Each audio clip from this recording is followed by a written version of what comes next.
Chapter 211. The Girl's Rebirth, Soul Transmission. With the activation of the secret skill of rebirth, the entire basement was immediately shrouded in a mysterious atmosphere. It was as if the entire world had been expelled from the world, and the pressure was terrifying. Lin Weixun watched from the side.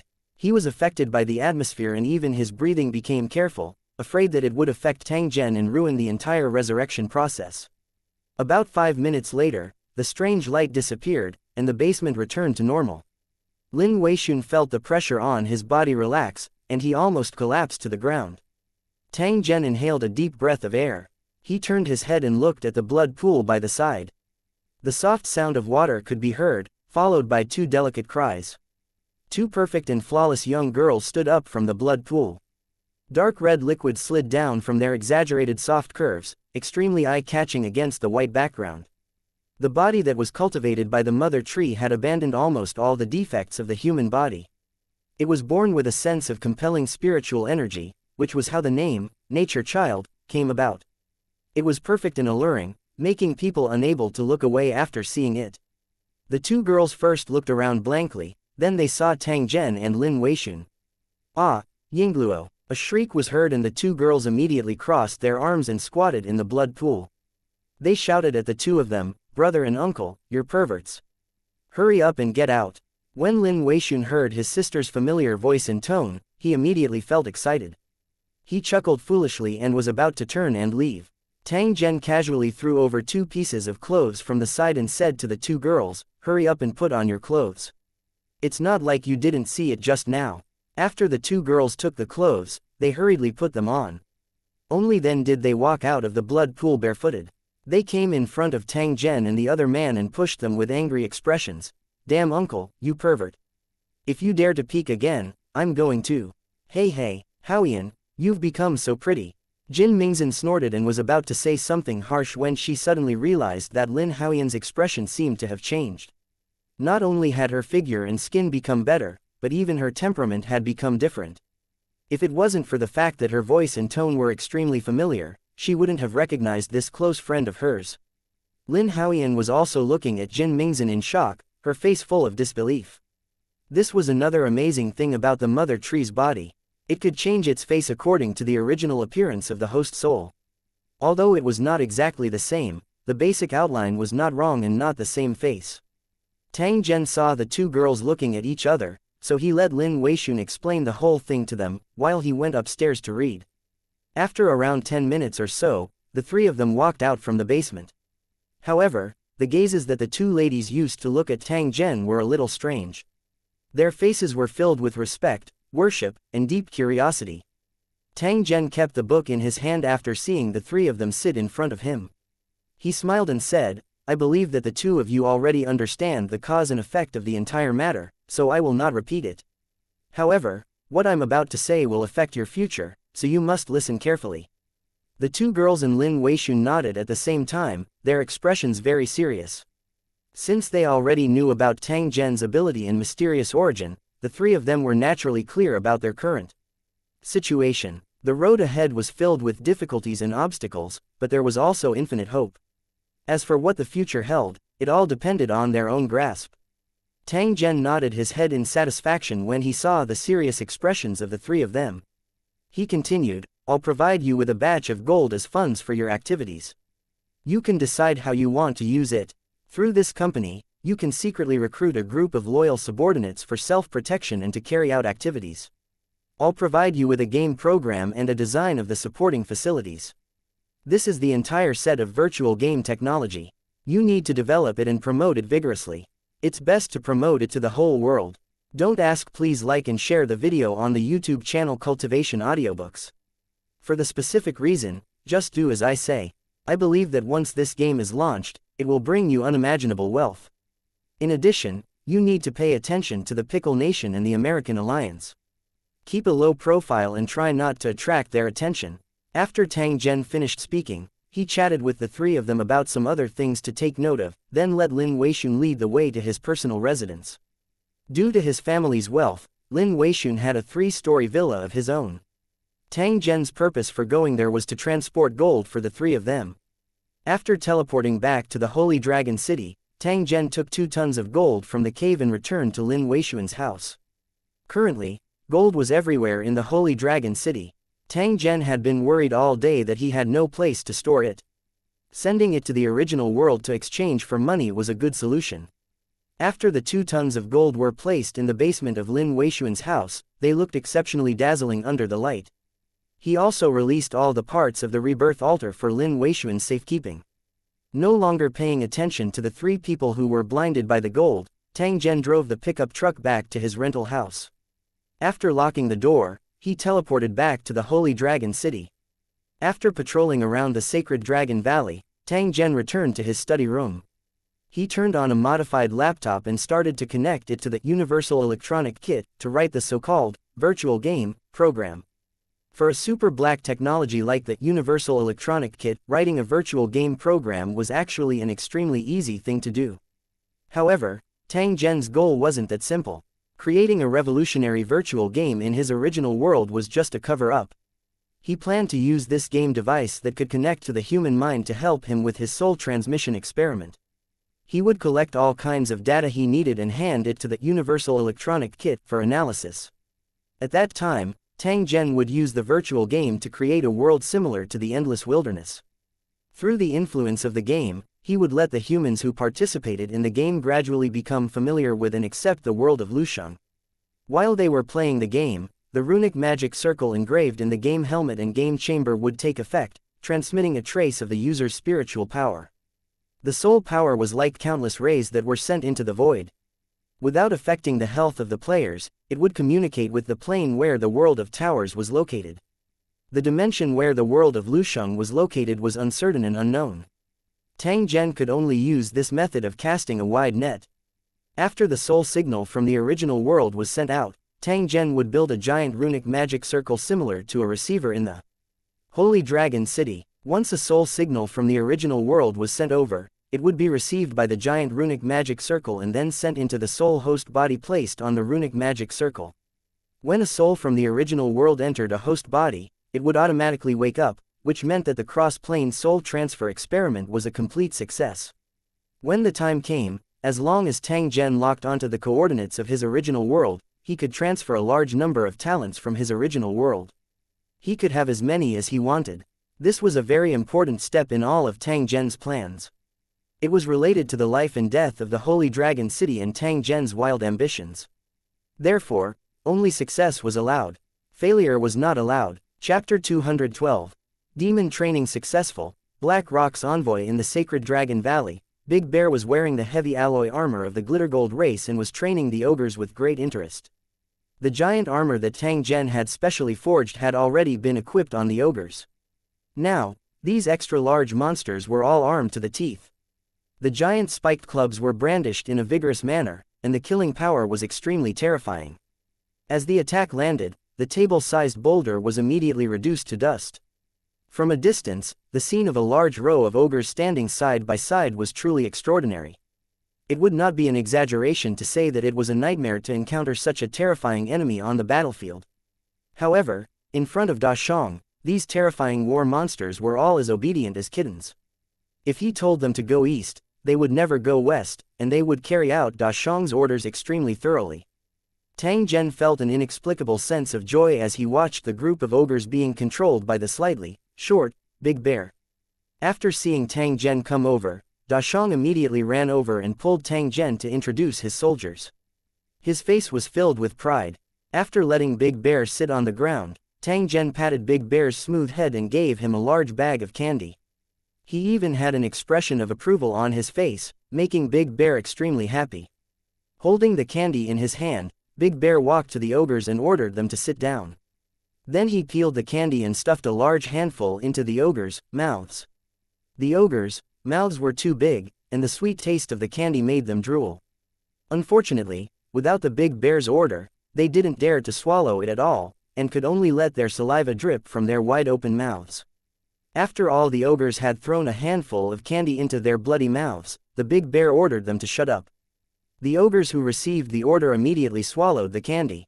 They had a look of enjoyment on their faces, and their eyes narrowed into slits.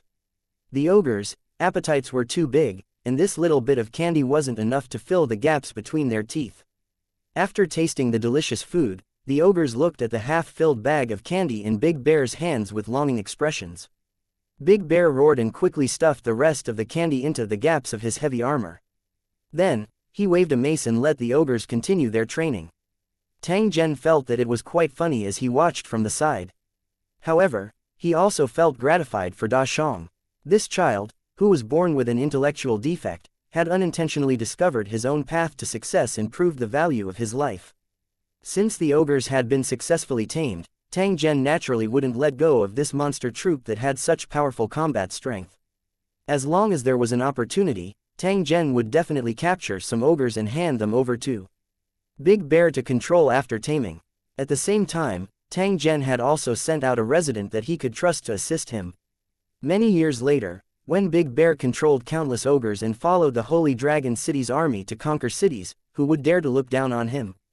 After watching Da Shang train the ogres for a while, Tang Zhen came to the cage that used to hold the ogres. There were 2 four-legged flying dragons locked up here, and their limbs were firmly locked by iron chains as thick as a child's arm. Compared to the ogres that were afraid of Tang Zhen, these 2 four-legged flying dragons were a little unruly.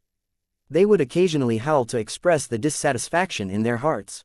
Unfortunately, every time this happened, an electric baton would stab them, and the intense pain made them not dare to be too presumptuous. Tang Zhen stood outside the iron bars and looked at the four-legged flying dragon. He discovered that there was still violence and unwillingness in their eyes.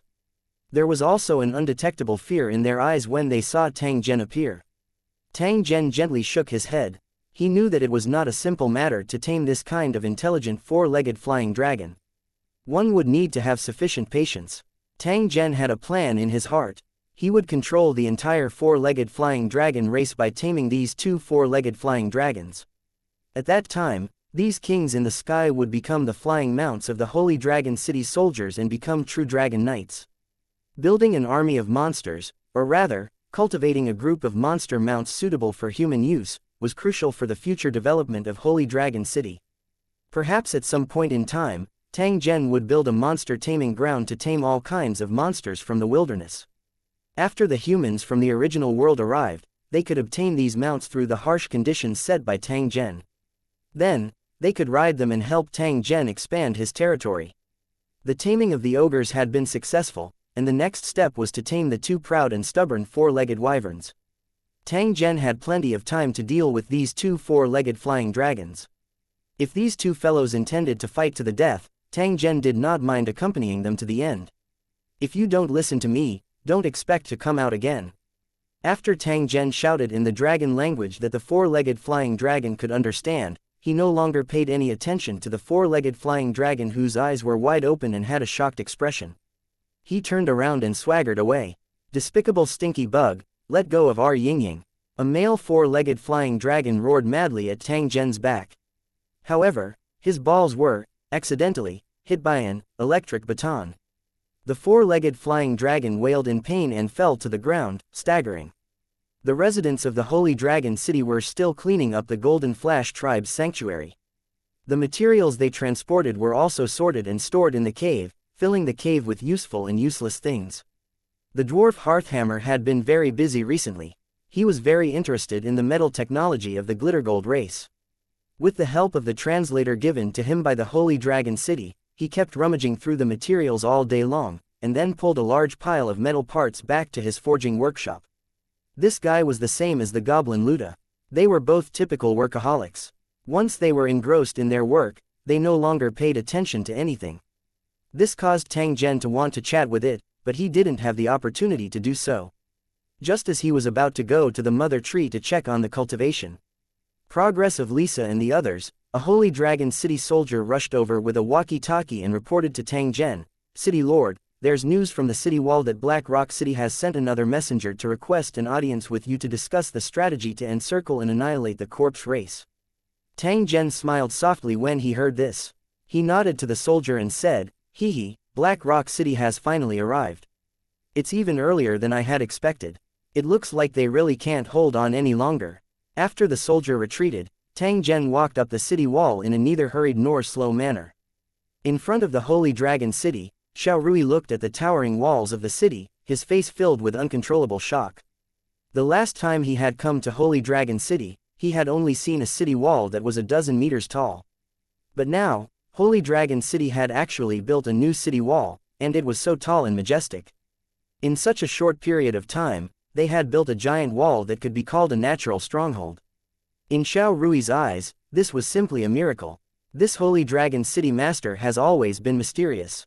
His Holy Dragon City is also full of mysteries. Some time ago, he actually forced back the corpse race army that surrounded the city. Just based on this point, we definitely cannot underestimate it. Right now, our Black Rock City is on the brink of death. We need to rely on a powerful force like Holy Dragon City to help us in our battle. Only then will we have a chance of resolving this crisis. A middle-aged man with a long sword on his back stood beside Xiao Rui. He had white hair and a white beard. His expression was calm as he looked at the Holy Dragon City walls that were dyed red by dragon blood. Teacher, you're right, the Holy Dragon City Lord is definitely not an ordinary person. Back then, he was only a rank 4, but he killed 2 of our Black Rock City's top experts in succession. One of them was a rank 5 elder. It's enough to show his terrifying strength. There was a young man who was dressed similarly to Xiao Rui standing beside the middle-aged man. He still had a lingering fear in his heart when he spoke of Tang Zhen's past battle achievements. Xiao Rui agreed with his teacher and senior brother's conversation in his heart. Compared to the other senior and junior brothers who had rushed over with him, he had a deeper understanding of Tang Zhen. Xiao Rui always had a feeling in his heart that Tang Zhen had been coveting Black Rock City for a long time. It was as if he wanted to swallow Black Rock City up at any moment. Black Rock City had invited this person to send out their troops, which meant that they were inviting a wolf into their home. Chapter 213 Die of Envy. Tang Zhen stood on the city wall and expressionlessly glanced at the Black Rock City's emissaries below the city wall. Compared to the 2 or 3 small fries that came the last time, the lineup of the Black Rock City's emissaries this time around was clearly much stronger. There were a total of 20 emissaries this time. The one with the highest cultivation was a white-haired middle-aged man. He was at the late stage of the 4th rank and could cross the threshold of the 5th rank at any time. The leather bags on the backs of the cultivators from Black Rock City attracted Tang Zhen's interest. It seemed that the things inside were the 20,000 level 2 brain beads that Black Rock City had brought over according to Tang Zhen's request. Although Tang Zhen had just made a fortune, there was no reason for him to push away this kind of wealth that had been delivered to his door. When upgrading to a level 3 city, a large number of brain pearls were required. Tang Zhen was hoping to get a sum from Black Rock City and the undead race to make up for the lack of sacrifices. Why has your Black Rock City come to my Holy Dragon City this time? Tang Zhen looked down at the envoy from Black Rock City and asked in an indifferent tone. When that middle-aged cultivator heard this, he looked at Tang Zhen and cupped his hands in greetings, Castellan Tang. I am the head instructor of the cultivators in Black Rock City. I have come under the orders of my Castellan to request the Holy Dragon City to send troops to attack the undead race. I have also presented 20,000 level 2 brains as a reward for sending troops. The city lord promised before he left that after the threat of the corpse race has been eliminated, Black Rock City will give you a generous gift. When this middle-aged man spoke, his tone and expression were neither humble nor arrogant. His aura was awe-inspiring, causing Tang Zhen to praise him slightly in his heart. Since your Black Rock City has brought the brains as I requested, I am not one to go back on my word. You can give a clear reply to the master of Blackfeather City. In 3 days at the latest, my Holy Dragon City will send troops to fight against the corpse race. As soon as Tang Zhen said this, the cultivators of Black Rock City below the city wall revealed a happy expression. The middle-aged cultivator even bowed deeply towards Tang Zhen before saying, "Thank you, City Lord Tang, for your understanding in helping our fellow humans. We'll give you our brains now, and we have a presumptuous request." Tang Zhen extended his hand and said to the middle-aged cultivator, "Please speak." The middle-aged cultivator looked ashamed. He took a deep breath and said, "Can I ask please like and share the video on the YouTube channel Cultivation Audiobooks? The city lord to allow us to enter the city and follow the Holy Dragon City's army to the battlefield." After saying this, the middle-aged cultivator felt a little ashamed. Tang Zhen laughed out loud, "Why not? I'll let you in. However, your city lord is really cautious. He's afraid that I won't send out troops after I take the brain bead, so he simply let you follow and supervise. It's really awkward." After Tang Zhen said this, he did not say anything else. He only shook his head slightly and did not hide the disdain on his face. When the middle-aged cultivator heard this, he was even more ashamed and angry. He did not dare to raise his head to look at Tang Zhen. "Open the city gates and welcome the envoy from Black Rock City." Following Tang Zhen's order, the huge city gate of the Holy Dragon City slowly opened. The cultivators of Black Rock City followed behind the middle-aged cultivator and passed through a long passage, entering the world behind the wall. With just a single glance, the cultivators of Black Rock City were completely stunned. It turned out that behind this giant city wall, there was actually a hidden paradise. In the distance, a huge ring-shaped mountain protected the Holy Dragon Valley, ensuring that it would not be attacked by the monsters on the ground in the endless wilderness. The clean and tidy Holy Dragon Valley was covered in inch-long green grass. Clusters of gorgeous flowers and plants had been ingeniously transplanted and planted, decorating the Holy Dragon Valley with magnificence. The newly built street lamps were cleverly placed in the grass. The residents of the Holy Dragon City used the original materials of the Flashing Gold tribe to transform them into beautiful street lamps and lawn lamps. A wide and solid rock road connected the city gate and led to a huge building in the middle of the valley. In front of the building, there seemed to be a huge square. Further away, there was a huge tree that covered a large area of land. Countless seven-colored fluorescent lights were constantly falling from the branches and leaves. One look and one could tell that it was not an ordinary thing. The Holy Dragon City's residents, who were neatly dressed, were walking back and forth in the Holy Dragon Valley with blissful smiles, working hard to make their homes even more beautiful. Compared to the cage-like Black Rock City, the Holy Dragon Valley was the true paradise. After sighing, the middle-aged cultivator turned his gaze to the Holy Dragon City soldiers lining up on both sides of the road to welcome him. The more he looked, the more shocked the middle-aged cultivator became. In the end, he could only sigh helplessly. No wonder the Holy Dragon City was able to repel the undead army's siege. It seemed like they did not only rely on the giant wall that was like a natural barrier, but also on these well-equipped and highly spirited Holy Dragon City soldiers. The middle-aged cultivator thought that he had seen many things, but he had never seen such well-equipped soldiers. They were all wearing the same armor, black leather boots, sharp steel machetes hanging from their waists, and strange semicircle helmets. All the Holy Dragon City's soldiers were dressed in the same way, standing on both sides of the road, looking straight ahead. They looked unusually mighty, and a valiant aura hit them head-on. Invading like fire, unmoving like a mountain. This was the feeling that the Holy Dragon City's soldiers gave the middle-aged cultivator. In comparison, the Black Rock City's soldiers were much more unorganized. The reason why the Holy Dragon City's soldiers had such a standard military posture was entirely because Tyson had forced the Holy Dragon City's soldiers to train after watching the video that Tang Zhen had brought. Now, it seemed that the effect was not bad. At least, they had stunned a group of cultivators in Black Rock City. However, what shocked the middle-aged cultivator the most was the flintlocks on the shoulders of these Holy Dragon City soldiers. The middle-aged cultivator had once seen a similar flintlock in a building when he was traveling many years ago. At that time, he was shocked by the lethality of this kind of flintlock and was extremely eager to have one. Unfortunately, this flintlock was regarded as a treasure by the elder of Lu Cheng. If it were not for a coincidence, the middle-aged cultivator would not have had the chance to witness the powerful power of this flintlock. Originally, he thought that he would never see that kind of flintlock again in his life. He did not expect that after a few decades, he would actually see a large pile of flintlocks in Holy Dragon City. The middle-aged cultivator did not dare to imagine how powerful the Holy Dragon City's combat power would be with this kind of flintlock. Afraid that his eyes were playing tricks on him, the middle-aged cultivator carefully examined the automatic rifles on the Holy Dragon City soldiers again and finally confirmed that he was not mistaken. The middle-aged cultivator was shocked and a sense of uneasiness slowly emerged in his heart.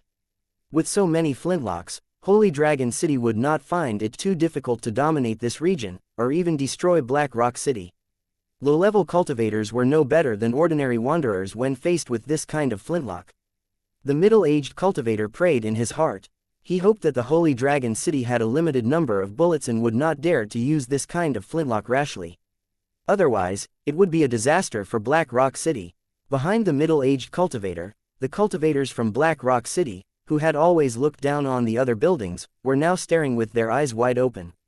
Their faces were filled with shock. What they had seen and heard as soon as they entered the sacred Dragon Valley had shattered their arrogance and conceit. While they were shocked, they also put away their self-righteousness and became honest. Before entering the Holy Dragon City, he had thought that they were from poor families, but after entering the Holy Dragon City, he realized that he was the one who had entered the city like a mountain cannon. This huge psychological gap filled the hearts of the cultivators of Black Rock City with depression. It was also at this moment that Qianlong led the Holy Dragon City's cultivators over.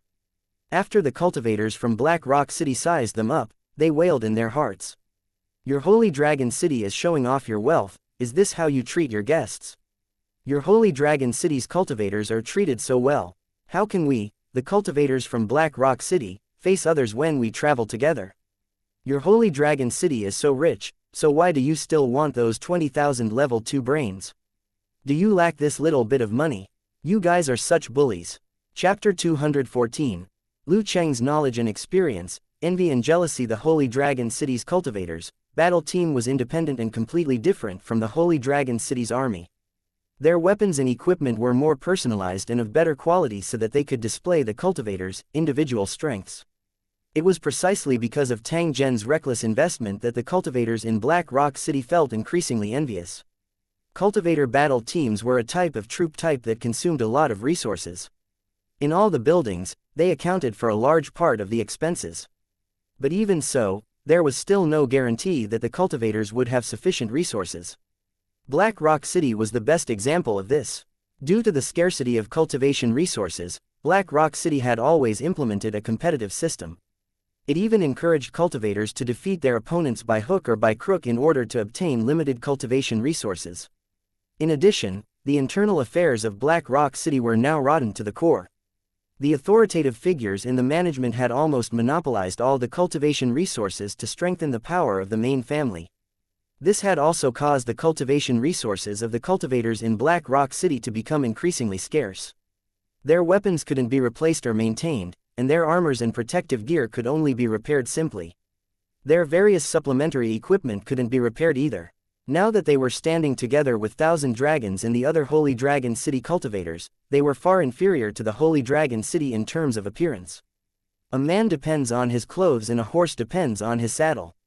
In this aspect, the cultivators from Black Rock City were completely defeated. Seeing the awkwardness in their senior and junior brothers' eyes, the cultivators from Black Rock City had mixed feelings. Other than their deep envy for the cultivators from Holy Dragon City, they also felt a deep resentment towards the children of the rich and powerful in Black Rock City. It could be said that the cultivators from Black Rock City who were sent as emissaries this time were a group of people that the nobles of Black Rock City did not like. This was why they were assigned this mission and had to risk passing through the blockade of the Corpse Army to Holy Dragon City to ask. Please like and share the video on the YouTube channel Cultivation Audiobooks for help. As for their own sons, nephews, and descendants, they all remained in Black Rock City and waited for the arrival of reinforcements. The cultivators were full of complaints about the actions of the influential officials of Black Rock City, but they did not dare to stand up and resist. However, their families were living in Black Rock City. If they offended these nobles, they would most likely be chased out of the tower and left to fend for themselves in the endless wilderness. Now that they saw the Holy Dragon City's harmonious scene, with strong troops and abundant resources, they were all secretly envious. Tang Zhen did not know the inner thoughts of these Black Rock City cultivators. However, he could see their unblinking eyes that were filled with yearning and envy. The corner of Tang Zhen's mouth gently revealed a faint smile. He turned his head and glanced at little Rui in the group. After giving a meaningful glance, he continued to lead the way for the middle-aged cultivator and the rest. After little Rui saw the signal sent by Tang Zhen, he struggled for a moment in his heart. He couldn't help but feel a little hesitant. However, after a while, he clenched his fists tightly and his eyes became more and more determined. As the cultivators from Black Rock City were not residents here, Tang Zhen arranged for them to stay in a temporary tent.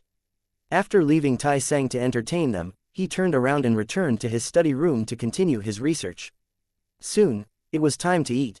The residents of Holy Dragon City came back from work and began to line up to go to the cafeteria. At Tai Seng's invitation, the cultivators of Black Rock City also headed to the dining hall for a meal. Because the living space in Lusheng was a little tight, the dining hall of the Holy Dragon City was built on the edge of the square. It was a large colored steel shed. When they arrived at the canteen, they saw the residents getting their food in an orderly manner. The cultivators of Black Rock City followed the local customs. Each of them held a plate and stood at the back of the line. After more than 10 minutes, it was the middle-aged cultivator's turn. After he served the plate, the chef looked at him and filled his plate with food. The middle-aged cultivator looked at the food and could not help but ask, please like and share the video on the YouTube channel Cultivation Audiobooks. A Holy Dragon City resident beside him, brother, do you usually eat these?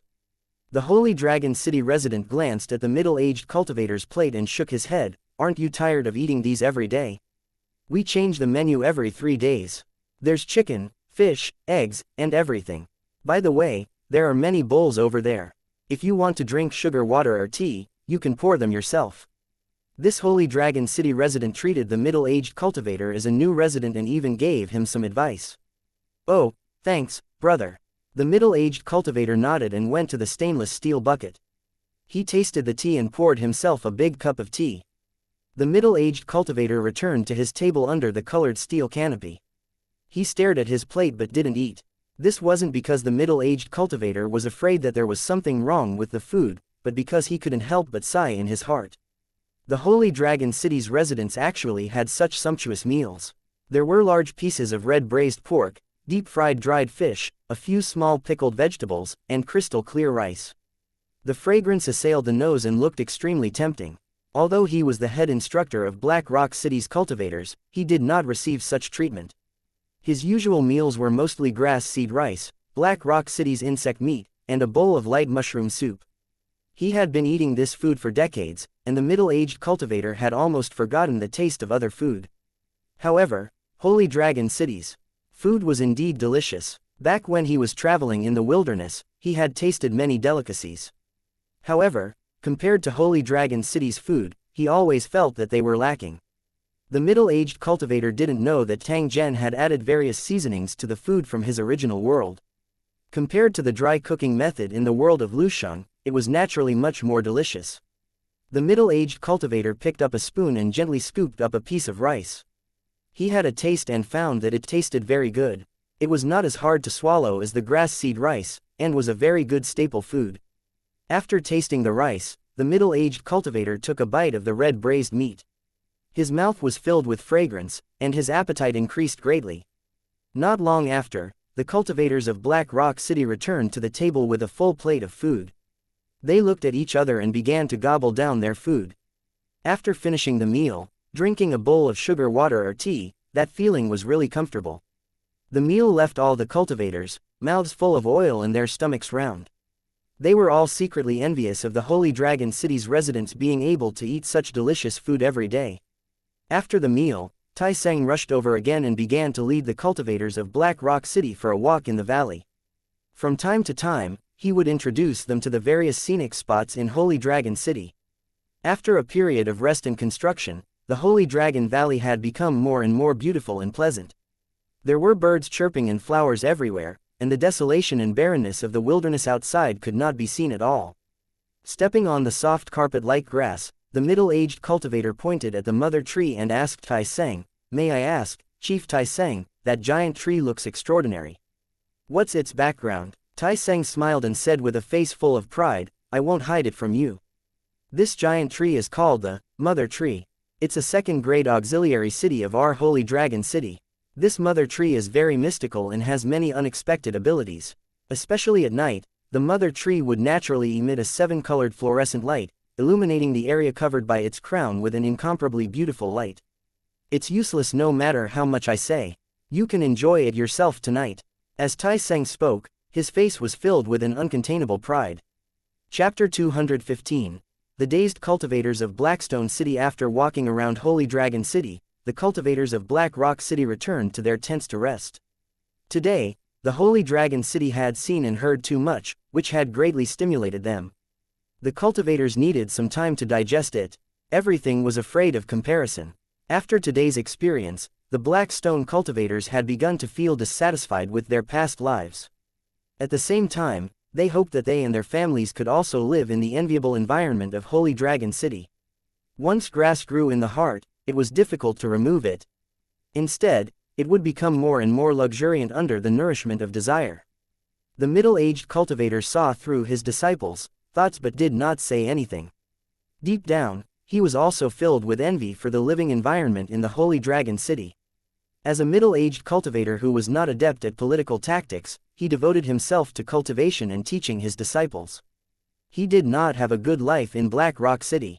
Although he had contributed a lot to Black Rock City, the benefits he received were only average. Even the wife and brother of the governor of Black Rock City received benefits that were one level higher than his. This kind of seemingly unfair thing was not uncommon in Black Rock City. The middle-aged cultivator was obsessed with cultivation and had very low standards of living. He was also grateful to the previous governor for supporting him in his travels in the wilderness. Even after suffering from many years of unfair treatment, he still did his best to cultivate generations of cultivators in Black Rock City. However, in the past 2 years, his wife and children had been complaining more and more about him. They said that he, as the Grand Chief Instructor of cultivators in Black Rock City, received the same welfare treatment as the grandson of an elder in Black Rock City.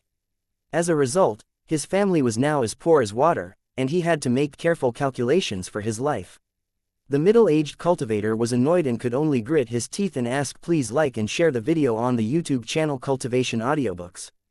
To see the governor of Black Rock City, he tactfully raised his request to increase the level of the residents.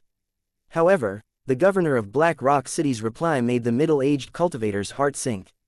At that time, the governor of Black Rock City had a troubled look on his face. He claimed that as the governor of a city, he had to consider all the citizens of Black Rock City and follow the rules of Black Rock City. This kind of matter of increasing the level of residents had to be discussed by the elders before they could make a decision. Therefore, he asked the middle-aged cultivator to go back and wait for the news. The middle-aged cultivator had no choice but to return to his home and wait silently. In the end, there was no news of him upgrading his resident level. Instead, he heard that the 3-year-old grandson of an elder had obtained the qualification to upgrade his resident level. A 3-year-old child actually had a higher status than him. This made the middle-aged cultivator very angry. He went to the governor of Black Rock City again to demand an explanation, but he was regretfully informed that after the elders' discussion, they felt that the middle-aged cultivator did not have the qualifications to upgrade his status as a resident for the time being. They wanted him to go back and continue waiting. At the same time, the governor of Black Rock City also gave the middle-aged cultivator a warning. He told him to put in more effort in cultivating the cultivators of Black Rock City and not to be selfish and always think about his own benefits. The middle-aged cultivator was furious when he heard this. He immediately questioned the governor of Black Rock City. How could a 3-year-old child have a higher social status than him? On the other hand, he had worked hard for Black Rock City for many years, only to be called selfish. The governor of Black Rock City's face turned gloomy after being questioned by the middle-aged cultivator. He snorted coldly and ordered the middle-aged cultivator to leave without giving any explanation. It was also after that incident that the middle-aged cultivator was given the cold shoulder by all the influential people in Black Rock City. If not for his high cultivation level and his ability to educate his disciples, he would have been driven out of Black Rock City by a scheme. It was also after that incident that the middle-aged cultivator's hair turned white overnight and he became depressed. As he recalled all the injustice that had happened to him in the past, a flame seemed to burn in the depths of the middle-aged cultivator's eyes. Late at night, by the Pearl Lake, Tang Zhen stood on the shore with his hands behind his back. He looked at the scale-like ripples on the lake's surface under the reflection of the bright moon and seemed to be deep in thought. After watching for a long while, Tang Zhen finally opened his mouth and softly said, "Are you hesitating? Do you not know if Black Rock City will be destroyed if we continue to work together?" Xiao Rui slowly walked out from the shadows, his tone carrying a hint of hesitation. "You're right, I'm indeed hesitating." Tang Zhen shook his head and sighed softly. Black Rock City is already rotten to the core and the citizens have long been complaining. How long do you think this place can last? At this point, can't you see that Holy Dragon City will not allow Black Rock City to continue to exist? One day, I will wipe Black Rock City from this area, right? Little Rui looked at Tang Zhen, who was standing with his hands behind his back. He lowered his head and was silent for a moment before he spoke. I don't care about the lives of the nobles in Black Rock City. I'm only concerned about the citizens. Once Black Rock City is destroyed, what should they do? Are they going to become homeless wanderers struggling to survive in the wilderness? Tang Zhen coldly laughed when he heard this. He turned to look at little Rui and snorted, "You're underestimating Holy Dragon City too much. Even if there were 10 times more survivors from Black Rock City, Holy Dragon City could still easily support them." "Is that true?" Xiao Rui was delighted and asked. "I have no need to lie to you about this matter. However, Holy Dragon City only accepts residents who are willing to join us. I will not take in any of those who still have feelings for Black Rock City. When it's time to make a choice, they'll have to decide for themselves." As Tang Zhen was speaking, he walked in front of Xiao Rui and gently patted his shoulder. He said in an encouraging tone, "I think highly of you, so I'm giving you a chance. Compared to a place like Black Rock City, Holy Dragon City is the stage for you to fulfill your ambitions. When you return this time, you must contact your fellow disciples and think of a way to get them to join your camp. At the same time, you have to tell them that only in Holy Dragon City will they have the rich life they want, as well as fair and sufficient cultivation resources. Black Rock City will become history. In the future, the overlord of this region will only be Holy Dragon City." Xiao Rui nodded his head, then laughed at himself and sighed, "Looking at the current situation, I don't seem to have any reason to refuse, nor do I have any room for retreat." Tang Zhen shook his head. "You don't have to blame yourself. Everything you did today was for the sake of the citizens of Black Rock City. After they join Holy Dragon City, they will be grateful to you from the bottom of their hearts." Xiao Rui turned around and left. As he walked, he said in a low voice, "I don't know if I'm doing the right thing, but I hope it's as you say." Tang Zhen looked at little Rui's back as he left. After which, his gaze swept to a certain corner as an inexplicable smile appeared on the corner of his mouth. Chapter 216. A confrontation under the moon. Like-minded Xiao Rui was feeling conflicted, and this caused him to lower his guard. If he was walking at night, he would be on high alert and carefully observe his surroundings to prevent any accidents from happening. However, it was different today. His mind was filled with a mess of thoughts. The fate of the countless citizens of Black Rock City was in his hands. He could not help but feel as if he was carrying a mountain on his back. He was at a loss as to where he should go. Out of personal hatred, he could not wait for the nobles of Black Rock City to be killed. That way, he could avenge his parents' grievances.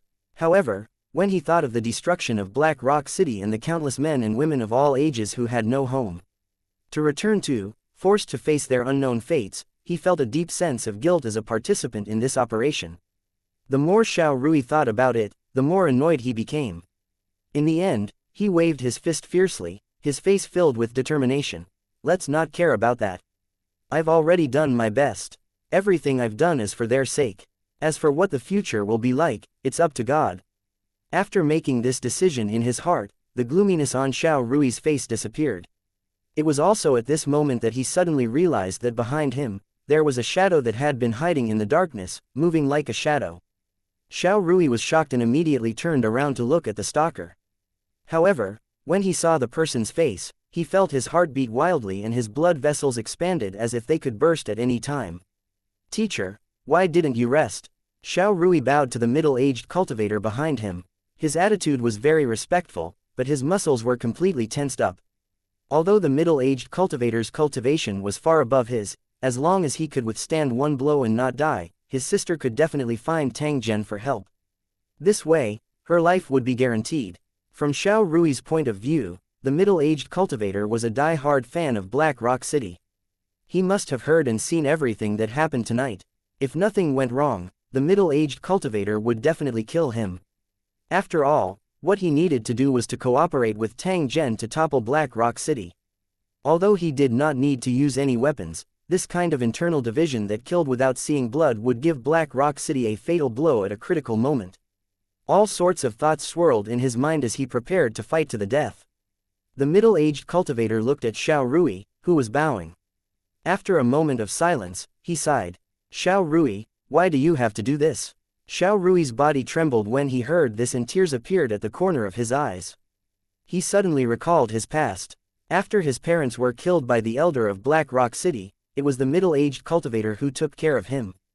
This allowed Xiao Rui to continue cultivating and even possess the strength of a level 3 cultivator.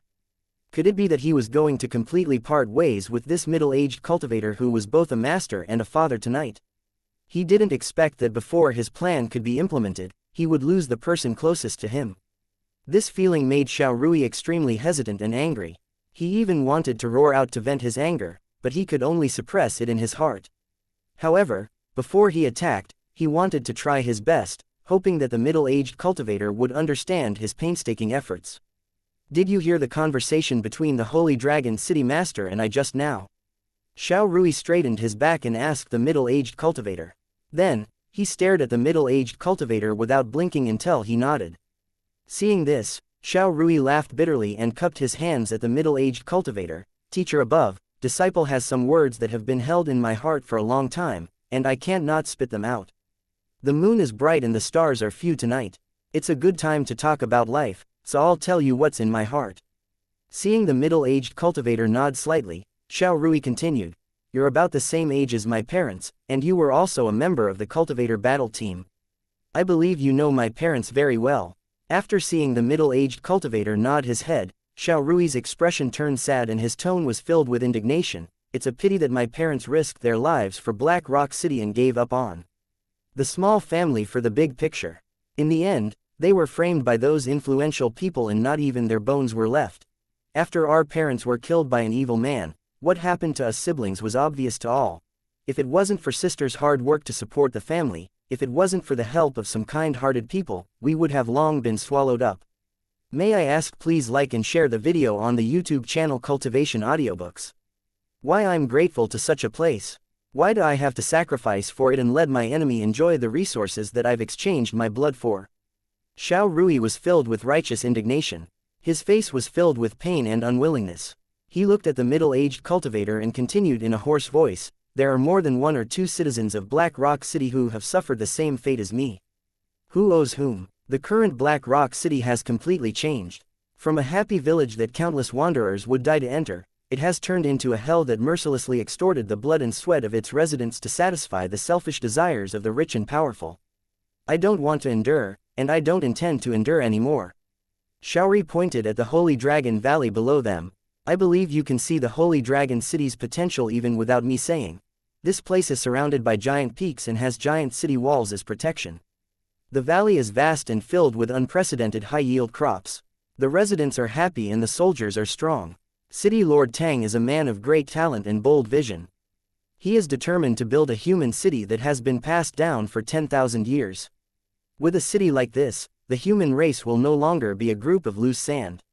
We will have a strong force to rely on, and the non-human kind will not dare to bully us. By then, our children won't need to worry about food and clothes. We can enjoy our old age. When we see those pagans, caravans, we won't need to be vigilant or bow to them like before. The more Xiao Rui spoke, the more excited he became. His face was flushed red. He looked at the middle-aged cultivator and said indignantly, moreover, teacher, was your experience fair at all? You've given your all for Black Rock City. For decades, you've spent almost all of your efforts to train the cultivators of Black Rock City. But now, look at what you've gained in return. Your family's financial situation is average, not much better than ordinary residents. It would be fine if you were an ordinary citizen, but you're not. You're the Grand Chief Instructor of cultivators in Black Rock City who personally trained the most powerful army in Black Rock City. But you're in such an important position, yet your welfare is not as good as a 3-year-old child's. This unfair experience has made many cultivators of the Black Lava Dukedom angry, but they don't dare to say anything because of their power. Teacher, are you really willing to accept this? Xiao Rui looked at the middle-aged cultivator. Faced with Xiao Rui's question, the middle-aged cultivator in the shadows was speechless for a long time. After a long time, he said softly, I can't accept this. Xiao Rui was overjoyed and continued to bewitch him. Then why don't you switch to Holy Dragon City, teacher? With your strength, Holy Dragon City will definitely give you a position that will satisfy you. At the very least, it will be much stronger than Black Rock City. Moreover, you've always been at the threshold of advancing to rank 5, but you've been unable to advance because you don't have enough resources. Once you reach Holy Dragon City, you won't have to worry about these problems and can smoothly advance to rank 5. The middle-aged cultivator. nodded and said softly, although you have your own goals, some words are not wrong. The development potential of Holy Dragon City far exceeds that of Black Rock City. This is an undeniable fact. City Lord Tang is also a good person. He has strength and ambition. He is a formidable character. You might not know, but he had long discovered my existence. He just didn't call me out. What he said to you was also for me. Xiao Rui's heart skipped a beat when he heard this. His eyes rolled around slightly, and he chuckled. Chapter 217. All the elites are out, the army is strong and strong. The master and disciple talked for a long time under the moonlight before they finally returned to the tent together. After they left, Tang Zhen turned off the quantum invisibility light screen. His figure slowly appeared not far away with a smile on his face. Compared to Xiao Rui, who was a nobody in Black Rock City, the middle-aged cultivator's influence was much stronger. Almost 80% of the cultivators in Black Rock City were his students. This was a force that could completely overturn Black Rock City. As long as the middle-aged cultivator cut ties with Black Rock City at the crucial moment, Tang Zhen would be satisfied. Once they lost the support of the middle-aged cultivator and the majority of the Black Lava cultivators, the nobles of Black Rock City would be unable to do anything and would not be able to cause any trouble. Even though they had controlled most of the cultivation resources in Black Rock City for many years and had also nurtured a few powerful juniors, they were still not worth mentioning when faced with the middle-aged cultivator and the others who had the support of Tang Zhen. If the influential people of Black Rock City were reasonable, Tang Zhen would not mind letting them live. If they did not know what was good for them, then what awaited them would be the merciless blades of the Holy Dragon City's soldiers. Tang Zhen had never hoped that these pampered fellows would be willing to admit defeat. Therefore, the most likely scenario would be to use blades to resolve the problem, using fresh blood to tell them an indisputable fact. From now on, Holy Dragon City would be the only dominant force in the area within 100 miles. Black Rock City was destined to become history. He hoped that everything would go according to plan and that nothing would go wrong. Stepping on the green grass that was illuminated by the moonlight, Tang Zhen slowly walked toward the mother tree that appeared incomparably holy under the moonlight. He allowed the seven-colored starlight that scattered from the leaves to fall onto his shoulder. The mother tree had a special ability to calm one's mind. Whenever Tang Zhen felt that his thoughts were a little chaotic, he would come to the mother tree's treehouse. It did not take long for him to become refreshed. Time passed by slowly, and in the blink of an eye, it was the morning of the third day. The sun had just risen, and the Holy Dragon City's warriors were in high spirits as they began to get busy. Everyone had an excited expression on their faces. The members of the Cultivator Battle Squad were also arranging their own equipment. Each of them had a cold expression on their faces. Under the envious gazes of the cultivators from Black Rock City, they took out their personal belongings one by one to inspect and maintain them. After they were done, they stood quietly to the side. After a while, Tang Zhen and the others appeared. The Holy Dragon City's soldiers were lined up in an orderly manner. All of them were staring at the front without blinking, waiting for Tang Zhen's orders. The cultivators from Black Rock City stood to one side. Although they had seen the strength of the Holy Dragon City's army, they were still affected by the fearless aura of the Holy Dragon City's soldiers gathered in the square, each of them filled with fighting spirit. The so-called imposing momentum should be referring to the scene in front of them. Tang Zhen stood in the middle of the square with Tai Seng and Qian Long standing on his left and right. Looking at the Holy Dragon City army and cultivator battle team before them, they nodded their heads in satisfaction. This time, we're not trying to save anyone by dispatching troops to fight against the corpse race, nor are we coveting any benefits. Our goal is to completely wipe out the corpse race from this land, so that they won't have any place to stand anymore. Tang Zhen's tone was firm and his voice was sonorous and forceful. He glanced at the Holy Dragon City's soldiers, who were full of fighting spirit, and pounded his chest with his fists. May my Holy Dragon City prosper for 10,000 generations and be invincible. I'm willing to use my flesh and blood to build the immortal foundation of the human race. I'm willing to use the blood of the non-human kind to mark the glory of our human race. Anyone who stands in the way of our great human race will be completely wiped out with the force of a thunderbolt. When the Holy Dragon City soldiers heard this, they immediately shouted loudly, their excited voices reverberating in the Holy Dragon Valley. Tang Zhen glanced at the Holy Dragon City's soldiers, whose fighting spirit had been completely ignited, before turning to look at Tai Seng, who immediately understood and walked forward. Withdraw all the chariots, Warriors of each combat team, quickly enter the chariots that belong to you and wait for the departure order. Logistics vehicles, supply vehicles, medical vehicles, and all other personnel, immediately go forward to receive your weapons for self-defense. Along with Tai Seng's order, a series of rumbles came from the cave. The cultivators from Black Rock City looked at the cave where the sound came from in shock. In the few days that they had been in Holy Dragon City, they had not been allowed to enter the cave to look around. Now that they heard the roar, they all stretched their necks, wanting to see what was hidden in the cave and why it was making such a loud and ear-piercing noise, as well as the faint black smoke drifting out. After the Wasteland War Chariot left the cave, all the cultivators from Black Rock City were dumbfounded. Looking at the huge and ferocious Wasteland War Chariot, the cultivators of Black Rock City were speechless and their eyes became dull. In their previous life experiences, they had never come into contact with a motor vehicle, not to mention that it was a wasteland tank that was specially designed and modified for combat.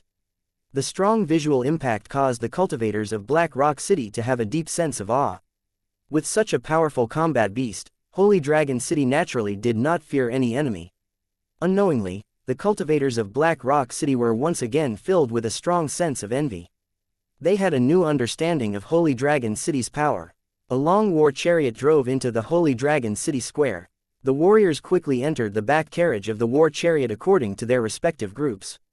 They sat quietly on the chairs and waited for the war chariot to set off. Looking at the mighty wasteland war chariots, the cultivators of Black Rock City had just stopped praising them when they were stunned by the scene in front of them. A group of ogres wearing steel armor slowly walked over. They were like moving city walls. The armor on their bodies was beautifully designed and made with excellent craftsmanship. It had extremely strong defense. Wearing this expensive heavy armor, the originally perverted ogres became meat grinders on the battlefield. Looking at the giant spiked clubs in their hands, the Black Rock City cultivators felt their facial muscles twitching.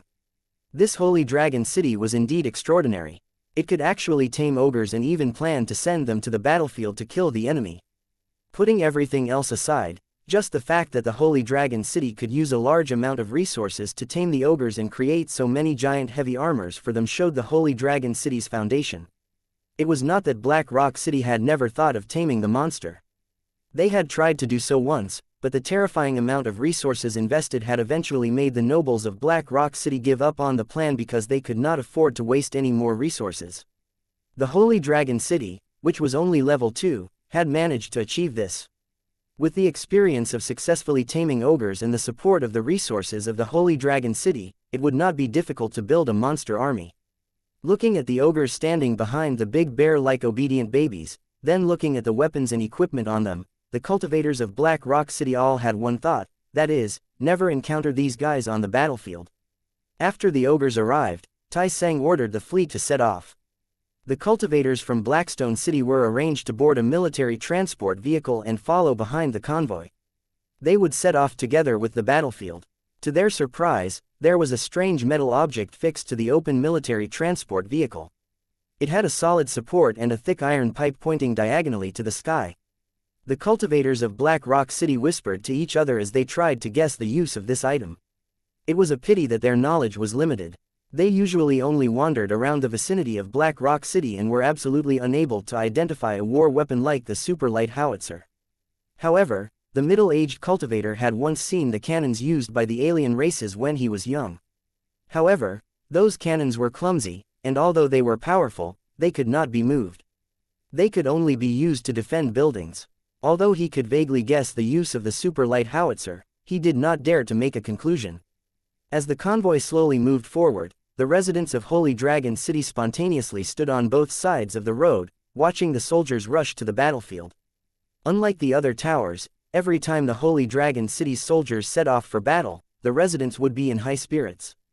This was because they believed that under Tang Zhen's leadership, the final victory would definitely belong to the Holy Dragon City. The soldiers that set off would also return safely. When the convoy drove out of the city gate, a loud and clear slogan suddenly sounded.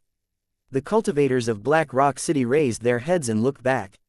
They saw the Holy Dragon City's soldiers on the city wall, who were responsible for guarding the city, solemnly bowing to the carriages. Their faces were filled with solemnity and yearning. They were different from their comrades who went to the battlefield to kill the enemy. Their duty was to protect their homes and ensure the safety of Holy Dragon City. Although they were not as happy as their comrades, they did not feel discouraged at all. They would be proud of any battle achievements that their comrades obtained. Chapter 218. The Sea of Zombies, the alliance of 5 cities in the wilderness. The Holy Dragon City's chariots slowly advanced. This was Tang Zhen's first time returning to the vicinity of Black Rock City ever since he set off for the Holy Dragon Valley to build the tower. He could not help but feel a little emotional as he looked at the scenery along the way. It had been some time since he had come to the tower world. Through Tang Zhen's continuous efforts, he had now successfully owned a level 2 tower and had thousands of residents. He also had the strength to rule this region. Although the process of building the city was filled with hardships, Tang Zhen still enjoyed himself. At this moment, Tang Zhen finally had the foundation to realize his dream. Starting from the land under his feet, his Holy Dragon City would control an increasingly large area.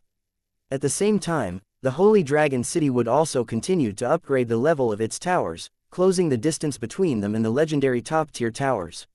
He believed that with the resources and talent supply of his original world, this dream would become a reality in a short time. Tang Zhen believed that he would definitely be able to see this scene in his lifetime. As the convoy continued to approach the area controlled by the undead race, the scene in front of them became more and more desolate. White bones covered the field, and there were often sporadic undead monsters attacking the convoy. A few Holy Dragon City soldiers were sitting in the pickup truck with rifles in their hands. Whenever they saw a zombie approaching, they would immediately open fire and kill it, then take out its brain and throw it into their pockets. Along the way, the gunshots did not stop. Seeing the Holy Dragon City's soldiers continuously shooting at the corpse monsters, the middle-aged cultivator finally confirmed his guess. Holy Dragon City's war chariots must have carried sufficient ammunition, which was why they could fire without any worries. They were not worried about running out of ammunition. The cultivators of Black Rock City had witnessed the power of firearms. Monsters below level 3 had no way of resisting the bullets of these firearms. Their heads were easily split open. The weapons on the battlefield were extremely powerful. This was the evaluation given by the cultivators of Black Rock City regarding firearms. At the same time, they were extremely envious of the Holy Dragon City's soldiers, who each had an automatic rifle. However, they were also very clear that they had no fate with this kind of weapon for killing monsters. They were just looking at it for fun. No force would allow this kind of highly lethal and expensive firearms to be leaked out. The convoy had been traveling for almost 5 hours, and the distance to Black Rock City was getting closer and closer. When it was mealtime, the chariots slowly stopped.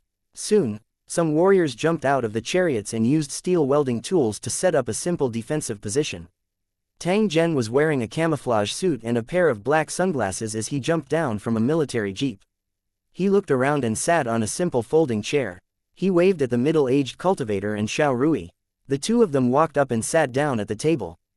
Tang Zhen pointed at the tea on the table and indicated for the two of them to drink it as they wished. Soon after, he picked up his teacup and gently took a sip. The middle-aged cultivator picked up his cup and slowly savored it.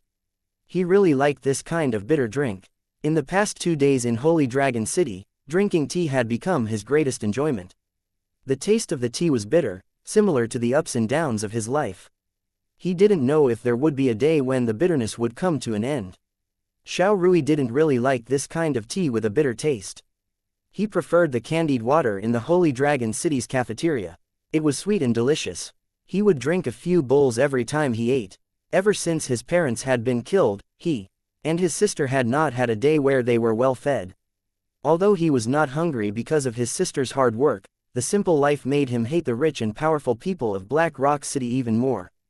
Tang Zhen finished his tea and placed the teacup to the side. Looking at the black smoke that was slowly rising in the distance, Tang Zhen smiled and turned to look at the middle-aged cultivator. He said softly, "Pardon my rudeness, but may I know your name, sir?"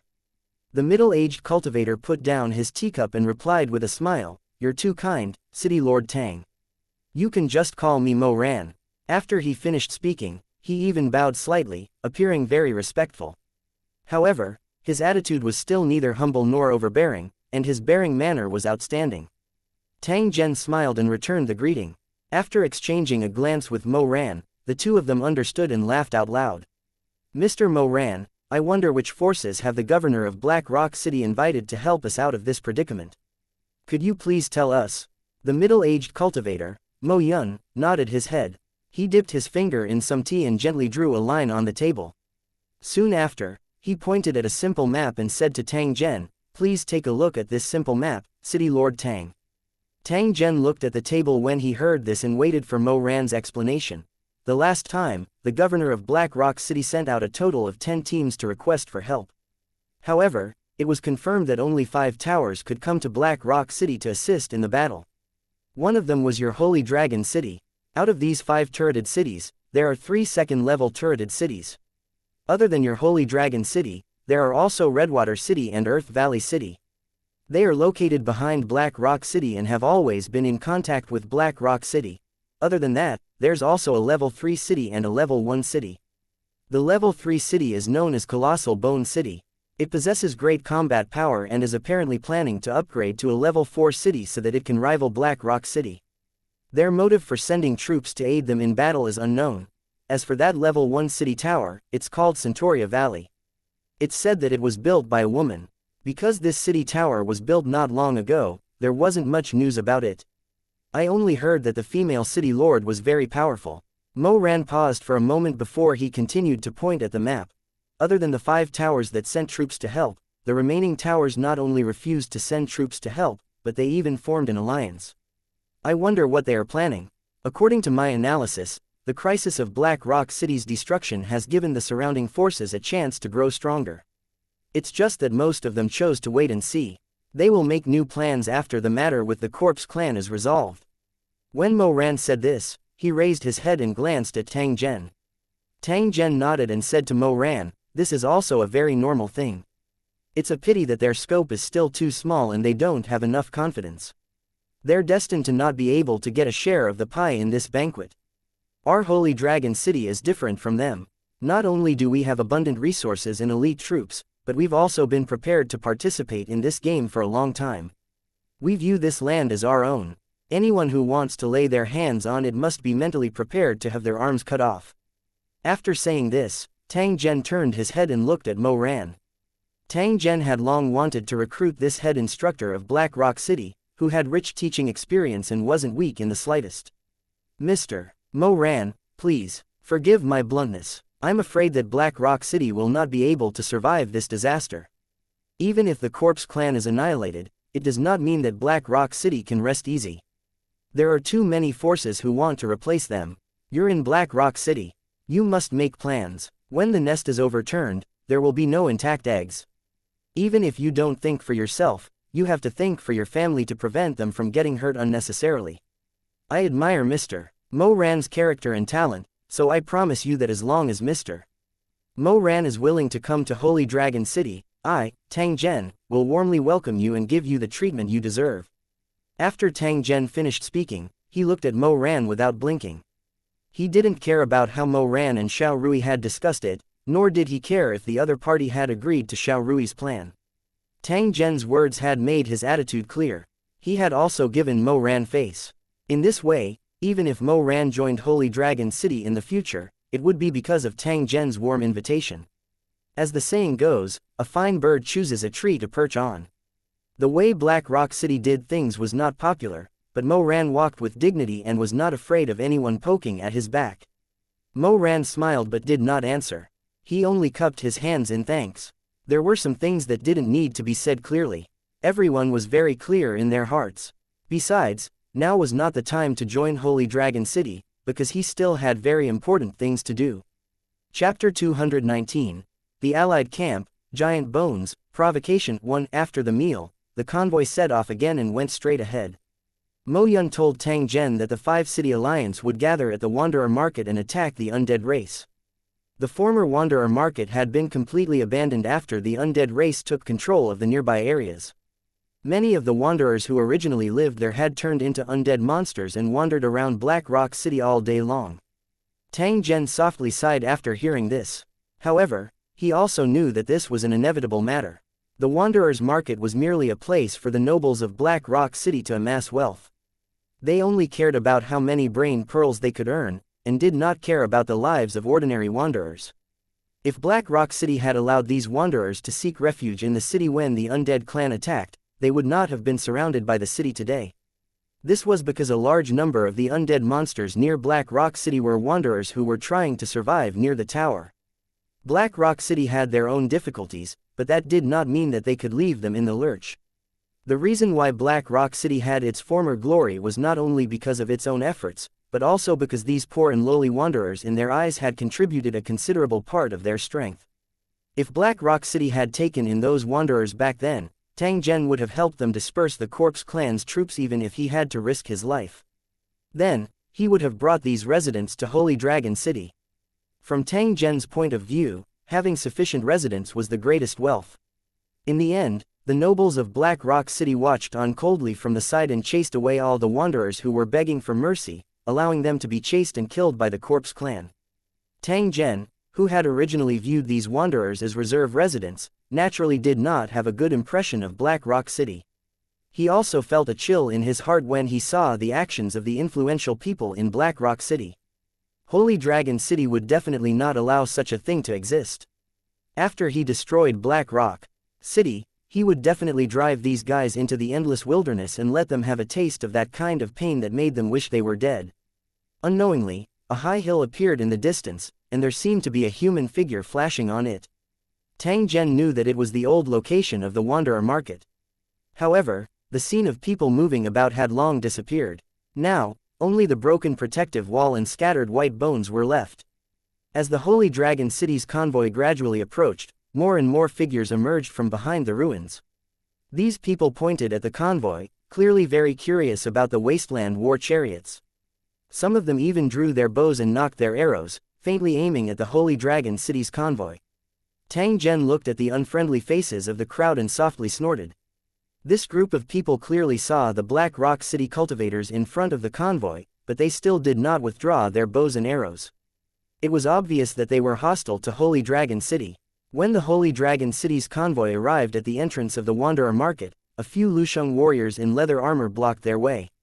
They waved the swords in their hands and shouted for the warriors in the chariots to get off for inspection. On top of the wall, Lu Cheng's warriors were standing there to watch the fun. Tai Seng jumped down from a car and walked to the front of the Lusheng warriors who were blocking the car. He shouted with his eyes wide open, "Who are you? How dare you block my way?" The Lu City warrior who was blocking the way glanced at Tai Seng in disdain but didn't answer his question. Instead, he continued to wave his battle blade and ordered the Holy Dragon City warrior who was driving the vehicle to get out. At the same time, he used his battle blade to slash the chariot. The driver, who regarded these tanks as his life, was furious. Just as he was about to jump out of the vehicle to argue, he saw Tyson take out his pistol and pull the trigger at the Lusheng warrior. Bang! After the gunshot, all the onlookers turned pale with fright. The Lusheng warrior who was shot by Tai Seng clutched his chest and fell to the ground with a face full of shock and anger. Seeing the blood gushing out of the chest of the fallen Lu Cheng soldier, the other Lu Cheng soldiers immediately swung their swords at Tai Seng. Unfortunately, just as they raised their swords, they were shot down by the soldiers of the Holy Dragon City, all of them getting shot in their vital points. Looking at the warriors who were blocking the way, the onlookers were shocked and began to discuss in private. "Did you see that? I told you that Holy Dragon City is not to be trifled with." However, the fools of the Colossal Bone Tower do not believe me. Since they can own such a strange metal carriage, how weak can they be? It's not like you don't know that the 3 armies that came to help have all been suppressed by the Colossal Bone Tower City. Black Rock City has yet to fall, but Colossal Bone Tower has already become the boss of this area. Stop talking. The city lord of Colossal Bone City is here.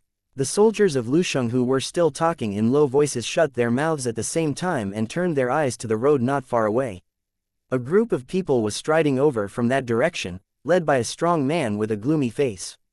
The brawny man walked to the entrance of the Wanderer Market. His face turned gloomier when he saw the warriors of Lusheng on the ground. He took 2 steps forward and shouted with a rough voice, "Holy Dragon City's city lord, come out." Tang Zhen walked out of the car with a cigarette in his mouth and stood in front of the city lord. The Colossal Bone City's city lord glanced at Tang Zhen, a hint of fear flashing in his eyes. He had discovered that this young Holy Dragon City lord in front of him actually had a 5th rank cultivation. Before Tang Zhen's arrival, Only the city lord of Giant Bone City had a cultivation of rank 5 in the Wanderer market. With the suppression of ranks and the powerful strength of Giant Bone City, the city lords did not dare to say anything. Now that Tang Zhen had come, this situation was likely going to be broken. The Giant Bone City lord had already made up his mind to use his own cultivation and the loose city army to suppress these city lords. He would then be the supreme commander of the 5-city alliance. Before Tang Zhen's arrival, he had used such a brutal method to make the city lords of the other 3 towers yield temporarily. In the entire Wanderer market, his colossal bone tower was the only one that was the most powerful. Upon hearing that the Holy Dragon City's army had arrived, the city lord of Colossal Bone City decided to play the same old trick, intending to show the Holy Dragon City their power.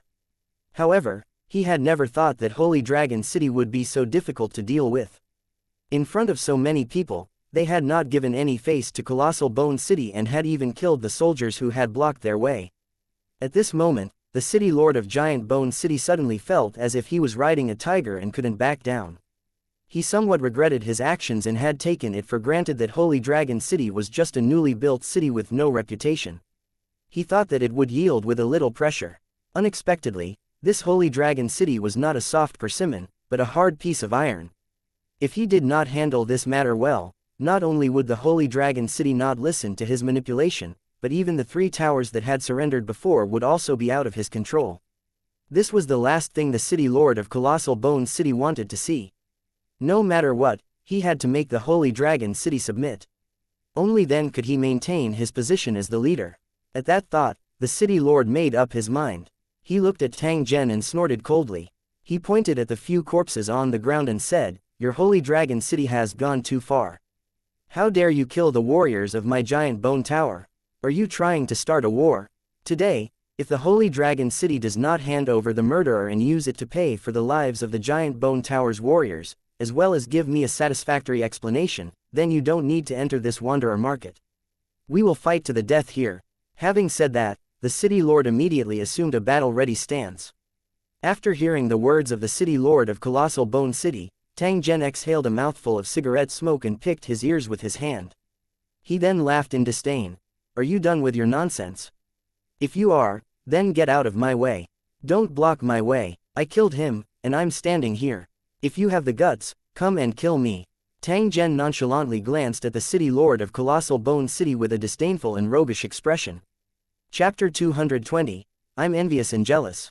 Tang Zhen's actions clearly showed that he didn't put the city lord in his eyes. The city master was enraged by this, and his eyes widened as a killing intent surged from his body, causing one to shiver in fear. Tang Zhen was the first to bear the brunt of the attack, but his expression did not change. He glanced at the city lord of Colossal Bone City and gently waved his hand. When the Holy Dragon City soldiers behind him saw this, they immediately loaded their guns and aimed at the unsheathed weapons of the Colossal Bone City soldiers behind him. Once the battle began, the warriors of the city would become their primary targets. The mayor of Colossal Bone City narrowed his eyes. His gaze swept across the automatic rifles in the hands of the Holy Dragon City warriors, and his pupils shrank. He also had some understanding of the power of this kind of flintlock. This Holy Dragon City's stinky brat was really lucky to have so many flintlocks. Once they opened fire, he would definitely suffer a huge loss. As for himself, he had a rank 5 cultivation base, so he didn't have to worry. However, the brat in front of him also had a level 5 cultivation. With him holding him back, once the battle began, he would not be able to split himself and his subordinates would only be able to endure the beating. Thinking of this, the Giant Bone City master's heart sank. He did not expect that ever since the Holy Dragon City appeared, he had been suppressed in every way. He could not fight, and it was too aggravating to swallow his anger. What was the best solution? Many thoughts ran through the city master's mind, but he was unable to make up his mind. At the end of the day, the city lord had simply wanted to take advantage of the chaos to increase the city's strength, and it was a profitable business. With Tang Zhen's appearance, he could no longer gain any advantage. If he still intended to obtain the position of the 5-city alliance's commander, this battle would be unavoidable. However, the losses incurred in this battle would definitely exceed the bottom line of the Colossal Bone City's lord. Should they fight this battle or not? Just as the city lord of Colossal Bone City was in a dilemma and both sides were ready to draw their swords, a slightly chubby man stepped forward. The man chuckled at Tang Zhen before turning to the city lord. Please calm down, both of you. There's no need to get so angry over such a small matter. Please listen to me. Tang Zhen turned his head to look at the chubby man and sized him up. The city lord of Colossal Bone City also did not say anything. The chubby man saw that the two of them did not speak, so he continued to smile and said, both sides are at fault in this matter. The warriors of the Tower of Giant Bone City should not have made the decision to inspect the Holy Dragon City's carriages, and the warriors of the Holy Dragon City should not have killed people as they pleased. However, with the enemy in front of us, I hope the two of you can consider the big picture. Wouldn't it be a joke if there is internal strife right after the five-city alliance has gathered? This army of the corpse race is fierce and brave. It's not a disaster that can be eliminated in a short time. Therefore, in the days to come, we must work closely with each other. We must not fall out because of this matter. The chubby man looked at the city lord after saying that. The city lord's face was as calm as still water. He stared at Tang Zhen for a moment before turning to the chubby man and saying, the lord of Redwater City is right. Let's put today's matter in mind and deal with it in the future. HMPH. After the city lord finished speaking, he looked at Tang Zhen and coldly snorted. He then turned around and walked toward the center of the Wanderer Market. When the soldiers of the Tower City saw this, they sheathed their swords and turned to leave with faces full of resentment. Tang Zhen laughed in disdain as he looked at the back of the city lord of Colossal Bone City. If it wasn't for the fact that he still needed to use Colossal Bone City to fight against the corpse race, Tang Zhen would have killed this fellow long ago and would not have allowed him to speak so much. This time, Tang Zhen had already made up his mind to use this opportunity to establish the Holy Dragon City's strong image. He would not be the least bit polite to anyone who dared to provoke the Holy Dragon City. The city lord of Colossal Bone City wanted to use Holy Dragon City as a stepping stone to show off his might. He was truly blind. Tang Zhen no longer paid attention to the leaving Giant Bone Tower's city lord. He cupped his hands towards the Scarlet Water City lord beside him and said with a faint smile, I'm new here. I have to thank the Redwater City Master for helping me out. The Lord of Redwater City said that he did not dare to and then chatted with Tang Zhen for a while. After the Lord of Redwater City left, Zhen Tang gestured to Tai Seng who was behind him and jumped into the military jeep. The convoy from the Holy Dragon City started moving again, slowly driving into the Wanderer Market. Under the gazes of countless warriors, they finally stopped in the middle of an open space. Fully armed Holy Dragon City soldiers jumped out of their war chariots and began to build a camp under Tai Seng's command. The eyes of the other Lusheng soldiers who were watching from the side lit up. They were very envious of the excellent equipment of the Holy Dragon City soldiers, especially the flintlocks on their bodies, which were said to be worth at least thousands of brain beads. The soldiers of the city knew very well what a few thousand brain pearls meant. With the addition of excellent armor and the steel machetes at their waists, it meant that every Holy Dragon City soldier was a mobile human treasure vault. Envious and greedy gazes constantly swept across the Holy Dragon City's soldiers, the meaning of which was self-evident.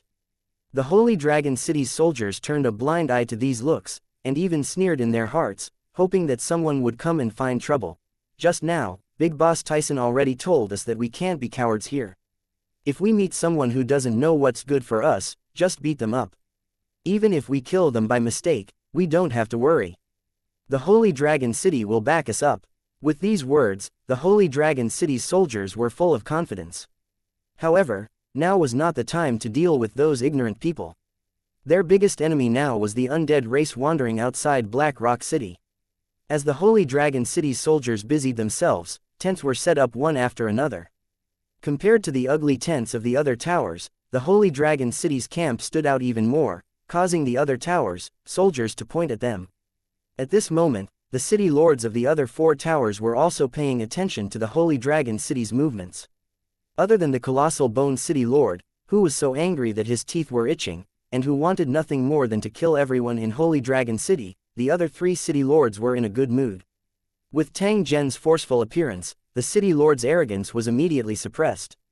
When they thought of how he had suffered in silence but was unable to do anything, the three city lords couldn't help but secretly laugh. Not far from the Holy Dragon City's camp, the Scarlet Water City Lord and the Earth Valley City Lord were sitting together. Brother Scarlet Water, you have always been cautious.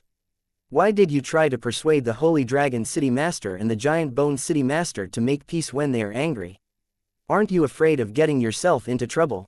The Earth Valley City Master was an old man. He was short and strong, with rough skin and unusually wide hands. At this moment, he was looking at the Scarlet Water City Master with a puzzled face and asked the question that had been bothering him.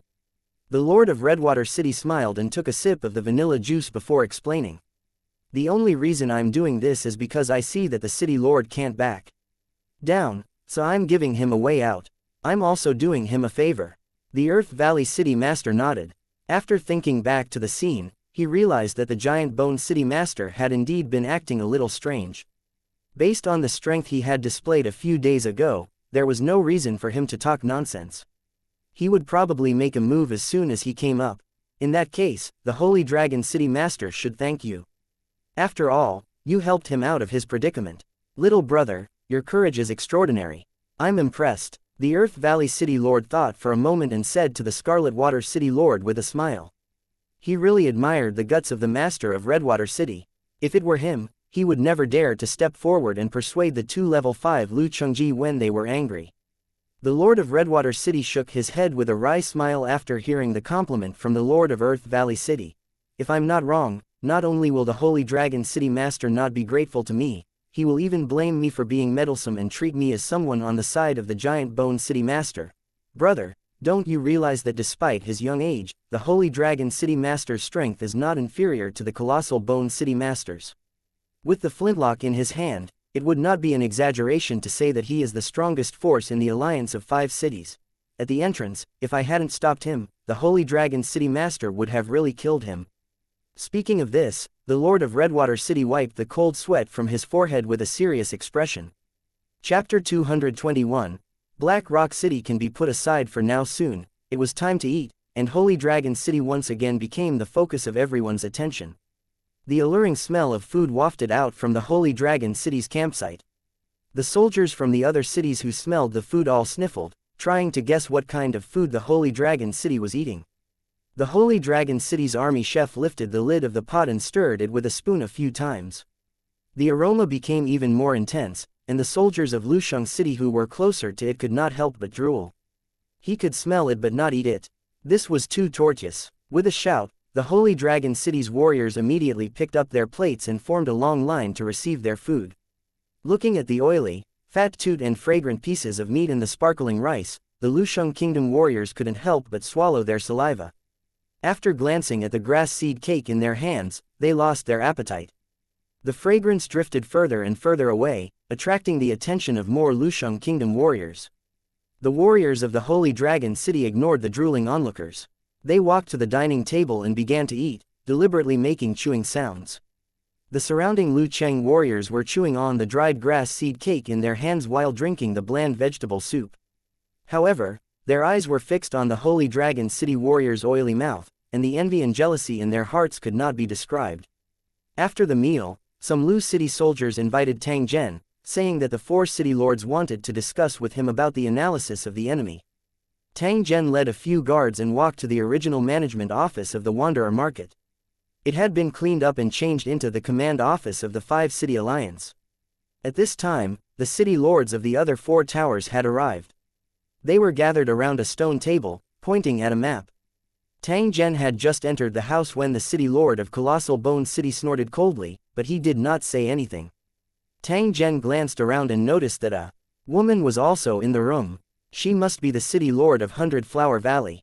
Originally, he thought that since the 100 Flower Valley's city lord could build a city, she should be a burly and tough woman. However, when he saw the 100 Flower Valley's city lord's face, Tang Zhen was still stunned. The city master of Centauria Valley was wearing a red cloth robe with a set of exquisitely made elf battle armor on the outside, which outlined the curves of her body and made her look valiant and heroic. Her face was also very delicate, with clear contours and a heroic spirit. No matter from which angle, this 100 Flower Valley city mistress was a standard beauty.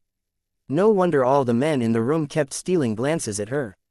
When the 100 Flower Valley city lord saw Tang Zhen's unblinking gaze sizing her up, her embroidered brows slightly furrowed, but she did not say anything. After all, Tang Zhen's strength was there for all to see. She only had a rank 3 cultivation and did not dare to be too presumptuous. Tang Zhen was only curious about how this woman was able to build a city tower and did not have any other intentions. Shifting his gaze away from the face of the 100 Flower Valley's city lord, Tang Zhen walked to the front of the table. He glanced at the contents of the map and could not help but frown slightly. From the information displayed on the map, Black Rock City was surrounded by an impenetrable siege. The cultivators from Black Rock City must have paid a huge price to break out of the corpse race's siege. And ask, please like and share the video on the YouTube channel Cultivation Audiobooks. For help, Tang Zhen did not care about the losses of Black Rock City. What he cared about was how to get rid of the corpse race with the least cost. Although he was helping Black Rock City to get out of trouble in name, Tang Zhen did not wish for Black Rock City to get out of trouble too soon. According to his plan, he should first wipe out the buildings of the corpse race before thinking about saving Black Rock City. Cut the weeds and eliminate the roots, striking the vital points. Tang Zhen shifted his gaze away from the surroundings of Black Rock City. He recalled for a moment and pointed at a location on the map. Then, he used his finger to draw a circle. Tang Zhen raised his head and glanced at the people around him. He softly said, "The reason why the Corpse Clan is so powerful is because of their infectious ability. If the source of the infection is not completely removed, the number of the Corpse Clan will only increase." Everyone's eyes were fixed on Tang Zhen as he continued to narrate. "The place I'm pointing at is the base camp of the corpse race. There's a building that belongs to the corpse race there, and it's already a city. All of you are city lords, and you all know the way to advance Lu City, which is to sacrifice a large number of brain beads. For everyone, the accumulation of brain pearls is a long process, but for the corpse race, it's an easy task." Tang Zhen paused when he said this. After drinking a mouthful of water, he continued to speak his thoughts. They can use the corpse monsters to kill monsters and obtain a large number of brain pearls. They can also use the method of raising venomous insects to let these corpse monsters continuously level up, and then remove their brain pearls. And what I'm most worried about is the ability of the corpse clan's Lu Chang. It's fine if it's just a normal ability, but based on my understanding of the undead race, the buildings they build are probably not simple, so I think we should raise the undead race's buildings first." "You make a lot of sense," the city lord sneered, "but what makes you think you can back up your guess?" After hearing the city lord's question, no one said anything. Instead, they all looked at Tang Zhen, wanting to know how he would answer. The truth was just as the city lord had said. If Tang Zhen's words were based on mere speculation, then they would not be very convincing. The city lords would not change their target just because of a few words. Tang Zhen glanced at the city master and snorted, "Since I've said so, I'll naturally have the facts as my basis. Perhaps you don't know, but the corpse clan came from another dimension. Their goal is obvious, which is to turn all living creatures into corpse monsters and control the entire surrounding area. The mastermind behind the undead race is called the Spiritual Brain Undead King. It has the cultivation of a lord tier, and I've fought it once. It's definitely a tough bone to chew." Everyone was slightly shocked when they heard Tang Zhen's story. The way they looked at Tang Zhen immediately changed. They had some understanding of the strength of a lord tier, which was a process of qualitative change. Ordinary cultivators had no chance of winning against a lord tier opponent. Not only did the Holy Dragon City's city lord know the origin of the corpse race, but he had also fought with a lord tier spirit brain corpse king and successfully escaped. This was a symbol of strength in itself. These city lords imagined themselves running into a lord tier monster, but they realized that they had no chance of escaping. The Colossal Bone City's city lord's expression was dark. He was considering the truth in Tang Zhen's words. If what the other party said was true, the Holy Dragon City lord's strength could not be underestimated. Although the two sides had enmity from the very beginning, that did not mean that they had to be in a state of mutual hostility, because that could easily lead to a spark, and the city lord did not want to suffer unnecessary losses. This time, the city lord of Colossal Bone City had a great plan in mind, and he could not afford to waste his combat power. After thinking up to this point, the city lord did not say anything else and began to listen to Tang Zhen's story. The other three city lords also chose to remain silent. Tang Zhen gently laughed upon seeing this. He continued to explain his analysis. "This spirit brain corpse king has a strange ability, and it does things in the same way.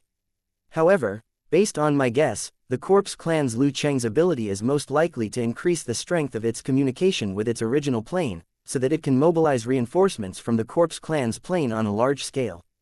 As long as the Corpse Clan's city isn't destroyed, what we're doing will only be putting a stop to the boiling soup, and we might even miss the best opportunity to make a move. After Tang Zhen said this, he looked at the 4 city lords and said in a deep voice, "Once the Corpse Clan becomes powerful, none of you here can escape the danger of destroying the city." Chapter 222, The Sound of a Cannon, Shocking Everyone. Tang Zhen wasn't trying to scare them. Black Rock City was a good example, and everyone was very clear about it. If the truth was as Tang Zhen had said, then they would have to fight the Corpse Race's city. Otherwise, once the Corpse Race's power was established, they could forget about escaping by luck. However, the undead city was guarded by Lord-tier monsters and was heavily guarded. It would be far more difficult to capture and destroy it than to break the siege on Black Rock City. Was it worth it? Everyone had their own selfish motives. The reason why these city lords agreed to help in the battle was because they had their own reasons, but no one would do a losing business. Tang Zhen did not continue to speak as he looked at the 4 city lords, who had uncertain expressions. This was because he had already said all the information that he needed to say. As for how they would choose, it was up to these people. In fact, even if these 4 turreted cities did not send troops to attack the Corpse Race's turreted city, Tang Zhen would not mind at all. At most, he would label them in his heart. After dealing with the Corpse Race in Black Rock City, he would slowly deal with them.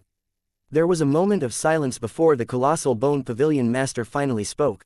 "The purpose of our army this time is to help Black Rock City break out of its siege. Therefore, I will not attack the city of the Corpse Clan. I don't care what the others do." Having said that, the city lord sat down on a chair to the side, waiting for the other 3 city lords to make their stand. At this moment, he and Tang Zhen were in opposing positions. He also wanted to see the choices of the other 3 city lords. The master of Chishui City rolled his eyes and took a few steps toward the master of Colossal Bone City. His attitude was self-evident. After seeing the choice of the Lord of Redwater City, the Lord of Earth Valley City hesitated for a moment. He smiled at Tang Zhen and walked to the side of the Lord of Giant Bone City. Seeing the 2 level 2 city lords supporting her, Giant Bone City's city lord smiled and turned to look at the 100 Flower Valley's city lord. As long as this woman also supported him, Tang Zhen would become a loner, and he would have the advantage. To the side, Tang Zhen smiled and did not say anything. He also turned his gaze towards the 100 Flower Valley's city lord. Seeing that everyone's eyes had stopped on him, the 100 Flower Valley's city lord faintly smiled. He turned to look at Tang Zhen and asked with a clear voice, "I have a few questions, I wonder if City Lord Tang can answer them." After seeing Tang Zhen gently nod his head, the 100 Flower Valley's city lord continued, "City Lord Tang, are you confident that you can get close to the tower guarded by the Corpse Race? Or are you confident that you can defeat the Spirit Brain Corpse King? As you said, the other party is a lord level. If they did not have enough confidence, Blossom Valley would not take this risk with you." After hearing the question raised by the 100 Flower Valley's city master, everyone understood her attitude. As long as Tang Zhen had the confidence to destroy the Corpse Race's tower, then the 100 Flower Valley's tower would choose to follow Tang Zhen. Otherwise, it would stay to help Black Rock City out of its predicament. The Colossal Bone City Lord's expression was a little ugly. However, he still looked at Tang Zhen and waited for his reply. In fact, everyone present was very concerned about this question. They also wanted to know what methods Tang Zhen had to destroy a city guarded by a Lord-tier monster. Through Tang Zhen's methods, one could also judge the strength he possessed from the side. After all, everyone was the lord of a building in the same area. There were only benefits and no disadvantages in understanding each other's strength. Tang Zhen saw that everyone was looking at him. He chuckled, "Since you all want to see my methods, then please come with me." After saying these words, Tang Zhen took the lead and walked out of the house. The remaining 4 city lords exchanged glances and followed closely behind. Tang Zhen led the way while the 4 city lords and their guards followed behind. Not long after, they arrived at the Holy Dragon City's campsite. Under everyone's gaze, Tang Zhen walked to the front of the open military transport vehicle. Pointing at the super light howitzer on the car, Tang Zhen looked at everyone and said, "This is my method. Is everyone clear?" Now, looking at the super light howitzer fixed on the military transport truck, the 4 city lords looked at each other. They really could not figure out what the use of this metal frame was. On the other hand, Centauria Valley's city lord carefully sized up the super light howitzer, but did not say anything. The city lord walked up to the transport vehicle and looked at it with a blank expression. He then turned to Tang Zhen and said, "Forgive my poor eyesight, but may I ask please like and share the video on the YouTube channel Cultivation Audiobooks." "What this is, City Lord Tang? How can it help you clear the corpse monsters outside the corpse clan's tower?" "This is my secret weapon. You'll see how effective it is soon." After Tang Zhen finished speaking, he waved his hand at the soldiers who were guarding the cannon. The soldiers immediately untied the ropes that were holding the cannon. Big Bear commanded 2 ogres to come forward and carry the super light howitzer to the ground. Looking at the fully armed ogres, these city lords were filled with envy and jealousy. They had long discovered these shockingly large monsters and were shocked by their might. They also had a preliminary understanding of the wealth of Holy Dragon City. The resources required to nurture such ogres were not something that ordinary people could afford. Since the appearance of the Holy Dragon City army, the strongest impression they gave people was that they were rich. Whether it was the huge war chariot, the excellent equipment, or the daily food and lodging, they all showed the style of a local tyrant. Regarding the Holy Dragon City's way of doing things, the 4 Castellans, other than showing disdain on the surface, were actually very envious in their hearts.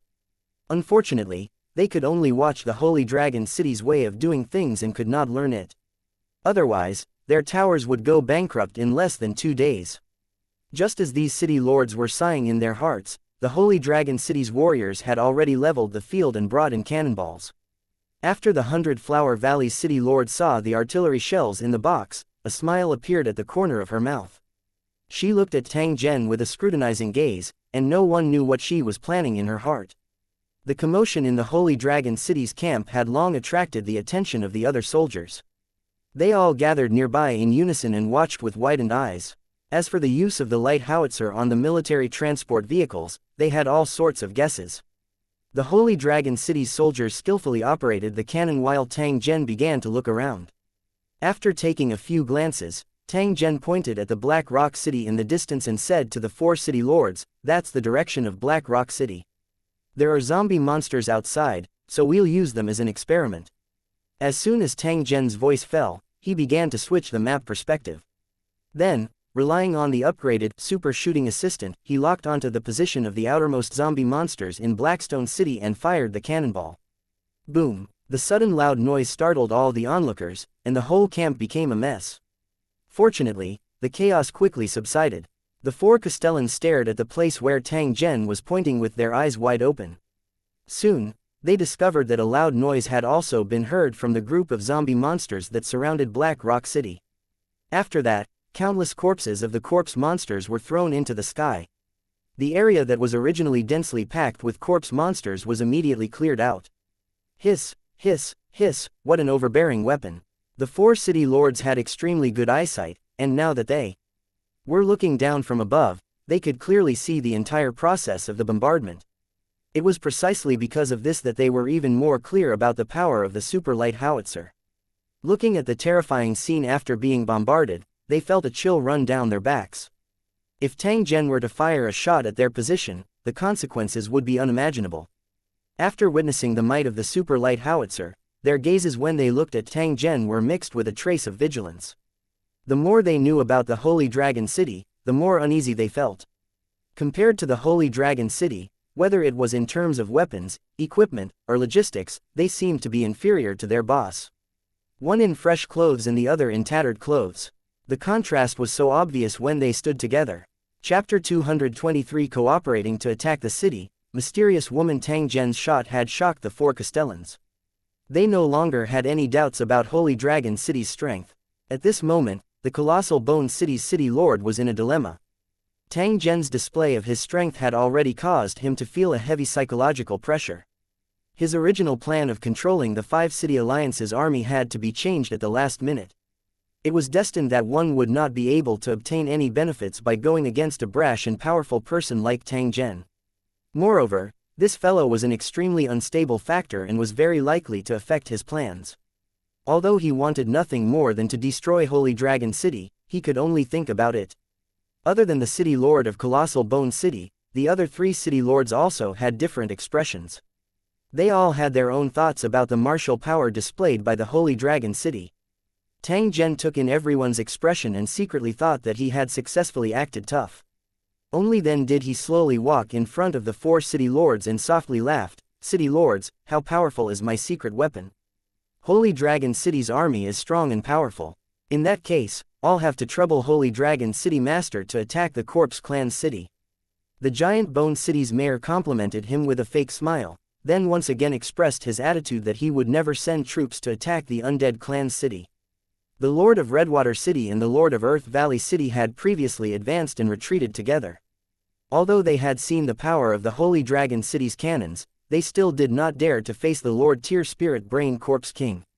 They were small and could not afford to suffer too big of a loss. The 100 Flower Valley City Lord mused for a moment before cupping his hands towards Tang Zhen and saying, "Since the Holy Dragon City Master is so confident, then this little sister will accompany you to explore this dragon's pool and tiger's den." Tang Zhen didn't expect that this woman would actually dare to follow him to attack the Corpse Race's city. He looked deeply at the 100 Flower Valley's city master and cupped his hands. No, I'll still need the help of the city master of 100 Flower Valley."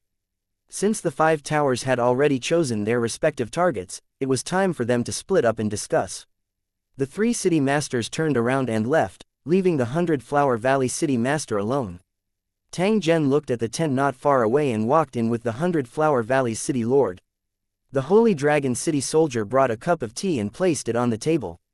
After Tang Zhen and the 100 Flower Valley city lord sat down together, he extended his hand and indicated for the other party to drink. The city lord of Centauria Valley nodded slightly and picked up the teacup. Her movements were extremely elegant. Tang Zhen took a glance and felt a slight difference in his heart. This was because the tea-drinking posture of the 100 Flower Valley's city lord was quite similar to the tea-drinking technique of his original world. After putting down the teacups, the 2 of them began to discuss how to attack the Corpse Clan City. According to Tang Zhen's plan, they would first use the super light howitzer to bombard the surroundings of the Undead Clan's building for a long time. Then, the soldiers from both sides would approach the Undead Clan's building and attack with firearms. The main show was coming up next. Tang Zhen would lead the cultivator battle team to attack the interior of the Corpse Race's city to find its foundation and find a way to take it away. Tang Zhen also had a strategy to deal with the Spirit Brain Corpse King. After the 2 sides came to an agreement, they decided to set off the next morning and set up camp at a place about 3 kilometers away from the Corpse Clan's building. Then, they started to bombard the building. After the 100 Flower Valley's city lord left, Tang Zhen lifted his teacup and took a light sip. His brows furrowed once again. He felt that he couldn't see through this woman. There was something wrong with this woman. Her background was definitely not simple. She spoke and acted very cultured. Although she appeared valiant and heroic, her living habits from the past showed that she was very different from ordinary wanderers. When Tang Zhen showed the super light howitzer, this woman's gaze was very strange. When the 2 of them were talking just now, she had asked Tang Zhen about the number of shells he was carrying and the average lethality parameters of the howitzer. An ordinary city lord in the world of Lusheng would definitely not be able to ask. Please like and share the video on the YouTube channel Cultivation Audiobooks. Such a question. When Mo Ran and Tang Zhen were talking, they had mentioned the city lord of the 100 Flower Valley. They said that her origin was very mysterious. Even the outside world knew very little about the tower city of the 100 Flower Valley that she had built. Through today's contact, Tang Zhen believed that this woman definitely had a great background. Perhaps she came from an organization with a long history or a powerful city. In such a place, she had the opportunity to receive etiquette training and also the opportunity to come into contact with all kinds of strange things, including weapons such as howitzer. The world of Lusheng was too mysterious, and all kinds of strange things could appear in this world. It was not a big deal that the city lord of 100 Flower Valley had seen a howitzer. The key question was how many of these weapons the force behind her had. The weapons that came from his original world were the most powerful guarantee for Tang Zhen to conquer the world. Before new weapons and energy were invented, he must guarantee that he would have exclusive possession of them. If this 100 Flower Valley's city lord also had a similar hot weapon in his hands, then Tang Zhen would have no choice but to ruthlessly destroy the flower and directly wipe out this 100 Flower Valley's city tower to avoid any future trouble. However, from the looks of the 100 Flower Valley's soldiers, equipment, perhaps Tang Zhen was overthinking. According to the Cornerstone platform's trading price, weapons like automatic rifles could easily cost thousands of brain matter. Other than Tang Zhen, who had the ability to cross planes, other forces could not afford to equip such weapons. Perhaps this Centauria Valley city master had only seen a similar weapon, but he did not have the strength to equip it on a large scale. At most, he had one or two weapons that he kept hidden and used as secret weapons. After Tang Zhen thought for a while, he no longer thought about this problem. Instead, he took out a book and slowly read it. Night slowly fell, and the entire camp was filled with burning bonfires, dyeing the night sky crimson. Due to the undead race's rampage, almost all the monsters nearby had been killed and turned into a member of the undead. It was also for this reason that the surroundings of the Wanderer Fair were extremely quiet, and no monsters came to harass them. Tang Zhen put down the book in his hand. After he went out to patrol, he laid on the bed and fell into a deep sleep. Early the next morning, after the Holy Dragon City's soldiers had their breakfast, they set out to camp and prepared to set off for the Corpse Clan's city. The warriors of Centauria Valley's towers were also ready. After regrouping with the Holy Dragon City's carriages, both parties slowly left the Wanderer Market under the watchful eyes of the warriors of the other three towers. Tang Zhen sat in a military jeep as he sized up the 100 Flower Valley's loose city soldiers that were slowly advancing not far away. Most of them were wearing a strange kind of rattan armor, which was dark in color. Their weapons were slender sabers, which looked quite delicate. Perhaps it was because they had a female castellan, which caused the warrior equipment in 100 Flower Valley to reveal a trace of fine and soft beauty. The vehicle they were using was a strange-looking beast that looked like a combination of rhinoceros and ants. Each horn was more than half a meter long, and there were more than 50 of them in total. They were used to carry supplies. The city master of 100 Flower Valley was riding a war horse, surrounded by 10 female cultivators. She was particularly eye-catching among a group of men. Tang Zhen looked for a while before retracting his gaze. Through the map view, he could already see the city of the undead race. Chapter 224 Sky-Shaking Cannon Fire. Corpse Race Heavy Cavalry. Tang Zhen didn't get too close to the Corpse Clan city. Instead, he advanced to a suitable distance before stopping. As the convoy stopped, the warriors of the Holy Dragon City immediately jumped off the chariots and began to set up a defensive position to defend against the zombie monsters that tried to rush over and stop the bombardment. Nearly 100 mines were placed in front of the defensive position. Due to the characteristics of the undead race, these mines did not need to be buried and could be placed directly on the ground. The Centauria Valley warriors who had followed the Holy Dragon City soldiers here were dazzled by their swift movements and all kinds of weapons and equipment. From time to time, they would exchange a few words with their companions and guess the use of the weapons and equipment. 100 Flower Valley's city master was watching intently. As more and more weapons appeared, the surprise on her face gradually deepened, and the smile on the corner of her mouth became more and more obvious. After the temporary position was set up, the super light howitzer was also ready. Tang Zhen stepped forward and adjusted the coordinates before starting to fire. The deafening sounds of the cannons continued to ring out, forcing the Holy Dragon City warriors to plug their ears and open their mouths to prevent their eardrums from being damaged. The wild beasts that were used to carry supplies in 100 Flower Valley were so scared that their legs were shaking, and they kept letting out low growls. If not for the soldiers of the tower, they would have fled in all directions. As soon as this terrifying weapon of war showed its might, it caused a huge number of casualties. To the corpse race, through the map view, Tang Zhen could clearly see countless zombie monsters and undead clan being hit by the cannonballs. Then, under the violent shock waves, they were torn into countless pieces of charred meat. Broken armor and clothing flew in the air, leaving these remains without a single piece of clothing. A corpse monster centurion looked at the sky blankly. With its remaining thoughts, it still could not figure out where the cannonballs that fell from the sky came from, let alone lie down and dodge them.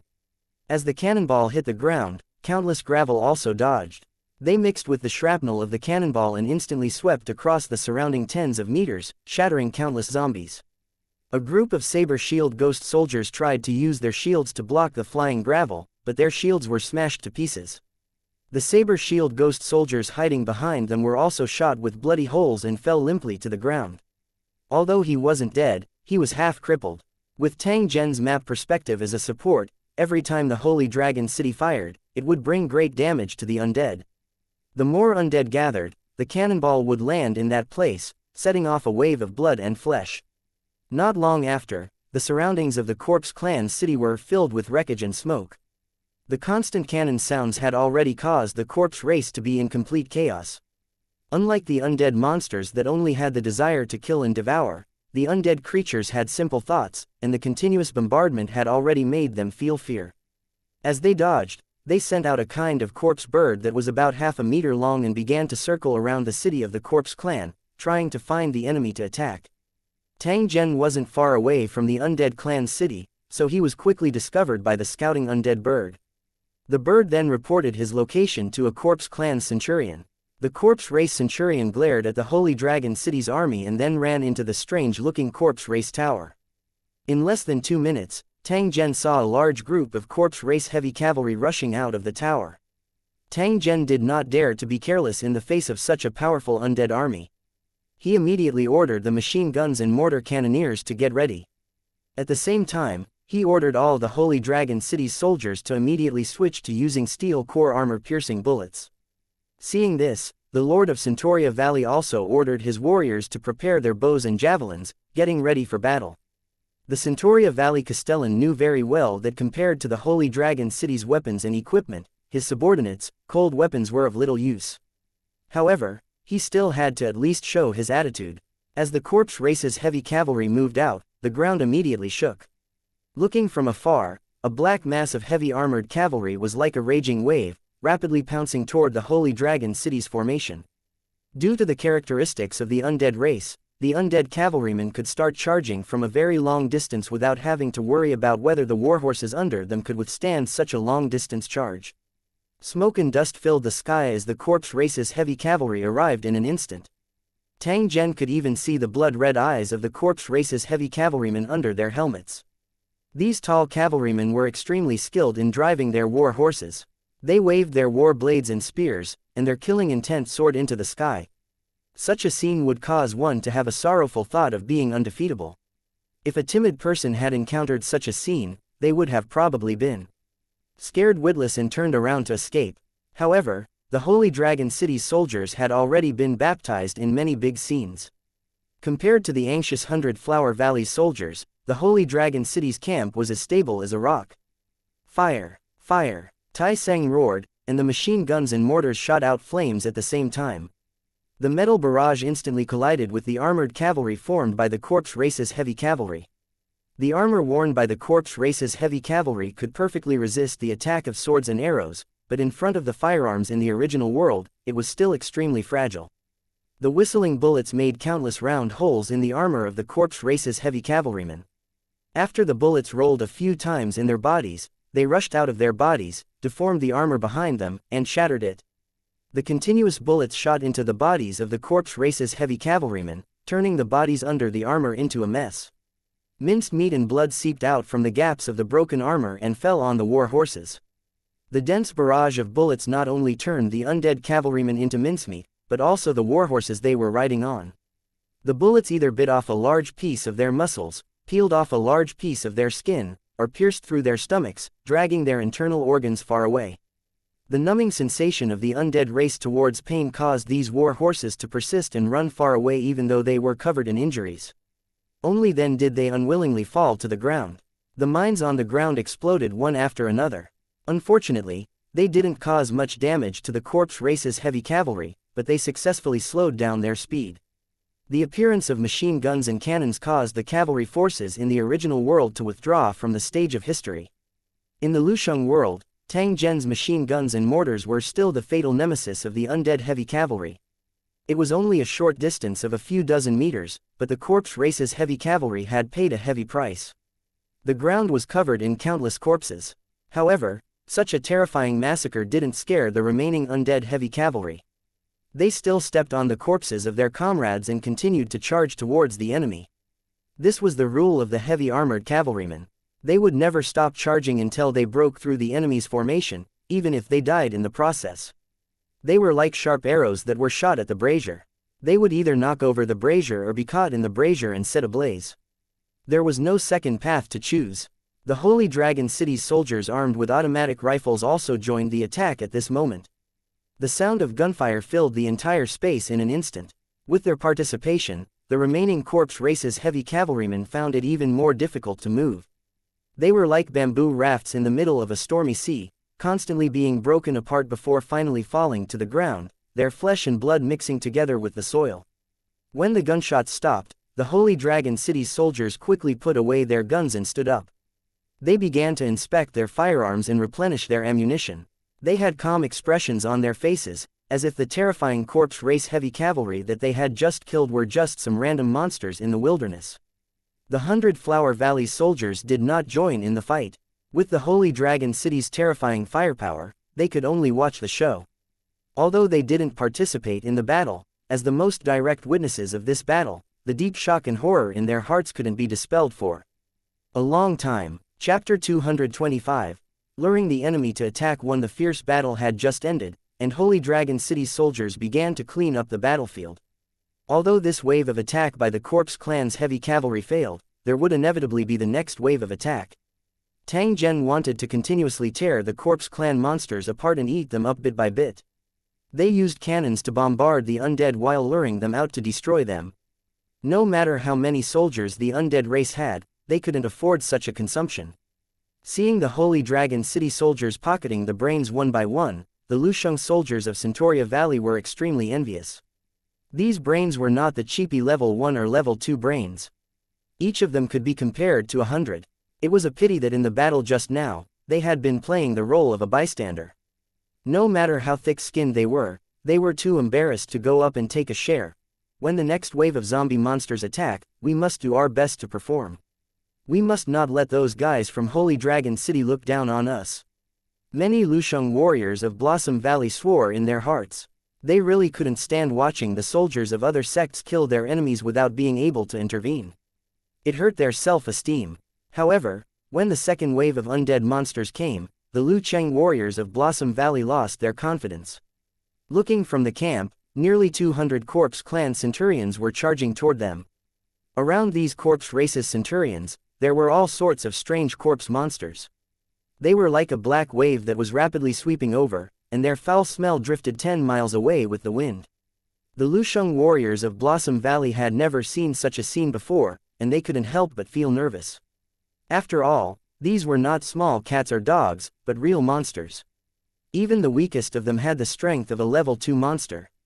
For the warriors of the Tower City, a battle with dozens of monsters could be considered a big battle. What would a battle with thousands of monsters be? However, when the panicking 100 Flower Valley soldiers turned to look in the direction of the Holy Dragon City, all they saw were determined faces. There was no panic within the camp. The 100 Flower Valley's warriors, who had originally felt disdain for the Holy Dragon City's ability to kill monsters with their superior weapons, could not help but put away their contempt. Just based on this fearless attitude in the face of danger, the Holy Dragon City was definitely not simple. However, they did not know that the Holy Dragon City had encountered monsters that were more than 10 times the size of the ones in front of them. The soldiers' nerves had long been tempered to be extremely tough. As the monsters continued to approach, the machine guns and mortars finally opened fire, and the zombie monsters at the front were knocked down in an instant. The zombie monsters behind stepped on their comrades' bodies, ignoring the bullets flying towards them and the cannonballs falling from above, and firmly pounced towards the defensive position. The Corpse Clan centurion hid in the middle of these corpse monsters, constantly dodging the bullets and mortar attacks. Other than a few unlucky ones who were accidentally killed, the remaining corpse monster centurions were basically safe and sound. As long as they weren't continuously shot by machine guns, and occasionally hit by a few bullets, their movements would still not be affected. More than a dozen Holy Dragon City soldiers with anti-material firearms lay on the top of the chariots and began to lock onto the corpse centurions. Every time a gunshot rang out, the corpse centurions who were being attacked would be enraged beyond words. Unlike the machine guns strafing, this kind of accurate shooting caused greater damage. The snipers of the Holy Dragon City locked onto the vital points of the corpse centurions. From time to time, a corpse centurion's head would be blown up, and his huge body would crash to the ground. By the time the zombie monsters entered the range of the rifles, nearly half of the zombie centurions had lost their combat power. The guns and weapons from the original world were used to perfection by the natives of the building world. Each of them was comparable to a sharpshooter, and the corpse monsters were in great pain. At a distance of about 300 meters, the zombie monsters did not have such a level of long-range attack. This also meant that the Holy Dragon City soldiers did not have to worry about the problem of defense. They only kept pouring bullets at the zombie monsters. When the undead were less than 200 meters away, the undead archers who had been hiding at the back began to shoot. A large number of black arrows came from afar, and a few landed on the ground from time to time.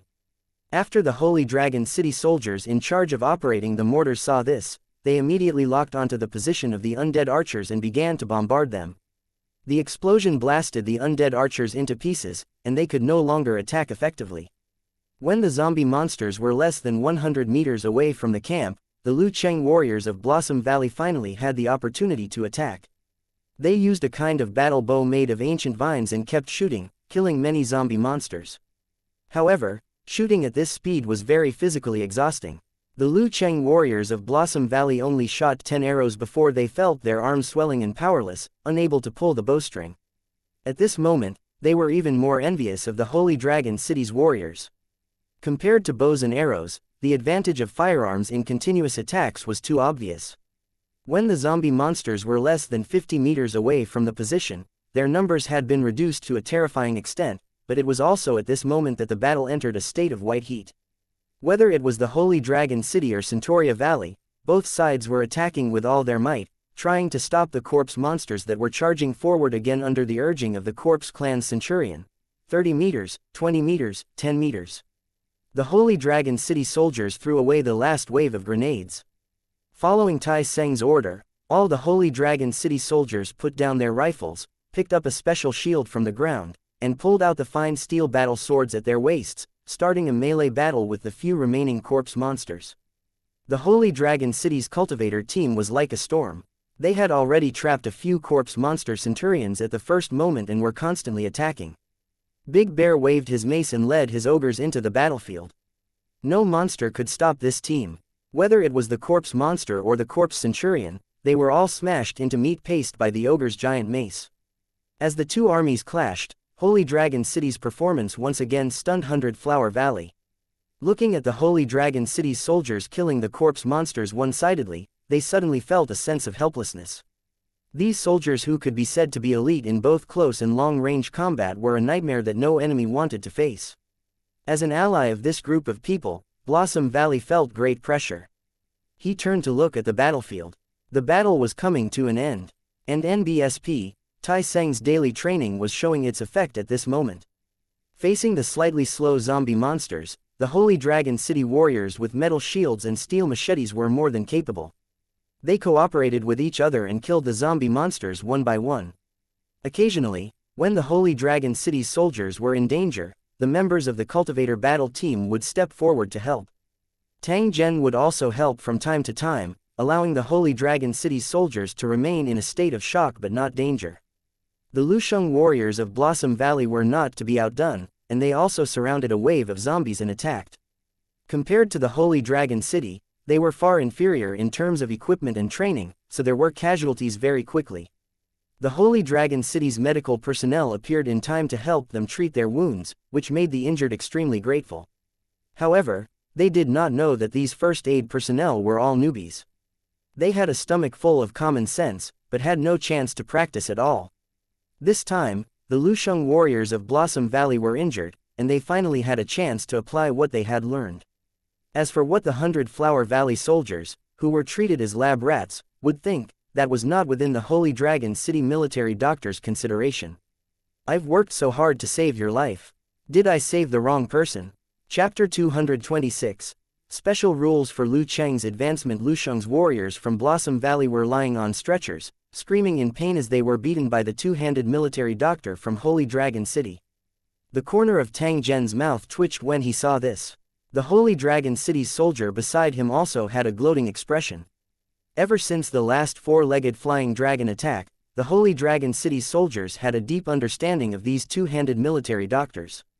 At that time, a Holy Dragon City soldier with an injury to his abdomen had been wrapped up like a mummy, unable to even turn over. The Holy Dragon City soldier who was helping to carry the injured man laughed all the way, making the injured Lu Cheng soldier feel so ashamed that he wanted to die. After the Holy Dragon City's soldiers were injured, they did not dare to rashly trouble this group of people.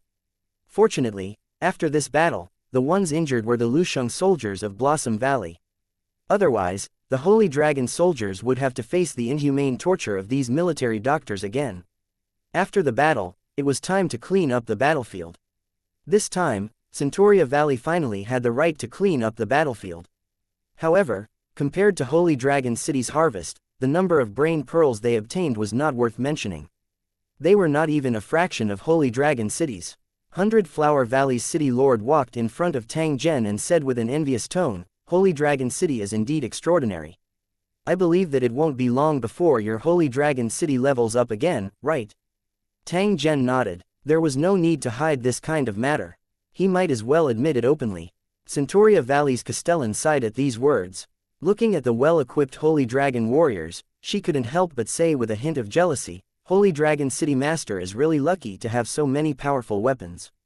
In this area, I'm afraid no force can stop your rise." Tang Zhen glanced at the 100 Flower Valley's City Master and said in a deep voice, "You're wrong. The endless wilderness is so vast. This area is too small. It can't stop the Holy Dragon City from advancing." The Lord of 100 Flowers City chuckled and looked at Tang Zhen. "The Holy Dragon City Lord is so ambitious. I really want to know, after destroying the Corpse Race's city, is the Holy Dragon City planning to expand the results of the battle and wipe out all of its small cities?" A cold glint flashed across Tang Zhen's eyes as he asked, "What do you think?" The city master of Centauria Valley shook her head gently. She looked at the distant sky and said with a heavy tone, "Your Holy Dragon City is so powerful, so upgrading and expanding your territory is inevitable. However, if you do so, the first to suffer will be the human race. The Holy Dragon City's army is strong, but do you know what the human race is currently facing? It's no exaggeration to say that they're not far from being exterminated." When the 100 Flower Valley's city lord said this, he took a deep look at Tang Zhen and continued, "The endless wilderness is indeed vast and boundless, but it's rare to see a scene similar to the one we're in. Most of the regions were controlled by the alien races. In those places, the human race didn't have any living space. On the contrary, in this area, although monsters are rampant, the humans have a chance to survive. This is a tragedy." Tang Zhen was silent as he listened for a moment before he suddenly asked, "I heard that there are buildings built by the human race thousands of miles away. Is that true?" 100 Flower Valley's city lord looked at Tang Zhen in astonishment. After a long while, he finally smiled. "The Holy Dragon City Master is indeed shrewd. It seems that you've already begun to doubt my origins. You're right, there's indeed a level 9 city built by the human race 10,000 miles away. This city is called Zhantian, and it has been passed down for 10,000 years. The first patriarch named it Zhantian to remind his descendants that only by fighting against the heavens and earth could the human race survive under the coveting eyes of countless alien races. However, did the city lord know that the Heaven Battling Tower was still surrounded by strong enemies? On the land around it, there were a total of 5 foreign races that were eyeing it covetously. If it weren't for the fact that over the course of countless years, the human race's ancestors have been constantly advancing, the Heaven Battling Tower would have been destroyed by the outsiders, and the tens of millions of humans living in the tower would have long been reduced to bones." After Tang Zhen heard this, he asked the 100 Flower Valley's city lord, "Since you know so much about the things that are thousands of miles away, you must be from that place. However, I have 2 questions that I would like to ask. I hope you can enlighten me. Holy Dragon City Master, please speak. As long as it's something I know, I will definitely tell you." Tang Zhen nodded his head in thanks. After which, he asked, "From what I know, once monsters reach the Lord tier, their numbers will become scarce. I wonder how the Heaven Battling Tower obtains such a huge amount of high-level brain matter. Does the Heaven Battling Tower also have such weapons, and how many of them do we have?" After Tang Zhen finished asking, he looked at the 100 Flower Valley City Master without blinking, waiting for her answer. "The 2 questions you've asked aren't secrets, and I happen to know them very well. I can tell you the answers, but does the Holy Dragon City Lord not have any reaction?" When the City Lord of Centauria Valley said this, he glanced at Tang Zhen with a smile in his eyes.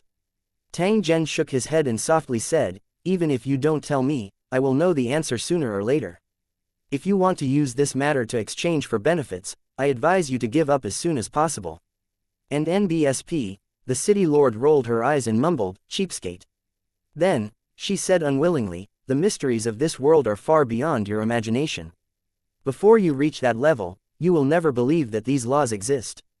When the tower advanced to level 5, it would be able to cross planes and connect to an unknown world. It would be filled with all kinds of terrifying high-level monsters, and level 6 Lord monsters could be found everywhere. Any building that had reached level 5 in a certain area would be qualified to enter this world and fight for the brains of the Lord tier monsters. When one of the turreted cities was successfully upgraded to level 6, the other competitors would head to the newly built turreted city through the spatial tunnel and attack the new turreted city in place of the monsters attacking the city. This was a brutal battle that would only end when one side was completely defeated. If the defending side wins, they can obtain all the inheritance of the attacking side and become rich overnight. After the attacking side wins, the newly upgraded level 6 city can be divided. After that, the space channel will be closed and we will wait for new level 5 towers to join us. Then, we will start collecting the brain pearls and start a new round of competition. Tang Zhen was dumbfounded. He didn't expect that such a magical thing would happen when Lu Cheng advanced to rank 6. If he didn't listen to the explanation of the 100 Flower Valleys City Master today, Tang Zhen would have to wait for Lu Cheng to advance to level 5. When the space channel appeared, he would probably have to fumble around and might have suffered a big loss. This favor wasn't small and Tang Zhen couldn't not return it. When the 100 Flower Valleys City Lord saw Tang Zhen's pensive expression, she chuckled and continued, "You asked me if Heaven Battling City has this kind of weapon you use, and I can clearly tell you that Heaven Battling City does. However, there was a limited number of such weapons. They were basically from some wild buildings and could not be used as mainstream weapons. In addition to this weapon, there are also many strange weapons that you have never heard of in Heaven Battling City.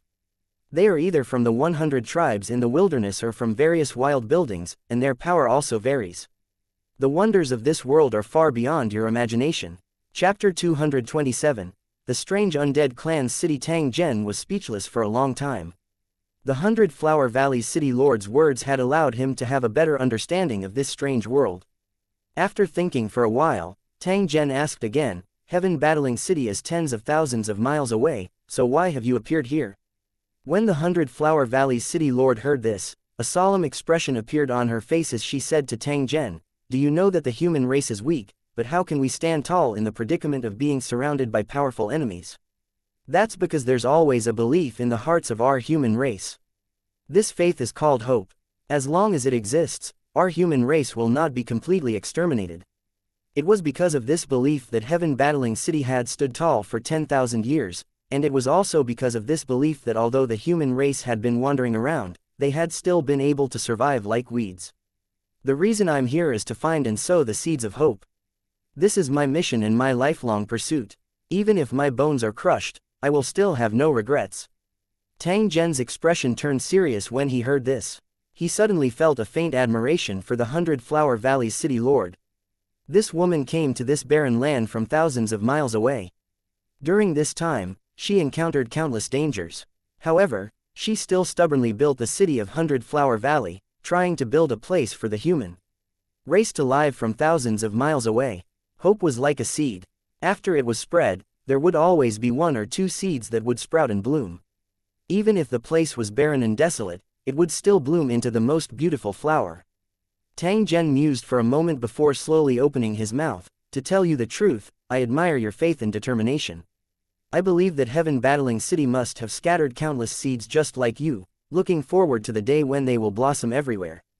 Once we succeed, Heaven Battling City's strength will greatly increase, and it will become another trump card against the foreign races." After he said this, Tang Zhen's expression suddenly turned cold. He looked at the 100 Flower Valleys City Lord and continued, "However, in this region, only my Holy Dragon City is the human race's only hope. Only Holy Dragon City is the only ruler. I'll remind you, if Heaven Battling City dares to extend its claws, you'll have to be prepared to be cut off."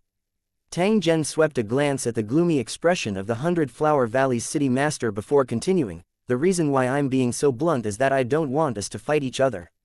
Compared to Holy Dragon City, your 100 Flower Valley is vulnerable. I respect your beliefs and understand your efforts. That's why I said this. Please think twice." These words were truly from the bottom of Tang Zhen's heart.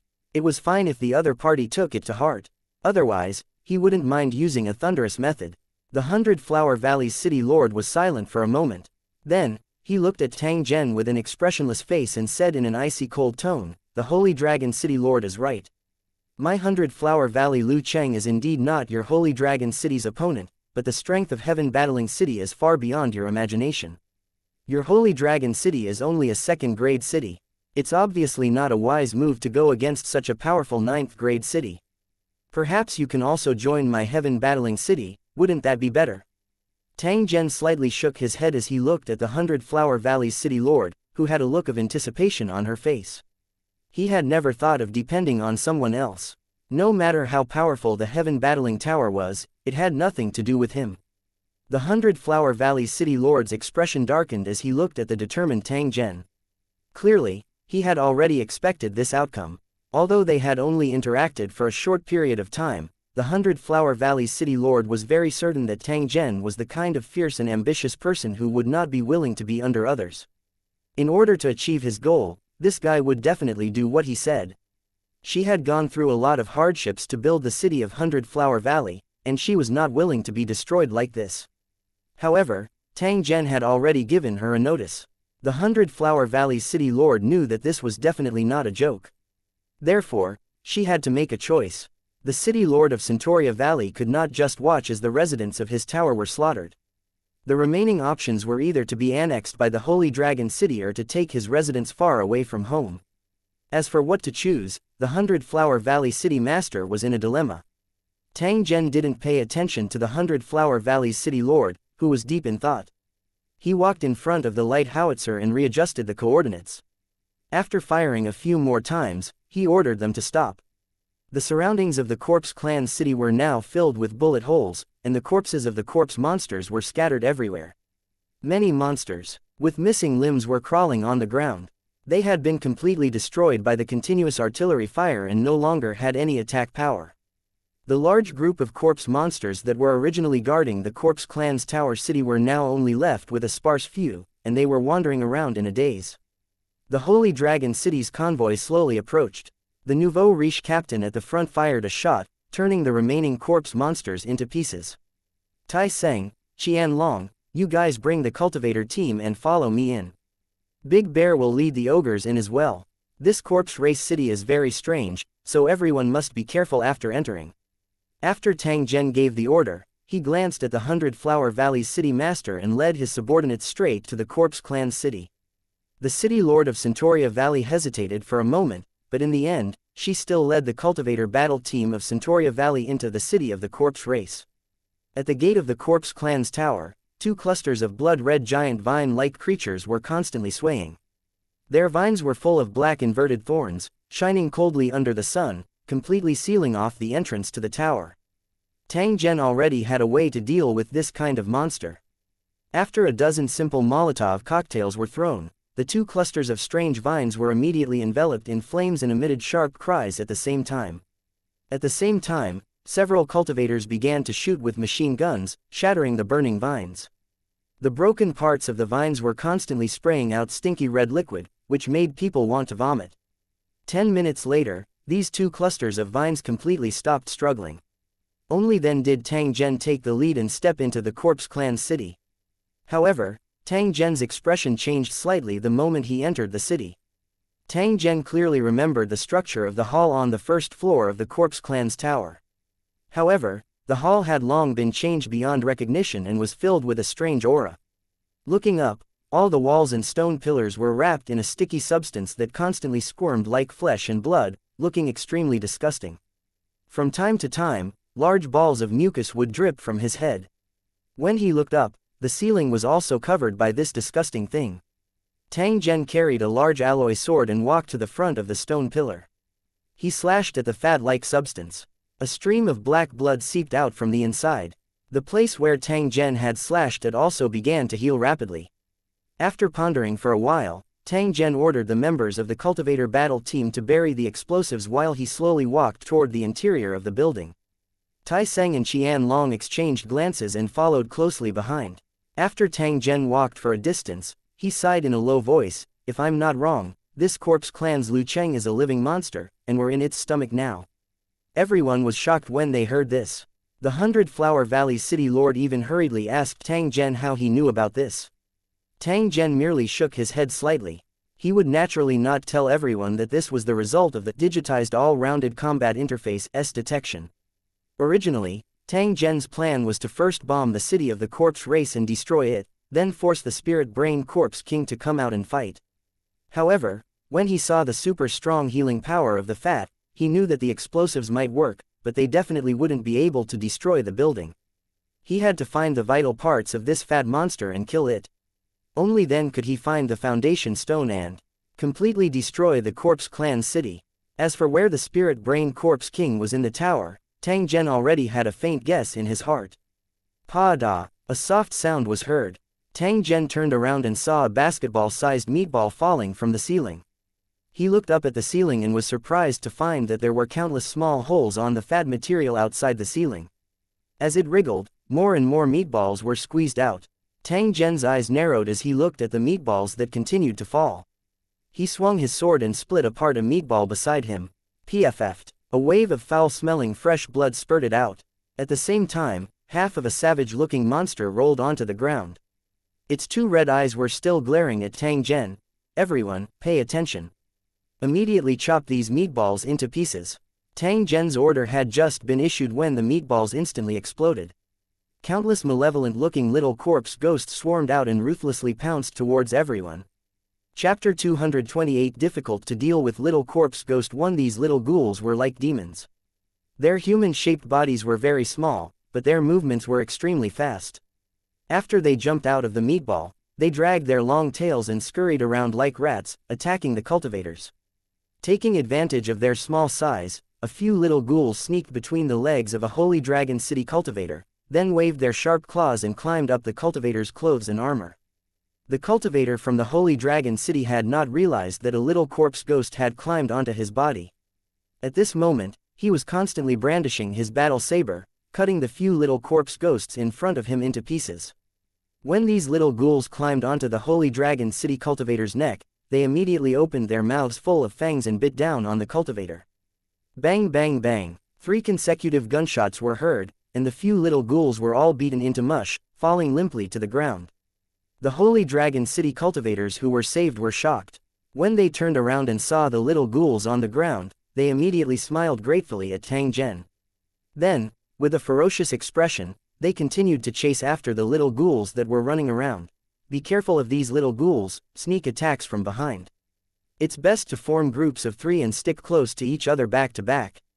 After Tang Zhen reminded him, he locked his gaze on a little zombie that he had nailed to the ground with his alloy sword and activated the monster detector. Undead Clan's Shadow Guard, Level 1 monster. Immature form, a deformed monster that was born prematurely. Its strength is very low, but it is fast. Its teeth and claws have corrosive venom. Weakness. Due to premature birth, its body is extremely fragile and will shatter with a single blow. Looking at the introduction of the monster detector, Tang Zhen had a further understanding of the Undead Clan's city. The current city of the Undead Clan had probably become a nest for hatching all kinds of undead monsters. With the existence of this nest, the spiritual brain corpse king could directly breed the corpse clan without having to waste effort to open the space channel. The cost of opening a space channel was too high, and this method was more cost-effective. The spirit brain corpse king was indeed a wily old fox. After its torture, the corpse race had completely taken root in the tower world. Even if the space channel couldn't be opened, it didn't have to worry about a lack of troops. The current corpse clan's Lu Cheng was only at level 1, but it could already give birth to so many corpse monsters. If it advanced to a higher level, who knew how many corpse monsters it would give birth to at a time? However, this kind of reproduction method of the corpse race's Lu Cheng made Tang Zhen's heart tremble slightly. If he obtained the foundation of the corpse clan's city tower and rebuilt it, would he be able to master this kind of breeding method? At that time, could he also cultivate human bodies in large quantities and use them to host souls? The more Tang Zhen thought about it, the more he felt that it was very feasible. He was also looking forward to the foundation stone of the corpse race's tower. The battle in the hall was still going on, and more little corpse ghosts were being produced in advance. The ground was filled with broken meatballs, and the little corpse ghosts were scurrying around. In fact, as long as they were careful, these little ghouls would not be able to cause any harm to cultivators.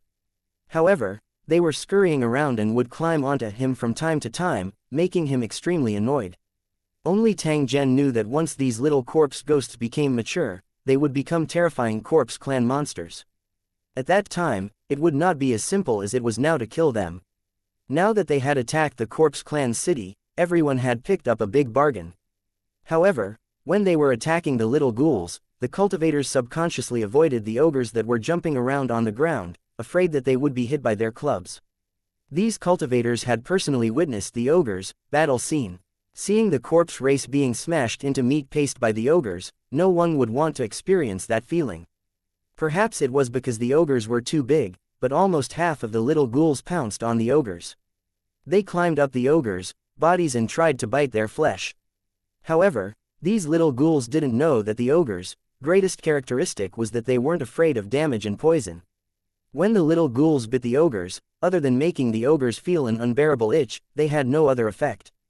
On the contrary, with a wave of the ogre's claws, countless little ghouls would be smashed into minced meat. Then, they would be stuffed into the ghouls' mouths and chewed. The fresh and tender little ghouls made the ogres eat with smiles on their faces. This bloody scene made everyone retch. Da Shang, on the other hand, was watching with great interest. He even bent over and dug out a few brains from the remains of the little ghouls, stuffed them into his mouth, and swallowed them happily. Tang Zhen had long known that Big Bear had such a habit. He did not make a fuss when he saw this. On the other hand, the city master of Centauria Valley took a few deep looks at the Big Bear, and a smile appeared at the corner of her mouth, as if she knew something. Tang Zhen knew that this woman was quite knowledgeable and knew many things that Tang Zhen did not know. Perhaps, Da Shang's performance had caused her to recall something. That was why her gaze had stopped for such a long time. If there was a chance, he still had to consult her. This matter concerned his trusted aide, and Tang Zhen did not dare to be the least bit careless. There were more and more remains of the little corpse ghosts on the ground, but there were fewer and fewer little corpse ghosts running around. The pressure on the cultivators was also reduced a little. Some of the cultivators who had been bitten by the little ghouls also retreated to the side under the urging of their companions and began to treat their wounds. The wounds caused by the little ghouls were very troublesome to deal with. Due to the poison in their mouths, black blood kept flowing out of the wounds, and the skin and flesh around. The wounds also showed signs of rotting. Tang Zhen was worried that this zombie poison would affect the body of cultivators. Just as he was about to take out the ivy ointment and distribute it to his subordinates, he saw the 100-Flower Valley City Lord walk to the front of Big Bear. At the same time, he smiled at Big Bear and said, "Big guy, can you make your ogre spit?" Da Shang's brows furrowed together. He didn't know if he should agree to the 100-Flower Valley City Lord's request. He looked at Tang Zhen with a pleading gaze, and saw Tang Zhen gently nod his head. With Tang Zhen's permission, Big Bear grinned and pointed at the tallest ogre. "Fatty, you spit." The ogre that Big Bear called Big Fatty pouted and spat on the ground without hesitation. The smell of this ogre's saliva was extremely strong, but the Centauria Valley City Lord walked in front of the saliva without a change in expression.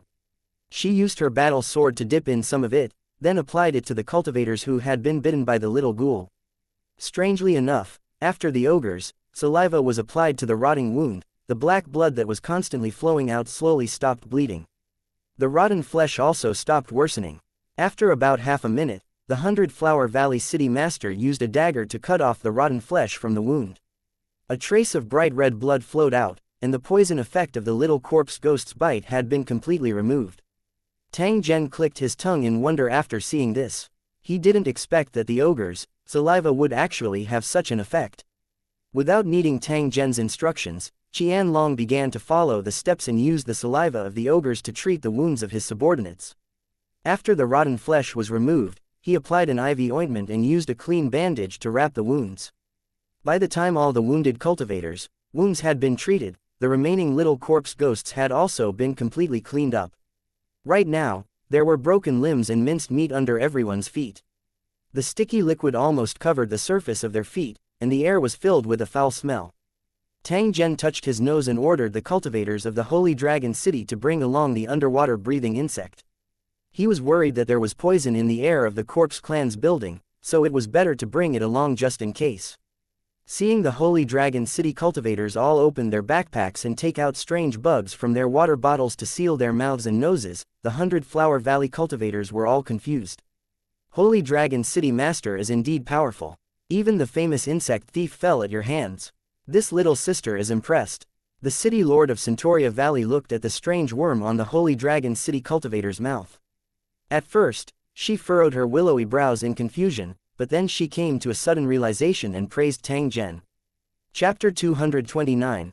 The residents of the undead race and the giant intestines. 1. In this wilderness area, the reputation of the insect thieves was very big, the kind that was notorious. Although the insectoid thief rarely used the underwater breathing insect, the woman was very knowledgeable, so it was not surprising that she could recognize the underwater breathing monsters. It's just some ignorant thieves that were casually destroyed. However, these insects are very interesting. It's a waste of God's gifts in the hands of those thieves. Tang Zhen casually replied to the 100 Flower Valley city lord. Clearly, he did not take this matter to heart. After passing through the hall, they came to the passage to the second floor. The steps that were wrapped in fat and blood vessels formed a strange blood and flesh channel. If one wanted to go up, they had to go through this channel. Tang Zhen slightly frowned as he looked at the flesh tunnel. He took out a rifle and fired around. He only stopped shooting after he shot until flesh and blood splattered. The flesh tunnel that was shot by Tang Zhen was currently wriggling.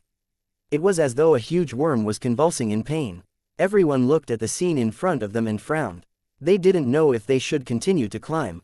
After Tang Zhen activated the detection function and confirmed that there was no danger in the tunnel, he took the lead and walked up. Seeing this, the cultivators of the Holy Dragon City naturally followed closely behind. The cultivators of 100 Flower Valley looked at each other and turned to the city lord, asking, "City lord, I'm afraid it's very dangerous up there. Should we still follow?" "Of course we have to follow them. Otherwise, we'll be looked down upon by those guys from Holy Dragon City." The city master of 100 Flower Valley snorted and turned to look at her subordinates. "After we go up, everyone must be on high alert. This time, we're only assisting in clearing the Corpse Clan's buildings. We can't be too forceful." After the 100 Flower Valley city master finished speaking, she took the lead and stepped onto the greasy steps, quickly chasing after them. However, when the 100 Flower Valley city master stepped onto the second floor, she was immediately stunned by the scene in front of her, and her face was filled with astonishment. On the vast second floor, there were countless thick intestines twisted together. They were like slippery eels, constantly wriggling and twitching, looking extremely disgusting. Tang Zhen was standing in the middle of the second floor with an expressionless face. Not far from him was a huge translucent meatball. The meatball seemed to be filled with a sticky liquid and was trembling slightly. Through the faintly discernible flesh wall, one could see that there seemed to be many human bodies floating inside. There were men and women, and their expressions were peaceful. However, their eyes were tightly closed and their hands and feet would tremble slightly from time to time, like an unformed fetus.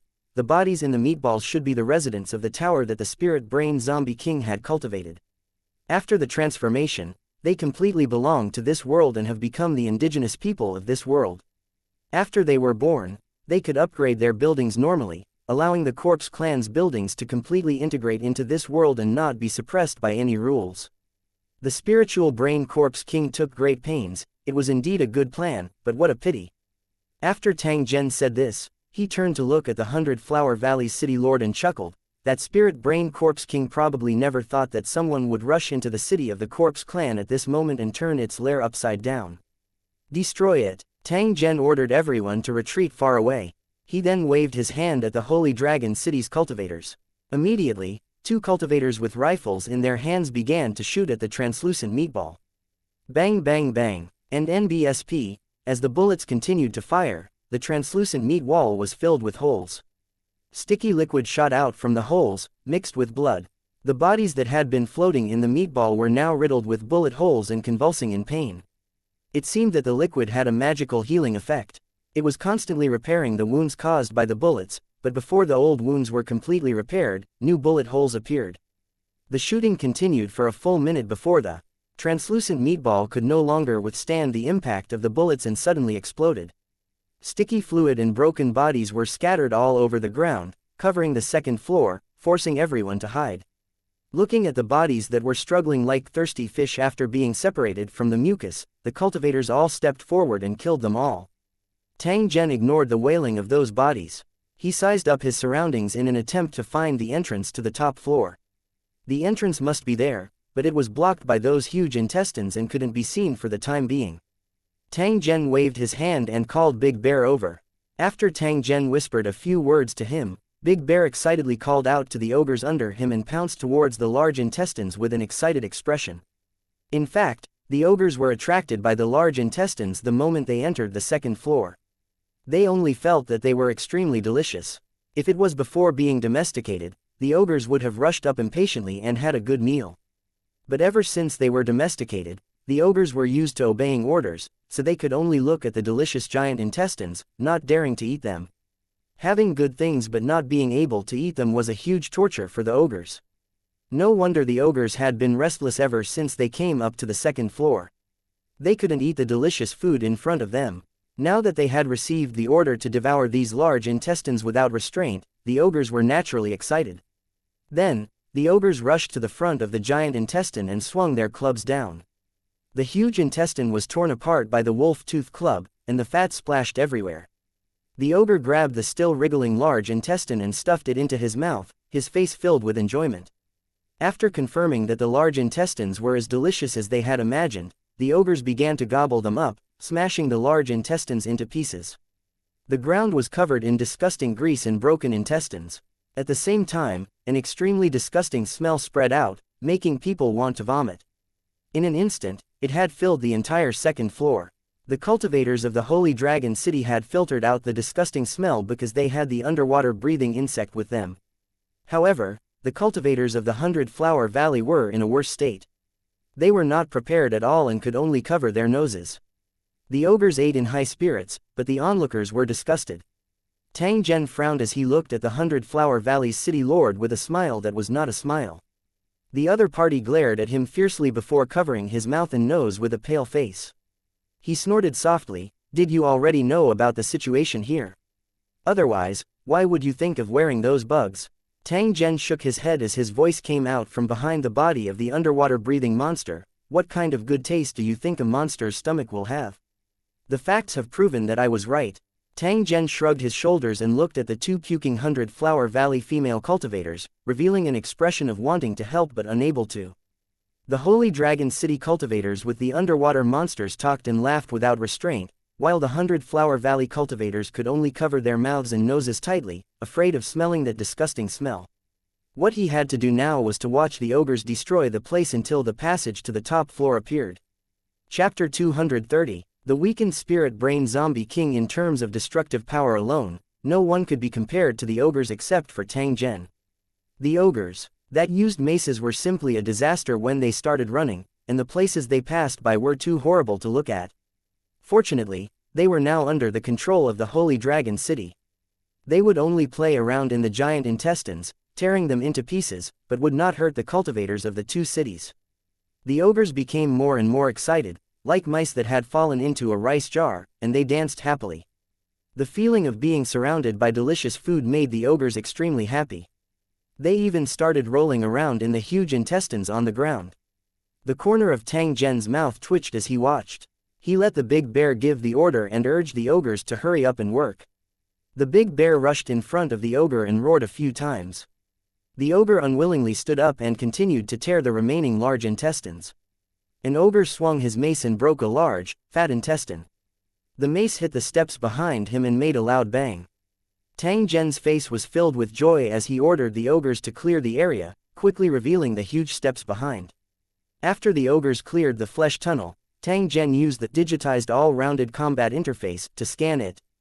After confirming that there was no danger, he slowly walked up the stairs to the top floor. Similar to the second floor, the walls and ceiling of the third floor were also covered with fat meat with dense blood vessels, but without the disgusting giant intestines. There was a pool of blood in the center of the third floor. A superbrain the size of a car was placed in it. It was covered in purple-red blood vessels that were constantly fluctuating. At the bottom of this brain, there was a distorted human face that was fiercely glaring at Tang Zhen. This face was very familiar to Tang Zhen. It was the Corpse King's clone that he had seen before. However, It was unrecognizable now. Its brain was infinitely enlarged, and the body below the neck was connected to the fat on the ground. At this moment, it was constantly twitching. After seeing this scene, Tang Zhen suddenly realized that the spirit brain corpse king had transformed its clone into a huge deformed monster. The huge intestines downstairs were probably the internal organs of the spirit brain zombie king, and the little ghouls on the first floor were the combat troops it had bred. The super brain in front of him should be the head region of the spirit brain corpse king. A faint smile appeared on the corner of Tang Zhen's mouth as he carefully sized up the giant brain in front of him. Finally, he looked at that ferocious face. Spirit brain corpse king, how have you been? Tang Zhen looked at the spiritual brain corpse king and said softly. At the same time, he made a hand gesture to Tai Seng and the others. After Tai Seng and the others received the signal, they immediately went into a state of alert. As long as Tang Zhen gave the order to attack, the weapons in their hands would open fire at any time. Seeing that the spirit brain corpse king didn't reply, Tang Zhen took another step forward and coldly said, "You must be very weak right now. You didn't expect me to appear at this time, did you?" The spirit brain corpse king still didn't respond. Tang Zhen was overjoyed and was about to attack, but the spirit brain corpse king smiled maliciously. "Damned insect, you've truly exceeded my expectations. I didn't think that in such a short time, you'd already possess the cultivation of rank 5. You've even destroyed my hard work once again." The spirit brain corpse king glared at Tang Zhen, its eyes full of anger. It wanted to eat this guy who had caused it to suffer losses time and time again. Tang Zhen was right. At this time, the spirit brain corpse king was in an extremely fragile state. It had used a secret technique to transform its clone, making it merge with the tower. Once it was successful, the spirit brain corpse king would gain huge benefits. However, there was a drawback to this transformation. The spirit brain corpse king, which originally had the strength of a lord tier, now had less than 1/10 of its previous combat power. It was for this reason that the spirit brain zombie king would only carry out the transformation of its body after taking control of the surrounding area. Black Rock City was besieged by countless corpse monsters, the city of the corpse clan was heavily guarded, and the newly built Holy Dragon City was also besieged by its troops in case of any unexpected situations. Now, the wanderers and monsters wandering in this wilderness had all become part of the corpse monsters. In this situation where the enemy was pinned down and besieged, the spiritual brain corpse king felt that its safety was enough to carry out the physical transformation. However, it had never dreamed that a person like Tang Zhen would exist in this world. Not only did he annihilate the undead army surrounding the Holy Dragon City, but he had also destroyed his own lair and killed all the undead guarding the city. A strong sense of crisis struck, making the spirit brain corpse king furious, but there was nothing it could do. In order to drive out Tang Zhen and the others who had entered the city, the spirit brain corpse king had no choice but to release the little corpse ghosts that it had just cultivated. Unfortunately, the combat power of these unmatured ones was limited and they couldn't stop Tang Zhen at all. Next, Tang Zhen destroyed the residents of the building it was cultivating and crushed all its internal organs. The spiritual brain corpse king was in excruciating pain, but there was nothing it could do. At this moment, it could only summon the undead that were besieging Black Rock City to come back and help. However, water from afar could not put out a fire nearby, so the spirit brain corpse king could only try to delay the time. He hoped that the reptile in front of him did not see through his plan. Thinking up to this point, the spirit brain corpse king immediately revealed the huge tentacles hidden in the blood pool and constantly waved them, trying to make Tang Zhen feel fear and not dare to attack easily. Tang Zhen looked at the enormous tentacle that had suddenly appeared. His heart was also slightly startled as he involuntarily took 2 steps back. The spiritual brain corpse king was a genuine lord tier monster, one of the 8 great corpse kings of the corpse clan dimension. If Tang Zhen said that he wasn't afraid of it, it would be a lie to himself. Although the spirit brain corpse king looked very weak at this time, and Tang Zhen had also confirmed this through many performances, he still didn't dare to act rashly. This wasn't because Tang Zhen was timid. Rather, it was because he was playing the role of a venomous snake that was hunting. He was quietly waiting for the enemy to reveal his vital parts before giving a fatal blow. The more violent the spirit brain corpse king was, the more weaknesses it would expose. When it tried to intimidate Tang Zhen, it revealed its tentacles. This allowed Tang Zhen to discover a hidden attack in advance. This could have been used as a trump card for a surprise attack, but it was exposed by the Spirit Brain Corpse King in advance, so everyone was prepared. In Tang Zhen's impression, the Spirit Brain Corpse King was not a simple enemy. However, its current performance showed that it had a guilty conscience. Since that was the case, what else did he have to hesitate about? Tang Zhen's eyes flashed with killing intent as he suddenly swung his arm, and the alloy sword in his hand ruthlessly pierced into the brain of the Spirit Brain Corpse King. "Au!" The Spirit Brain Corpse King screamed as the tentacles in the blood pool pounced towards Tang Zhen. However, they were stopped in midair by the bullets fired by the Holy Dragon City cultivators. Another group of Holy Dragon City cultivators aimed at the Spirit Brain Zombie King's giant brain and continued to rain bullets. The cultivators of Blossom Valley stood at the back, using their bows and spears to attack the brain of the Spirit Brain Corpse King. At the moment of being attacked, a layer of light shield appeared outside the giant brain of the Spiritual Brain Corpse King, blocking the whistling bullets, and the ripples kept on surging. Tang Zhen loudly roared and activated the miniature death light weapon. A dazzling light beam shot out and instantly burned a large hole in the protective barrier. The beam of light did not stop and burned a big black hole in the supergiant brain of the Spiritual Brain Corpse King, causing it to scream in pain. As Tang Zhen's attack landed, the Spirit Brain Corpse King's protective barrier was completely shattered. Countless bullets and arrows landed on it, causing one of the giant brains to fall into pieces. The Spirit Brain Corpse King let out a miserable cry, its broken tentacle waved twice, and then it completely stopped moving. Chapter 231 Killing the Spirit Brain Zombie King. Alright, stop the attack. Following Tang Zhen's order, the Holy Dragon City's cultivators immediately stopped shooting. At the same time, they looked vigilantly at the damaged gigantic brain. At this moment, the ground on the third floor was covered with white brain matter, mixed with the broken tentacles, and piled up on the flesh and blood floor under his feet. Tang Zhen slowly walked to the front of the shattered giant brain and discovered that the clone's face at the bottom had its eyes wide open and was bleeding from its mouth and nose. It seemed to be deader than dead. Tang Zhen's eyes narrowed as he looked at the twisted face that was filled with ferocity and unwillingness. A thought was swiftly spinning in his mind. The Spirit Brain Corpse King's methods were astonishing. First, it forcefully descended into the world of towers, then commanded a large number of corpse race to control the surrounding area, and later built the corpse race's tower. Decisive and farsighted, he was worthy of being one of the 8 great corpse kings of the corpse clan. Tang Zhen never dared to underestimate such an enemy. Moreover, this Spirit Brain Zombie King was similar to Tang Zhen in many aspects. For example, both of them came from other planes, and they did everything they could to build their own cities in the world of Lusheng.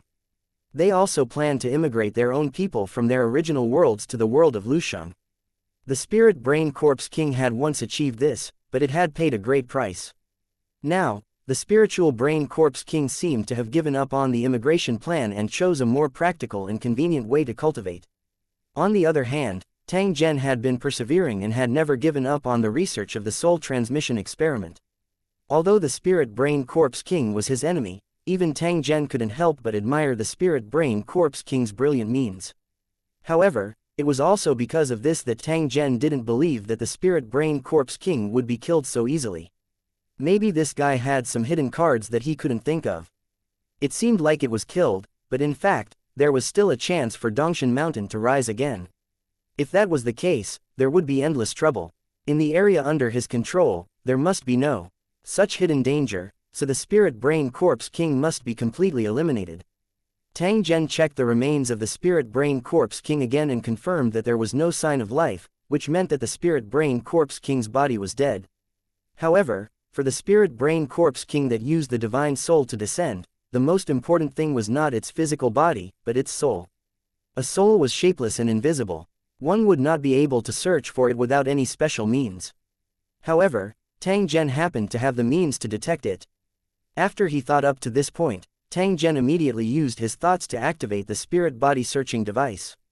Following the activation of the application, the scenery in front of Tang Zhen's eyes underwent a great change and entered his real vision. Under the application interface, everything was dark and all the objects looked dilapidated. Even the cultivators from the 2 cities looked strange and gloomy. Tang Zhen didn't pay attention to the environment that had changed drastically, but immediately began to search for the Spirit Brain Corpse King's soul. The space on the 3rd floor was not too large. Tang Zhen's eyes merely swept across half of the area before he discovered his target. The semi-transparent spirit brain corpse king seemed to be very weak. It was now floating in the air expressionlessly, coldly looking at the people on the third floor. When Tang Zhen looked at it, the spirit brain corpse king also turned its eyes to Tang Zhen. The two sides looked at each other and saw the strong killing intent in each other's eyes. Is this the divine spell, the Eye of Truth? The spiritual brain corpse king was slightly stunned, as if it had not realized that Tang Zhen could see it. However, when it confirmed that Tang Zhen was looking at it and that the killing intent in his eyes was directed at it, Tang Zhen had already launched an attack. Since the spirit brain corpse king was a spirit, Tang Zhen directly used the infrasonic wave generator. Damn it, what kind of divine spell is this? A frequency that ordinary people couldn't hear was emitted, but it made the spirit brain corpse king's expression change greatly. After it roared, its body moved quickly, trying to avoid Tang Zhen's attack. At the same time, a beam of light shot out from the spirit brain corpse king's hand, but it was blocked by Tang Zhen's protective shield. Light surged, but Tang Zhen was safe and sound. From the spirit brain corpse king's performance just now, it could be seen that infrasonic waves could indeed cause damage to it. Tang Zhen saw that his attack was effective and immediately locked onto the spirit brain corpse king. A light flashed in his hand and a machine gun appeared in his hand. Pa pa pa. The armor-piercing burning bullet was shot at the spiritual brain zombie king, but when the bullet passed through its soul, it only made its body tremble a few times. Tang Zhen furrowed his brows. A weapon like a machine gun was fine against physical monsters, but its effect was greatly reduced against the spirit brain corpse king. It was impossible to kill the spirit brain corpse king with just an infrasonic weapon. This made Tang Zhen a little anxious. He immediately opened the application store and began to search for useful options in the fantasy secret technique category. At the same time, he also had to dodge the attacks of the spirit brain corpse king. Fortunately, the spiritual brain corpse king's strength had been greatly reduced at this time, and its attack power was still slightly inferior to Tang Zhen's. Otherwise, Tang Zhen would not have been able to dodge so calmly. When Tang Zhen and the spirit brain corpse king began to fight, the Holy Dragon City cultivators, who were guarding the site, immediately became alert and firmly guarded the exit of the third floor. Tai Seng and Qian Long had solemn expressions on their faces. Even though they didn't know what Tang Zhen was doing, they knew that he must have encountered a troublesome matter after seeing his attack and defense. The only thing they could do now was to protect Tang Zhen and prevent him from being distracted during the battle. 100 Flower Valley's City Lord looked at Tang Zhen without blinking.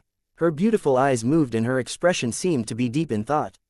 From the moment Tang Zhen used the death ray to attack the spirit brain corpse king's giant brain, the eyes of the 100 Flower Valley's City Lord lit up.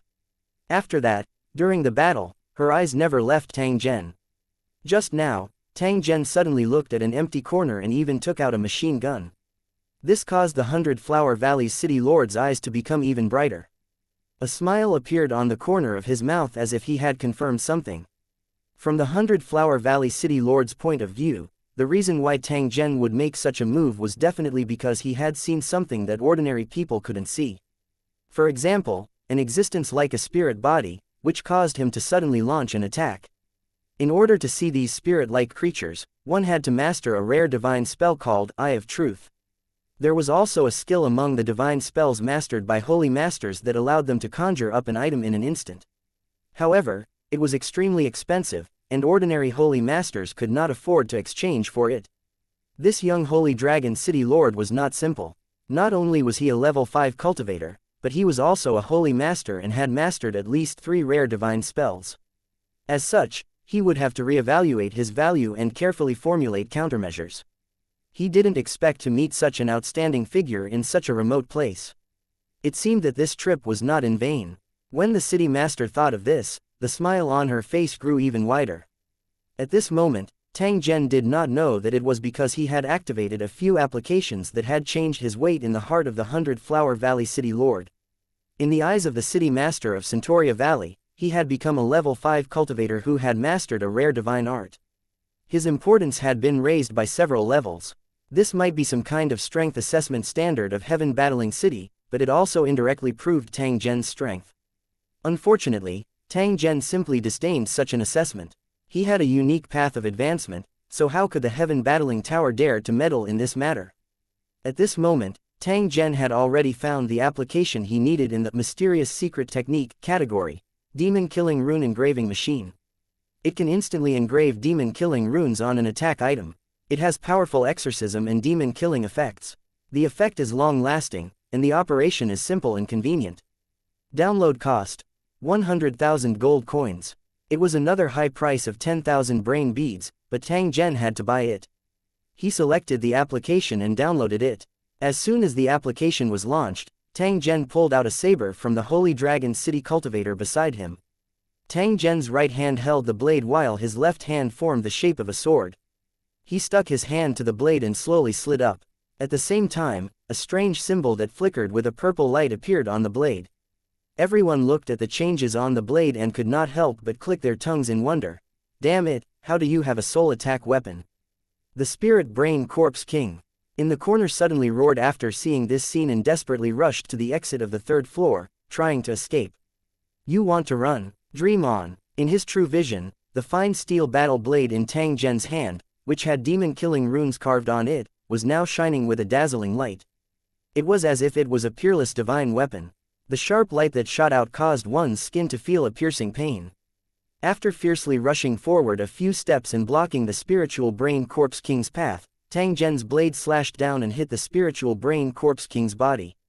The Spiritual Brain Corpse King let out a blood-curdling screech, and its weak soul body immediately split into two, as if it would dissipate into nothingness at any moment. Lowly insect, you only managed to win by a fluke by ambushing me when I was at my weakest. One day, the 8 great corpse kings of my corpse clan will gather a large number of troops and once again step into this world. At that time, you will die without a doubt. The Spiritual Brain Corpse King looked at Tang Zhen with a sinister smile. The two halves of its soul body became dimmer and dimmer, and finally disappeared. The Spirit Brain Corpse King's soul of the corpse race was dead. Chapter 232. The Surrendered City of 100 Flower Valley. As far as the current situation was concerned, the Spirit Brain Zombie King was Tang Zhen's biggest enemy. With its divine soul being killed, Tang Zhen could finally start to show his strength. Although this was only a temporary peace, and the Spirit Brain Corpse King in the other plane was still not completely dead, it could not do anything about the Tower World in a short time. Even if one day, the 8 Corpse Kings joined forces and prepared to invade the Tower World, Tang Zhen would have enough means to deal with it. At that time, the so-called undead race's allied army would only be providing him with a new source of brain matter. As the Holy Dragon City gradually grew stronger, the enemies that seemed incomparably powerful in the past now seemed vulnerable. Tang Zhen admitted that he had defeated the Spirit Brain Corpse King when it was at its weakest, but it didn't matter. As long as he was the one who won, he didn't need to care about other minor details. The winner lived a life of luxury, while the loser's head was on the ground. Reality was cruel. Tang Zhen turned around and looked at the cultivators from 100 Flower Valley with a cold glint in his eyes. The most powerful enemy had been dealt with. The next thing to do was to clean up the surrounding forces. In Tang Zhen's heart, the most ideal outcome was to peacefully receive the resources and residents of these buildings without shedding a single drop of blood. However, this was only the most ideal ending, but things were always difficult to achieve. Since blood and slaughter were unavoidable, he would just let nature take its course. As long as his goal was great and bright, Tang Zhen could only try to be cruel. After following Tang Zhen for a long time, Qian Long immediately understood Tang Zhen's thoughts. At the same time, he also reacted. He silently dodged to the side and chose a seemingly ordinary position, his finger gently touching the trigger of the automatic rifle. As long as there was a slight movement in the Tower of 100 Flower Valley, he could shoot from this angle and bring all the cultivators of 100 Flower Valley into his shooting range.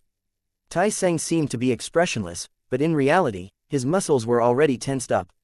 If anything happened, he would burst out and kill the 3 cultivators from Centauria Valley closest to him. The other cultivators of the Holy Dragon City also began to move, seemingly unintentionally, and placed their weapons in the most convenient places.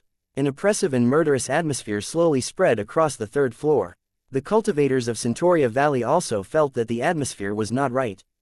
They looked nervous and stared at the cultivators of Holy Dragon City with alert eyes.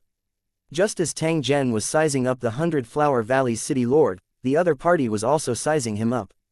From Tang Zhen's eyes, the 100-Flower Valley's city lord saw a trace of killing intent and also a trace of reluctance. However, even more of it was a man's ambition. The city master of 100-Flower Valley knew that an ambitious man would use any means to achieve his goal. She wasn't sure if the Holy Dragon City Lord was such a person, but she didn't dare to take a gamble. Tang Zhen's warning was still ringing in her ears. It caused her to clearly realize that she must make a decision as soon as possible. From the moment the Corpse clan wreaked havoc in the wilderness and Black Rock City was heavily besieged, it was time for a reshuffle in this region. Any ambitious ruler would dream of getting a share of this opportunity. And among these ambitious people, the Holy Dragon City's strength was undoubtedly the strongest. Whether it was luck or shamelessness, it was an indisputable fact that the Holy Dragon City had the power to completely destroy the Tower City of 100-Flower Valley. How long has it been since I last saw my parents? 5 years, or even longer. Perhaps it's time to return to my hometown and hand in an answer to my teacher. After thinking up to this point, the city master of Centauria Valley chuckled and suddenly felt a sense of relief. She was different from Tang Zhen. She built the 100-Flower Valley city only for a mission. She didn't have too many concerns in her heart. At this moment, the mission should have ended. Regardless of whether the 100-Flower Valley city master was willing or not, she had no other choice. Now that the Spirit Brain Corpse King has been killed by you, I wonder what the Holy Dragon City Master wants to do next. 100-Flower Valley's city lord said in a soft voice. Her expression was very indifferent, causing Tang Zhen, who was still a little hesitant in his heart, to be slightly startled. It was impossible for this woman to not see his killing intent, but her attitude at this time was obviously very relaxed. What did she mean? Tang Zhen bent over and picked out a brain bead from the remains of the Spirit Brain Corpse King. He looked at the halo scattered on it and nodded in satisfaction. After finishing this matter, Tang Zhen turned to look at the 100-Flower Valley's city lord. He lightly smiled and said, "Perhaps now is not the best time to make a choice, but I think you should make a choice. It's not for your own sake, but for the sake of the residents of your city. In fact, I've already made my choice. I just don't know if Holy Dragon City has enough residential space." The city lord of 100-Flower Valley looked at Tang Zhen and gave her answer. Tang Zhen took a deep look at the other party when he heard this. He gently nodded. "You don't have to worry about this, because very soon, Holy Dragon City will have a third-grade main city and at least 2 auxiliary cities, and 2 of the auxiliary cities will also be third-grade." The eyes of the 100-Flower Valley City Master flashed, and she praised sincerely, "The Holy Dragon City Master is so bold, this little sister is impressed." After saying this, the 100-Flower Valley's city lord's expression turned serious as he said to Tang Zhen, "Since the Holy Dragon City intends to control this area, my 100-Flower Valley Tower cannot be an eyesore.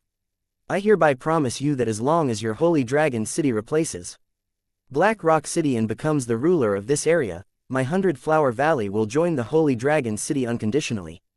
Are you satisfied with this? I hope this isn't a stalling tactic.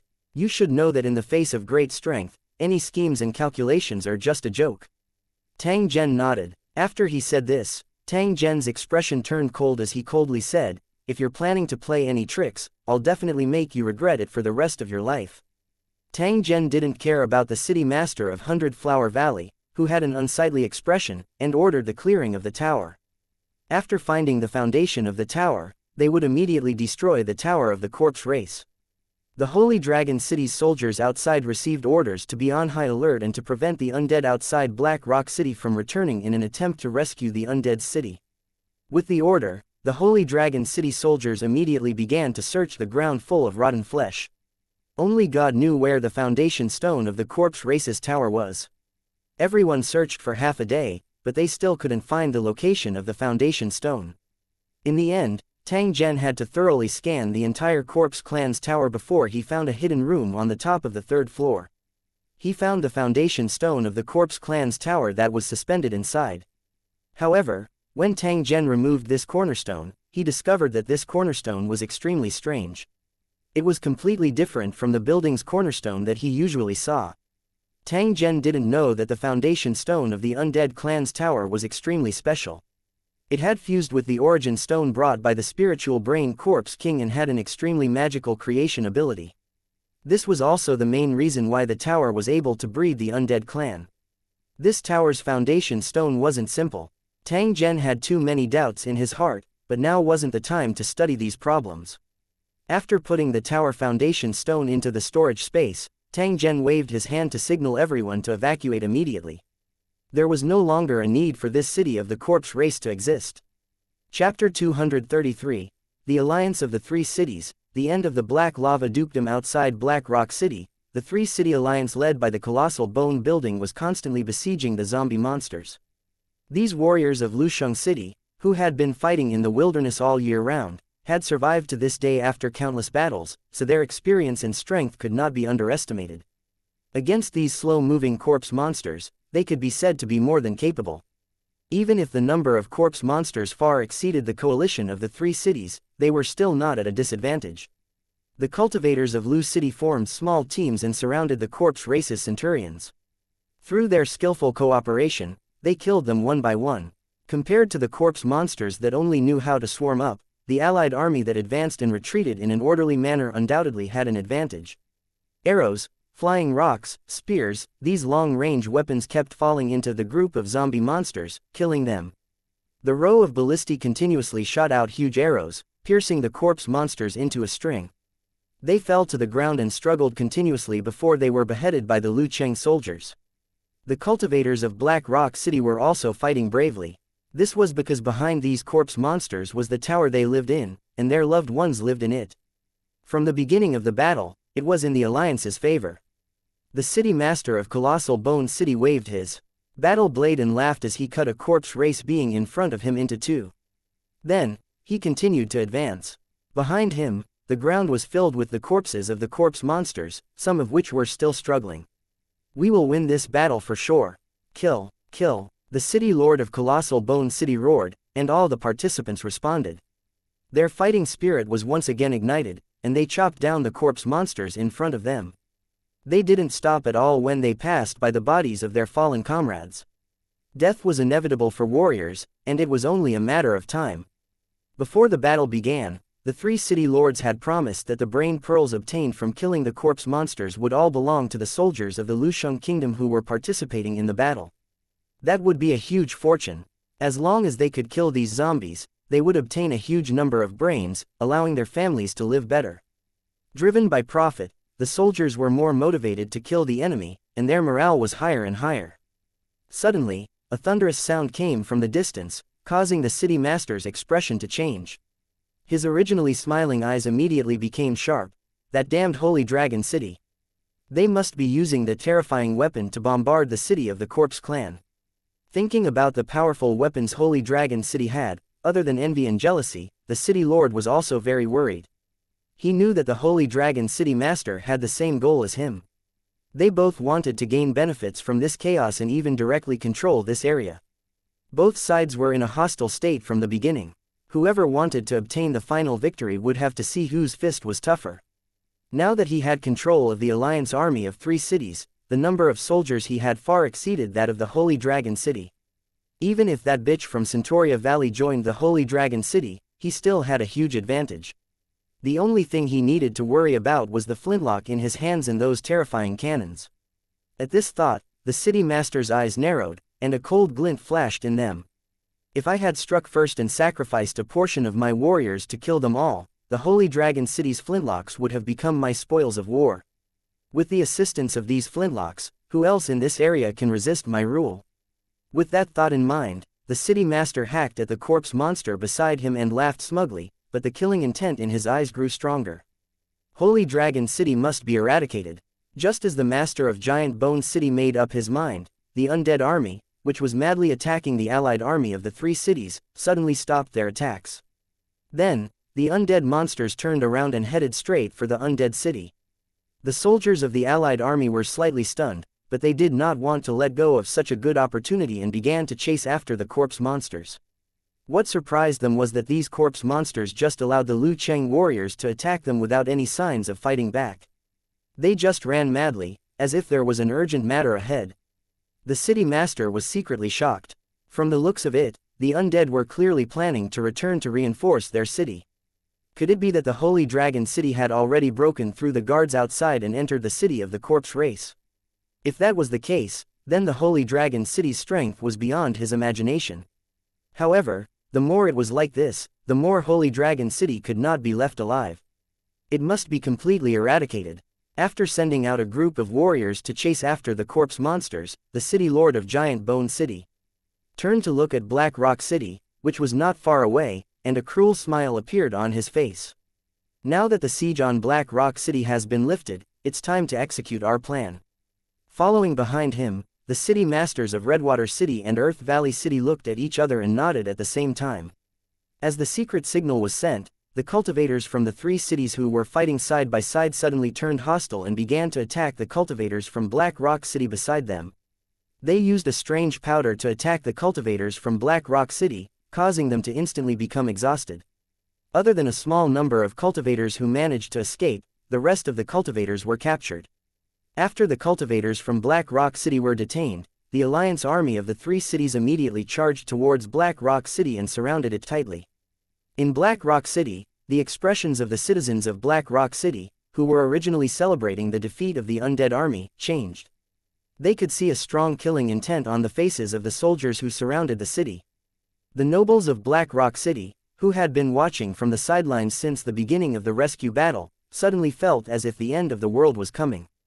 These tower warriors were different from the corpse monsters. They could surround the tower at any time and then massacre them.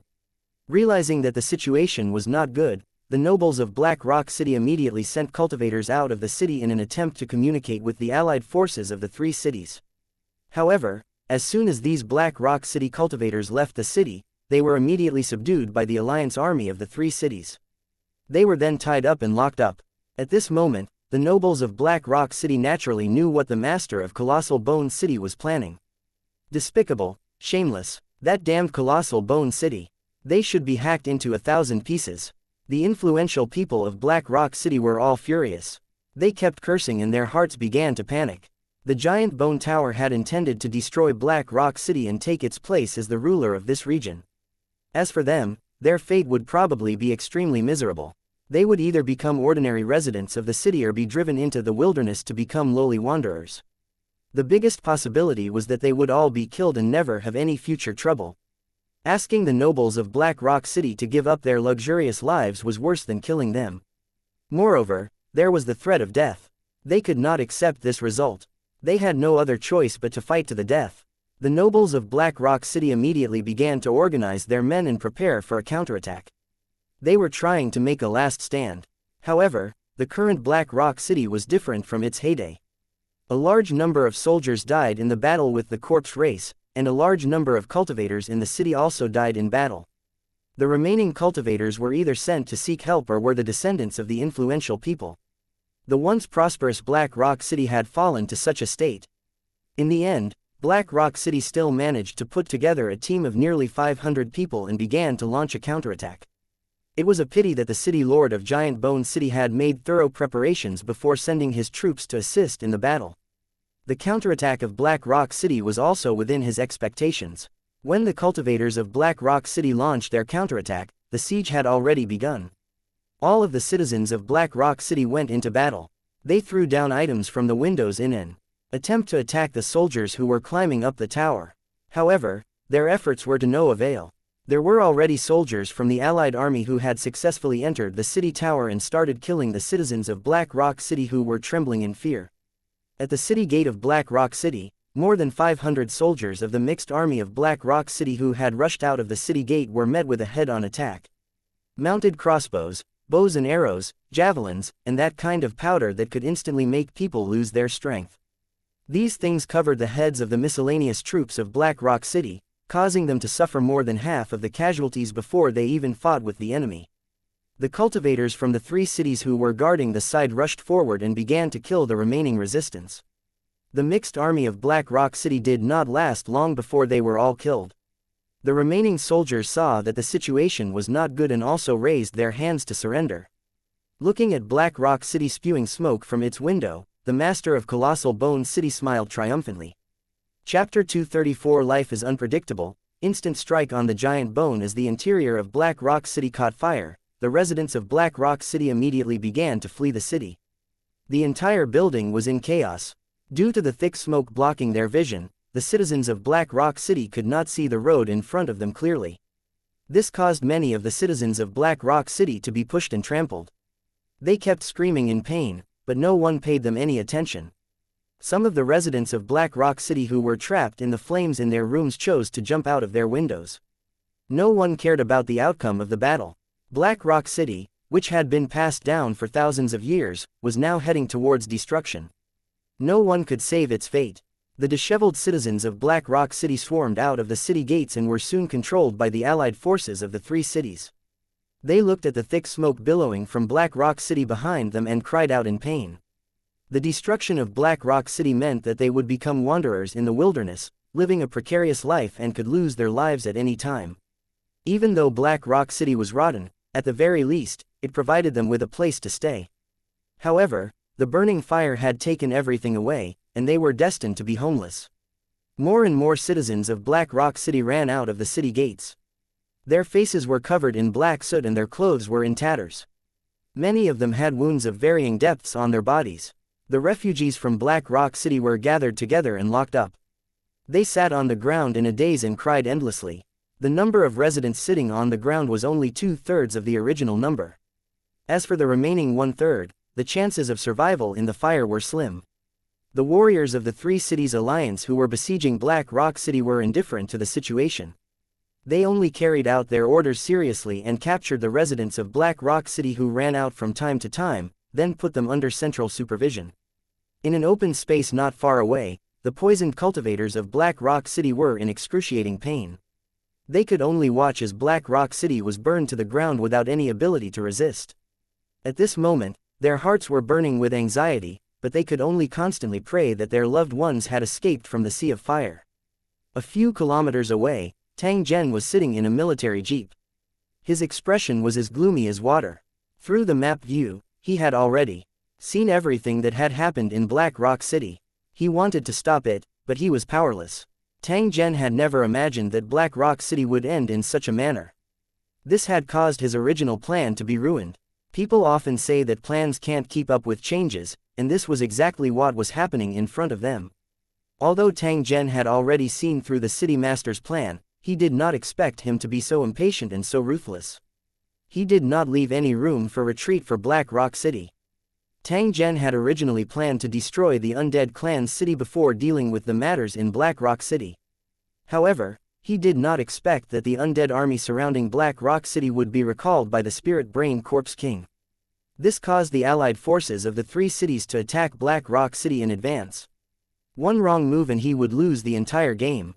The city lord of Colossal Bone City had helped Tang Zhen destroy Black Rock City, but he had also caused a large number of Black Rock City's residents to die in the Sea of Fire.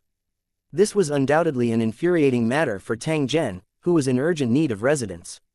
As the main conspirator of this matter, Tang Zhen had already labeled the city lords of the Three Towers as dead in his heart. Because of the death of the Spirit Brain Corpse King, the army of the undead that had always been under its control immediately broke out in chaos.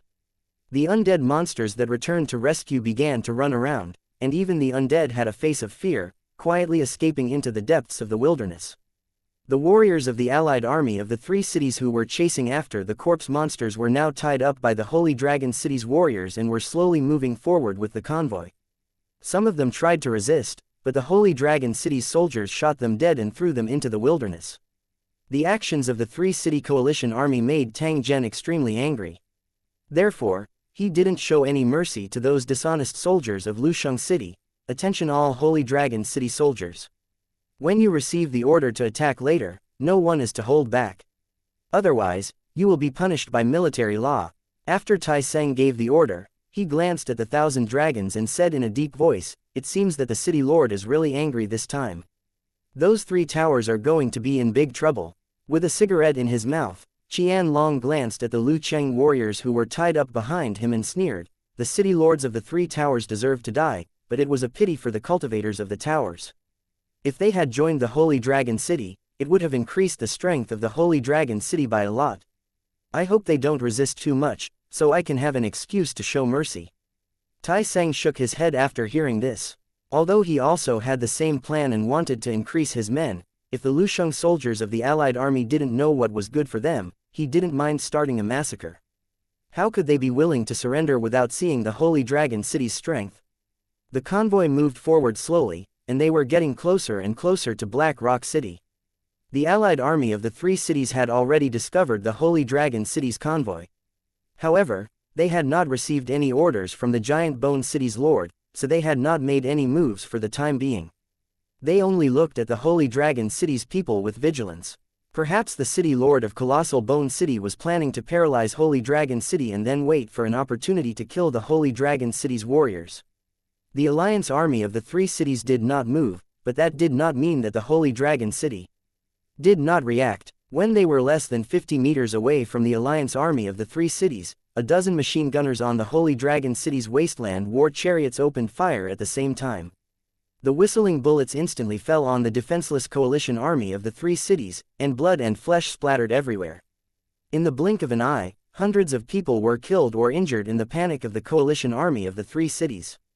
The gunshots stopped, but the wilderness suddenly quieted down. Everyone looked at the Holy Dragon City's convoy in horror, their eyes full of fear. Looking at the casualties on the ground, the soldiers of the Three City Alliance were shocked and angry. They hated the Holy Dragon City's sudden attack, but they were also shocked by the power of the machine guns. For a moment, they stood frozen on the spot, not knowing what to do. Holy Dragon City Master, are you crazy? The city lord of Colossal Bone City bellowed in anger. He then rushed over, and when he saw the dead and injured on the ground, he immediately bellowed in anger. Tang Zhen jumped down from the car and coldly glanced at the city lord before gently waving his hand. Beat him up. The unique sound of machine guns rang out again, and the allied forces that had gathered on the opposite side immediately fell in droves, scaring the allied soldiers into dodging. Some Lu Cheng soldiers tried to rush forward, but they were shot into pieces after a few steps. The city lord of Colossal Bone City had suffered a major attack. Even though he had a rank 5 cultivation, he had still been shot in the calf by Tang Zhen. Although his movements were not greatly affected, his expression had become even gloomier. Looking at the sneering Tang Zhen, the city lord of Colossal Bone City bellowed in anger. He brandished the war blade in his hand and pounced at Tang Zhen with lightning speed. Tang Zhen also charged toward the city master. As he activated his skill, a dark blue ice armor appeared on the surface of his body, and he charged toward the city master. When the city lord saw the ice armor on Tang Zhen's body, he knew that he had already activated a cultivator's skill, and he hurriedly dodged to the side. However, just as the city lord stabilized himself, he suddenly realized that Tang Zhen had disappeared, causing him to be greatly shocked. An invisible enemy was the most terrifying. Tang Zhen's disappearance had brought him enormous pressure. Just as the city lord was about to search for Tang Zhen's location, he suddenly felt a wave of killing intent envelop him. Before he could react, a blue ice blade had pierced through his chest. Damn it, how can he be so strong? The Giant Bone City Master's face was filled with unwillingness. He first felt a chill in his chest, then a pain in his neck, and then a large head flew up. In just a few seconds, Tang Zhen had killed the city lord of Colossal Bone City. Tang Zhen, who was wearing a blue ice armor, walked to the head of the city lord and used his ice blade to pick it up. He then roared, "The city lord of Colossal Bone City is dead. Who else dares to be unconvinced?" Chapter 235. Losses and Gains 1. The Giant Bone City Master, who had a cultivation of rank 5, was killed in an instant. This caused the allied army of the three cities to immediately fall into a panic. In addition to Tang Zhen's roar, it caused the soldiers of the Lusheng Kingdom to feel even more terrified. For a moment, they did not know what to do. Some loyal and devoted cultivators from Colossal Bone City had planned to ambush Tang Zhen, but their heads had been blown up by the snipers on the war chariots. This made them even more afraid to act rashly. The Holy Dragon City's soldiers were only in the hundreds, but they firmly suppressed the three-city coalition that outnumbered them by more than 10 times. The soldiers were full of killing intent and were awe-inspiring. Tang Zhen threw the head of the Colossal Bone City's city lord onto the ground. He looked at the alliance army of the three cities, which was as silent as cicadas in winter, and shouted once again, "City Lord of Redwater City, City Lord of Earth Valley City, get out here." The loud voice echoed in the wilderness, but the two of them did not appear. Tang Zhen coldly snorted. He searched the map and found the two city lords who were being protected by the cultivators. Waving to the Holy Dragon City's soldiers operating the mortar, Tang Zhen once again shouted, "I'll give you one last chance. Get the hell out of my sight, or you'll end up like the city lord of Giant Bone City." The two city lords who were protected by the cultivators turned ashen. However, they still did not move forward. Instead, they began to slowly retreat. "You're looking for death." When Tang Zhen saw this, he immediately adjusted the angle of the mortar and locked onto the two city lords. Bang! A cannonball whizzed out and flew into the sky before the eyes of countless people. Then, it rapidly fell. Seeing the cannonballs falling from the sky, the two city lords turned pale with fright. They tried their best to dodge, but it was too late. Boom, boom, boom. A loud sound reverberated as more than a dozen people were sent flying by the impact of the cannonball, including the two city lords that Tang Zhen had locked onto. However, the two of them had already become a bloody mess. Although they were still breathing, they could not hold on for more than a few minutes. In the blink of an eye, the three city lords were all killed. This caused the allied soldiers to panic, and some of them had already thrown down their weapons and started to run away. "Whoever dares to escape will be beheaded." Tang Zhen fired a few shots and knocked down a few Lusheng soldiers who were trying to escape. Then, he warned the rest of the allied forces. The Holy Dragon City's wasteland war chariots immediately spread out and opened up enough distance to surround all these soldiers. Countless guns were pointed at their position. Under such a terrifying atmosphere, some people could not bear the pressure and threw away their sabers, kneeling down and begging for mercy. After the first person surrendered, there would be a second and a third. In less than a minute, the ground was filled with surrendering soldiers. Some cultivators in Lusheng didn't choose to surrender. Instead, they tried to escape, but they were shot to pieces by the machine guns. After seeing the miserable state of those who resisted, even if some of them were unwilling, they could only choose to surrender. Tang Zhen sighed. He ordered the Holy Dragon City's soldiers to hold these prisoners while he walked towards the direction of the Black Rock City's residents. Tang Zhen frowned slightly when he saw the miserable faces of the citizens of Black Rock City. Originally, he had planned to gather all the nobles in Black Rock City and kill them, but it seemed that there was no need for that now. The mayor of Colossal Bone City had already solved this problem for him. "Where is the governor of Black Rock City? I want to see him." Tang Zhen walked to the front of a citizen of Black Rock City and asked him in a loud voice. The resident shook his head with a trace of sorrow on his face. Perhaps a relative had died in the fire. "Who knows where the governor of Black Rock City is? Hurry up and tell us." "Kill," Tai Seng shouted at the top of his lungs, then he looked around with a face full of killing intent. One of the citizens of Black Rock City stood up and said in an uneasy voice, "I saw the city lord, but he didn't escape with us. He's Wufu." "But what? Don't worry, I won't blame you," Tang Zhen said to the citizen of Black Rock City with a smile. Seeing Tang Zhen reveal a smile, that Black Rock City resident's courage increased by a lot. He continued, "I saw the city lord laughing and crying, locking himself in the city lord's hall and never coming out again." After saying this, the resident sat down on the ground. However, the scene he described caused many of the residents of Black Rock City to sob softly. Tang Zhen nodded his head. He turned around and looked at the Black Rock City, which was covered in thick smoke. He was speechless for a long time. It did not matter whether the governor of Black Rock City was a qualified governor or how rotten the city he ruled was. However, at the last moment when the city tower was destroyed, he still chose to die together with the city. He was still a man with some courage. When a person dies, all matters would be resolved. Tang Zhen was not interested in judging whether the life of the Black Rock City's governor was right or wrong. He only wanted to know his final whereabouts. The two powerful enemies were eliminated, but Tang Zhen was not happy.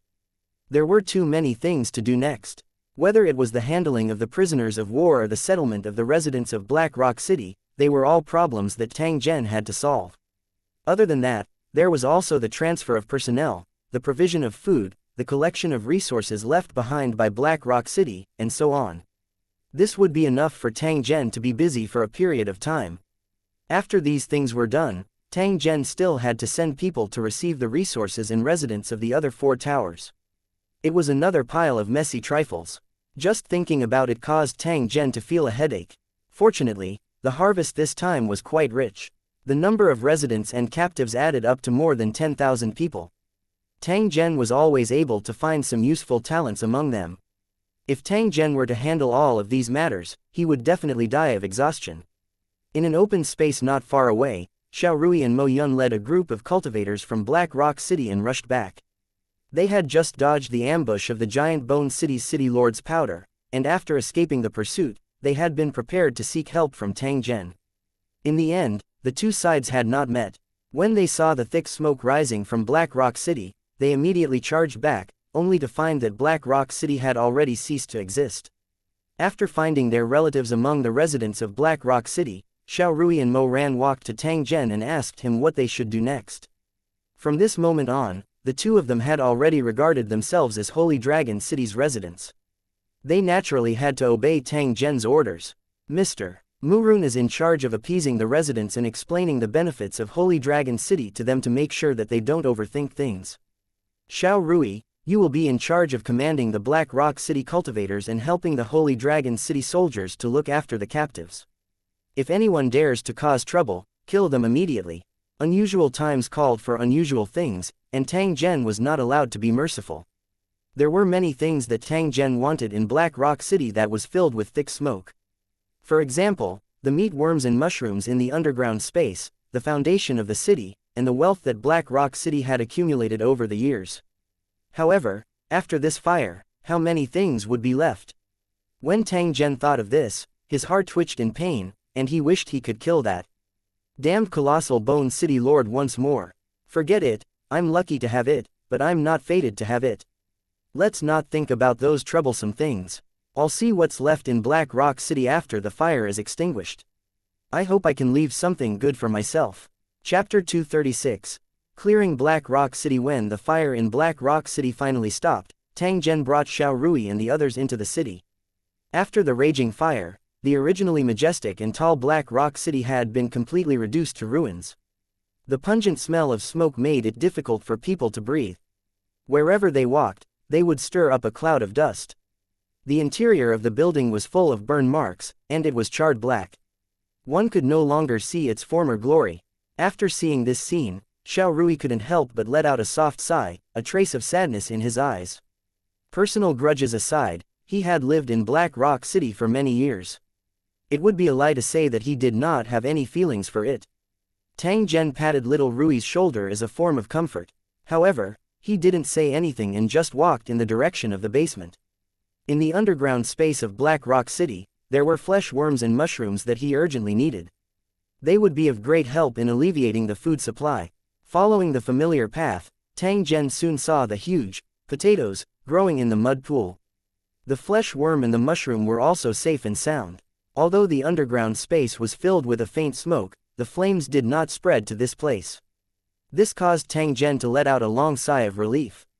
Since the food source in the underground space had not been damaged, the next thing to do was to transport all these things back to Holy Dragon City. After thinking of this, Tang Zhen immediately arranged for people to move all the substitute food out of the basement and immediately send them to the Holy Dragon City for settlement. However, the means of transportation had become a big problem.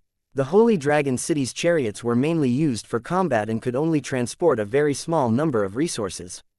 Moreover, they were used to guard prisoners of war, so they could not be used easily. Although the other 4 turrets had some livestock to transport supplies, they could not guarantee that they had enough capacity.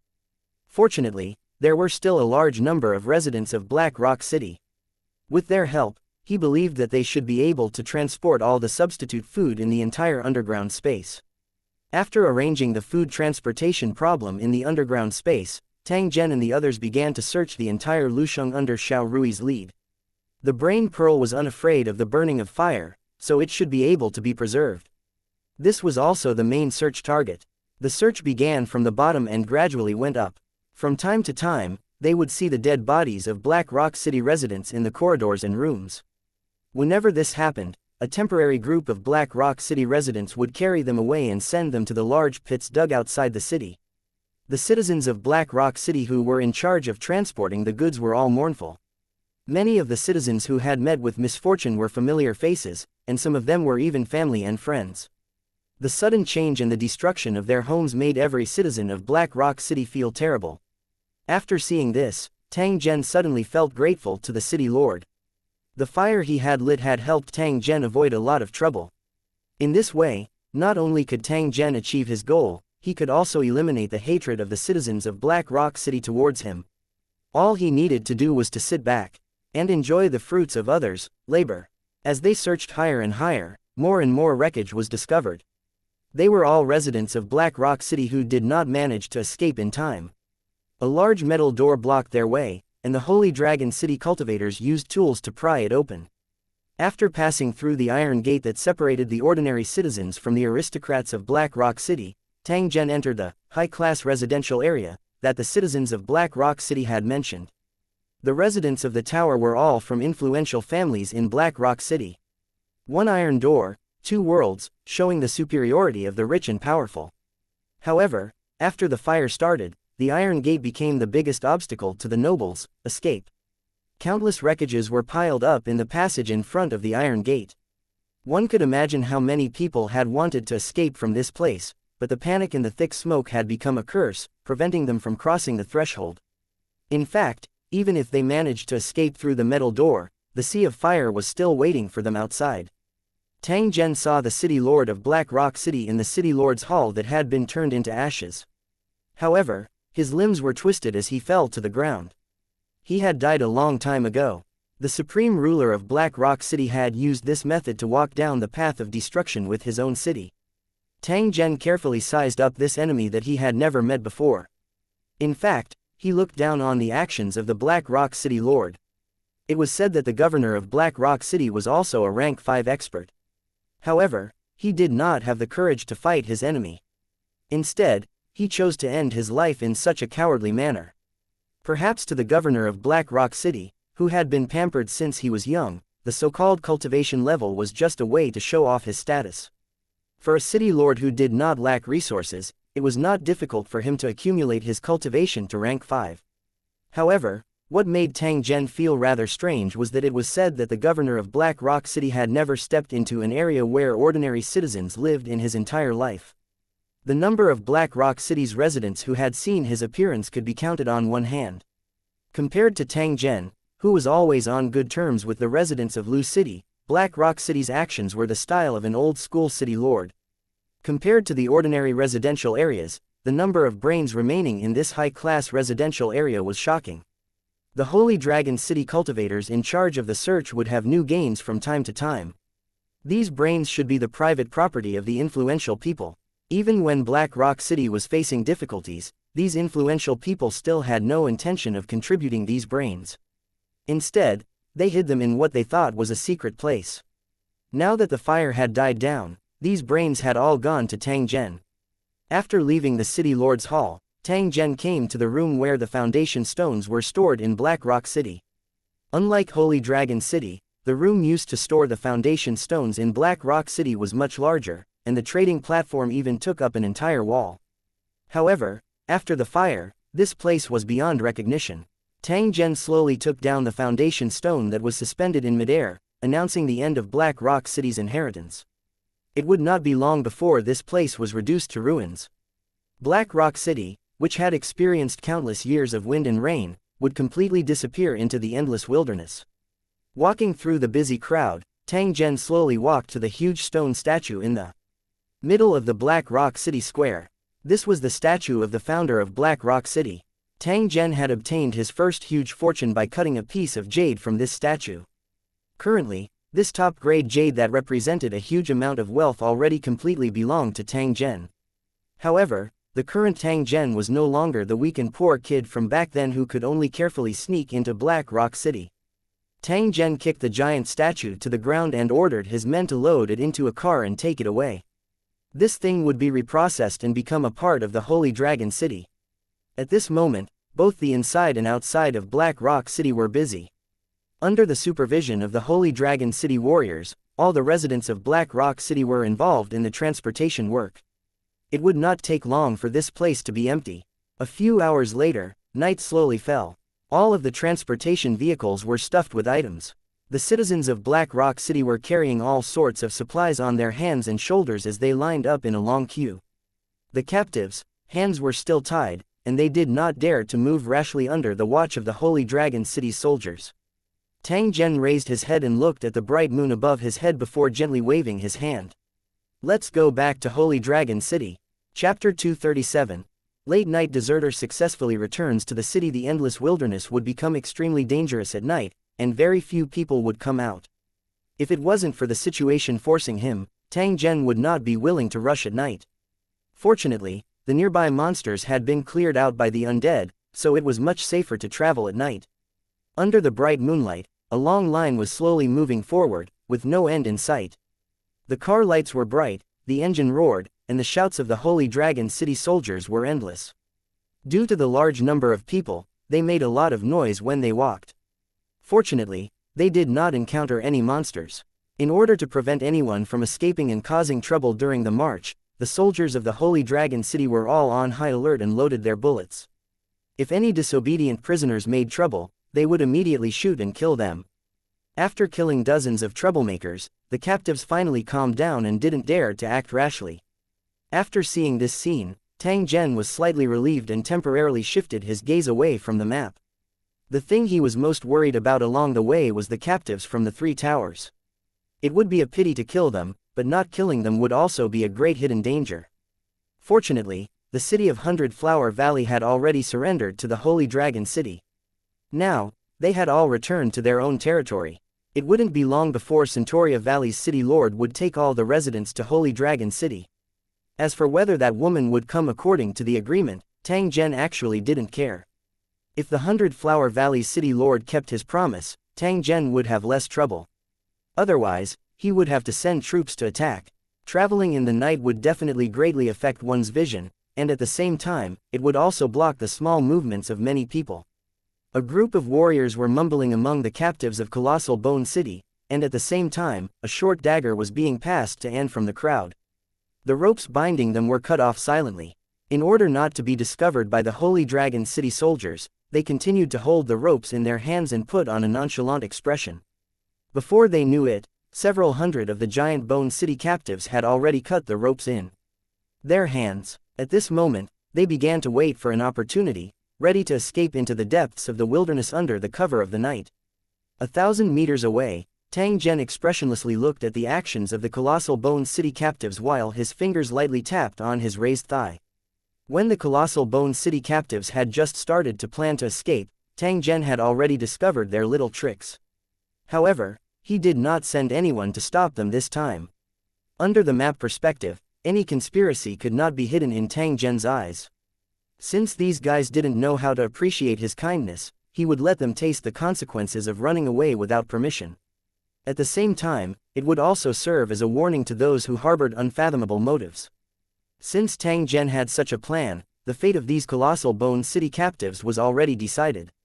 The team continued to move forward slowly, but when they passed by a hill, the prisoners of the giant Bone City suddenly shouted and ran in the only direction that they could not stop. These captives' actions immediately caused quite a commotion. Many of the captives who had not untied their ropes also tried to escape. However, after dozens of them were knocked down by the Holy Dragon City warriors, they immediately became obedient. Their eyes were fixed on the captives who were running toward the distant Colossal Bone City, waiting to see if they could escape successfully. More than 10 bright lights shone on the escaping captives, allowing everyone in the team to see what was going to happen next. Bang bang bang, a series of heavy footsteps sounded, and the people in the team were shocked to find that a few huge shadows were blocking the escape route of these captives. It's the ogres in armor. Some of the captives with good eyesight shouted out loud, pointing at those huge black shadows.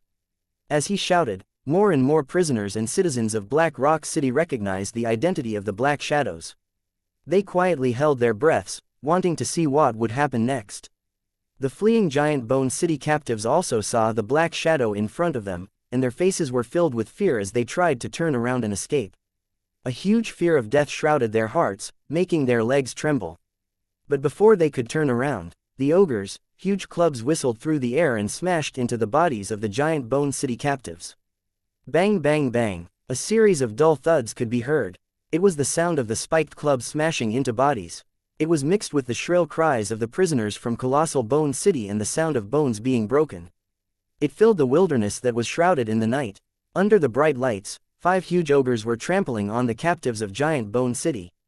They waved their spiked clubs, which were filled with bits of flesh and organs, and easily crushed the captives of the giant Bone City. Blood and flesh flew everywhere, and screams of pain could be heard. When the last giant Bone City captive's head exploded, the ogres, under Big Bear's command, licked the meat off their spiked clubs and once again hid in the night. All that was left were broken limbs and bones scattered all over the ground. The prisoners of Giant Bone City who had tried to escape had all been killed, and the team continued to move forward. However, the tragic scene that had just happened was clearly displayed in the eyes of the onlookers, causing them to shiver. When they thought of the tragic fate that would befall them if they were to escape, all of them extinguished the plans in their hearts and obediently followed the order to continue on their way. With the escape of the colossal Bone City captives as a precedent, there were no more accidents along the way. The bloody massacre in Holy Dragon City had already successfully intimidated these captives and the citizens of Black Rock City. At noon on the third day, the long journey finally arrived at Holy Dragon City. Looking at the tall blood-colored walls, all the Holy Dragon City soldiers heaved a sigh of relief. They had been exhausted from the journey. After seeing the Holy Dragon City's convoy appear, there were already soldiers who opened the city gates to welcome Tang Zhen and the rest who had returned triumphantly. The exhausted captives and citizens of Black Rock City began to slowly walk through the gates of Holy Dragon City, but their mood became extremely depressed. The huge city wall would only make them feel sad, because this was an impassable moat, which completely extinguished their thoughts of escaping. Tang Zhen stood beside the Holy Dragon City's city walls and looked at the captives and residents that were swarming into the city like ants. He also felt a sense of relief. This time, by sending out troops to assist in the battle, not only did they eliminate the hidden danger of the corpse race, they also resolved the problem of Black Rock City, and also gained a large number of residents and captives. As long as they were slowly appeased and converted, these people would become a part of Holy Dragon City, contributing to the city's strength. The next thing to do was to separate the captives from the citizens of Black Rock City. The captives would be locked up in temporary cages, and the citizens of Black Rock City would be forced to work under the watch of the soldiers. Tang Zhen would gradually give these survivors their freedom based on their performance and allow them to have the qualifications to become Holy Dragon City's residents. With an example, these survivors of Black Rock City would definitely perform well in order to get rid of their half-captive status and obtain the qualification to become a resident of the tower as soon as possible. As for the imprisoned soldiers and cultivators, Tang Zhen would use the same method to continuously divide and select them to become a member of the Holy Dragon City's armed forces. However, before that, Tang Zhen had to completely sweep the 3 towers and bring the families of these soldiers to Holy Dragon City. With their families' support, these unruly fellows could then work for the Holy Dragon City with peace of mind. Chapter 238, A Torrent from the Heavens. For the construction of the city tower. After having a good sleep, Tang Zhen woke up in the tree house. He first checked the cultivation progress of Lisa and the others before starting to patrol his territory. After spending the night in the cave, the survivors of Black Rock City had gathered in the square, waiting for their fate. Overnight, they had turned from residents of Lu City to prisoners. Many people couldn't adapt to the huge gap, and they were very nervous. Now, they were gathered in the square, waiting for the judgment of their fate. While the refugees of Black Rock City were having wild thoughts, the residents of Holy Dragon City were so busy that their feet were smoking. They had too many things to do. The first thing he had to do was to register the citizens of Black Rock City, do a head count, and find out what they were good at. Due to the large number of people, Tang Zhen had no choice but to select a group of literate residents from the survivors of Black Rock City and let them help him register. Tang Zhen had specially granted the families of the Black Rock City's cultivators who had submitted to the Holy Dragon City the right to become reserve residents in advance. This made the Black Rock City cultivators who had surrendered to Mo Ran and Xiao Rui secretly feel grateful. Other than that, the survivors of Black Rock City would begin to join the construction work of Holy Dragon City after understanding their own strengths. Under the watch of the Holy Dragon City's soldiers, the registration process was carried out in an orderly manner. Anyone who had completed the registration could receive a portion of food, and then gather in the designated area to eat. Tang Zhen had his own plans for the work arrangements of these residents. He first picked out the residents who were originally in charge of planting the giant potatoes in Black Rock City and had them try to cultivate the crop in the cave. After that, it was time for the residents to plant mushrooms and rear meat worms. They would also conduct experiments in the pitch-black cave that Tang Zhen had ordered people to transform. They wanted to see if these 2 things could be cultivated after leaving Black Rock City and provide a substitute for food. The remaining survivors of Black Rock City would be involved in the planting and construction work, which would also require a lot of manpower. In the valley behind the Holy Dragon City, there was a huge piece of uncultivated land. Their mission was to turn this place into fertile land and then sow a large number of grain crops. At the same time, the cleaning of the Flashing Gold Tribe Sanctuary could also be accelerated. After the cleaning was completed, Tang Zhen could prepare for the upgrade of the Level 3 building. Other than these tasks, the Holy Dragon City also had to send warriors to take over the 3 towers, including Giant Bone City, and bring all the residents back to the Holy Dragon City.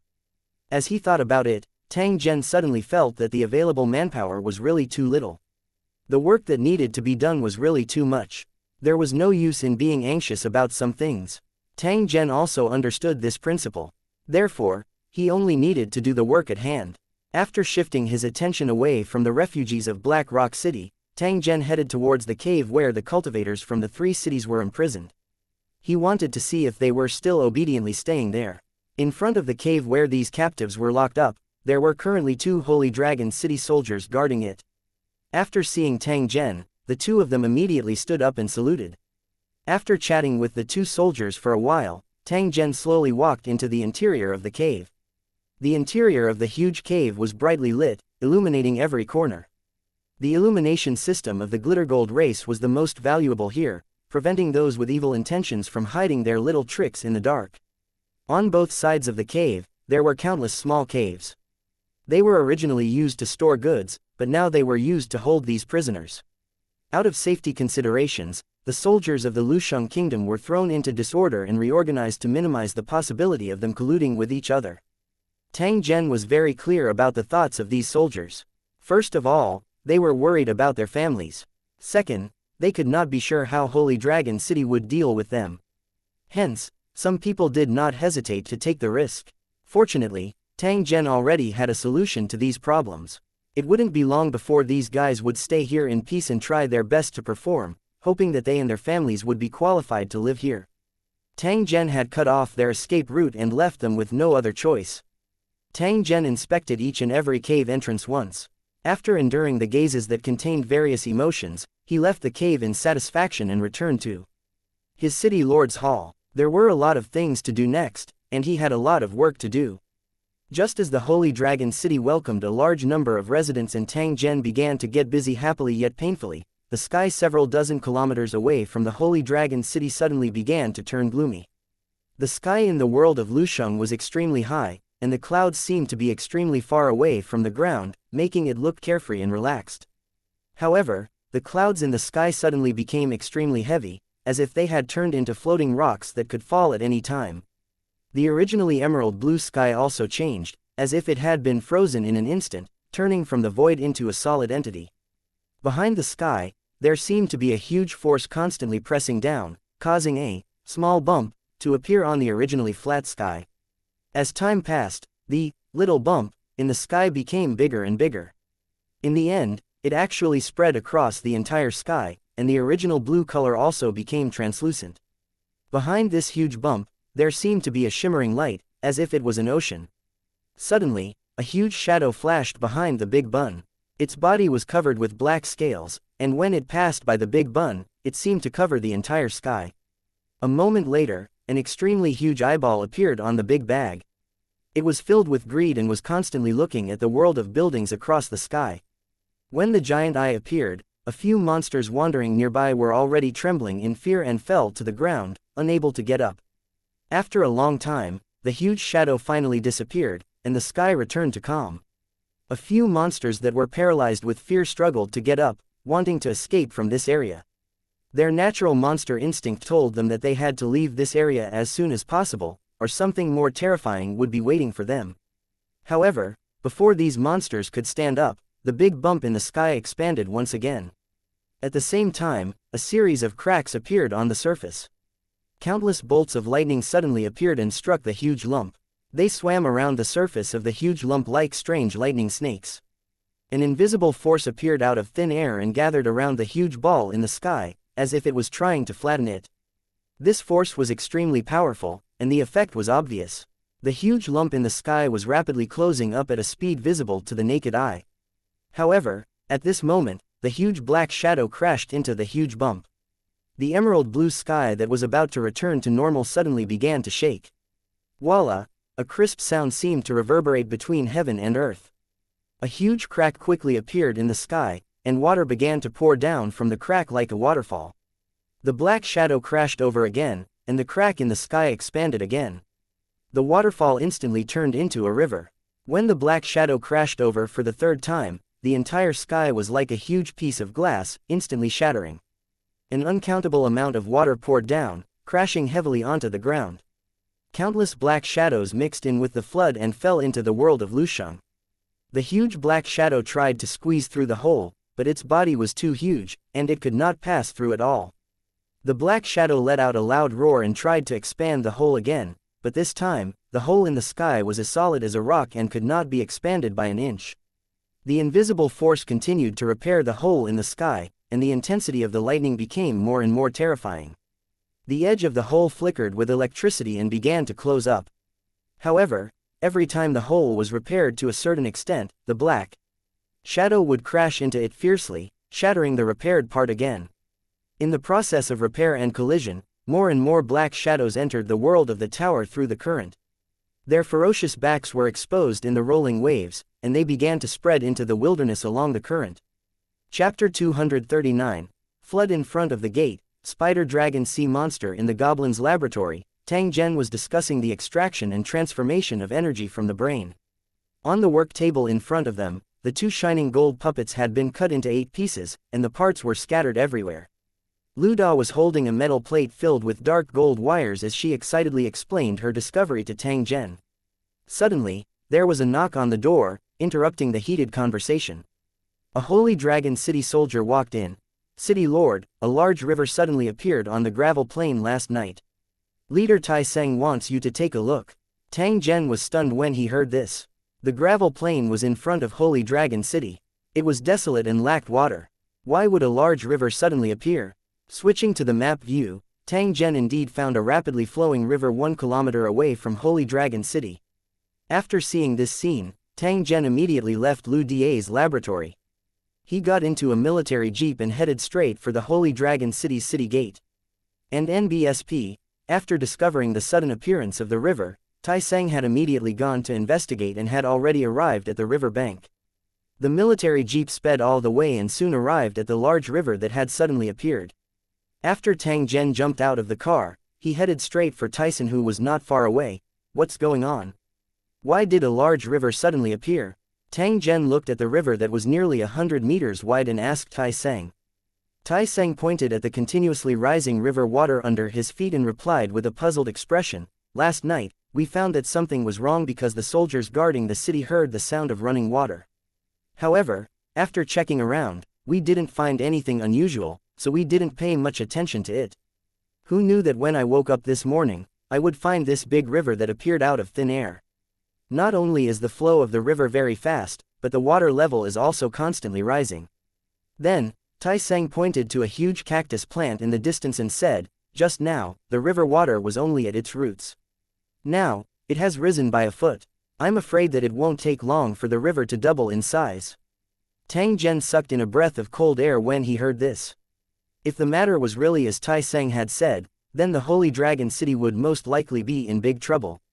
Although the Holy Dragon Valley, where the Holy Dragon City was located, was very high, which prevented the sudden flood from spreading to this place, if the water level continued to rise, the Holy Dragon City would inevitably become an isolated island no matter how high the terrain was.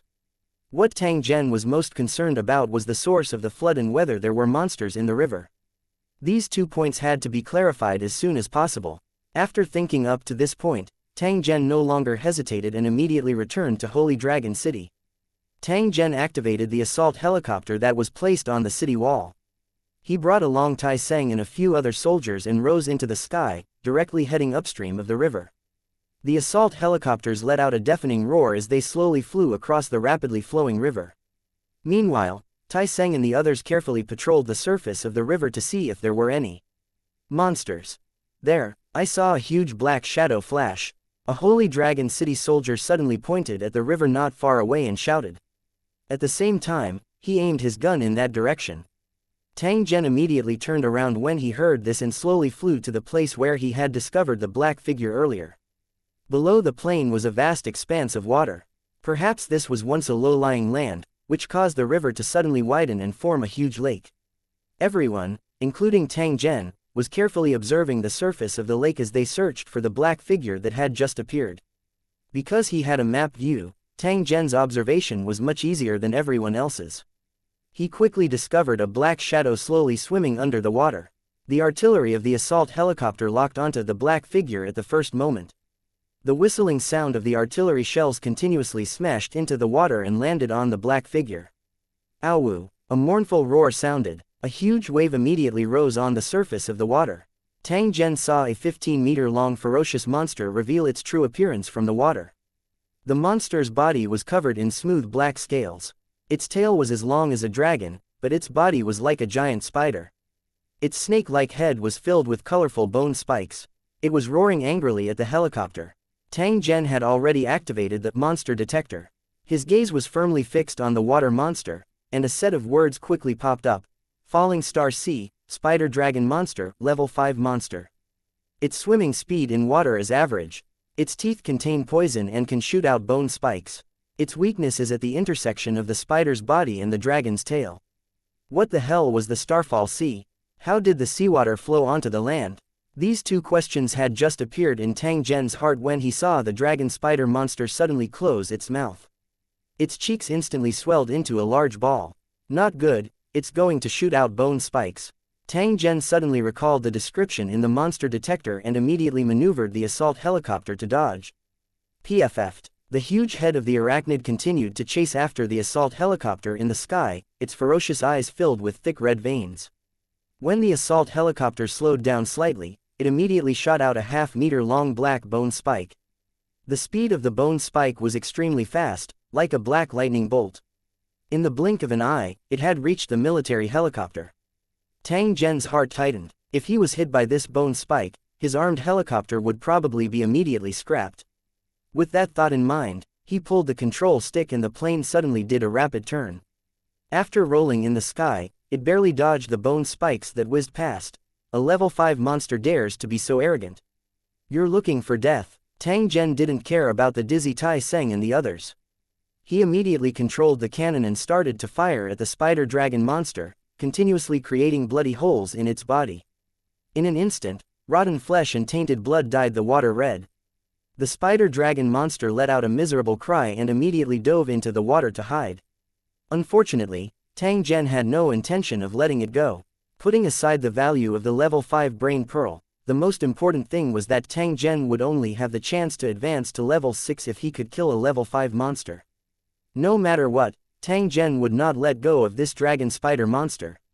However, Tang Zhen's current application did not have a dedicated underwater detection function.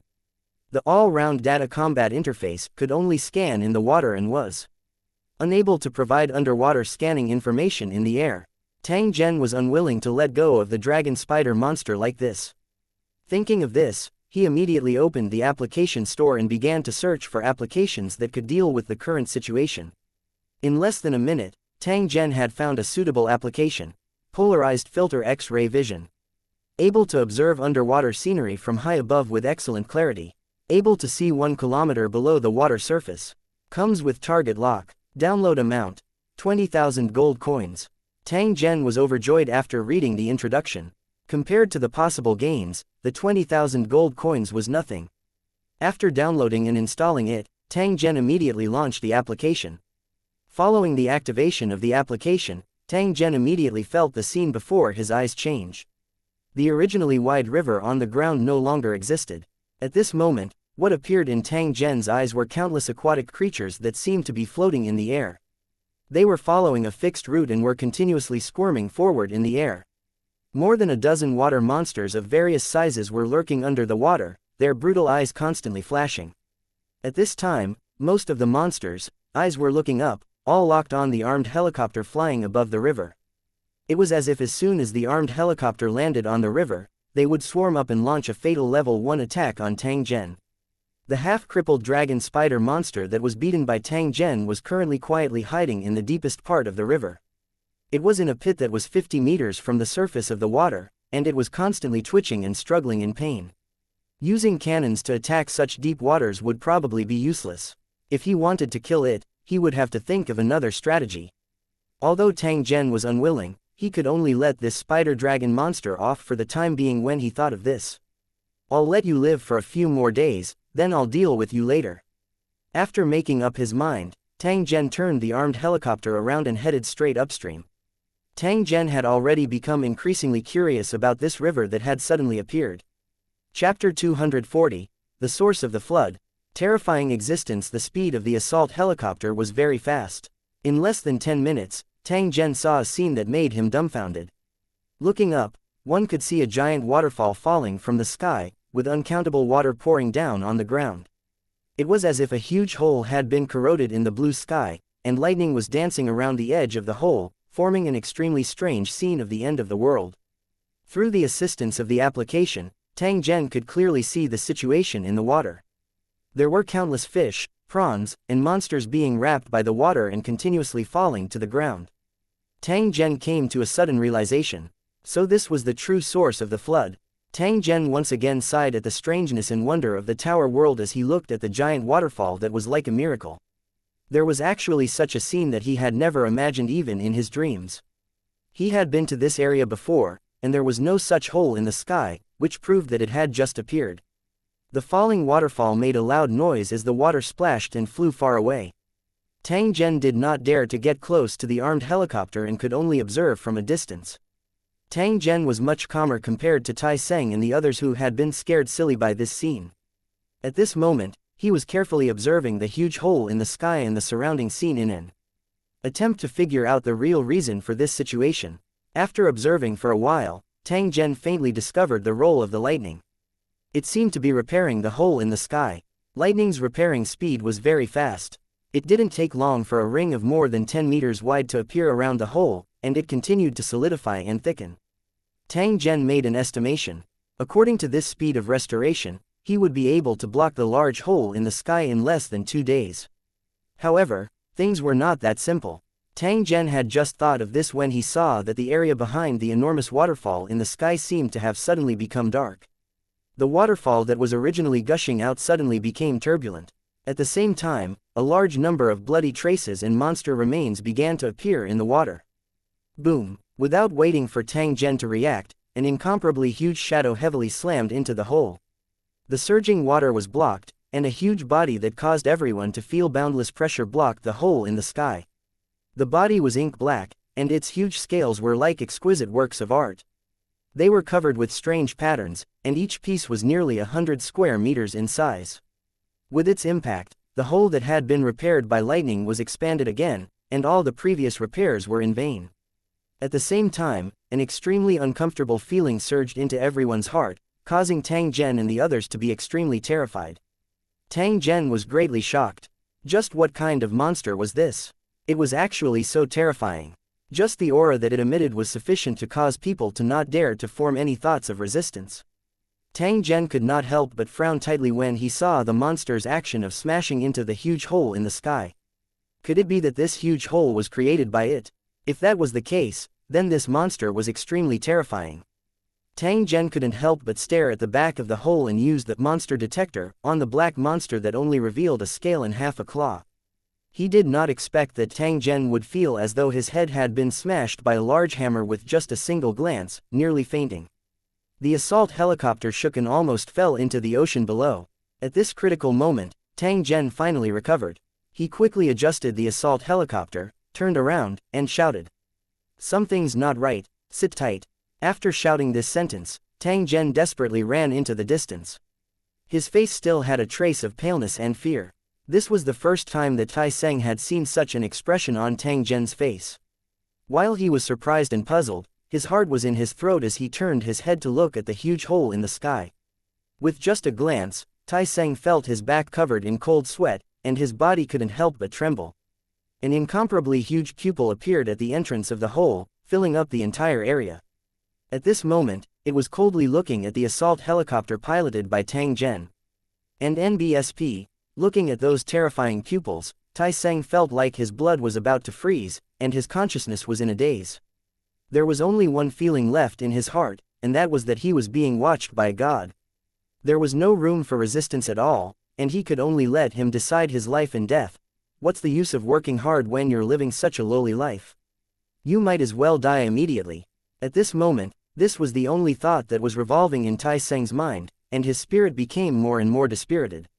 If this situation continued any longer, then Tai Seng would lose his will to fight forever and wait for death to befall him. In despair without any resistance. With the back of his head suddenly hit, Tai Seng's body trembled as he instantly woke up from the feeling of being a lowly ant that wanted to die immediately. No matter what the situation is, never give up hope. No matter what kind of blow you suffer, you must grit your teeth and persevere. It's precisely because life is short that we have to live a more exciting and brilliant life. Did you hear that? Tang Zhen's final roar reverberated in Tai Seng's ears like the morning bell and evening drum. As expected of someone who had experienced hundreds of battles, Tai Seng immediately broke free from that strange state. As soon as he recovered, he raised his left and right hands, whipping the Holy Dragon City's soldiers, who had also fallen into a strange state, awake.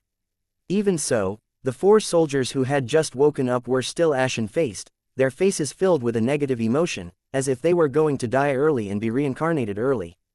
All of you, get your fucking spirits up. We'll slap each other until we draw blood. Hearing this, the soldiers seemed to be a little reluctant and disheartened. Fortunately, the habit of obeying orders had been deeply rooted in their hearts.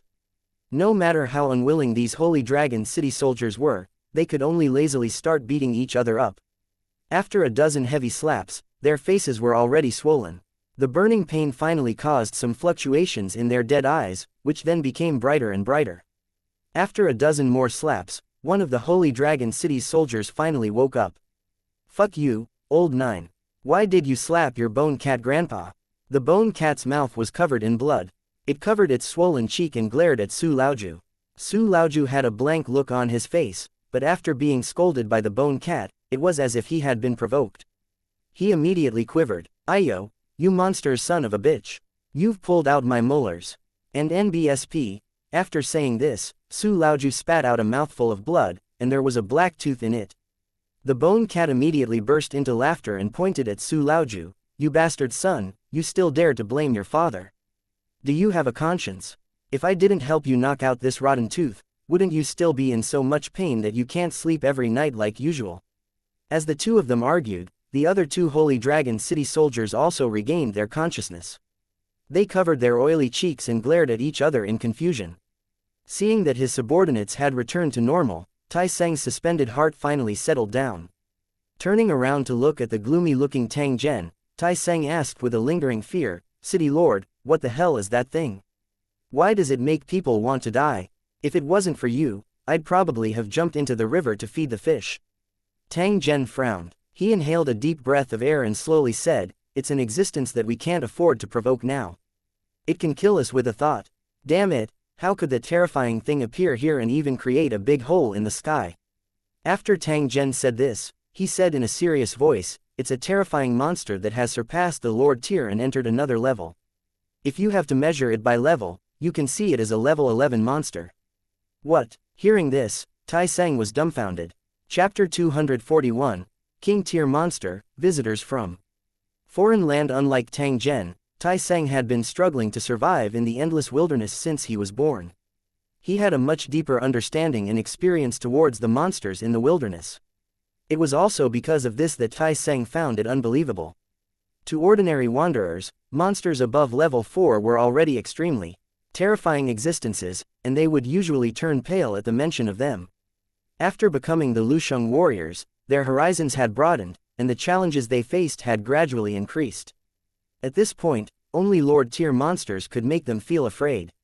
However, never in his wildest dreams did Tai Seng imagine that he would encounter an existence that was even more terrifying than a Lord tier monster. This monster was so terrifying and strange that he almost lost his life just by looking at it. Thinking back to the desire to die that he had just experienced, Tai Seng still felt his hair stand on end. After understanding how terrifying this monster was, Tai Seng couldn't help but worry in his heart. Would this guy escape from the hole in the sky? If things really developed in that direction, the Holy Dragon City would be in danger. As if he had seen through Tai Seng's worry, Tang Zhen said to Tai Sen without turning his head while flying the plane, "You don't have to worry too much. Although this monster is extremely powerful, it definitely won't be able to break through the hole in the sky so easily." The force of its impact was extremely terrifying, but it was still unable to cause much damage to the hole. Furthermore, after each impact, the hole would automatically repair itself. This meant that the hole in the sky could only be expanded to this extent. No matter how terrifying its strength was, it was powerless to do anything. This might be the influence of some kind of heaven-earth law. Otherwise, it would have already broken through the hole and come here. Even though he was comforting Tyson, Tang Zhen was still shocked by the information he got from the monster detector. Starfall C, Magic IT Rex, Level 11, King Tier Monster, the rank of a Lord Tier Monster after its next upgrade. Possesses a special talent in finding spatial gaps. Excels in mental control. Flaws, unknown. This was the information that Tang Zhen had obtained after using the advanced monster detector. This was also the reason why he had left this place in a hurry. If they hesitated, they would be controlled by the King Tier Demon IT Rex, and they would have no chance of escaping. Tang Zhen glanced at the vast ocean below the plane after he thought of this. A trace of worry flashed across his eyes. Although we don't have to worry about that terrifying Demon IT Rex, we still have to be careful of the other monsters that will come with the flood. I just saw at least 5 Lord Tier monsters in the water. If they have the ability to leave the water, they will most likely come ashore to harass the Holy Dragon City, so we have to be on guard. When Tai Seng and the others heard this, they all nodded in agreement. Although the Holy Dragon City was not afraid of the underwater monsters, they still knew very little about the people from the Devillefall Sea. This was extremely disadvantageous to Tang Zhen and the others. Just what kind of place was this Devillefall Sea? Was it an alternate dimension or some place within the Lusheng world? Questions continuously appeared in Tang Zhen's mind. However, he was unable to obtain an accurate answer. As the military helicopter flew over a wide river, the bone cat rubbed his eyes and suddenly pointed at the river and shouted, "City Lord, look! There seems to be someone over there." Tang Zhen looked in the direction that the bone cat was pointing at. Indeed, he saw 7 humans floating in the shallow waters of the river. He originally thought that these 7 people were unlucky wanderers. However, when Tang Zhen swept his gaze over their clothes and accessories, he could not help but be slightly stunned. Compared to the wanderers in the wilderness, these people's clothing style was full of a different aura. It seemed to be more suitable for living by the water. The weapons and accessories they used also had a strong ocean style. Could Dao Wu and the others have been brought here by the flood? After this thought appeared in Tang Zhen's mind, he immediately maneuvered the armed helicopter and slowly landed on the riverbank not far away. After the plane stopped, everyone jumped into the river and dragged all of them to the shore. After an examination, it was confirmed that 2 of the 7 were dead, and the remaining 5 were in critical condition and could die at any time. Tai Seng and the others began to perform emergency treatment on the 5 of them while Tang Zhen continued to size up the belongings of the 5 of them, trying to confirm their origins.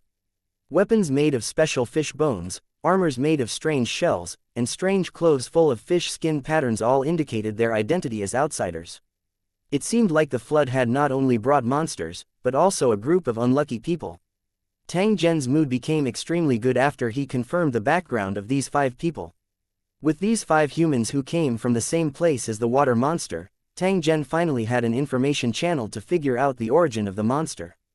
After checking the area around the river again and collecting some scattered items, Tai Seng and the rest carried these guys onto the military helicopter and headed straight for Holy Dragon City. Not long after, the plane landed at the Holy Dragon City Square. Under the fearful and curious gazes of the survivors of Blackstone City, it slowly landed. The military doctor who had received the order was already waiting at the side. As the military helicopter turned off, everyone immediately rushed forward and carried the 5 unconscious people into the cave not far away. The other 2 corpses were also properly taken care of and Tang Zhen didn't need to worry about them. Tang Zhen waved his hand and indicated for the various items that these people had brought to be sent to his study room. After which, he turned around and walked towards Lu Chang. Arl felt that his soul was about to collapse, and he could return to the sea god's arms at any time. No, he seemed to have returned to the sea god's embrace. As he recalled the giant whirlpool that the cargo ship encountered during its voyage, Arl felt that the end of the world had come because they were destined to be unable to escape. Arl felt extremely depressed when he thought of the outcome that he was about to face. This time, she had brought along all the wealth that her tribe had gathered and braved countless risks to buy a batch of expensive goods from the mainland merchants of the Starfall Sea. She planned to make a fortune after selling them. He believed that the profits from the sale of the goods would definitely allow his clansmen to live a good life for a few years.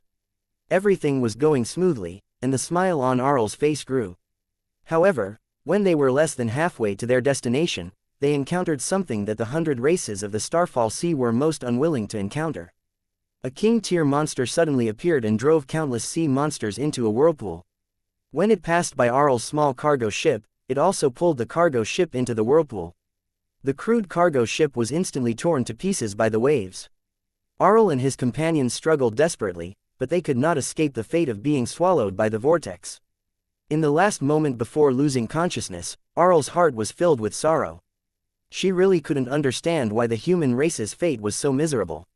Not only were they bullied by the alien races, but even the sea and the monsters wouldn't let them go. With endless resentment, Arl finally fell into a coma. After an unknown period of time, Arl finally regained consciousness. This also made her realize that she was not dead. Feeling the soft bedding that wrapped around his body, a strong curiosity rose in his heart. Where was he now? Opening his eyes with great effort, the first thing that Arl saw was a field of rocks. He seemed to be in a cave. There were 4 beds in the surroundings with their clansmen lying on them. At this moment, they were still unconscious, and strange tubes were fastened to their mouths. A girl in a white robe saw that he had woken up and immediately waved to the side. Then, Arl saw 2 human cultivators in the same uniform walk over. "I'm the commander of the Holy Dragon City's cultivator troop. You can call me Qian Long."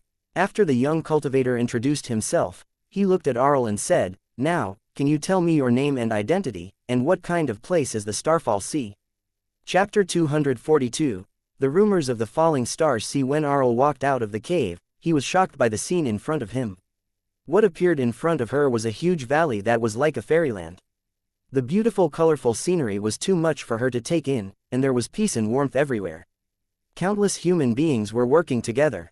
Some of them were building valleys, while others were tidying up the land by the lakeside. It was a busy scene everywhere.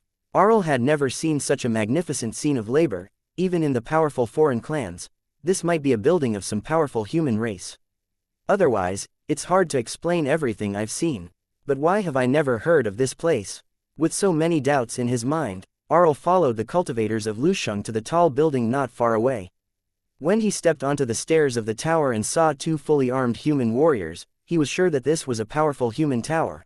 The scale of the valley where this city tower is located is huge. I think it has been passed down for countless years, which is why it is so prosperous now, right? As Arl thought to himself, he slowly walked into the tower. On the roof of the building, Arl saw many glowing things. The light they projected illuminated the dark corners and lit up the interior of the building. He walked up the huge steps and finally stopped in front of a room.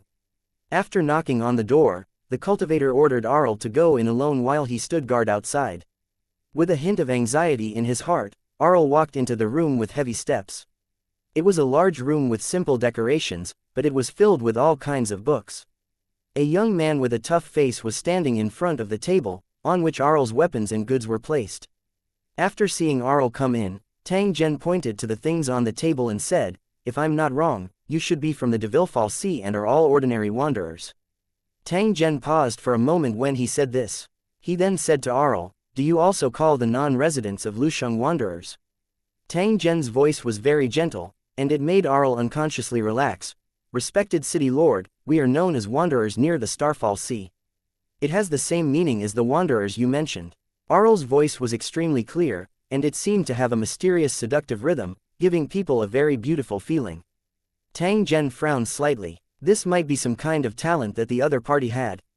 After all, she was only a rank 2 cultivator and was still unable to charm him. "I've never heard of the Starfall Sea. You can describe that place to me, the more detailed, the better." Tang Zhen's words caused Arl's heart to skip a beat. She could now confirm that she had already left the Starfall Sea and was now in an unknown region. Although he had already guessed this, when his guess turned into reality, he still felt extremely terrified. God knows where that damn vortex had taken him, and whether he could ever return to his tribe in this life. Pushing down his chaotic thoughts, he raised his head and found the young city lord Lu staring at him as if waiting for his answer. After taking a deep breath, Errol began to narrate. The Starfall Sea is an extremely vast and dangerous ocean. There are countless terrifying sea monsters and living creatures in it, as well as many foreign races and humans. In this area, the non-human kind was the ruler, and the human race was the one being exploited. They had to work hard every day to survive. There were battles between sea monsters, pirates, and foreign races.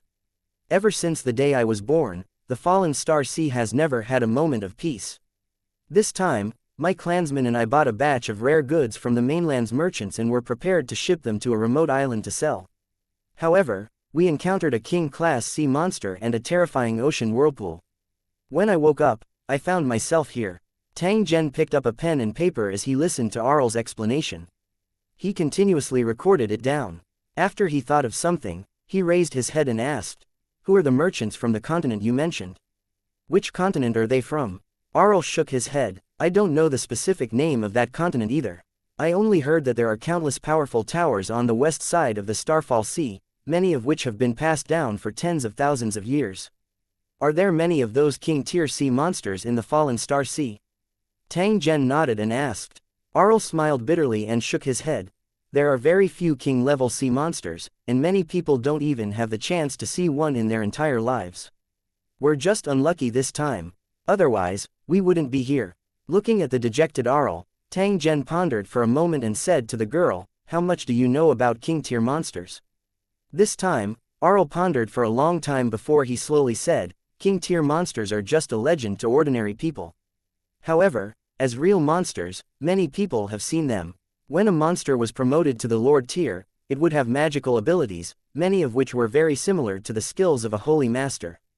However, when a Lord tier monster advanced to King tier, their abilities would undergo a qualitative change. They would become even more unpredictable and powerful.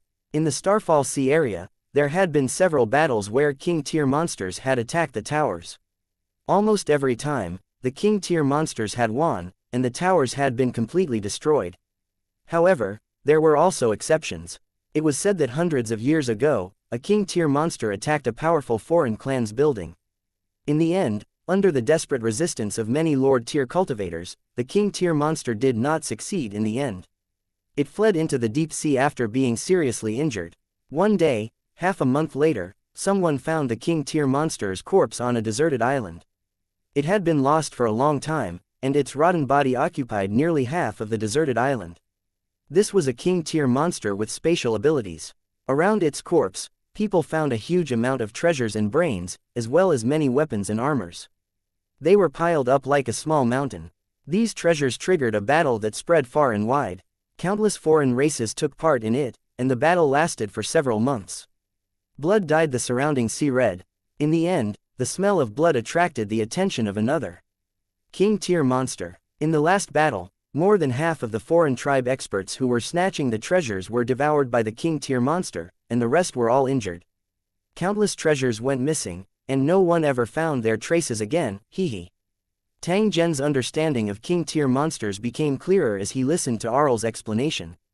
Without a doubt, the demon-eyed Tyrannosaurus that had created a hole in the sky was a King tier monster with magical abilities. It had used its ability to discover the folded space in the falling star ocean. Perhaps it was its nature, but the magic-eyed Tyrannosaurus used its own ability to enter that space and materialize. It began to crash into the folded space. The magic-eyed T-Rex's actions eventually brought disaster to Holy Dragon City, which was an unknown distance away from the Starfall Sea. A huge hole was created in the sky that was not solid, causing an uncountable amount of seawater to pour out. After figuring out the true origin of the demon-eyed Tyrannosaurus, Tang Zhen's mood also became a lot more relaxed. As long as this fellow wasn't a creature from another dimension, it shouldn't have the ability to expand the hole in the sky. He believed that it wouldn't take long for this demon-eyed Tyrannosaurus to lose interest in crashing into the hole. As long as the demon-eyed Tyrannosaurus was gone for 2 days, the hole in the sky would be completely repaired, and the endless sea water would stop gushing out. At that time, this huge body of water that appeared out of thin air would provide Tang Zhen with countless food and brains. Thinking about it this way, the appearance of the magic-eyed T-Rex didn't seem to be a bad thing. Chapter 243. Heading to Wei Island to catch fish and shrimp. How many kinds of fish and prawns that can be eaten in the Fallen Star Sea can you recognize? Tang Zhen finally asked Arl. Arl looked at Tang Zhen in bewilderment. Her slightly opened mouth revealed her white teeth that were like shells. Perhaps it was because of the sea breeze, but her skin color appeared very healthy. I know many kinds of fish and shrimp, but how are you going to go to the Starfall Sea to catch cormorants? After hesitating for a moment, the tall and fit woman realized that she had asked something she shouldn't have, so she continued, my companions know more species because most of them make a living by fishing. Tang Zhen nodded and said to Arl, don't worry, your comrades will be fine. Go back and have a good rest. Perhaps from tomorrow onwards, we will start a large-scale fishing and shrimp catching. Arl didn't understand what Tang Zhen meant, but he still bowed and left the city hall. After seeing that Arl had left, Tang Zhen returned to his chair and began to list the fishing tools he needed to buy on a piece of white paper. After the Holy Dragon City gained almost 10,000 people, the food supply immediately became a big problem. Tang Zhen had planned to contact a world-class food group after returning to his original world and purchase a large amount of food from them to deal with the current predicament. When the Holy Dragon City had a large piece of land to harvest, he believed that they would be able to be self-sufficient in a short time. However, the sudden appearance of the huge river brought Tang Zhen a new source of food. According to Arl, not only were there many fish and shrimp that could be used in the Starfall Sea, but even the ferocious sea monsters were also a source of food. It was because of the abundant food in the Fallen Star Sea that the humans there barely did not have to go hungry. But that was all. Due to the oppression of the foreign races, the wanderers in the Falling Star Sea only suffered slightly more than the wanderers in the wilderness. Now, because of the flood, these fish, shrimp, and monsters had been brought to the vicinity of the Holy Dragon City. Tang Zhen had to make good use of such an abundant food resource. After summoning the Holy Dragon City residents who were in charge of managing the survivors of Black Rock City, Tang Zhen ordered them to select people who were good at fishing. The more the better. At the same time, the imprisoned soldiers of the Lusheng Kingdom would also participate in the fishing. Tang Zhen did not intend to let them eat for free. Half an hour later, Tang Zhen, who had activated the quantum stealth light screen, was teleported to the rental house in the Pickle Nation. After confirming that there was no surveillance equipment in the surroundings, Tang Zhen walked out of the rental house. The company that Lin Weishun and the other two had founded was already on the right track, and the development of virtual game equipment had also entered a critical stage. It wouldn't take long before it could be launched into the market. During his stay in the Kimchi Kingdom, he had caused quite a bit of trouble and attracted the attention of many forces. The danger would increase if they stayed for another day. Tang Zhen did not need to look for trouble. After purchasing the fishing supplies this time, Tang Zhen would leave Kimchi country to seek revenge on the mysterious organization that kidnapped Jin Mingzhen. After going through the face recognition of the Universal Electronic Kit and a large amount of data screening, Tang Zhen had already locked onto the location of the mysterious organization. The mysterious organization belonged to a super-industrial group in the Wei Island. On the surface, it was a biological research institute under the group, referred to as, through the information collected by the Universal Electronic Kit. Tang Zhen knew that the organization had been conducting research on various super creatures and had close ties with the Wei Island military. According to the information obtained, it could be confirmed that SST had successfully completed many cases of super creature experiments. At present, in the international waters of the original world, super creatures bred by SST often appeared and were witnessed by voyagers many times. In the information that Tang Zhen had, it also mentioned that the organization was currently conducting a secret research called Super Soldier. However, there was very little information on what kind of results they had obtained. It was reasonable for such an organization to be interested in Tang Zhen. However, their actions had angered Tang Zhen and they had provoked a powerful enemy. After arriving at the market by car, Tang Zhen bought a large number of fishing tools and sent them back to the Lusheng world. He then stepped on a ship to the Wei Island. After finding a hidden spot on the boat and sitting down, Tang Zhen felt the sea breeze that brushed against his face. He opened a can of beer and happily drank it in one gulp. By the time the sun rose the next morning, he would have already arrived at the Wei Island. In the square of Holy Dragon City, hundreds of Black Rock City survivors with fishing experience were gathered together. The fishing nets, hooks, and net cages that Tang Zhen had sent over were piled together and distributed. These people would make all kinds of fishing tools based on their own experience, and then concentrate on fishing. Although the efficiency of this kind of fishing might be a little low, in the situation where the river was full of monsters, it was the only method that could be used for the time being.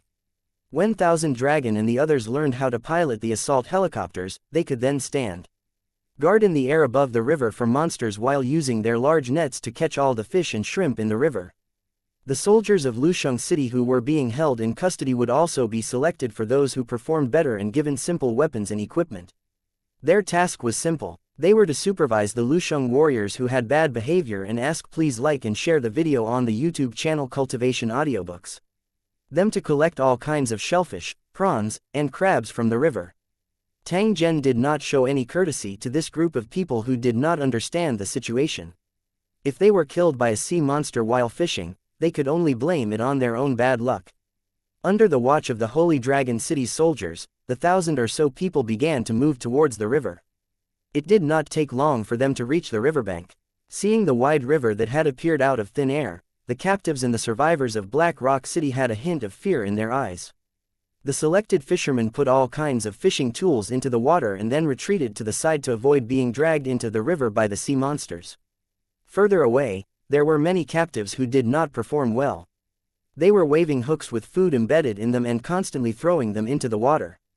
From time to time, they would catch a strange-looking big fish. A little further from the shore were the prisoners who had performed well. They held sticks and were responsible for watching over the stubborn prisoners. Since they did not come from the same building and they wanted to perform well, the guards did not show any mercy when they hit them. After being beaten up continuously, the disobedient captives became obedient and began to fish. Even further away were the Holy Dragon City's warriors in chariots. Not only did they have to look after the captives, but they also had to lift the monsters in the water. They didn't dare to be careless. More and more fish and prawns were brought ashore. Looking at the big fish that easily exceeded a meter in length and the giant crabs that were shaped like monsters, these people who had grown up inland could not help but click their tongues in wonder. The people in charge of collecting fish and prawns were busy transporting the big, lively fish back to Lusheng. Arl would identify them and pick out the edible species. Those that couldn't be used were thrown to the ogres to improve their food. In any case, these guys ate anything and didn't have to worry about being poisoned. All of a sudden, there was a loud noise. The people who were fishing moved away from the riverbank and pointed at the river. A huge shadow streaked across the river and was pacing back and forth on the shore. From its appearance, it should be a huge water monster. The Holy Dragon City soldiers, who were already prepared, immediately dispersed the crowd. At the same time, they operated their machine guns and locked onto the shadow in the river. Chapter 244, Sneaking into the Seafood Feast. Fire. Following Tyson's order, the two mounted machine guns immediately started shooting, and the monster in the river was covered in blood. The monster jumped out of the water in pain and revealed its true form. It turned out that this was a snake-shaped creature with huge fins. Its body was smooth and greasy, its head was unusually large, and its mouth was full of sharp teeth. Judging from its aura, it was only a level 3 monster. Such a low-level monster was not worthy of the Holy Dragon City warriors' attention. The gunshots stopped after less than 20 seconds, and the Hydra's head had become a pile of mush. The killed water monsters floated on the river's surface and were quickly pulled to the shore by the group with hooks. After loading them onto the cars, they were transported to Holy Dragon City to be dismembered. According to Arl, the Hydra's meat could be eaten, so they naturally couldn't waste it. After easily killing a Hydra, the panicked fishermen immediately calmed down. Since the Holy Dragon City's warriors could easily kill the Hydra, they did not have to worry about their safety. With safety assured, the efficiency of fishing immediately increased. More and more fat fish and prawns were caught ashore and quickly sent to the Sacred Dragon Valley for processing. During the fishing period, there were several water monsters that appeared, but they were easily taken care of by the Holy Dragon City warriors without causing any casualties. However, the captives who were using fishing hooks were not so lucky. More than 10 people were pulled into the river by the big fish. Other than an unlucky fellow who was swallowed by the big fish, the rest of the captives were rescued. These guys sat on the shore with pale faces, their faces still filled with fear. After comparing the prisoners who had performed outstandingly to their own situation, the dozen or so people who fell into the water immediately made up their minds. From now on, he would perform well and get out of this damn captive status as soon as possible. The more they knew about the Holy Dragon City, the more desperate they felt. In the face of such a powerful enemy, the city they were in had no way of fighting back. The city lord had been killed, and most of the soldiers and cultivators had been captured. Colossal Bone City and the other two Grade 2 towers had already ceased to exist. Since that was the case, it was better to surrender as soon as possible. Maybe he could even get the qualifications to be a reserve resident of Holy Dragon City. If a man didn't do it for himself, the heavens would punish him. More and more captives had such thoughts, and the hidden hostility began to gradually dissipate. If Tang Zhen knew the thoughts of these captives, he would definitely be very happy and reward them with a sumptuous seafood meal. As the sun set, the people who were fishing began to return to Holy Dragon City.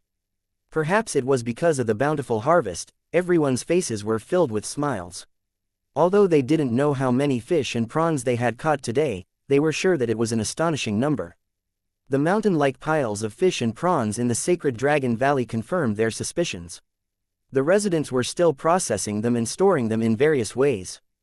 Drying, steaming, or marinating, all sorts of methods were used. The chefs of the Holy Dragon City were all circling around the stove. After the half-meter-long shrimp and crabs were cooked, they were all placed on the table as tonight's dinner. The food from the Fallen Star Sea was exceptionally delicious, causing everyone to drool as they ate, wishing they could have another portion. It was a pity that only the residents of Holy Dragon City had the same treatment. The survivors and captives of Black Rock City could only swallow their saliva and watch helplessly from the side. Many people could not sleep that night. The refugees and captives of Black Rock City were secretly comparing Holy Dragon City to their own city. However, after comparison, they were very sad to find that whether it was strength, welfare, safety, or development potential, their original city was not comparable to Holy Dragon City. If he and his family could become residents of Holy Dragon City, how happy would that be? The night was silent and the next morning, Tang Zhen had already set foot on the land of the Wei Island. As he looked at the densely packed containers around him, Tang Zhen resisted the urge to transform into a porter. He activated the Universal Electronic Kit and began to locate his target. The masked man who kidnapped Jin Mingzhen and was killed by him was a special agent of the SST Research Institute. His identity was more secretive. However, with the powerful searching ability of the all-purpose electronic kit, his information could not be hidden. Tang Zhen walked to the side of the road as he looked at the route displayed on the map. He randomly chose a car and started it. As Tang Zhen had chosen the best route and with the help of the application, all of his video recordings were blocked and deleted. This allowed Tang Zhen to approach the target without anyone noticing. After driving for nearly 3 hours, the car driven by Tang Zhen stopped at the foot of a mountain with beautiful scenery. According to the information he had, the SST Research Institute was built near the mountain and was heavily guarded. Of course, in Tang Zhen's eyes, these security facilities existed in name only. He could effortlessly sneak into any corner of this research room. After throwing the car aside, Tang Zhen activated the quantum stealth light curtain, passed through a large forest, and began to slowly approach the SST Research Institute. When he was nearly 1 kilometer away from the SST Institute, Tang Zhen scanned a large number of cameras and alarms through his application. However, these ordinary devices couldn't detect the quantum stealth light screen at all. Other than failing in front of the special equipment of the United States, the quantum stealth light screen had always been the best weapon for Tang Zhen to sneak around. Under the tall wall outside the SST Research Institute, Tang Zhen gently jumped to the top of the wall and then silently jumped to the inner lawn like a fallen leaf. From the construction of the Research Institute, the industrial group that SST belonged to was indeed rich and had made the greenery inside the Research Institute quite tasteful. Tang Zhen glanced around and walked toward a 6-story white building according to the instructions on the map. Following behind a few researchers who were in a hurry, Tang Zhen easily avoided the guards at the entrance and entered the interior of the white building. The interior of the building was not simple. Other than the 6-story building above ground, there was a huge underground space dozens of meters underground. The real secret of SST was all hidden there. It was just that the entrance to this basement was very well hidden. If one did not know the correct way to enter, they would probably never be able to enter it. Fortunately, the all-purpose electronic kit was omnipotent. It hacked into the computer of a senior employee of the research room and obtained the specific information to enter. Tang Zhen, who was in an invisible state, first walked to the third floor. He used his application to crack the lock and opened the door of one of the laboratories. After entering the room, Tang Zhen knocked out a middle-aged man in the laboratory with one punch and tied him up firmly with a rope. After changing into the middle-aged man's white uniform, Tang Zhen activated the virtual reality simulator.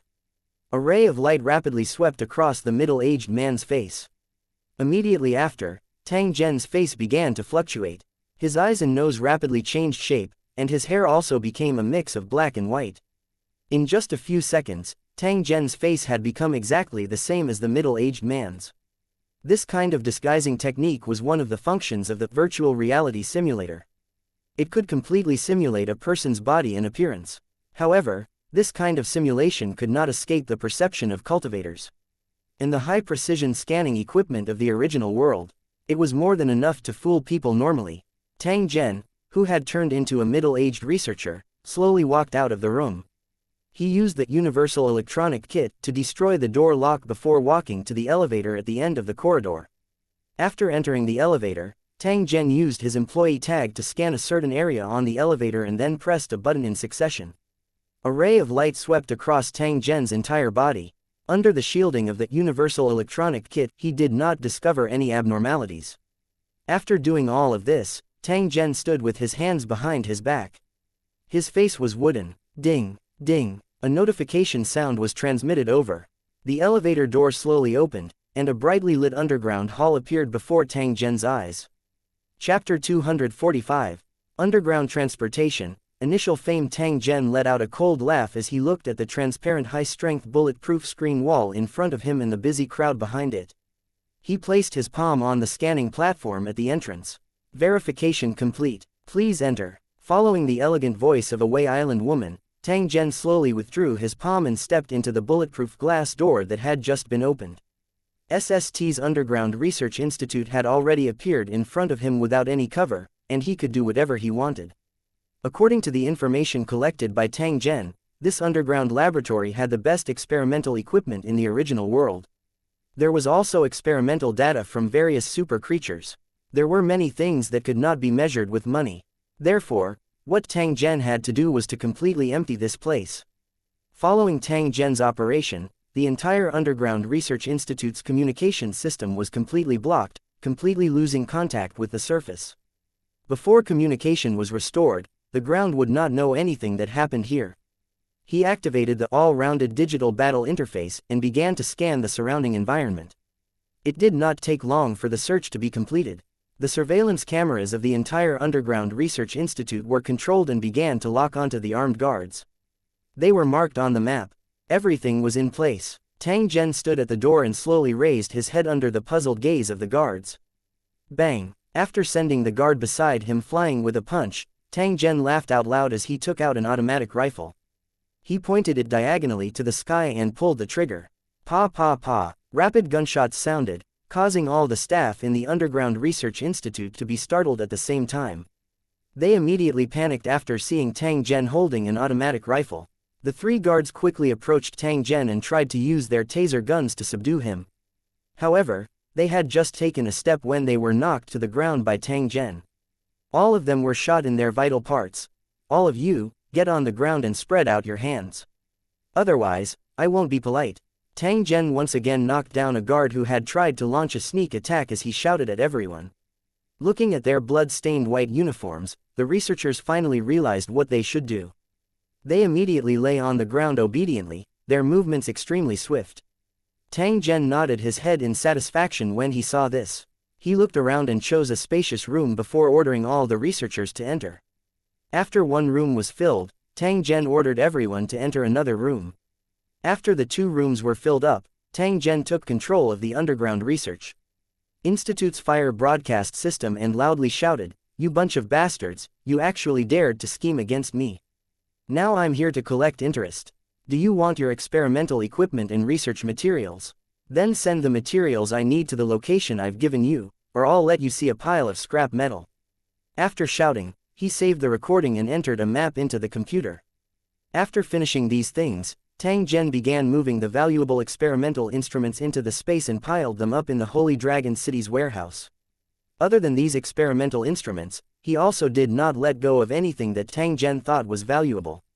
He brought everything back to Holy Dragon City. During the transportation, they would occasionally encounter hidden researchers and armed guards. Every time this happened, Tang Zhen would unceremoniously knock them unconscious.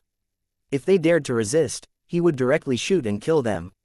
After being busy for half a day, Tang Zhen finally cleared the Underground Research Institute completely without leaving a single piece of paper. When the boss of the Research Institute saw this scene, would he faint from heartache? Tang Zhen had just casually inquired about the price of one of the experimental equipment and was surprised to find that it was worth over 100 million. Moreover, it was not something that could be bought with money. Looking at the text introduction of this test equipment, Tang Zhen realized that he seemed to have overlooked a source of income. If he had all kinds of rare materials, could he auction them in his original world in exchange for what he wanted? However, if he did that, he would officially step onto the stage and be recognized by everyone. Tang Zhen was a little conflicted as to whether he should do it or not. After carefully thinking for a while, Tang Zhen felt that the advantages of this matter outweighed the disadvantages. If the conditions allowed it, there was no harm in doing it. Tang Zhen patted the dust off his hands and swaggered out of the Underground Research Institute. At the same time, he removed the communication block there. Half an hour later, the workers on the ground forcefully broke open the underground entrance that Tang Zhen had destroyed and rescued the researchers who had a frightened expression on their faces. When the news of the looting of the SST underground laboratory came, the bosses of the laboratory in the Japanese capital vomited blood. The furious board of directors ordered a thorough investigation to begin. Who could have committed such a shocking robbery? A few hours later, when an investigation report was placed on the table of these bosses, they were all silent. According to the investigation, there was only one man who had participated in the robbery. He had disguised himself as a researcher of the Underground Research Institute, used some kind of technological means to sneak into the Underground Research Institute, and instantly cut off all communication equipment to the ground. During the time when they lost contact with the ground, the man had shot 7 armed guards and locked up all the researchers in 2 rooms. The most shocking thing was that the man had secretly moved away more than 10 tons of experimental equipment and a large amount of precious scientific research materials in a short time. How did he manage to do it in an enclosed area dozens of meters underground? Tang Zhen's voice recording was also played. The information revealed in his words made these behind-the-scenes bosses whisper to each other. A gloomy-looking middle-aged man waved his hand, and the door of the conference hall was opened. A young woman in a black combat suit walked into the hall. She looked around and said to the crowd, "According to the information we have, the SST robbery was most likely done by a man from the Asian Alliance." As the woman spoke, Tang Zhen's ID photo was displayed on the big screen behind her. At the same time, the table in front of every board member also became a screen that played a video. The woman in black continued, "The man's name is Zhen Tang. It has been confirmed that he has many magical abilities. Some time ago, there were records of his whereabouts in the Ice Bear Alliance and Kimchi country.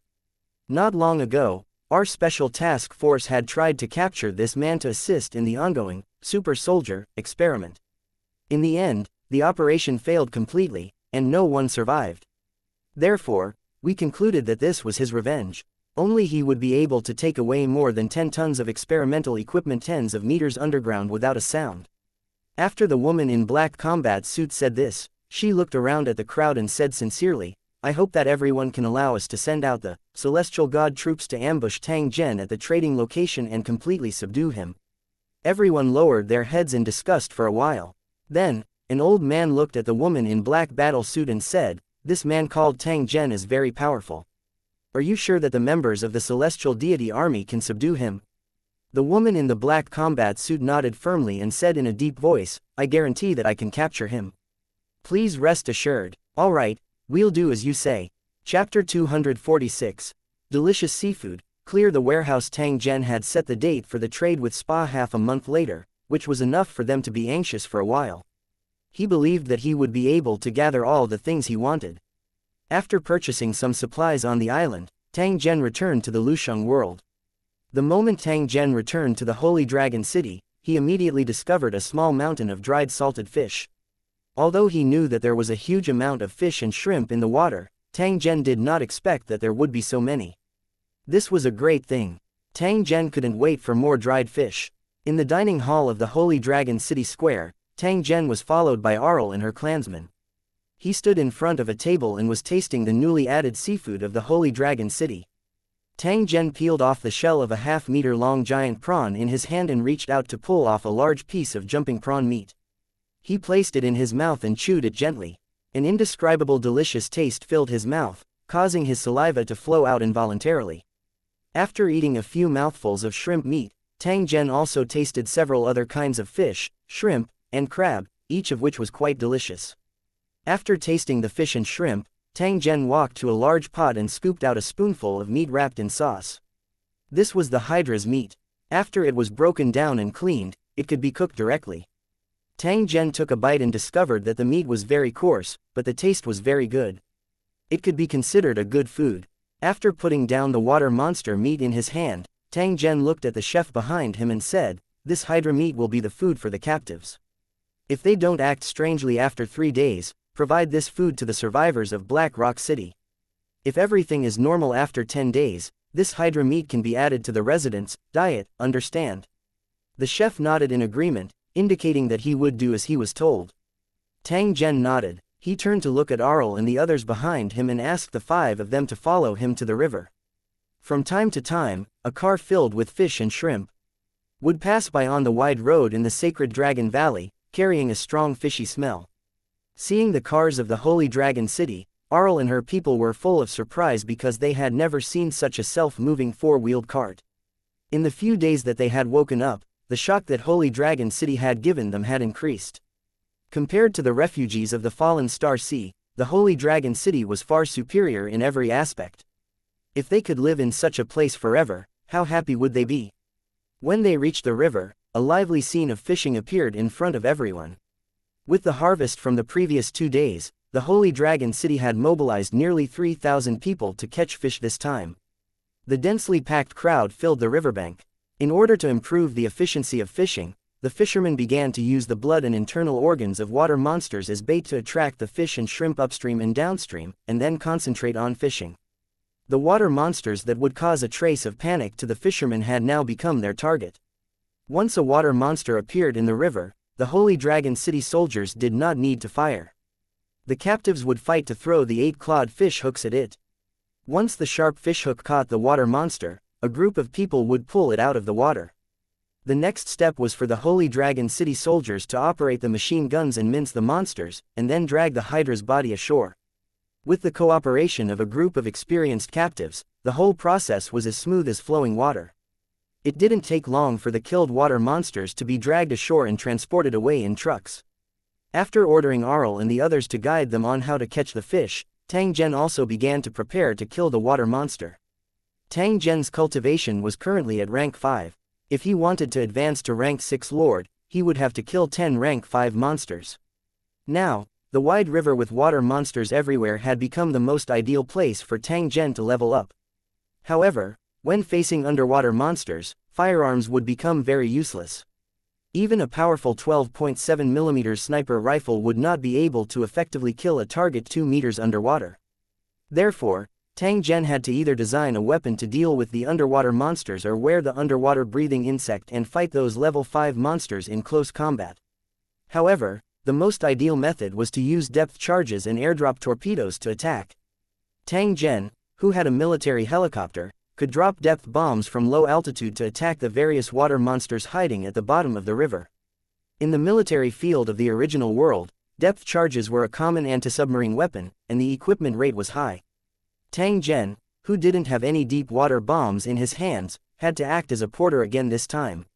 After thinking up to this point, Tang Zhen turned around and returned to Lu Cheng, teleporting back to his original world. Tang Zhen sat on a long bench by the road and started the all-purpose electronic kit. He started to search for the information he wanted. The black technology that was used to transform into a network spirit immediately began to crazily collect information in the Wei Island's network system, and at the same time, it began to filter the information. In less than a minute, Tang Zhen had obtained the information he wanted.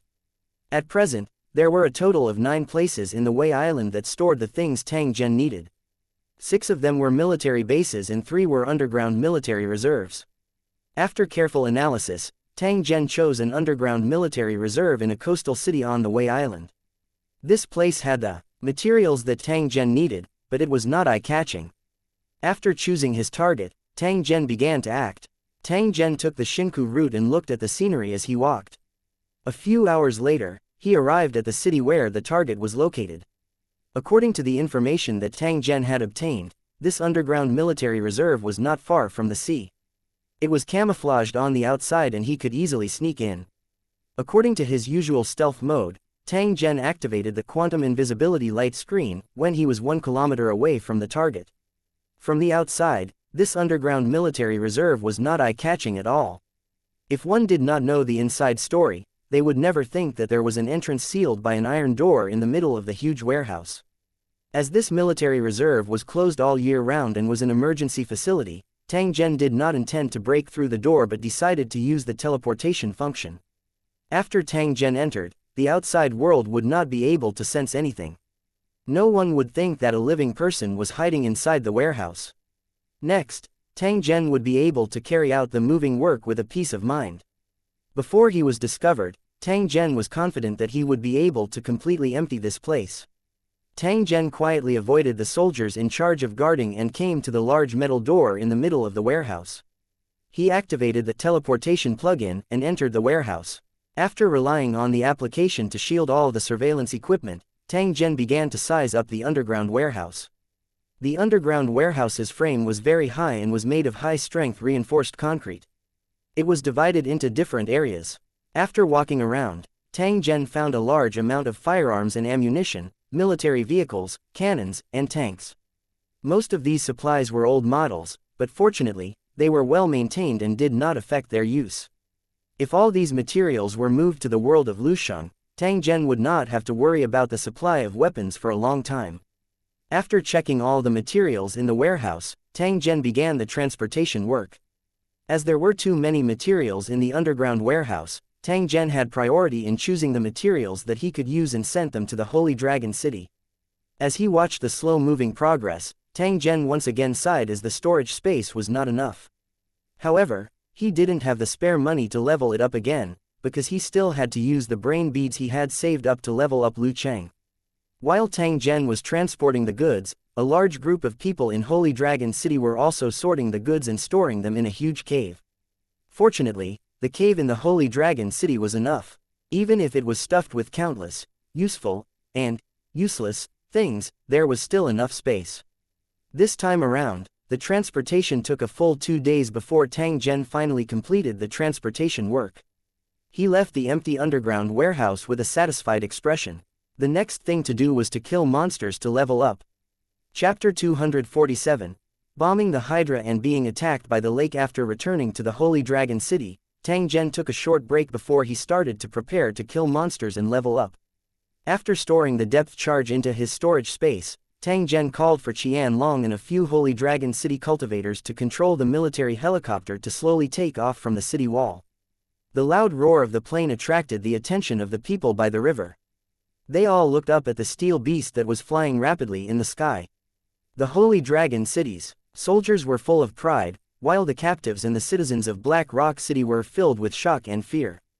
They had a deeper understanding of the Holy Dragon City's strength. With such terrifying strength, who else could stop the Holy Dragon City from rising? The captives and the survivors of Black Rock City had already given up on any thoughts of resistance.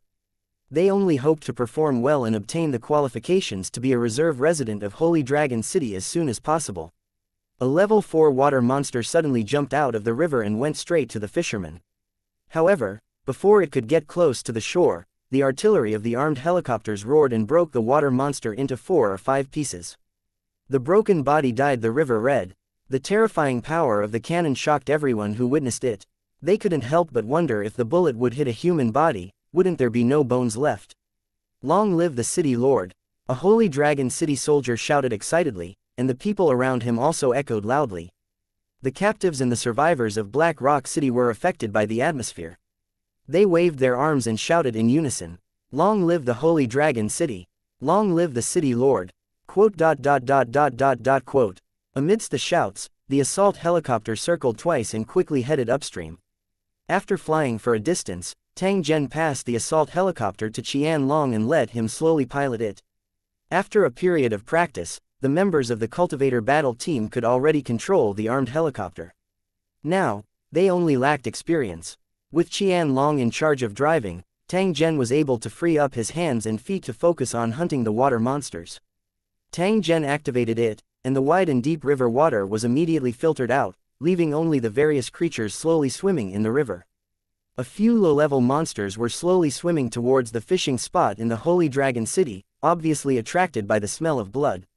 Tang Zhen ignored these low-level monsters as he continued to pilot the assault helicopter and flew further away. Not long after, a level 5 water monster entered Tang Zhen's field of vision. At this time, it was lying quietly at the bottom of the river. They took out 2 depth charge bombs from their storage space. After setting the depth of the explosion, the 2 cultivators threw the depth charge bombs in their hands according to the position given by Tang Zhen. The 2 heavy iron blocks fell into the water at the same time, making a big splash, and went straight to the level 5 water monster at the bottom of the river. In Tang Zhen's field of vision, the 2 depth charges quickly floated to the top of the water monster's head. Under the surprised gaze of the water monster, 2 dazzling flames suddenly burst out. A huge wave emerged from the surface of the water. Tang Zhen heard a painful roar from the water monster, followed by a huge amount of blood spurting out of the water monster's body. The massive amount of blood was like a red mist, completely enveloping the Hydra and then being completely blocked. The Hydra was struggling painfully with its bones and internal organs exposed. Its body was covered in rotten flesh, and it wailed from time to time. The 2 depth charges had already sent it to the brink of death. He tied a steel cable around his waist and hooked an underwater breathing insect to his nose and mouth. Tang Zhen jumped off the armed helicopter and directly entered the water. After approaching the dying water monster, Tang Zhen took out his alloy sword and easily killed the water monster. He took out a rope from the storage dimension and tied the water monster's body. Then, Tang Zhen ordered the cultivators on the plane to lift him up. The elevator installed on the armed helicopter began to work and pulled Tang Zhen directly out of the water. After securing the rope in his hand to the armed helicopter, Tang Zhen began to use the buoyancy of the water to drag the body of the water monster to the river. After taking out the water monster's head, Tang Zhen informed Tai Seng to bring the captives in a car to transport the water monster's body back to the Holy Dragon City. It was said that such a large pile of food contained nutrients that were extremely useful to cultivators. Tang Zhen naturally would not waste it. After dealing with the water monster, Tang Zhen checked the progress of the upgrade. As expected, the distance had increased by a small grid. The assault helicopter took off again and continued to search along the riverbank. It didn't take long for another level 5 water monster to enter Tang Zhen's sight. This was a water monster that looked like a crab. It had a hard shell. For safety's sake, Tang Zhen dropped a total of 4 depth charges this time. The terrifying explosion sent the mud at the bottom of the river flying. The crab monster's shell was shattered, and its claws were broken. It fell not far away. Tang Zhen jumped into the water again and killed the crab monster. Then, he used the same rope to tie it up. After killing 5 water monsters in a row, Tang Zhen was getting closer and closer to the hole in the sky. Tang Zhen had always kept a respectful distance from the king-tier monster. Therefore, the armed helicopter took a big detour and flew to the other side of the river. During this time, no one dared to look at the huge hole in the sky, afraid that the king-tier demon T-Rex would take control of their souls and recklessly seek death. On the other side of the river was an extremely huge water surface. As this place had once been a low-lying swamp, the surging river water had all gathered here, forming a huge lake with a depth of more than 100 meters. If the hole in the sky could not be closed in time, this giant lake would spread towards Holy Dragon City, turning Holy Dragon City into an isolated island. Prevention was better than cure. Before the hole in the sky was blocked, Tang Zhen must be prepared for the Holy Dragon City to be flooded. Fortunately, with the terrain transformation plugin, Tang Zhen could ensure that the Holy Dragon City would not be flooded even if a flood were to come. Let's wait for a while more. If the hole in the sky hasn't been sealed up by then, I'll circle another piece of land and raise Holy Dragon City higher.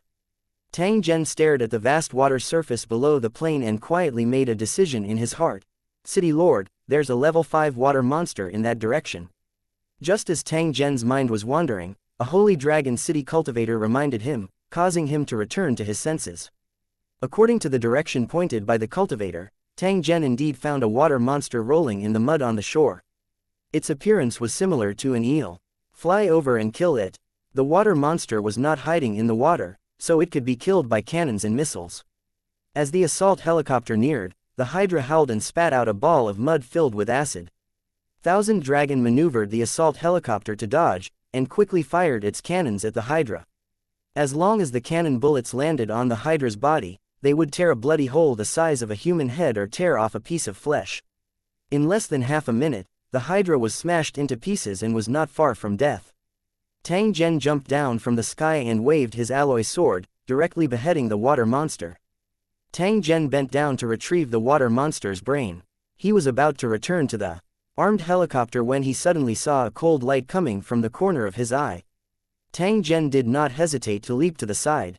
He saw a black bright object whistling over, sweeping past the position he was standing at earlier. Its speed was not the slightest bit inferior to a strong crossbow. If Tang Zhen didn't dodge in time, this black and bright object would definitely hit him. After being suddenly attacked, Tang Zhen immediately took out an automatic rifle and began to shoot at the muddy grass not far away. After only half a magazine was emptied, dozens of creatures covered in mud jumped up in camouflage cloaks that looked like rotten grass. They held mottled blow darts in their hands and aimed at Tang Zhen. Chapter 248. Swamp Frogman, professional fisherman. After discovering that Tang Zhen was under attack, Qianlong turned pale with fright. He immediately maneuvered the assault helicopter to the nearby sky, ready to fire at any moment. 4 Holy Dragon City cultivators descended from the sky, quickly occupying an advantageous position, and aimed their guns at these mud-like creatures. Tang Zhen frowned slightly as he looked at the blow dart that was aimed at him.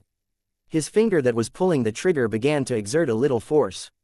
With just a little more strength, the whistling bullets would be able to kill these guys wrapped in mud.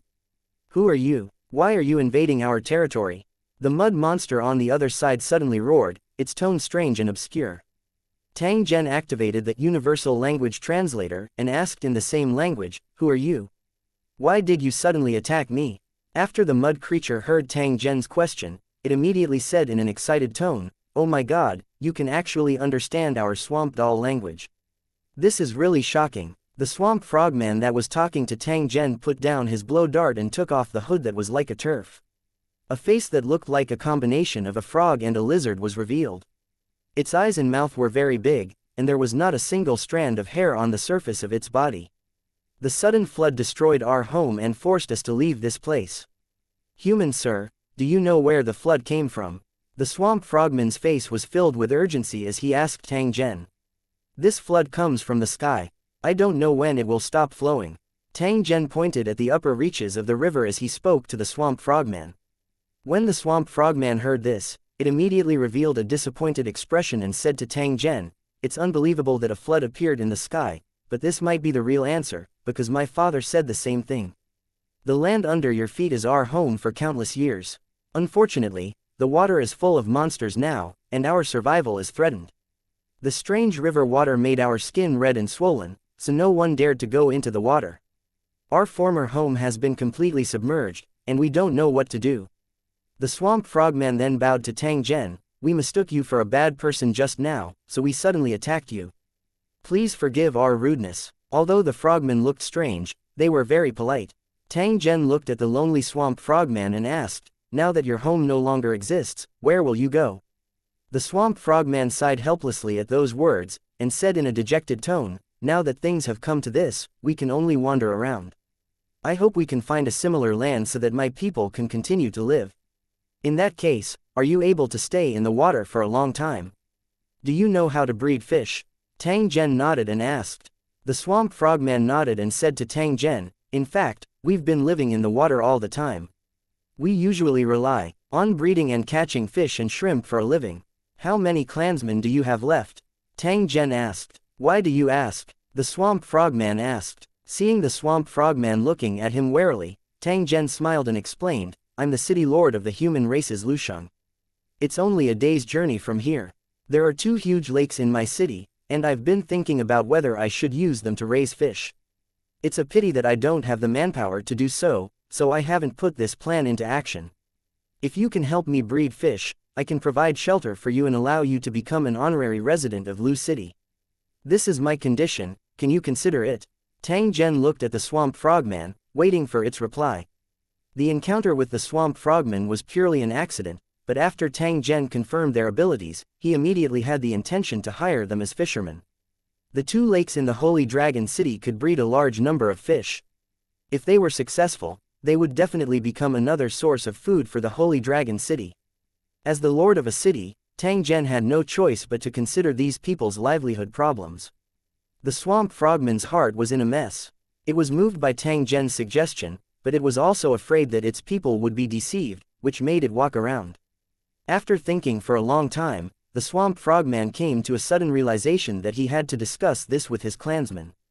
Looking at the swamp frogmen that were croaking together, Tang Zhen told Qianlong and the others not to worry as he waited for the results of their discussion. After about 10 minutes, the chief-like swamp frogman walked towards Tang Zhen and said with his mouth open, "After some discussion, our clansmen have decided to go to your tower to take a look first before deciding whether or not to accept your employment. Please forgive us for being so cautious, but the swamp frogmen have suffered too much damage. We would never enter a human city if we were not at a dead end." After saying this, the swamp frogman bowed to Tang Zhen. This was a communication method taught to them by their ancestors. It could express their goodwill. Tang Zhen was naturally very happy to hear the reply from the swamp frogman. He believed that the swamp frogmen would definitely like Holy Dragon City when they arrived. Once the swamp frogmen settled down, the Holy Dragon City's plan to rear fish in the lake could begin. After the 2 of them exchanged a few more words, Tang Zhen contacted Tai Seng again and got him to drive the swamp frogmen to Holy Dragon City. Due to the appearance of the swamp frogmen, Tang Zhen had no choice but to temporarily stop hunting the water monsters and began to talk to the swamp frogman. The swamp frogman that was conversing with Tang Zhen was indeed the tribe leader of this small foreign tribe. However, it had only been a short while since it became the tribe leader. Including today, it had only been 5 days. The old chief of the swamp frogmen had been treated as breakfast by a water monster 5 days ago. Along with the old chief, more than 20 swamp frogmen warriors had also died. The weak swamp frogmen had no chance of fighting back against the giant water monster. Only the old, weak, sick, and disabled were left in the swamp frogman tribe. This was also one of the reasons why the swamp frogmen were so eager to leave. If they hesitated any longer, the swamp frogmen might be exterminated. Although it was risky to go to Tang Zhen's tower, it was much better than annihilating his entire family. At the very least, there was still a glimmer of hope. As the 2 sides conversed, Tang Zhen also checked the weapons used by the swamp frogmen. This kind of blow dart was made from a hollow bird's leg bone. It was smooth and round, and felt very good to the touch. The swamp frogman raised a type of small lizard and scraped off a slimy substance with numbing effects from the lizard's body, before applying it to the meticulously polished bone spikes. These bone spikes were very sharp, but when they hit an armored target, they would not be able to cause obvious damage. This was a timid, simple, and even somewhat pitiful alien tribe. Compared to the black-feathered birdmen and kobolds, their lives were simply terrible. If they had not been lucky enough to meet Tang Zhen, the group of swamp frogmen would have been wiped out of this wilderness forever. Chapter 249, Frogman's New Home, a bright moon that fulfills dreams. By the time Tyson arrived at the lake, it was already a few hours later. The swamp frogmen were all surprised to see the large modified military truck, and they all gathered in front of it and pointed. To these swamp frogmen who had lived their entire lives in the swamps, the Holy Dragon City's means of transportation were so magical. For example, this car that could run on its own and the armed helicopter in the sky. As the leader of the swamp frogmen shouted, a group of swamp frogmen stood up from a puddle in the distance. They were all camouflaged in the grass as they walked over carefully. Tang Zhen looked around and realized that most of the swamp frogmen were children who were not even a meter tall. After calling the swamp frogmen to board the car, the armed helicopter led the way, and the group headed straight for Holy Dragon City. The chief of the swamp frogmen sighed in his heart as he felt the jolts of the car and saw the uneasy expressions on his tribesmen's faces. He hoped that the human city lord was not lying to him, or the swamp frogmen would really have no way out.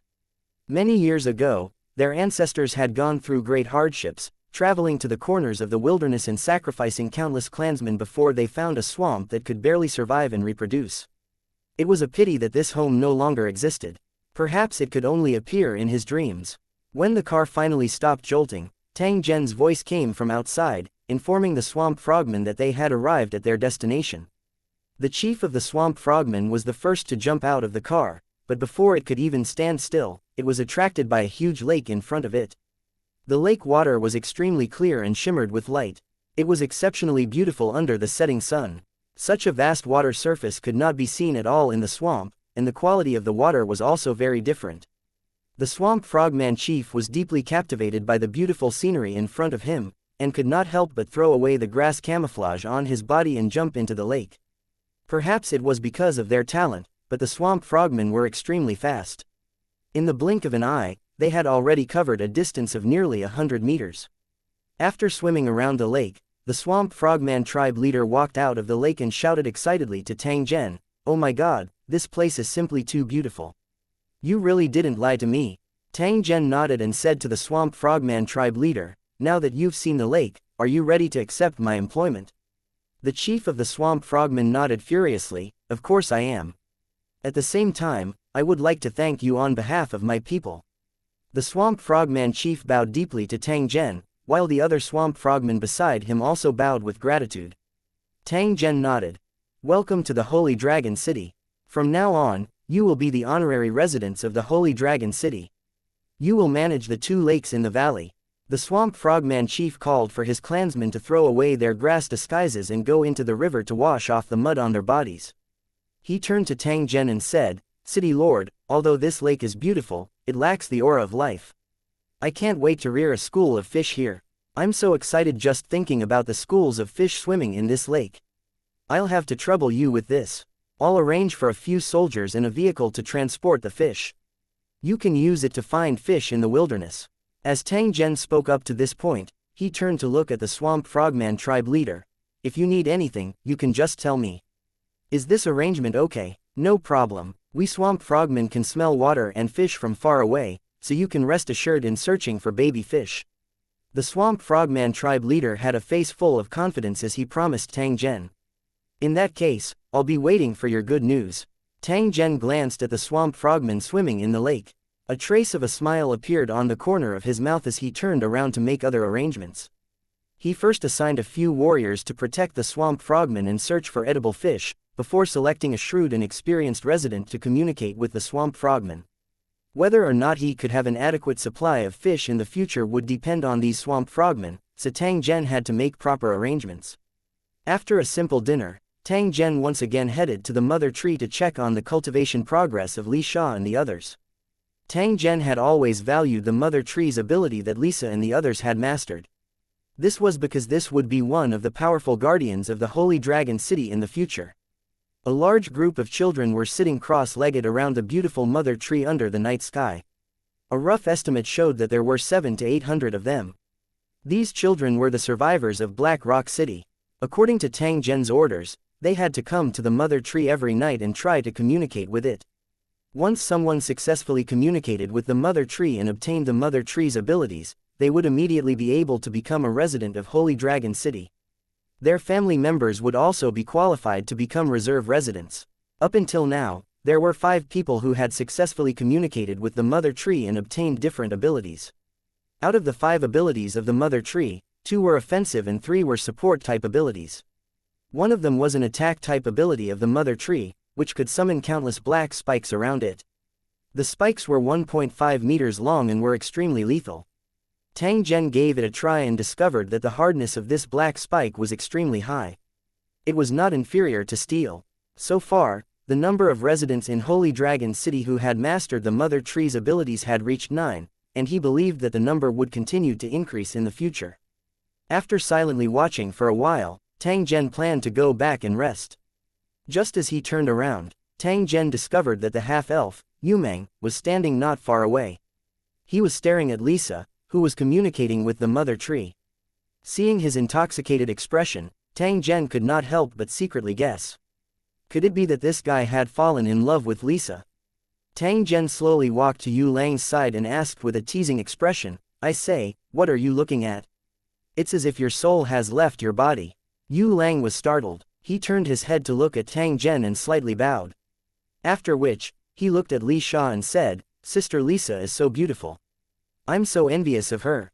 Envy, isn't that like? Tang Zhen was startled and asked curiously.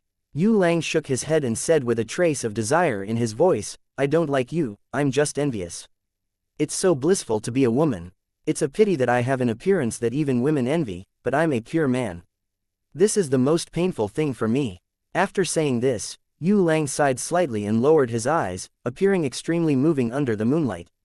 Tang Zhen felt a chill in his heart.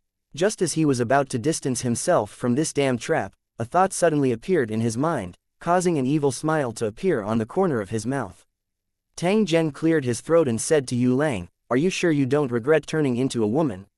Yu Lang's big eyes were full of charm, and he asked full of doubt, Why should I regret it? Becoming a woman is my greatest wish. Tang Zhen nodded and said with an affirmative tone, In that case, I can help you realize your dream. Yu Lang's face was filled with surprise and shock as he asked, City Lord, is what you said true? You're not lying to me. Of course I'm not lying to you, but before that, you must first tear this card. Tang Zhen took out a card from his storage space and carefully handed it over to Yu Lang, afraid that he would break the card. Chapter 250. Magical Card, Upgrade to Overlord. This was a special card that had been obtained by Tang Zhen a long time ago, but it had always been carefully kept by him. Because of this card's heaven-defying effect, Tang Zhen really didn't dare to touch it easily, for fear that he would accidentally lose his little brother. Now that he had encountered Yu Lang, this strange guy, Tang Zhen immediately took out the card to give him a favor and threw away this hot potato at the same time. Permanent Sex Change Card. You can change your gender immediately after tearing it open. It's a product exclusive to the Lucky Wheel. This was the prize that Tang Zhen had won from the lottery. Tang Zhen had always regarded it as something of little value, but now it finally had a place to put it to use. Yu Lang doubtfully took the card from Tang Zhen's hand. After carefully sizing it up, he raised his head and said to Tang Zhen, Are you sure I can become a woman after tearing this card? Tear it open first and see if it has any effect. Tang Zhen nodded and egged him on. Yu Lang looked at Tang Zhen's expressionless face, which was actually trying to hold back a smile, and reached out to tear the card. As the card shattered, a ray of 7-colored light flashed and enveloped Yu Lang. Tang Zhen's eyes were fixed on the ball of light. He did not dare to miss even the slightest change. In less than a minute, the ball of light disappeared, and Yu Lang's figure was revealed. It was just that the current Yu Lang had changed quite a bit. His skin was more delicate and fair, the lines of his face were more gentle, and his every movement had a strong charm. That's it. There's not much change. Tang Zhen frowned. He extended his hand and rubbed his chin as he looked at Yu Lang and asked doubtfully. Because Yu Lang originally looked exactly like a woman, even if he used the permanent sex change card, he still needed to look carefully to find the subtle changes. I wonder if there's any change in those places. Tang Zhen swept his eyes over Yu Lang's graceful body and began to laugh with ill intentions. Different from Tang Zhen, whose mind was filled with wild thoughts, Yu Lang was already so excited that he was about to go crazy. She kept touching her body, feeling the changes in the subtle parts, and finally confirmed that she was not dreaming. City Lord, I really turned into a woman. I'm not dreaming, Yu Lang excitedly shouted. He grabbed Tang Zhen's big hand and placed it on his chest. Touch it and see, it's real. I've really become like Big Sister Lisa, a beautiful woman. Tang Zhen's large hand gently grabbed Yu Lang's chest. It was very majestic. After he removed his palm, Tang Zhen was planning to ask please like and share the video on the YouTube channel Cultivation Audiobooks. A few more questions when he saw Yu Lang impatiently running towards Lisa with a face full of joy. Tang Zhen scratched his head as he looked at Yu Lang's incomparably alluring back. He felt that his worldview was showing signs of collapsing. He quickly shook his head and drove those messy thoughts out of his mind. After returning to his room, Tang Zhen took out a stack of books and began to read them seriously. Early the next morning, Tang Zhen called Qianlong and the others to continue flying the military helicopter and killing monsters to level up. The military helicopter whistled through the air above the winding river, and under the envious gazes of the crowd, it flew into the distance. A giant water monster that was breathing on the surface of the water saw the attack helicopter. It opened its mouth and roared angrily. At the same time, it jumped up with great force. It looked like it was going to bite the plane in the sky. Qianlong maneuvered the assault helicopter up while Tang Zhen casually took out a metal javelin and threw it at the Hydra's mouth. The metal javelin had been modified. After it hit the Hydra's soft jaw, it immediately exploded, blowing the Hydra's mouth into pieces.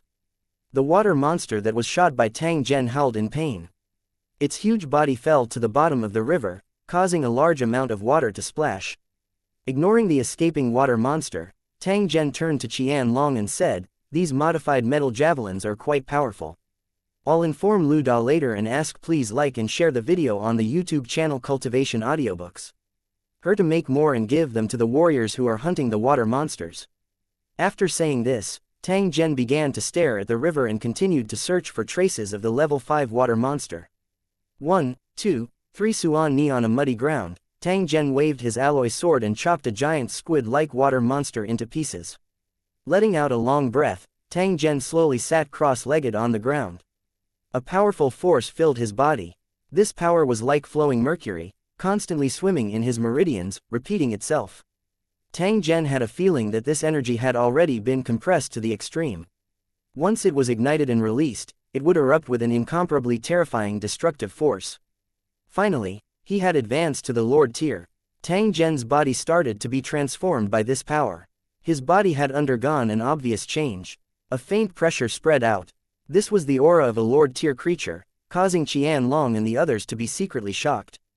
At this moment, their breathing became rapid, and they couldn't exert any strength in their bodies. They felt as if they were buried deep in the soil and couldn't escape. The power of a horde leader was so terrifying. After a long time, Tang Zhen slowly stood up from the ground.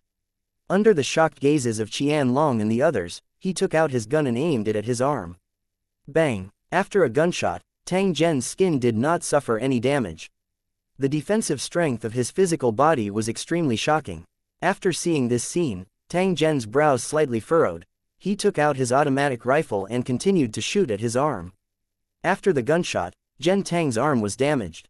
However, compared to the power of the rifle, this kind of injury was nothing. Tang Zhen's brows furrowed even more tightly. He took out the purple lightning short sword once again and slashed at his arm. Fresh blood slowly flowed out. Tang Zhen's skin had been cut open by a sharp blade, but the wound wasn't very deep. Tang Zhen took out the IV ointment and applied it on his wound. He slowly raised his palm and waved it in front of him. Swish! The Hydra's body was split into two, as if an invisible blade was slashing at the monster's body. Tang Zhen could sense the energy within his body gushing out from his palm. After which, it suddenly exploded and transformed into an invisible and terrifying force. This was the power of a horde leader. When facing low-level cultivators, killing them was like slaughtering pigs and dogs.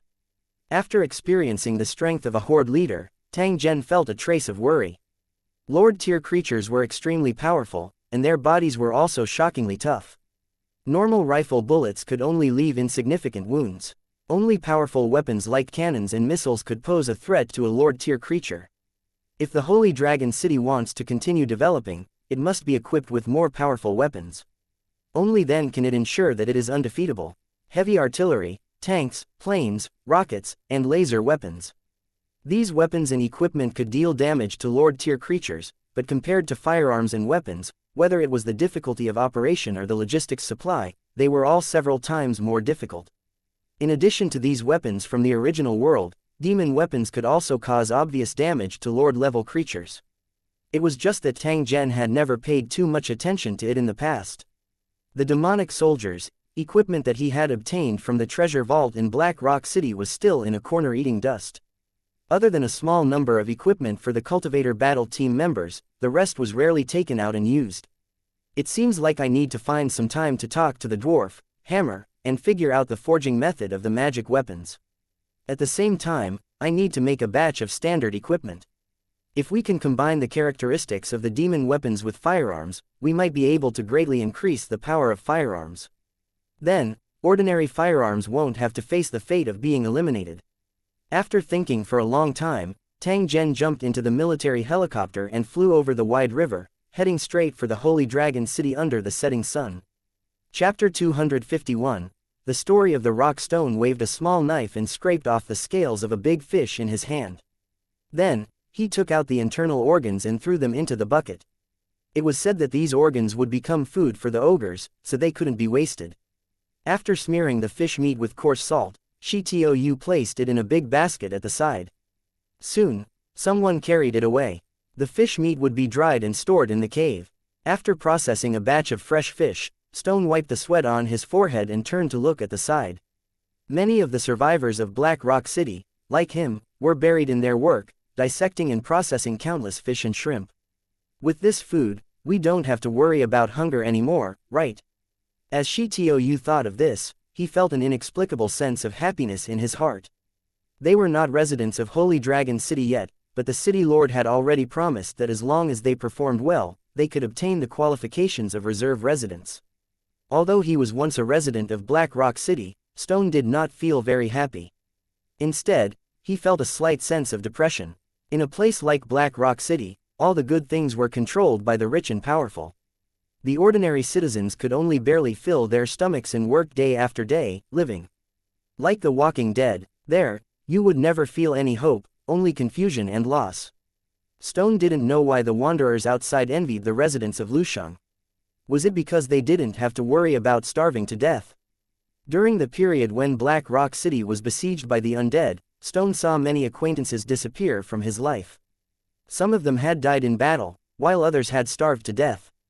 The food exchanged on the Cornerstone trading platform was controlled by the rich and powerful, and would not be distributed to the hungry citizens of Black Rock City. When Stone was on the verge of starving to death, Black Rock City was burned down. He struggled to escape with his remaining physical strength and was later captured by the allied forces of the three cities. Looking at the Black Rock City that had been burned to the ground, Stone did not feel any sadness, because that place only had painful memories.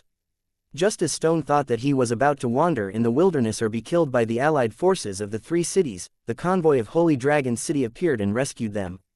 The Holy Dragon City's fully armed soldiers, the spectacular convoy, and the incomparably powerful city lord all made Stone feel like he couldn't resist. After witnessing the death of the city lords of the three towers and the powerlessness of those who resisted, Stone knew the final outcome. This was a powerful enemy. The four towers, including Black Rock City, were no match for him. A bowl of porridge from the Holy Dragon City had saved Xiaoyu's life, giving him a chance to live again. This also made Xiaoyu extremely grateful to the Holy Dragon City. After a long journey, Xiaoyu finally arrived at Holy Dragon City. Looking at the Holy Dragon City's tall city walls and the heavenly scenery inside the city walls, Stone suddenly had an impulse. How good would it be if he became a resident of the Holy Dragon City? After entering the Holy Dragon City, the days were busy but simple. He was busy from morning to night, but Stone felt particularly fulfilled. Here, one didn't have to worry about going hungry, and there was no bullying from the rich and powerful. One could also see many things that they had never seen before. Every day, after Stone finished his work, he would go outside to see the mother tree under the night sky. The guards would never stop him. After a while, Stone became familiar with the guards. From their mouths, Stone learned more about Holy Dragon City. The Holy Dragon City's city lord was very powerful and had an extremely mystical ability. It was said that he could move a small mountain in an instant. The Holy Dragon City's weapons were very powerful. The Holy Dragon City had killed more than 200 of the four-legged flying dragons that were imprisoned in the valley. Their blood had dyed the city walls dark red. The Holy Dragon City's benefits were very good.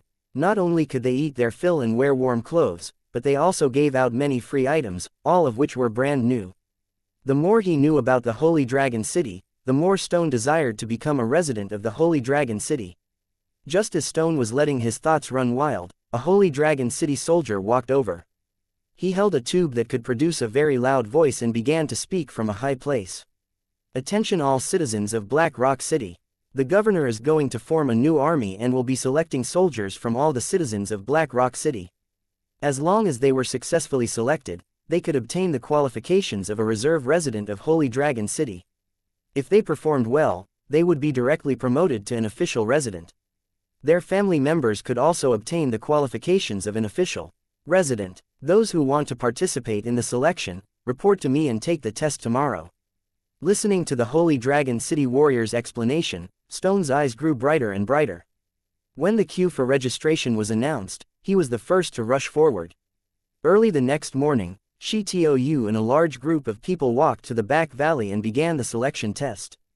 The one in charge of the selection was the Holy Dragon City's army's chief.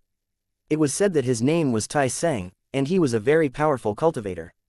After nearly half a morning, Stone was so tired that he could barely stand up. Finally, he passed the test. From now on, Stone had obtained the qualification of a reserve resident. After the next upgrade, he would become an official resident of the tower.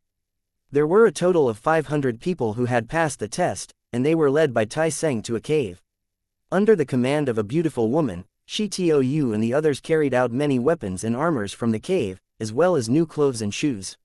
Stone looked at the beautiful woman and felt his heart beat fast, but he didn't dare to let his thoughts run wild. I heard that this beautiful woman is called Mirong Xian, and she's the city lord's woman. Several times, she was seen walking into the city lord's room in the middle of the night, and only walked out of the room with a tired expression after dawn. Stone felt that this was a very normal thing, because this woman was in charge of all the supplies in Holy Dragon City. It was a matter of great importance, so the city lord naturally had to hand it over to the people closest to him. The city lord's woman was naturally someone close to her. After throwing away the random thoughts in his mind, Stone turned to look at the weapons and equipment he had been given. There was a steel sword, a strange-looking dagger, a set of armor, clothes, and shoes. They were all brand new things that could be changed from the inside out. Even the most elite warriors in Black Rock City can't get such equipment. Holy Dragon City is indeed rich. Stone was a little disappointed that he didn't get the automatic rifle, but he knew that it couldn't be given out casually. This was an extremely powerful weapon. Not only was its destructive power shocking, but it was also extremely expensive. It was said to be worth thousands of brain beads. When Shi Tou first heard the price, he was immediately shocked. When he looked at the guns again, it was as if he was looking at a pile of shiny brain beads. Putting on his clothes and armor, and hanging his weapon on his waist, Stone felt that he had never been so majestic before. He kept his chest out and his head up as he walked. Looking at the envious gazes of the Black Rock City survivors around him, Stone felt extremely proud. Because from today on, he had also become a member of the Holy Dragon City. Chapter 252, A barbecue party by the river. Tang Zhen hummed a little tune as he walked on the road. Behind him, Mirong Xian and dozens of people were slowly walking out of the Holy Dragon City. From time to time, the Holy Dragon City's residents would bow to Tang Zhen, their faces filled with respect. Looking at Tang Zhen, who had a satisfied expression and was wearing a set of loose clothing, the residents felt a little strange. Why was the city lord so leisurely today? Looking at the group of people behind him, all of them were important figures in Holy Dragon City, as well as their respective families. Looking at their clothes, they seemed to be going out of the city to play, right? When the Holy Dragon City's residents saw Tang Zhen, he would usually be in a hurry, often so busy that his feet would not even touch the ground, wishing that he had a clone to help. This was the first time he had put down his work to go out and play. Perhaps the city lord was tired, so he decided to take a rest. When the residents thought of this, they sincerely hoped that the city lord would rest for 2 more days and not be too tired. Tang Zhen indeed didn't have any urgent work today. Therefore, he chose to rest for a day. Everything that needed to be done in the Holy Dragon City had been arranged properly. Tang Zhen only needed to find time to patrol. Tang Zhen's hands were also a little itchy after seeing the bustling fishing scene a few days ago. He planned to play for a while. Unlike the fishermen who were purely fishing, Tang Zhen just wanted to take the opportunity to rest and have a barbecue. It just so happened that the new residents needed to be communicated with, so Tang Zhen simply called all the Holy Dragon City's higher-ups to go to the river to relax. The pickup truck that followed behind them had a large pile of barbecue supplies. After arriving at the riverside, Tang Zhen and the rest found a quiet and clean place and began to get busy. Tang Zhen did not intend to use a fishing rod to fish. Instead, he took out a bow and arrow from his space and began to aim at the fish in the water. The Mo battle bow he was using had a special line wheel attached to it. A high-strength fishing line was connected to the arrow to ensure that it could be quickly retracted after being shot. Simply put, this was a bow that had been modified by Tang Zhen and was specially used to shoot fish.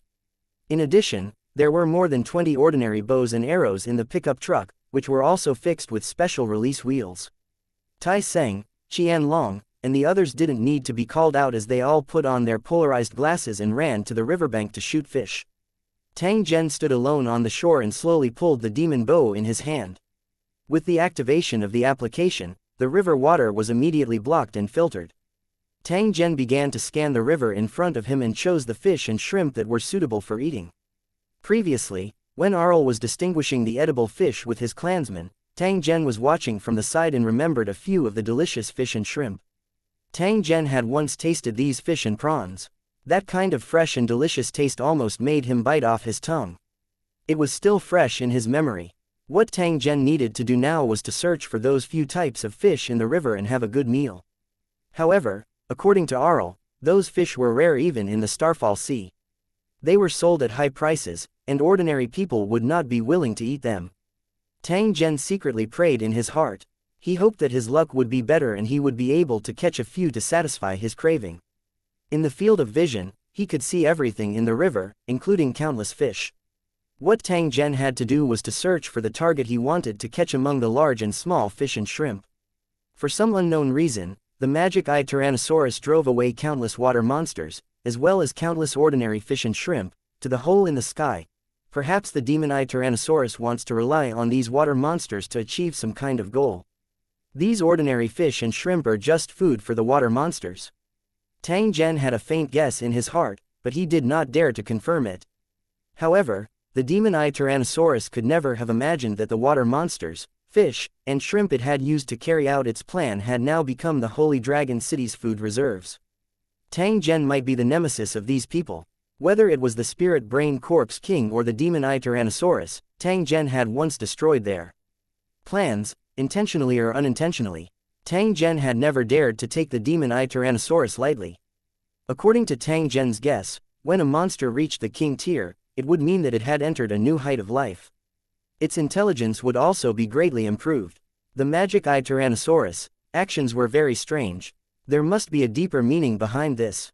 It was just that his information channels were limited, so he was temporarily unable to figure out its true purpose. It seems that I have to keep a close eye on these water monsters' movements in the future. Tang Zhen's eyes suddenly focused when he thought of this. The bow and arrow in his hand suddenly shot out. The sharp arrow shot into the water like a bolt of lightning and went straight to the bottom of the river, which was more than 10 meters deep. Demon weapons had extremely powerful attributes. The demon battle bow in Tang Zhen's hand was the same.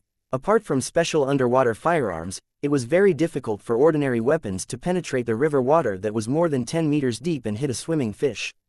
However, Tang Zhen's demon weapon battle bow could do this. This was why he used this weapon. In the clear salty river, a foot-long fat fish with a translucent body was slowly swimming, not aware of the approaching danger. PFF'd. A sharp arrow suddenly fell from the sky and pierced through the fat fish's body. Haha, we hit the target. Due to the use of the water shield, Tang Zhen completely did not need to consider the problem of refraction and directly hit the translucent fat fish. He quickly retracted the fishing line wheel. The fat fish that was struggling on the brink of death quickly left the water surface and fell into Tang Zhen's hands. Xian, try this fish. Tang Zhen removed the sharp arrow and took a military knife from the folding table at the side. He quickly broke it down into countless pieces of thin skin. Tang Zhen picked up a thin piece of fish and brought it to Murong Xian's mouth. Murong Xian gently opened her small mouth and put the fish slice in Tang Zhen's hand into her mouth. At the same time, she also sucked on Tang Zhen's finger without leaving a trace. Her charming eyes were like silk, and the affection in her eyes was unconcealed. However, she was soon attracted by the deliciousness of the fish and praised, "The fish melted in my mouth. It's so delicious." Hearing this, Qian Long immediately came over and placed a piece of fish into his mouth before giving him a thumbs up.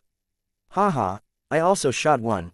Not far away by the river, Tai Seng, who was wearing a pair of polarized glasses, was constantly retracting his fishing line as he shouted. Looking at the tension of the line in the water, it was obviously a big fish. It didn't take long before a big, round fish was pulled out of the water by Tai Seng, still struggling non-stop. Tai Seng flicked his finger lightly at the fish's head, and the fish was immediately killed, being carried in Tai Seng's hand. Arl walked in front of Tyson and looked at the 1-meter-long fish. This fish tastes good, but it's not as delicious as the one that City Lord shot. Because of Arl's strange accent, it took Tyson several times to understand the meaning of his words. It's fine, as long as it can be eaten. Let's go. Tai Seng waved his hand heroically and passed the big fish in his hand to Xiao Rui, who was beside him, and then continued to search for other fish in the water. Mr. Mo Run was fiddling with the barbecue rack, turning pieces of roasted meat over and over. Soon, a fragrant aroma filled the air. When he was young, he had roamed the wilderness and had barbecued food in the wild countless times, but that was only to fill his stomach. It was the first time he had come into contact with a barbecue method like today, which had all the ingredients and tools, so he was very excited. The little ones ran over from time to time and secretly took a skewer of roasted meat. Mo Ran never stopped them, but just watched them silently with a smile on his face. Such a pleasant life was his lifelong pursuit.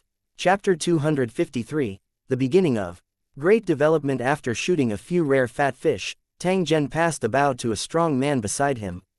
This person was one of the wanderers that Tang Zhen had rescued from the insect thieves' lair. He had already obtained an important position in the Holy Dragon City's army with his own abilities. Stepping on the fine gravel, Tang Zhen walked to Mo Ran's side, picked up a skewer of roasted meat, and tasted it. Your cooking skills are not bad. The roasted meat is delicious. Tang Zhen gave Mo Yun a thumbs up and praised him. Mo Ran smiled. He picked up the teacup beside him and took a sip before saying to Tang Zhen, I don't deserve it. It's mainly because of the complete set of ingredients. Tang Zhen picked up another meat skewer, but he did not immediately eat it. Instead, he said to Mo Ran, from tomorrow onwards, all the children in Holy Dragon City who meet the standards will begin to receive your guidance. Thank you for your concern, sir. Mo Ran's expression turned serious when he heard this. He said to Tang Zhen, this is my job. There's no need to worry about it. City Lord, you're too polite. Tang Zhen shook his head. He looked at the children playing by the river and softly laughed, Mr. Murun is very experienced and has taught many disciples. I believe you understand the importance of cultivating reserve cultivators better than I do. From the looks of it, the Holy Dragon City's forces were strong and no one nearby could defeat them, but what would happen if they walked out of this area? Holy Dragon City was different from Black Rock City. They would not be content with staying in a corner. The most likely method to use was to expand their military power. I even dare to say that when Lusheng develops to a certain extent, the soldiers of the main battle legion may be replaced by cultivators, and the ordinary soldiers of Lusheng will gradually be eliminated. After he said this, Tang Zhen looked at Mo Ran without turning his eyes and said in a very serious tone, Mr. Mo Run, you may not have realized how important your duty is. It might take a year, or 3 years. In short, Holy Dragon City would welcome a large number of new residents. After these residents arrive, many of them will become your disciples and receive the most basic cultivation skills training. Thus, you have a huge responsibility on your shoulders, so you must be mentally prepared. Mo Ran listened carefully and asked casually, what is the large number of residents that the city lord mentioned? 10,000 or more. Tang Zhen smiled and shook his head. He extended a finger. Mo Ran's expression became a little solemn as he slightly bowed to Tang Zhen. Please tell me the exact number of people, city lord. This way, I can be prepared. Tang Zhen hesitated for a moment before giving a conservative number, 1 million. Mo Ran was shocked when he heard this. If these words were not said by Tang Zhen, he would definitely think that the other party was spouting nonsense. 1 million cultivators was a terrifying number. Not to mention the resources required to train these cultivators, just the 1 million students with the talent to become cultivators alone could only be selected from hundreds of millions of humans. A talent ratio of 1% was not something to be said casually. However, when he looked around, Mo Ran couldn't even find a place with hundreds of millions of humans. The place with the most humans he had ever seen only had about 100,000 people. Even the human race's buildings that had been passed down for 10,000 years only had 10 million residents and 100,000 cultivators at most. Where did the 1 million cultivators that the city lord spoke of come from? Mo Ran was filled with doubts. Unfortunately, Tang Zhen didn't tell him more information and only told him to be mentally prepared. After a while, everyone gathered around. All kinds of drinks were moved to the table, and the fragrant barbecue was also placed on the table. With wine and food in hand, everyone was in high spirits and kept exchanging cups. Tang Zhen was holding a cup of wine and a delicious grilled fish in his hand. His face was filled with enjoyment as he savored the fragrance of the food. After Tai Seng and Qian Long had a drinking contest, he walked over with a red face. From his expression, he must have gotten Qian Long drunk again. In this aspect, Qian Long had never won. Picking up a grilled fish skewer, the two of them sat on the chairs by the river. Tai Seng looked at Tang Zhen and said, "City Lord, the army is ready. We can start tomorrow." When Tai Seng said these words, there was not a trace of drunkenness on his face, and he appeared to be unusually serious. Tang Zhen expressionlessly drank a mouthful of wine before turning to look at Tai Seng. "Remember what I said. Holy Dragon City doesn't need citizens who have second thoughts. When you lead your troops to take over the resources of the Four Towers, you will act according to this standard." Tai Seng nodded his head, but his eyes were cold. As the Holy Dragon City's population grew rapidly, the difficulty of management also gradually increased. Those who had disloyal thoughts had to be cleared out at the first opportunity. 1,000-mile dam could be destroyed by an ant's nest. In the face of such a matter of life and death, one must be ruthless. After taking over all four towers, Tang Zhen was prepared to take some time to digest it and upgrade Holy Dragon City to level 3. At that time, they would be able to show the true strength of the Holy Dragon City to all the races in the wilderness. The next morning, more than a dozen wasteland war chariots were parked side by side in the Holy Dragon City's square. The survivors of Black Rock City who passed by pointed and discussed. The captives had complicated expressions on their faces. They all knew the meaning of the wasteland war chariots leaving the cave. This was a war machine. Once it appeared, it meant that the Holy Dragon City's war blade had once again been unsheathed. He did not need to think too much to guess that the Holy Dragon City was going to send out warriors to take over the wealth and resources of the defeated cities. I hope that they will show mercy and accept the residents of this city as well. Then, we can reunite with our families. Many of the captives were praying in their hearts. After all, their families were their only concern. Orders were continuously passed down. Other than the Holy Dragon City's Legion warriors, the newly established Holy Dragon City's Second Legion had also finished assembling.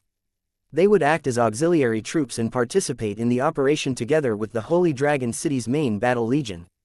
With Tai Seng's command, the convoy slowly drove out of Holy Dragon City, heading straight for Colossal Bone City and 100 Flower Valley.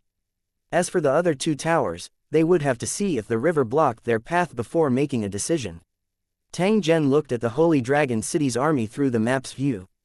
Only then did he turn his gaze back to the map in front of him. And NBSP, Tai Seng's operation this time would take about 3 days.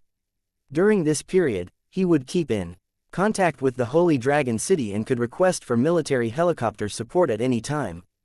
Based on the speed of the assault helicopter, it would reach the target in less than an hour.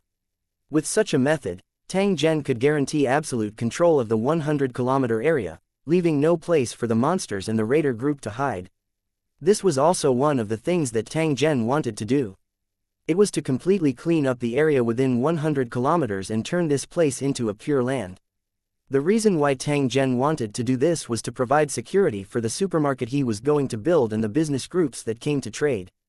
According to Tang Zhen's plan, after Lu Cheng was upgraded to level 3, the supermarket in Holy Dragon City would also officially open. Chapter 254.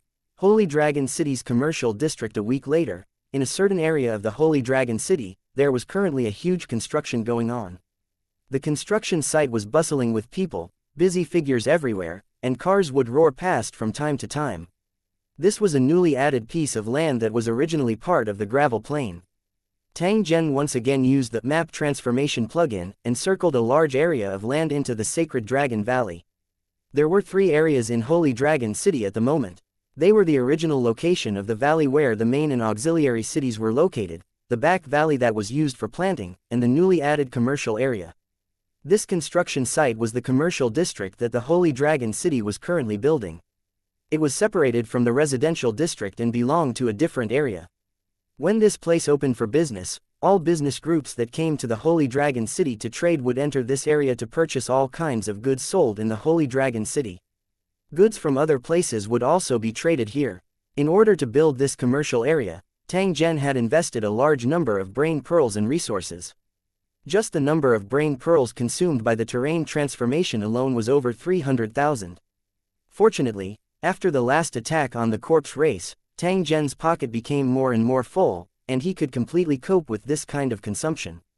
It was because of these efforts that the commercial area was built to be magnificent. One would be deeply shocked at a glance. The power of cell phone applications was once again displayed perfectly. The wide and flat streets, The tall houses transformed from rocks, and the dense caves in the rock walls were all prepared for this commercial district.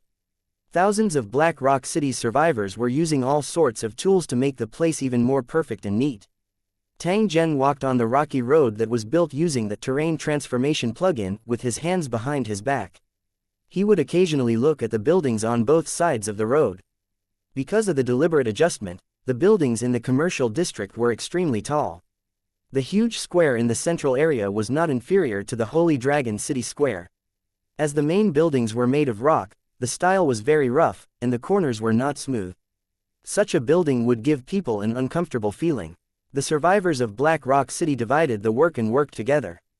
They used tools such as hammers and metal drills to deal with the rough areas, making them look more beautiful. Some places were even decorated with paint and cement to make it look neater and more beautiful. Originally, from the map perspective, the entire commercial district was filled with the aura of wasteland. This was the place that Tang Zhen was most dissatisfied with. In addition to being majestic, his own commercial district also needed to be beautiful and prosperous. However, the monotonous khaki color clearly could not meet Tang Zhen's requirements. In order to erase the monotonous yellow color, Tang Zhen moved all the trees in a park on the Wei Island in one breath and then transplanted them to every corner of the commercial district. These transported trees were all decades old. Every year when they bloomed, they would attract a large number of tourists. Tang Zhen's action of completely removing all these trees this time immediately caused a huge uproar. The media also reported it without restraint.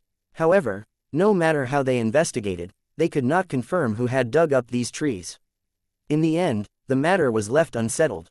Perhaps it was due to the mutation or the influence of the mother tree's ability, but the trees from the original world survived quickly after being transplanted and showed a different life force.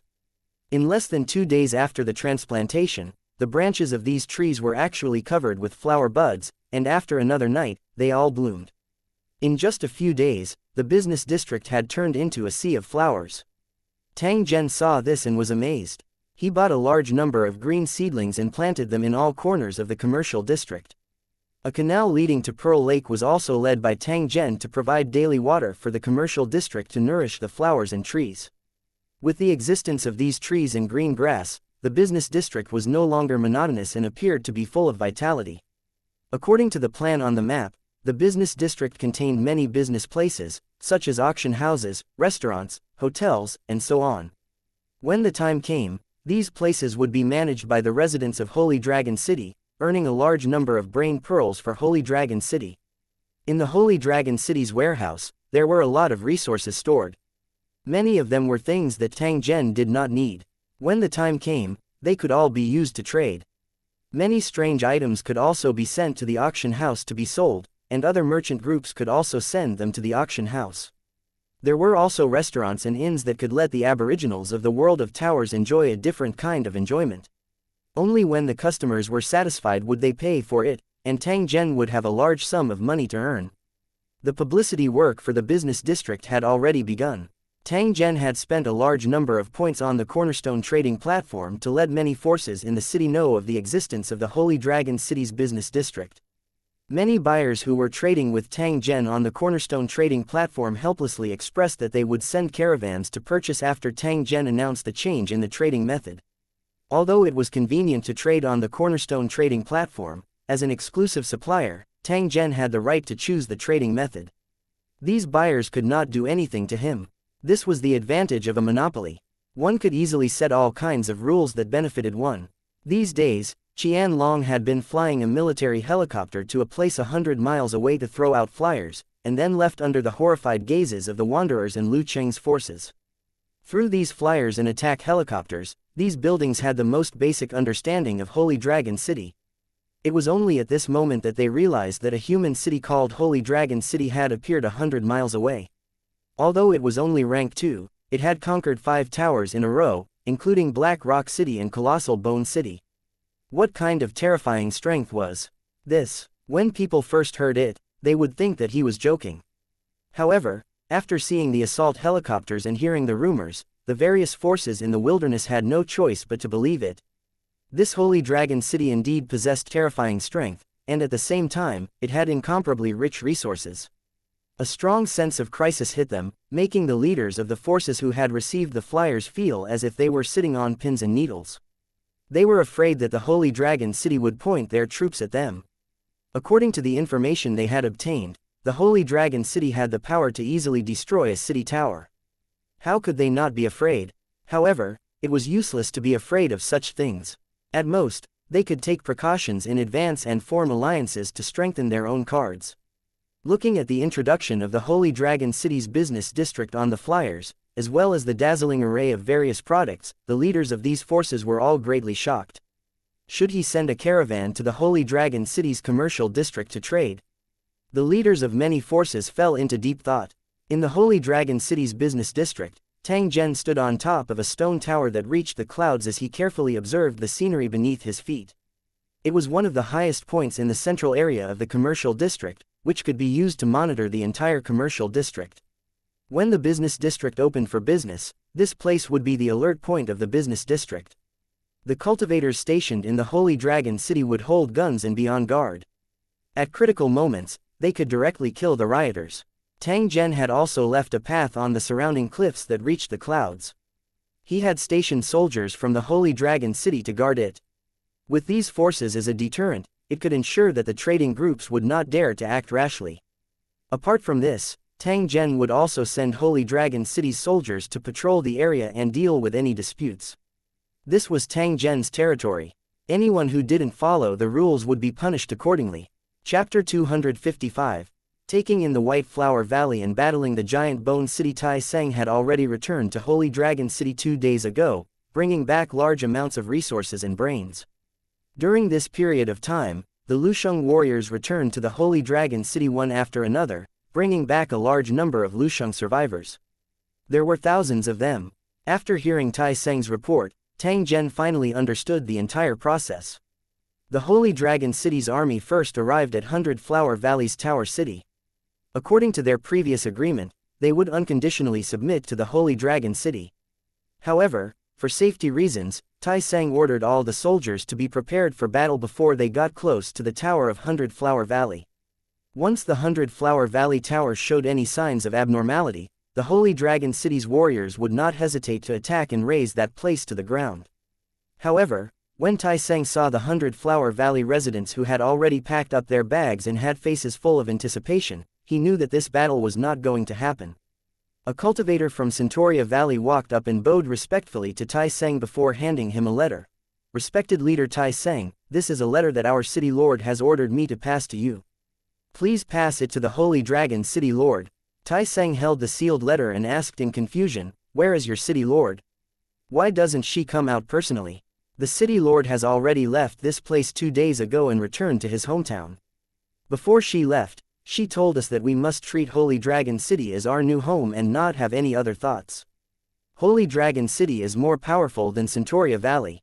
We will definitely have a better life there. Is that so?" She left in a carefree manner.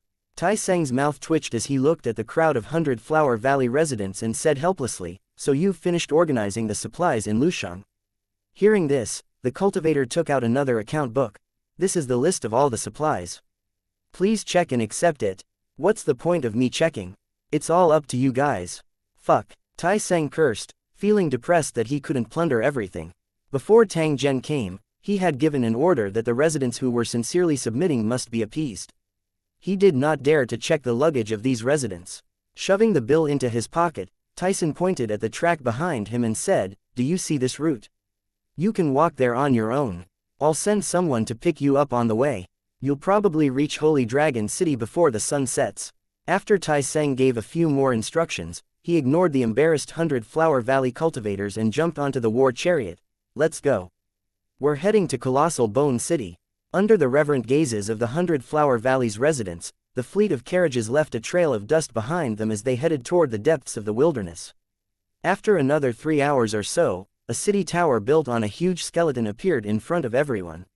It was said that the skeleton had a history of 10,000 years and had not decayed even after being exposed to wind and rain. It was the remains of an extremely terrifying super monster. Even now, the giant skeleton still exuded a faint aura of power, causing some low-level monsters to not dare to approach the remains. The appearance of the city was very unique. It seemed to be made of countless white bones, and the skulls of some high-level monsters were hung on the city walls to show off the military power of the city. Holy Dragon City's wasteland war chariots slowly came to a stop about half a kilometer away from Colossal Bone City. And NBSP, Tai Seng used his military binoculars to survey Colossal Bone City, and a sinister smile appeared on his face. Damn it, this Colossal Bone City really doesn't know how to appreciate favors. They've actually set up ballistae, and are going to fight to the death. But that's good too. If I don't see some blood, they won't know how powerful I am. After saying that, Tyson immediately jumped into the military jeep and started to roar. People of Colossal Bone City, listen up. I am Tai Seng, the commander of the Holy Dragon City's army. I am here to receive all the resources and residents of the city. Your city lord has been killed. The warriors and cultivators are all in the Holy Dragon City. As long as you come out obediently, I'll let your family reunite. If you dare to resist, I will immediately attack the city. When the city is broken through, leave no one alive. As soon as Tai Seng said that, a pitch-black crossbow bolt whistled through the air and suddenly shot out from the city, landing on the ground a dozen meters in front of him. This arrow was obviously shot from a ballista, and it was very powerful. After it landed on the ground, it pierced more than half a meter deep into the soil, and the end of the arrow kept shaking. If it landed on a human body, it would probably be cut into two immediately. And NBSP, seeing this, Tai Seng laughed instead of getting angry as he turned around and called out. Brothers, get ready to work. Following Tai Seng's order, the super light howitzer was moved down and they started to make preparations for the bombardment. On the Colossal Bone building not far away, a gloomy-looking young man was fully armed. He was constantly sizing up the Holy Dragon City's convoy. This young man was the son of the city lord of Colossal Bone City. When he had heard about what had happened from the soldiers of Colossal Bone City that Tang Zhen had released, he had immediately jumped up to avenge his father. At the same time, he had also locked up the few elders who had advocated for peace.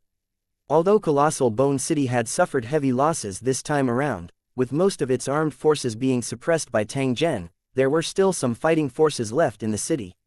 The young master of Colossal Bone City believed that with his own methods and the sturdiness of the city, even if the Holy Dragon City came to attack, they would definitely be defeated. As for the flintlocks and cannons, although the young master of Colossal Bone City was wary of them, he did not take them too seriously, as the city was very sturdy.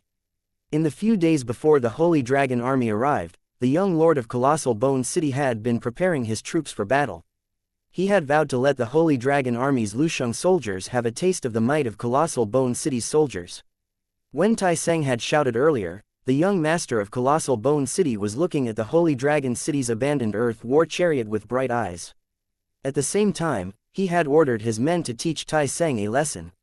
Seeing how the Holy Dragon City's soldiers became busy after Tai Seng stopped shouting, everyone knew that they were preparing to attack the city.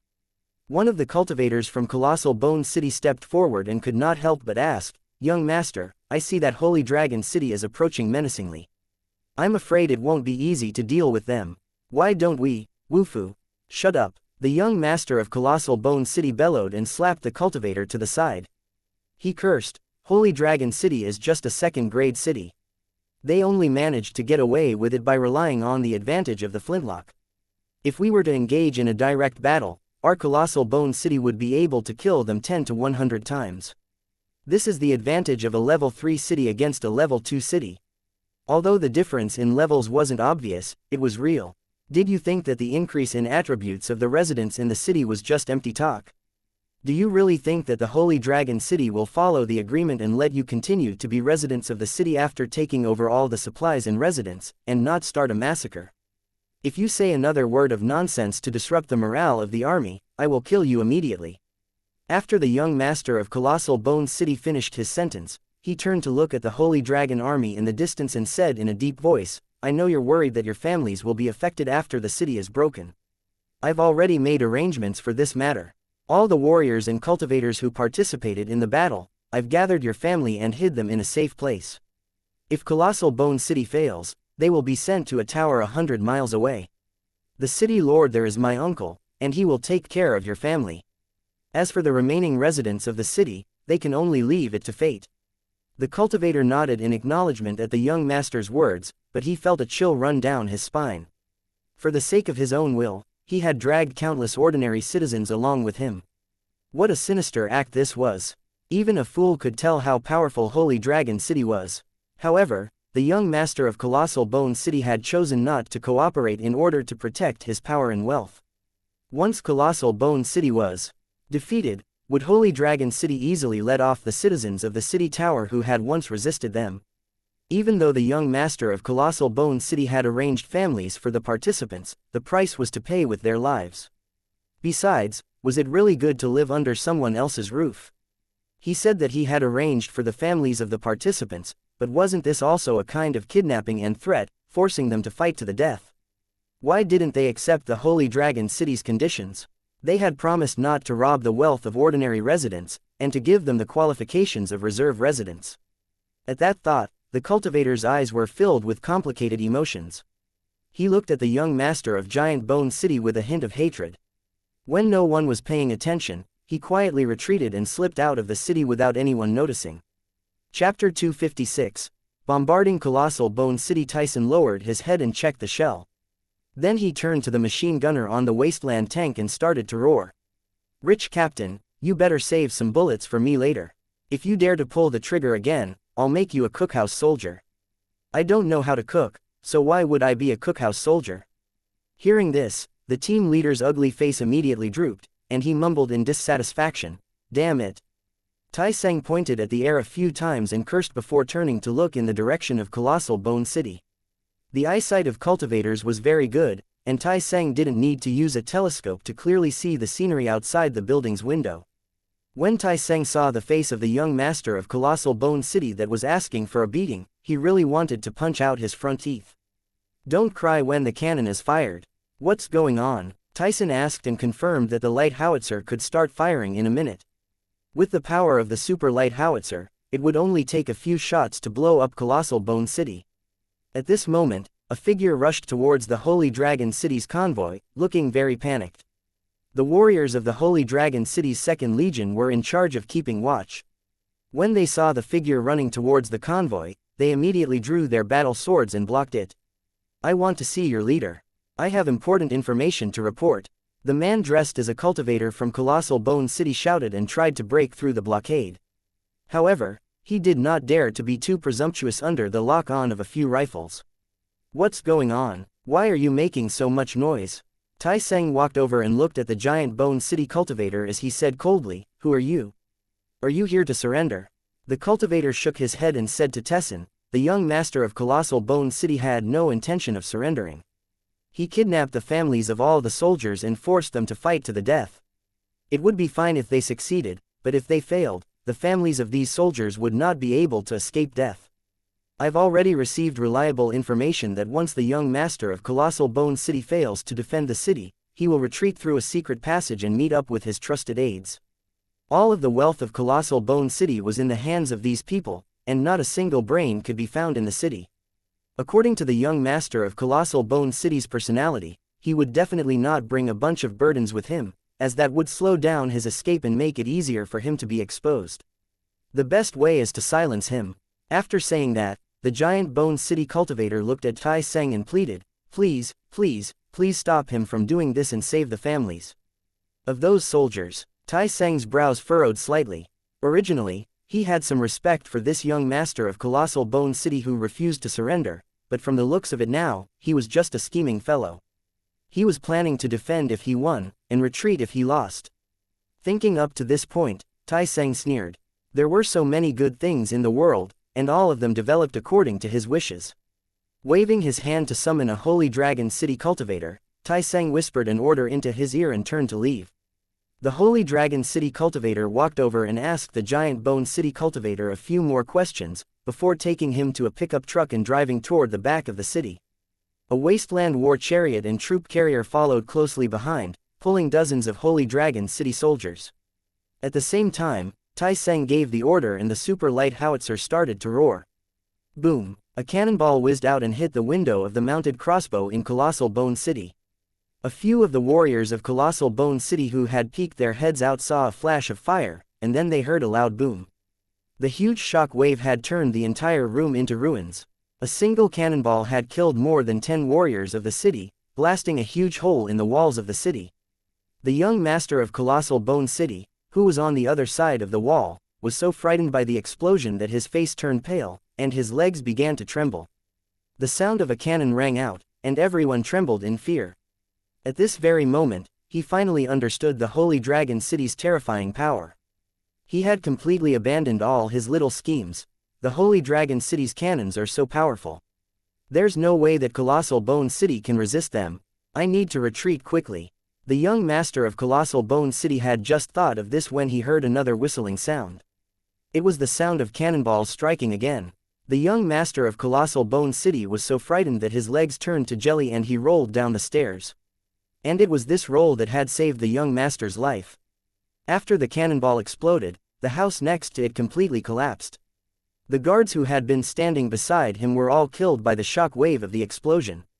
Their clothes were torn and they were bleeding from their 7 orifices. A guard's corpse happened to fall not far from the young master of Colossal Bone City. Looking at the guard's tragic death, the young master of Colossal Bone City was completely terrified. Hearing the continuous sounds of cannon fire behind him, the young master of Colossal Bone City stumbled into the secret tunnel of the city and ran with all his might. The Holy Dragon City fired a total of 10 cannonballs and then stopped firing.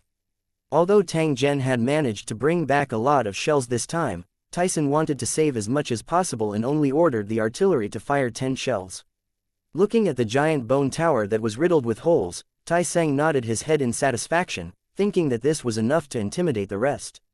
Jumping into the jeep, Tyson pulled the horn and shouted again, "That young master of Colossal Bone City, are you convinced now? If you're not convinced, I'll give you 10 more cannonballs. Your men risked their lives for you, but you kidnapped their families. You even planned to kill them all and run away. You're really ruthless to treat your own residents like this. Now that you've seen the power of my cannon, do you still think you have a chance of winning?" After Tyson said this, he lowered his head and took a sip of water. He planned to use the psychological attack tactic he learned from the video Tang Zhen brought. But, right at this moment, someone from Colossal Bone City stood up and waved his arm at Tyson, shouting, "The young city lord is not here, he has already run away." Coward. After hearing this, Tyson shouted into the radio, "If that's the case, then surrender immediately and I'll spare your lives." The giant Bone City cultivator on the other side turned around and discussed with his companions before shouting at Tyson, "After we surrender, can you promise that you will not punish us as per the agreement, and at the same time, promise that you will not harm the residents of Colossal Bone City?" "Cut the fucking crap, I'll do what our city lord said. If you keep talking, I'll fire." "Shut up," Tyson angrily roared and then casually threw the megaphone in his hand. He had already made up his mind. If this group of people dawdled any longer, he would command the chariot to directly charge over. What kind of place was the Holy Dragon City? How could it be the turn of this group of people who had lost to them to talk about conditions? Perhaps it was Tyson's declaration that he was going to fire the cannons that scared the warriors of Colossal Bone City. In less than a minute, a group of warriors raised their weapons high and slowly walked towards the Holy Dragon City convoy. Behind these warriors were the residents of Giant Bone City, who were walking out one after another. They were all cowering together, their faces filled with fear. As time passed, more and more residents of Colossal Bone City walked out and gathered in the open space in front of the convoy. When no one else walked out of Giant Bone City, Tyson stood on the abandoned war chariot and began to speak to the residents of the city. "I believe you all know of our city lord's promise, which is not to take away your private property, and to give you the qualifications of reserve residents. This is a good thing that can't be found even with a lantern. It's a good thing that many wanderers dream of, but how did you do it in the end? He refused to surrender and even used a mounted crossbow to ambush me.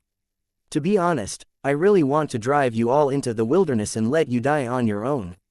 However, our city lord will not allow me to do so, because he loves the people like his children, and he is truly working hard for the prosperity of the human race.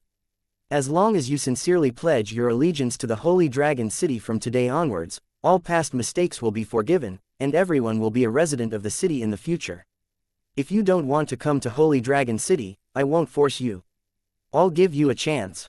Please leave immediately." As soon as Tyson said this, he had a ferocious expression on his face as he glared and roared, "Now, tell me, who is planning to leave? Stand out immediately." The tycoon captain's mouth twitched as he mumbled with a cigarette in his mouth, "Only a fool would stand out just from your murderous look, Yingluo." For a full minute, no one responded. Tai Seng then recovered his smile and laughed, "At least you're tactful. Since that's the case, go back and pack your personal belongings, then immediately head to Holy Dragon City." Some of the residents of Colossal Bone City, who were worried that Holy Dragon City would go back on their word and had originally planned to leave, now secretly wiped their sweat. Fortunately, he didn't stand up, or he would have lost his life. Just as the residents of Colossal Bone City were about to return to the city to pack their bags, the sound of a car engine could be heard. He turned around and saw the young city lord of Colossal Bone City covered in blood, tied to the front of the war chariot. Behind them were a large group of residents of Giant Bone City, all of them looking as if they had just survived a disaster. Chapter 257. Colossal Bone City is destroyed, and 2 cities are flooded. Upon seeing this, the residents of Colossal Bone City had a flash of fear in their eyes. As the most influential figure in Colossal Bone City, they could not help but doubt Holy Dragon City's promise when the young master of Colossal Bone City was treated in such a way. No matter what kind of person the young master of Colossal Bone City was, they were all on the same side. Was the Holy Dragon City starting to suppress him now? HMPH. Tai Seng couldn't help but snort coldly when he saw the wavering gazes of the residents and walked up to the young master of Colossal Bone City. Both of the young master's legs had been broken, and from the looks of the wounds, they had probably been caused by shooting. "Come here and explain to them what's going on." Tai Seng called the cultivator from Colossal Bone City who had reported the news earlier over and had him stand on the military jeep before passing the megaphone to him. The Giant Bone City cultivator waved his hand at the residents, then shouted into the megaphone, "Everyone, quiet down and listen to me."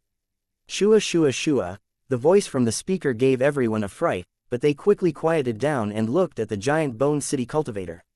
"You may not know this, but our young city lord has kidnapped the families of all the soldiers and gathered them in the concave land in the back mountain. At the same time, he had also packed up all the wealth of Colossal Bone City and brought it out with him. Then, he made us fight the Holy Dragon City's army to the death, while he abandoned everyone and sneaked away through a secret passage." At this point, the cultivator's eyes turned red. He pointed his arm at the young master of Giant Bone City and roared in pain. In the end, as soon as this bastard got away, he ordered all the soldiers' families to be killed, not a single one. "You're simply heartless, worse than a pig or a dog." When the residents of Colossal Bone City heard this, they immediately burst into a commotion. The warriors of the city tower even jumped up, wanting to seek revenge on the young master of Colossal Bone City. The family members of the soldiers of Lusheng who had been sitting in the troop carriers also came over. They hugged their husband and son and began to cry. "If not for Holy Dragon City's timely arrival, I'm afraid we wouldn't have been able to meet again. Young city lord, you're so cruel. You and your father risked your life for Lusheng, but this is the result. This guy is selfish and doesn't treat the residents as human beings. I think we should kill him directly. Yes, kill him, kill him." In the beginning, there were only a dozen or so residents of Colossal Bone City who were shouting to kill, but after less than 10 seconds, almost all of them were shouting. They all felt the pain of being betrayed and abandoned, and the culprit was clearly the young master of Colossal Bone City. Seeing this, Tai Seng waved to the soldiers beside him and said, "Drag them to the front and kill them all." When the Holy Dragon City warriors heard this, they immediately untied the young master of Colossal Bone City from the carriage. At the same time, more than 10 Colossal Bone City cultivators, who looked like dead dogs, were dragged to the open space. These cultivators were all trusted aides of the young master of Colossal Bone City, and none of them had escaped. Their families had left Colossal Bone City a few days ago to seek refuge in other buildings. Under the crowd's curses, these people were lined up in a row and knelt on the ground. The young master of Colossal Bone City was still struggling on his deathbed.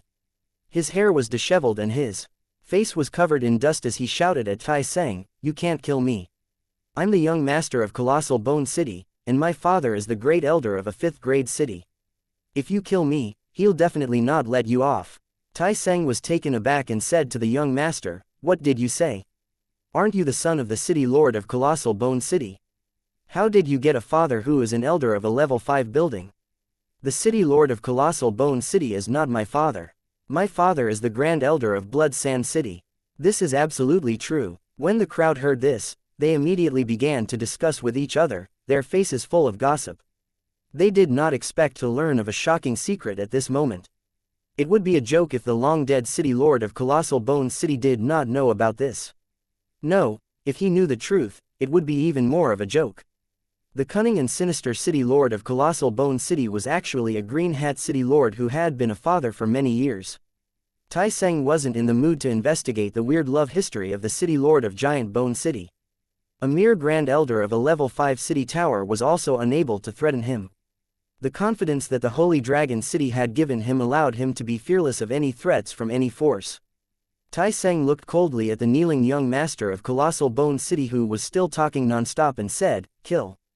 Don't. Yingluo, PFF'd." A group of Holy Dragon City warriors drew their blades at the same time and hacked the back of the head of the young master of Colossal Bone City and the others. Blood immediately spurted out. The young master of Colossal Bone City fell to the ground. After twitching a few times, he became completely silent. Since the young master of Colossal Bone City was dead and all the residents had surrendered, the following matters were much simpler. After taking stock of the goods and the number of people, Tai Seng informed the Holy Dragon City and requested for a convoy to assist in transporting the goods. The next morning, the convoy from Holy Dragon City arrived. After Tai Seng gave a few instructions, he once again stepped onto the chariot and headed for Redwater City and Earth Valley City. The rest of the journey did not go smoothly. When Tai Seng arrived at Redwater City, what he saw was the city that had become an isolated island in the middle of a lake. Redwater City was named so because it was surrounded by Redwater Lake on 3 sides and only had one passage. It was a natural defense. However, it was also because of this reason that the terrain near Redwater City was relatively low. Now that there was a flood, Redwater City was immediately in big trouble. Standing by the river and looking through the telescope, one could see that the river had already spread to the 3rd floor of Redwater City. A water monster in the shape of a dragon was lying on the roof of the building, lazily basking in the sun. Judging from the current situation, I'm afraid there are no more residents in Redwater City. I just don't know if they're dead or alive. Tai Seng jumped onto the military vehicle and smacked his lips. It's a pity that those treasures in Redwater City are not fated with us. As he spoke, Tai Seng took out a map and pointed his finger at the map before shaking his head. It seems that those rats in Earth Valley City will not be able to escape this time. We might have made a wasted trip. I don't care anymore. I need to take a look before I can be at ease. Order the convoy to set off. The chariot slowly moved again, and then, with a cloud of dust in its wake, it headed straight for Earth Valley City. Earth Valley City was located in a rocky area full of strange peaks. There was a huge cave in the mountains, and Colossal Bone City was built in it. According to Tai Seng's current understanding, Redwater City and Earth Valley City should be located in an ancient river that had dried up for countless years, surrounded by low-lying terrain. If not for the flood, these places would have been perfect for building a city. But who would have thought that a flood would fall from the sky? Tai Seng looked at the old river outlined on the map and then at the river outside, his brows furrowed slightly. Could it be that there's some special connection between the ancient river and the flood? On his way to Earth Valley City, he encountered some wanderers, and Tai Seng ordered his men to capture them. After a little inquiry, these wanderers spilled everything they knew. Originally, these wanderers were the original residents of Earth Valley City. Now, Earth Valley City, which had been built in an underground karst cave, had been completely submerged, and only a small number of residents had fortunately escaped. When Tai Seng heard this, he revealed an expression that said, "I knew it." After ordering a few survivors of Earth Valley City to lead the way and gather the scattered survivors, the convoy continued to move toward the location of Earth Valley City. Just as the survivors had said, the sky above Earth Valley City had turned into a vast ocean. Now, only a few black mountains were exposed above the water, and they were constantly washed away by the rapid waves. Redwater City and Earth Valley City had completely disappeared from the Tower World. Chapter 258, The Demon T-Rex's Intention. After Tang Zhen heard Tai Seng's story, he praised him and slowly opened the envelope in his hand. This was something that 100 Flower Valley's city lord had left for him. He didn't know what was written inside. After opening the envelope, a stack of letter paper was pulled out by Tang Zhen. A metal plate with a strange texture was taken out and fell on the table. This metal plate was extremely hard, but it was very light. There were 2 sharp characters carved on it. Zhan Tian. The words looked familiar. similar to the ancient language of the League, but the strokes were slightly different. Perhaps there was some unknown connection between Heaven Battling City and the original world. Recalling the words of the 100 Flower Valleys City Lord, Tang Zhen could faintly guess the use of this metal plate. With a soft laugh, Tang Zhen placed the metal plate to the side and began to read the contents of the letter. All he could see were beautiful words, clear and beautiful with a trace of strength. As expected, the words were like the person. Please forgive my little sister for leaving without saying goodbye. Perhaps this is something you have already expected. I was born in Heaven Battling City, thousands of kilometers away, and the reason I came here was to complete the task my teacher gave me. Every resident of Heaven Battling City has the responsibility to give everything for the prosperity of the human race. Since I was born, everyone around me has told me this. Unconsciously, fighting for the prosperity of the human race has become my lifelong belief. It was with this belief that I went through countless hardships to come to this land and build the Tower City of 100 Flower Valley. I originally thought that through my efforts, I could end the chaotic state of this region and let the humans here live a happy life. However, the real environment made it very difficult for me. I spent a lot of time and energy, but the city of 100 Flower Valley only advanced to level 2, let alone control this area. My little sister had also been deeply depressed. The heroic words she said when she left home were still in my ears, but reality made me understand the hardships of the world. Fortunately, I met City Lord Tang Zhen when I was in the most desperate situation. Although our ideals don't match, I can still see that you have great ambitions and are sparing no effort for the development of the human race. Compared to your achievements, what I've done is simply insignificant. My teacher once said that people of different paths cannot make plans together, but I don't think so. As long as the humankind could rise up under the pressure of the other alien races, so what if they were not on the same side? This time, my little sister returned to Heaven Battling City to report her experience to my teacher, and then tell him my thoughts. No matter what the outcome is, I will still support your actions. The mountain is high and the road is long, I'm afraid we won't meet again in this life. This little sister is thousands of miles away, I wish you to suppress the 100 races and become an overlord soon. Lastly, I've attached a Heaven Battling City token and a map of my Heaven Battling City as my little sister's apology for not saying goodbye. I hope you take care, we will meet again. Tang Zhen placed the letter in his hand on the table. After pondering for a while, he unfolded a map drawn with monster leather. Tang Zhen merely took a glance before his brows furrowed.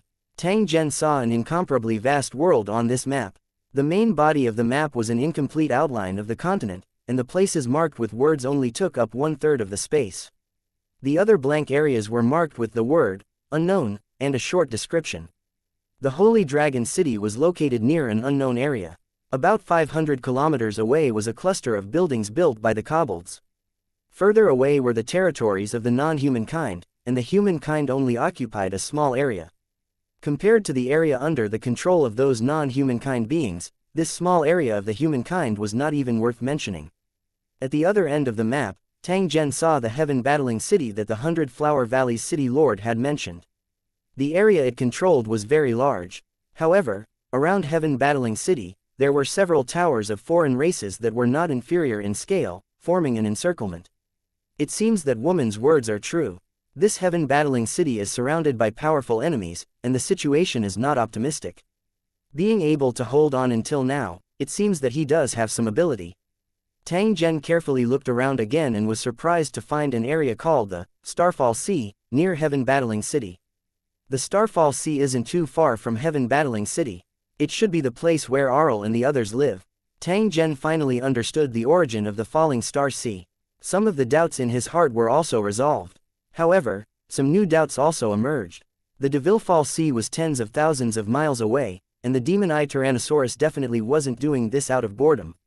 It definitely had a purpose that he didn't know about. What caused Tang Zhen to be the most shocked was a foreign tribe that occupied a large piece of land far away from the central region of the continent. A line of small words described the information of this area, and the content of the description was shocking. The area controlled by the Abyss Fiend race has a national-level building. The building is an underground city, specific information unknown. What made Tang Zhen shocked was this national-level building. After the tower was upgraded from level 5 to level 6, it could be called a Lord-tier tower. After breaking through to level 10, it could be called a national-level tower. Although it seemed like a simple classification, the meaning it represented was not simple. Every time Liu Cheng advanced a level, it would consume countless resources and energy. Tang Zhen had a deep understanding of this. The Abyss Fiend race had actually built a nation-level city, so one could imagine how powerful they were. Fortunately, the Abyss prison demons were tens of thousands of miles away and did not pose a threat to the Holy Dragon City. When the day came that both sides had no choice but to come into contact, the Holy Dragon City would not be any weaker than the other party. Tang Zhen was very confident about this. This map was very timely for Tang Zhen. It allowed him to have a clearer understanding of the surrounding situation and also had a preliminary understanding of this continent. After keeping the map and the Heaven Battling City token, Tang Zhen looked at Tyson and said, "You said that the path of the flood was actually a river that existed a long time ago. Is your information accurate?" "That's right." Tyson nodded and said in a clear voice, "According to the captives from Redwater City and Earth Valley City, they've found the bones of huge fish and monsters many times around the tower, as well as broken shells. Their ancestors had also mentioned the legend of this river. It was said that it had suddenly appeared 1,000 years ago and then disappeared without anyone knowing. In addition, this area is a continuous low-lying terrain, so I believe that there was a large river here a long time ago." Tang Zhen nodded. His face had a pensive expression as he said, "If that's the case, things will be interesting. This river suddenly appeared many years ago, and then disappeared naturally not long after. Is it related to the demon-eye Tyrannosaurus? What's its purpose for going through so much trouble to drive a large number of water monsters here?" Tang Zhen stood up and walked to the window. After taking 2 steps, he said to Tessin, "I've decided to walk along the river you mentioned tomorrow and see where it leads to. Maybe the answer we want is at the end of this river." Chapter 259. Flooding the sinkhole in the magical soul crystal. The military helicopter flew over the river, and wanderers could be seen moving around the river from time to time. While the sudden flood destroyed countless lives, it also brought a new source of food for the wanderers. They formed groups and wandered around the river, trying to catch fish and shrimp in the water. Their harvest was quite good. During this period, some unlucky guys were swallowed by the water monsters, but it still couldn't stop the wanderers' enthusiasm for fishing. When the wanderers saw the armed helicopter, they subconsciously started to hide, treating it as a flying monster. From the terrified expressions on their faces, it could be seen that flying monsters were almost the top predators in the wilderness. They were also one of the monsters that the wanderers were most afraid of. Tang Zhen did not have the intention to tease these wanderers. After briefly checking the ruins of Redwater City and Earth Valley City, Tang Zhen continued to head towards the end of the river. The further away they were from the Holy Dragon City, the more monsters there were in the river. Tang Zhen even saw a Lord-tier monster. When the water monsters passed by the Holy Dragon City during the day, they would definitely be killed. Therefore, Tang Zhen concluded that they should have swum across the river in front of the Holy Dragon City at night. It might be the nature of these water monsters to hide in the day and come out at night, or they might be under some kind of control. No matter what the reason was, Tang Zhen could confirm that these water monsters' destination was the end of the river downstream of Holy Dragon City. After making this discovery, Tang Zhen was even more eager to find out where the end of the river was. After flying for about an hour and passing by several buildings, a huge sinkhole suddenly appeared in Tang Zhen's vision. In this desolate area, there were plains everywhere, making this sinkhole look extremely out of place.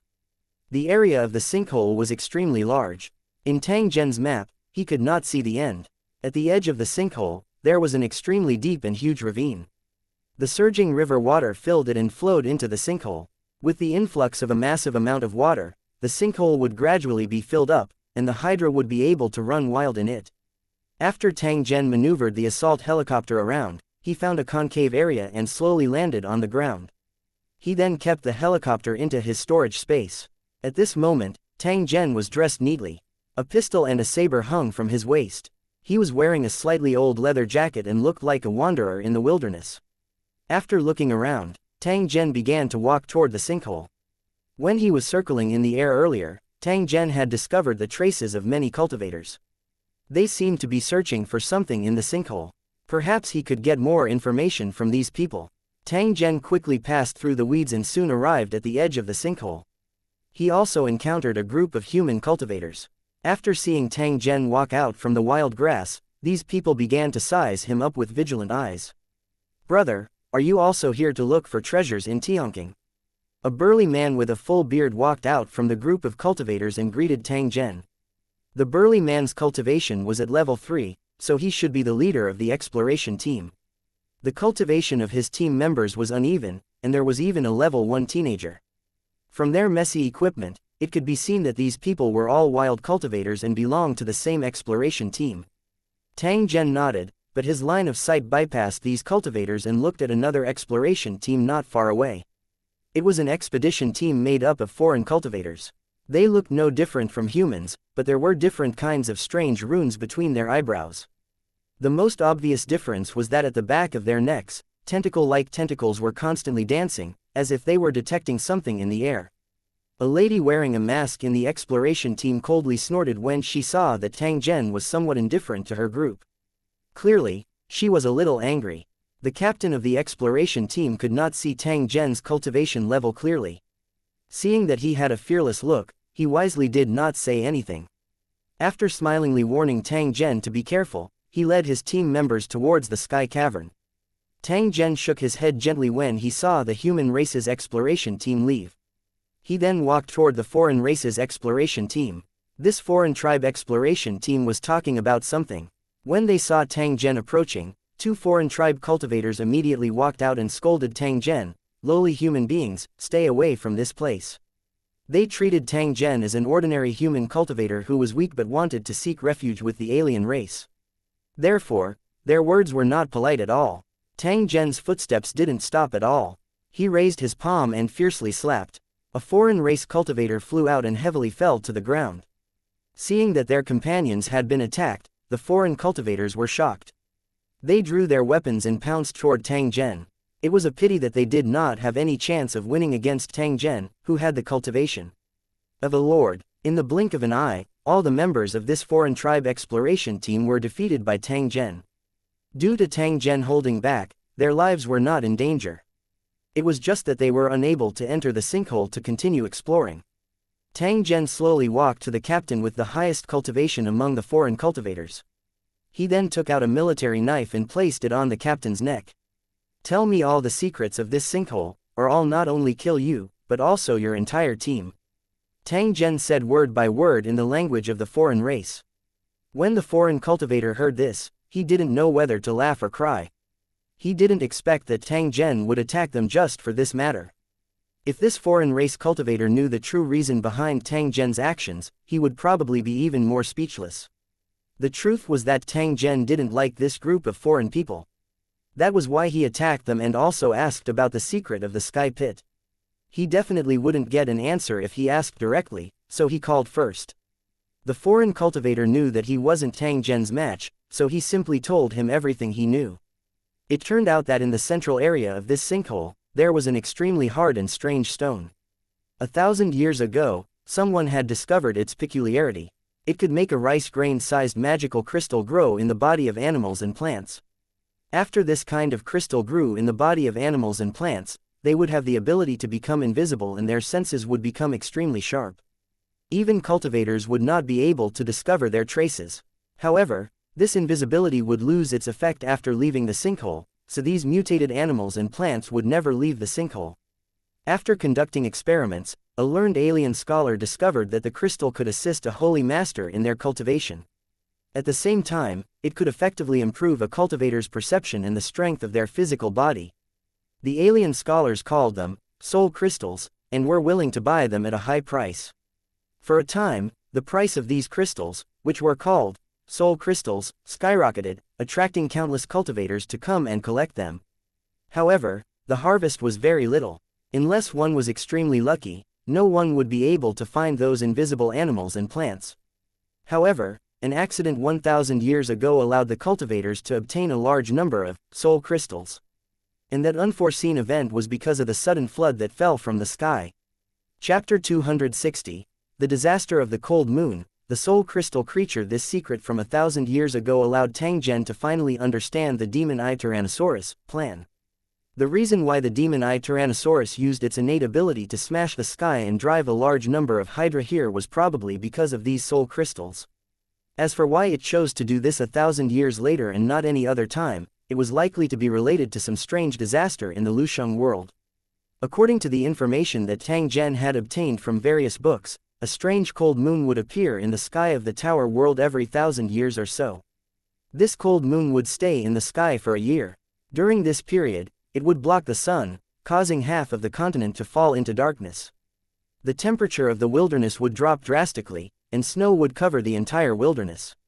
The monsters would also become more brutal and strange. According to Lu Cheng's historical records, when the cold moon covered the land, all strange objects would form a blue ice armor that would emit a faint fluorescent light at night. This kind of monster with ice armor had extremely high defense, and its strength was multiplied. After killing a monster, one would be able to obtain a type of mutated brain pearl. Its value was 10 times that of a normal brain pearl. Along with this cold moon, there was a strange race called ice imps. It was said that these ice imps were a foreign race that lived on the cold moon. When the cold moon appeared, they would descend into the world of Lusheng through special means. The ice imps would kill any living being other than monsters and then transport the corpses to the cold moon. In all the ancient books, the event of the cold moon's descent was collectively referred to as the cold moon disaster. When Tang Zhen was reading books in the past, he didn't pay too much attention to this matter. At that time, he only took a glance and didn't study it in depth. Now, through the actions of the demon-eye Tyrannosaurus, Tang Zhen suddenly recalled the various phenomena before the disaster of the cold moon. Among them, there were holes in the sky and the appearance of wild buildings. Perhaps as the cold moon approached, the space in the world of Lusheng became extremely unstable, which was why these things happened. After calculating the time when the cold moon disaster would descend, Tang Zhen was somewhat shocked to discover that there was actually less than half a year left before the cold moon disaster this time. Tang Zhen frowned tightly when he thought of this. A sense of urgency rose spontaneously. During the disaster of the cold moon 1,000 years ago, all wanderers and cultivators who had the ability would try their best to escape from the shadows for fear of being killed by the ice imps and monsters. However, 1,000 years later, very few humans and non-human kind beings knew about this secret. Besides, the area covered by the cold moon was thousands of miles wide, so where could they escape to? Even if the city lords, big and small, knew about the disaster of the cold moon from the inheritance, they would still hold the mentality of being lucky. How many of them would be able to give up their own foundation and run for their lives? Tang Zhen did not care what others would do. Now that he knew that the disaster of the cold moon was coming, he had to make early preparations to avoid being caught off guard. Damn it, why are all these trashy things happening one after another? The natives of this world of Lusheng are really like cockroaches. They've been tortured by the heavens and still haven't died. Tang Zhen cursed in his heart. He no longer paid any attention to those foreign race cultivators and began to walk toward the depths of the sinkhole. There were many thick ancient vines growing on the cliffs at the edge of the sinkhole. They were numerous and extended all the way to the bottom of the sinkhole. The deepest part of the sinkhole was already filled with turbulent waves. The endless river water was gradually filling up the place. As expected of a king-tier monster, the demon-eye Tyrannosaurus had a good plan. When the sinkhole was completely filled with seawater, these hydra could run wild in the sinkhole and capture the invisible soul crystal creatures to obtain a large number of soul crystals. This kind of soul crystal creature could only become invisible, but it could not become invisible. When it moved in the water, it would inevitably cause water ripples or waves. In its own territory, the hydra could easily track down the soul crystal creatures and capture them. As for how to hand over the soul crystal to the demon-eye Tyrannosaurus, it wasn't something that Tang Zhen knew for now. Tang Zhen swiftly descended along the vines. Not long after, he landed on a platform in the air. Looking down from here, he could see many cultivators hanging in the air with vines in their hands, staring at the water without blinking. Most of them were holding a strange kind of net in their hands. It was woven with vines and was connected to a long rope. Tang Zhen carefully looked at this tool and discovered that it was similar to a hidden weapon called the blood guillotine in the original world. Every time a wave suddenly appeared on the surface of the water, but there was nothing at first glance, the cultivator closest to it would throw the rattan net over and pull it back after hitting the target. After the net was pulled, it immediately closed tightly. It clearly looked empty, but it continued to struggle and shake. At this time, the cultivator would quickly withdraw the net cage and shake it violently in his hand. When the soul crystal creature in the cage was shaken unconscious, he could take it out. Only after the soul crystal creature was killed and its blood was drained could its true appearance be seen. It could be a mouse, a weed, or even an unremarkable worm. The originally ordinary creatures were no longer ordinary after they had the soul crystal. Perhaps after the soul crystal appeared in their bodies, their original souls had disappeared, and the soul crystal led their bodies to continue living. After killing these soul crystal creatures, the cultivators would find the soul crystals in their bodies and carefully put them into special containers. The process of capturing these soul crystal creatures was not smooth sailing. It was filled with danger and twists and turns at all times. These soul crystal creatures were extremely cunning and would not show themselves unless it was absolutely necessary, so they had to keep a close eye on the surface of the water at all times. While they were capturing the soul crystal creatures, the nearby cultivators also participated in the robbery, both openly and secretly. Under the vast surface of the water, there were a large number of water monsters shuttling back and forth. They were constantly looking for soul crystal creatures and ambushing the careless cultivators. In just a few minutes, when Tang Zhen was observing the environment at the bottom of the sinkhole, several cultivators were dragged into the water by the water monsters. The outcome was obvious. The two Lord-tier water monsters emerged from the water from time to time and spat water balls at the cultivators on the vines. Once they were hit, they would immediately be crushed to pieces. However, the huge benefits that soul crystals represented made these cultivators risk their lives and seize every second to fish out the soul crystal creatures that appeared from time to time. Men die for wealth and birds die for food. It was the same in the world of Lusheng. The human exploration team that Tang Zhen had seen earlier was currently at the position he was standing on. However, there were only 6 of them left from the original 8. A wave of water suddenly appeared. The masked woman of the human exploration team was the closest, and she immediately threw the rattan net in her hand down. After the net fell to the water, it accurately caught the swimming soul crystal creature. The masked woman was overjoyed. She quickly pulled the net cage into her arms, afraid that the struggling soul crystal creature would escape. However, just as the masked woman grabbed the net cage, something strange happened. A level 4 water monster suddenly jumped out of the water, opened its mouth full of sharp teeth, and pounced on the masked woman. Originally, the masked woman was at a high position, so it was difficult for the Hydra to touch her body. However, this Hydra had a frog-like tongue. The tongue was like a bolt of lightning, striking straight at the masked woman's chest, making it impossible for the masked woman to dodge in midair. Little butterfly. The middle-aged man from the human expedition team roared in pain, but he could only watch helplessly as the masked woman was attacked. He was helpless. Just when the Hydra's tongue was so close to her that everyone thought the masked woman was dead for sure, a cold light suddenly flashed. Owu! The level 4 Hydra let out a scream as its long tongue was cut into 2 and fell into the water. The masked woman who had just escaped death immediately looked to the side, wanting to know who had saved her at the critical moment. Then, she saw the annoying man outside the sinkhole. He was holding an ancient vine and looking at her with a smile that was not a smile. Chapter 261. Show off your power and capture like crazy. Brother, thank you for saving me.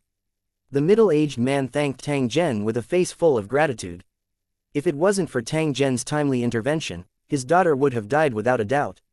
A word of thanks was simply not enough to express his gratitude. The middle-aged man made up his mind that he would show his gratitude after they left the sinkhole. Tang Zhen did not care too much about the matter of saving people. He had merely done it in passing. Tang Zhen ignored the masked woman who was staring at him. He grabbed the ancient vine with one hand and activated the all-rounded digital battle interface to scan his surroundings. He wanted to try and see if these soul crystal creatures could escape the detection of the application. The results of the scan came out very quickly. They could indeed find traces of soul crystal creatures, but it could only be displayed when the soul crystal creatures were moving. When the soul crystal creatures remained still, Tang Zhen's application was similarly unable to discover their hidden position. These soul crystal creatures are interesting. Should we try other methods? After he thought up to this point, Tang Zhen activated the Spirit Body Seeker and tried to see if he could use this method to search for spirit bodies to search for soul crystal creatures. As the application was activated, Tang Zhen's vision immediately changed. The entire world became bleak and desolate. However, in this strange and pale world, there were suddenly bright spots of light that flashed, making the world lively all of a sudden. Tang Zhen's heart was filled with joy. He didn't expect that the Spirit Body Seeker would really be effective. Those flickering light spots should be invisible soul crystal creatures. In order to verify his guess, Tang Zhen quickly headed towards the light spot closest to him. That light spot was located near the masked woman. The masked woman panicked when she saw Tang Zhen swiftly swing towards her and stop beside her. She opened her mouth and said, "What are you doing, xianxia?" The voice was crisp and clear, like the sound of a silver bell. Tang Zhen ignored the masked woman. He merely extended his hand and grabbed at the back of the masked woman. An animal's screech was suddenly heard near the originally empty vine. Tang Zhen clenched his fist and slowly retracted it. Under the bewildered gaze of the masked woman, a dead soul crystal creature appeared in Tang Zhen's hand. It was a small, emerald green snake. It was only a foot long and its body was as clear as jade. Tang Zhen crushed the small snake's head and a resplendent soul crystal the size of a rice grain appeared in his hand. After sensing it for a moment, Tang Zhen discovered that when he used his mental energy to come into contact with this soul crystal, it was like a hungry ghost that had encountered delicious food. It caused one to have an impatient desire to devour it. This was indeed a magical thing. It seemed that he had to get more of it. Putting aside the magical effects of the soul crystal, just its high price was enough to move Tang Zhen. Even if you had a brain, you might not be able to buy it. How did you find it? The masked woman curiously looked at Tang Zhen and asked. Her clear black and white eyes were filled with curiosity. Although she knew that Tang Zhen would definitely not tell her the truth, she still could not resist the doubt in her heart and asked in a soft voice. What do you think? Tang Zhen threw out a sentence that caused the masked woman to secretly clench her teeth. After which, her body was like lightning as she suddenly pounced toward a cluster of vines not far away. In his field of vision, there was a large group of flashing light spots behind the vines. Tang Zhen only discovered that there was actually a hidden cave behind the vines after they got closer. Those soul crystal creatures were currently gathered at the entrance of the cave. Unless the water flooded the place, these soul crystal creatures would not easily leave their hiding place. However, their choice had allowed Tang Zhen to avoid quite a bit of trouble. Tang Zhen extended his hand to push aside the vines that were blocking his way and directly jumped to the entrance of the hole. At the same time, he continuously grabbed with both his hands. After crushing them, he directly stored them in his storage space. This series of actions was as smooth as floating clouds in flowing water. In just a short minute, Tang Zhen had caught dozens of soul crystal creatures. After the masked woman by the side saw this scene, she was so shocked that she was unable to close her small mouth. She could only look at Tang Zhen in a daze. She had followed her father to capture soul crystal creatures in the sinkhole ever since she could remember, so she was very familiar with soul crystal creatures. It was because of this that she knew the difficulty of capturing it. Sometimes, the search team would wander at the bottom of the sinkhole for half a month without any results. According to the experience passed down by their ancestors, they gathered at the bottom of the sinkhole on the day of the flood to capture the soul crystal creatures that were rarely seen. Even with the flood, it was still difficult to capture them, and they had to risk their lives. However, the man in front of him was able to lock onto the soul crystal creature with his naked eye. Moreover, he gained something every time he made a move. It was simply unbelievable. A dense curiosity rose in the heart of the masked woman. She could not help but move toward Tang Zhen. After Tang Zhen caught all the soul crystal creatures at the cave's entrance, he glanced at the cave's interior and a trace of joy appeared on his face. In his field of vision, the number of soul crystal creatures gathered in the cave far exceeded the number at the entrance. Just as he was about to drill into the cave to capture her, Tang Zhen discovered that the masked woman had leaned over and was currently staring at him without blinking. Do you need something? Tang Zhen coldly asked. His tone carried a trace of killing intent that was barely detectable. I'm just a little curious, so I'll hide far away and watch. I won't disturb you. The masked woman's eyes were a little evasive, and she seemed a little embarrassed. Whatever, but I have to remind you that curiosity kills. Tang Zhen leapt and entered the interior of the cave, leaving behind the masked woman who was constantly looking around at the entrance of the cave. After Tang Zhen entered the cave, he realized that it was not very deep. However, the number of soul crystal creatures that had gathered was actually in the thousands. Tang Zhen was overjoyed and immediately began to capture them. Every time he attacked, he would be able to capture more than 2 soul crystal creatures. However, the soul crystal creatures were immediately frightened and began to run out of the cave desperately. Fuck. Tang Zhen could not help but open his mouth and curse when he saw nearly 100 soul crystal creatures scuttle out from behind a huge rock that he did not notice and crazily rush to the entrance of the cave. Quickly help me block the hole, the tighter the better, I won't mistreat you. Helplessly, Tang Zhen could only turn around and roar at the masked woman, asking her to help block the soul crystal creatures that were escaping. This masked woman's reaction was extremely quick. She had fiercely blocked the entrance of the cave the moment Tang Zhen's voice sounded. He stretched out his hand and pulled it out from behind him. A flexible square-shaped frame that looked like an umbrella expanded. On the umbrella-like frame, there was a layer of something like a plastic film. After it was opened, it actually blocked the hole tightly. Tang Zhen immediately gave a thumbs up and praised after seeing this scene. You're quite professional, not bad. Tang Zhen's hands flickered again before he finished speaking. Another dozen or so soul crystal creatures were caught. The masked woman at the entrance of the cave was not idle either. The soul crystal creatures kept crashing into the barrier she had erected, exposing themselves at the same time. Every time this happened, the masked woman would throw out a net cage and catch him. In just a few minutes, it had already caught more than 20 soul crystal creatures. The masked woman's heart was beating wildly. In the past, such a huge harvest was simply an incredible thing. Even when the flood came these days, their search team had been at the bottom of the sinkhole to catch them, but they had only caught 7 soul crystal creatures. They had even lost 3 exploration team members. But now, he only needed to help block the door and he could get a large number of soul crystal creatures. The comparison was simply frustrating. They were all cultivators, but why was there such a huge gap between them? Chapter 262. Don't even think about running away. After a few minutes, Tang Zhen finally finished capturing all the soul crystal creatures in the cave. Tang Zhen estimated that they had caught a total of more than 1,100 soul crystal creatures in this cave. It could be considered a great harvest. Such a rich harvest made Tang Zhen decide to go all out. Tang Zhen patted off the dust on his hands and walked to the entrance of the cave.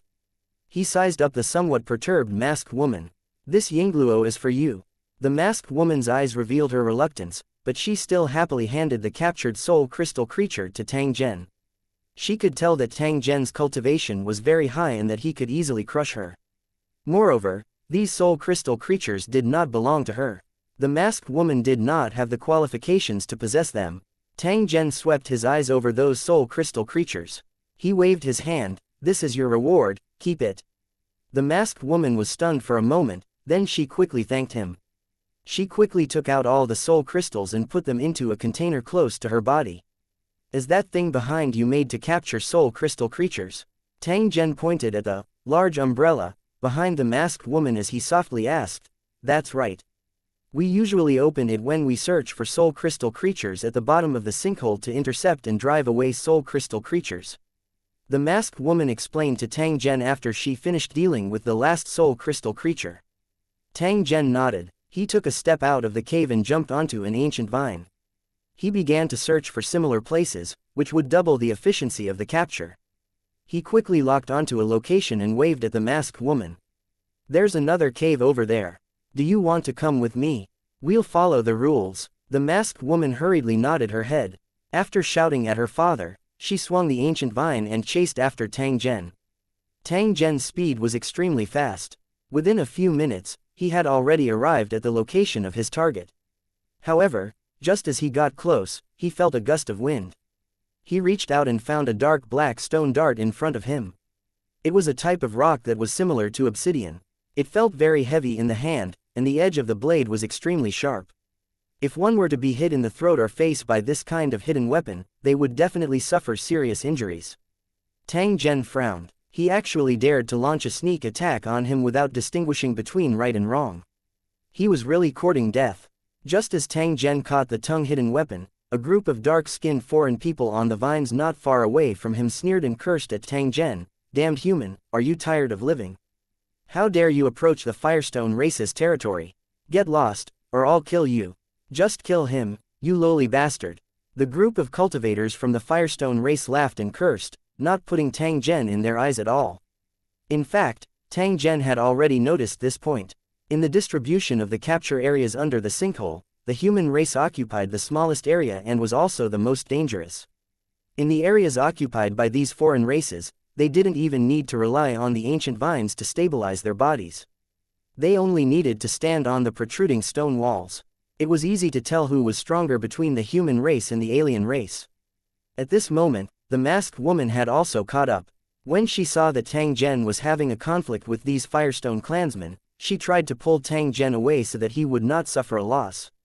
What the masked woman didn't expect was that Tang Zhen actually took a step forward and pointed at the Firestone race cultivators. "This area is mine now. I'll give you 1 minute to leave, or don't blame me for being impolite." Tang Zhen spoke in the Firestone race's language and had deliberately raised his voice, so every Firestone could hear him clearly. The cultivators of the Firestone race suddenly burst into laughter as they pointed at Tang Zhen and scolded him. "Damn it, what did I just hear? A joke? This human is crazy. He actually dared to provoke the Fire Sui clan. Don't you think this is very interesting? I remember that there was a human who did this last time. What happened after that? Of course, we tied them up with ropes and threw them into the bees' hive. Ha ha ha ha, I can still remember the horrible state of that human before he died. Why don't we play again today? Alright, it's decided then." As the group of Firestone race cultivators laughed and cursed, they decided on a method to kill this human before them. However, when they turned their heads to look at Tang Zhen, they discovered that he was still softly muttering something. "Bye," and in 3, 2, 1, time's up. Tang Zhen raised his head and looked at the Firestone race cultivators. He revealed a cruel smile. "Since that's the case, you can all go die." Tang Zhen waved his hand and a machine gun appeared in his hand. He pointed it at the cultivators and pulled the trigger. Pa pa pa, a series of gunshots rang out, and before the few Firestone race cultivators could react, they were already bloodied from the bullets. They screamed and fell from the vines. As soon as the body fell into the water, it was bitten in half by the water monsters, and the water was dyed red. "Damn it, it's a flintlock. Run, our leather armors can't block this kind of rapid-fire gun. Human, just you wait. I'm going to kill you all." As the 6 Firestone race cultivators were beaten to the bottom of the sinkhole, the remaining Firestone race cultivators were scared out of their wits and began to flee the area. "I said I would take your lives, who can escape?"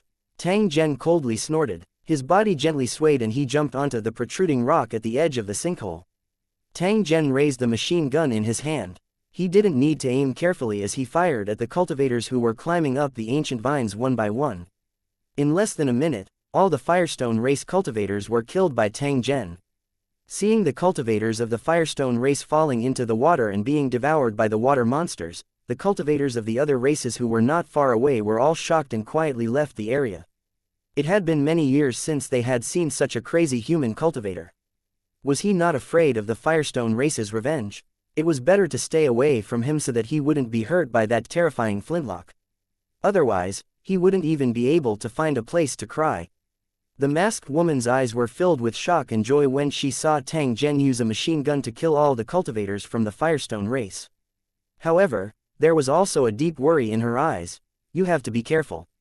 The Firestone race has a camp not far away from the sinkhole. It is said that they all came from the same tower. When these Firestone race people find out about this, they will definitely take revenge on you." The masked woman held onto the ancient vine as she reminded Tang Zhen. Tang Zhen disdainfully laughed when he heard this. He said to the masked woman, "Don't worry, even if they don't come to me, I'll come to them. They treat us humans like ants and discuss how to torture and kill me in front of me. They are seeking death." After Tang Zhen finished speaking, he glanced at the foreign cultivators who were constantly peeking at him. The killing intent in his eyes became more and more intense. This is a good opportunity to let them know the power of our Holy Dragon City. When a caravan heads to the Holy Dragon City in the future, they will be intimidated by the Holy Dragon City's military strength and will not dare to have any evil thoughts. Next, we'll sweep the bottom of this sinkhole. Anyone who dares to stop us will be shot to death.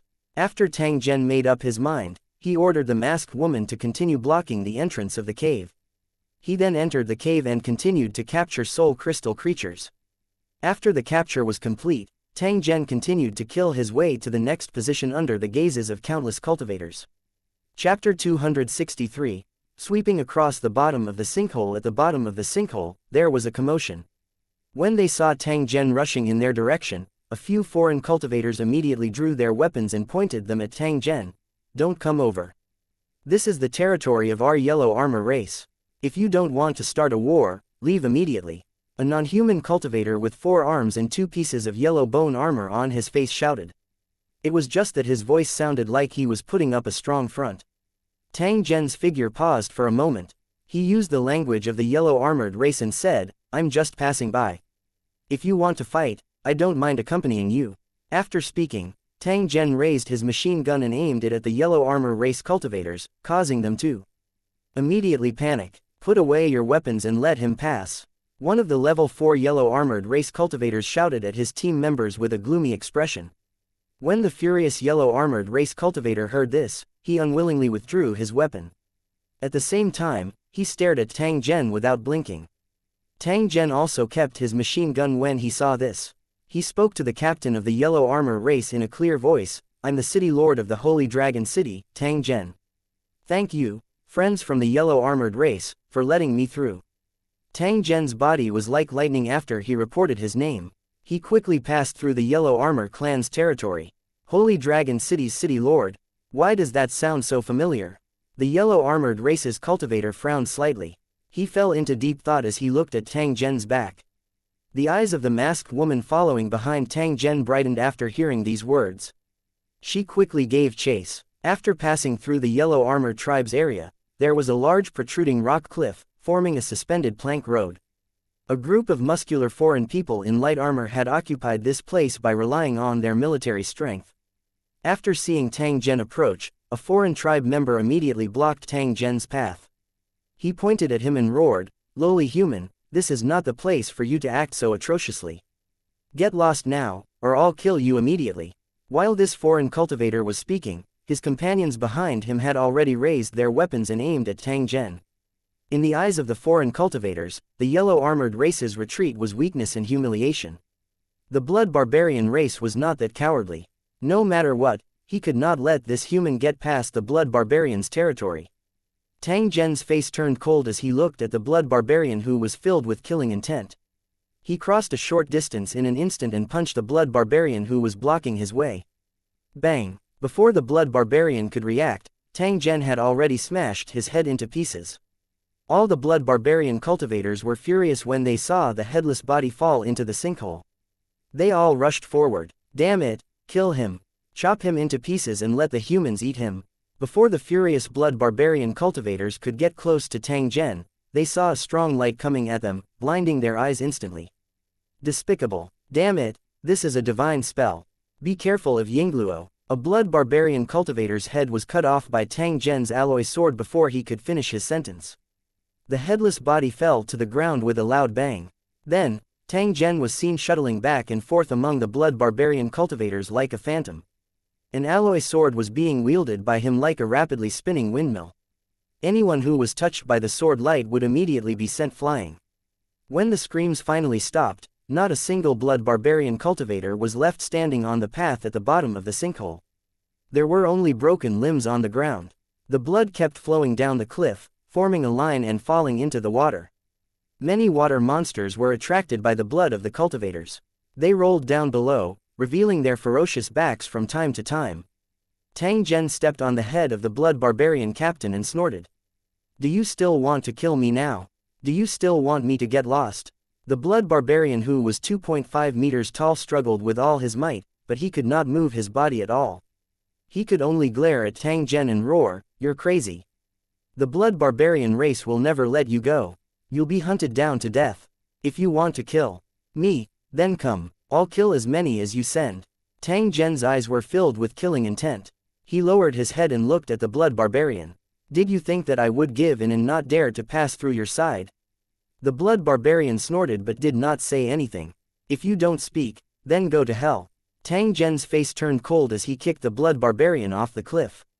"Ah, Yingluo!" The blood barbarian screamed and fell into the water. He didn't even have a chance to struggle before he was torn into pieces by the Hydra. After seeing this scene, the foreign cultivators who were trying to block Tang Zhen's path gave up on the idea in their hearts. Although he didn't want to be bullied by a human cultivator, the fate of the Fire Sway race and the blood barbarian race was clear. If he didn't want to die, then he shouldn't mess with this madman. Tang Zhen had killed 2 groups of foreign cultivators in a clean and direct manner, causing them to be extremely terrified. In the next 2 areas controlled by the foreign tribe, they obediently opened up a path before Tang Zhen could approach them. They were afraid that Tang Zhen would suddenly kill again. When Tang Zhen once again walked in front of a group of handsome foreign race cultivators, he directly stopped. The appearance of this group of cultivators was extremely similar to the Holy Dragon City's Yumeng, who had turned into a woman. They were probably of the same race. When they saw Tang Zhen suddenly stop in his tracks, the foreign race cultivators immediately became nervous and pulled out their weapons. They had witnessed the battle between Tang Zhen and the Blood Barbarians. They were certain that Tang Zhen's cultivation was above level 5. At the same time, he had demonic equipment with the skills of a holy master. There was no need to provoke such a powerhouse, even if he was just a human. Originally, they had planned to let Tang Zhen pass by and they would definitely not stop him. However, who would have expected that Tang Zhen would actually stop moving forward? Damn it, is he going to attack us? These foreign cultivators were nervous, and their hands that were holding their weapons were trembling. At this moment, Tang Zhen was like a fierce tiger that had barged into a sheep pen, causing all the surrounding foreign race cultivators to tremble in fear. You guys are half-elves. Tang Zhen looked at the foreign cultivator with the highest cultivation and asked in a cold voice. The green-armored alien cultivator nodded and said to Tang Zhen, "We are indeed half-elves." "Human, what's the meaning of your sudden stop? You don't need to be too nervous. I'm only going to enter the cave behind you. I'll be out soon." Tang Zhen smiled when he heard this. Hearing this, the half-elf captain stepped aside and waved his hand. "In that case, please do as you please." Tang Zhen firmly nodded. He waved his hand at the masked woman behind him and headed straight for the cave that was covered by the ancient vines. After these half-elf cultivators saw Tang Zhen's actions, they were somewhat baffled. Could it be that he was planning to enter the cave and capture the soul crystal creatures? There were thousands of such caves at the bottom of the sinkhole. People would often go in to check if there were soul crystal creatures, but they found nothing. As time passed, no one bothered to go into the cave to look for soul crystal creatures anymore. However, looking at the confident expression on this human cultivator's face, could there be some secret hidden in these caves? After thinking about this, the half-elves were eager to try. It was a pity that they didn't know that they didn't have a technique as powerful as the spirit body seeker, so they couldn't confirm where the soul crystal creatures were in the thousands of caves. Moreover, these soul crystal creatures were extremely cunning and had extremely sharp senses. They could sense any means that could detect their location at the first moment and escape quickly. It was only because of the magical application of the spirit body seeker that he could detect the location of the soul crystal creatures without them knowing. Under the half-elf cultivator's gaze, Tang Zhen slowly walked to a row of caves and stood firm. He reached out to one of the holes, and the 2 soul crystal creatures that had been crushed to death appeared in front of everyone. After seeing this, the half-elf cultivator's eyes lit up. Chapter 264. Looking to buy soul crystals in Moon Spring Water. Tang Zhen didn't care about the shocked expressions of the half-elf cultivators behind him. He quickly waved his hands and grabbed one soul crystal creature after another, crushing them to death before storing them in his storage space. As he watched Tang Zhen's smooth and natural movements, the half-elf captain was madly envious, but at the same time, he was also secretly shocked. From the methods Tang Zhen had displayed, he already had a preliminary analysis and understanding of Tang Zhen. His cultivation was very high, at least level 5, and could even be a terrifying lord-level expert. Otherwise, he would not dare to be so unscrupulous at the bottom of the sinkhole. It had at least 2 types of expensive divine magic weapon equipment, one of which was a spatial magic weapon that was extremely precious. Normal Mo weapons and equipment were already expensive, and Shenard Mo weapons and equipment were even more expensive.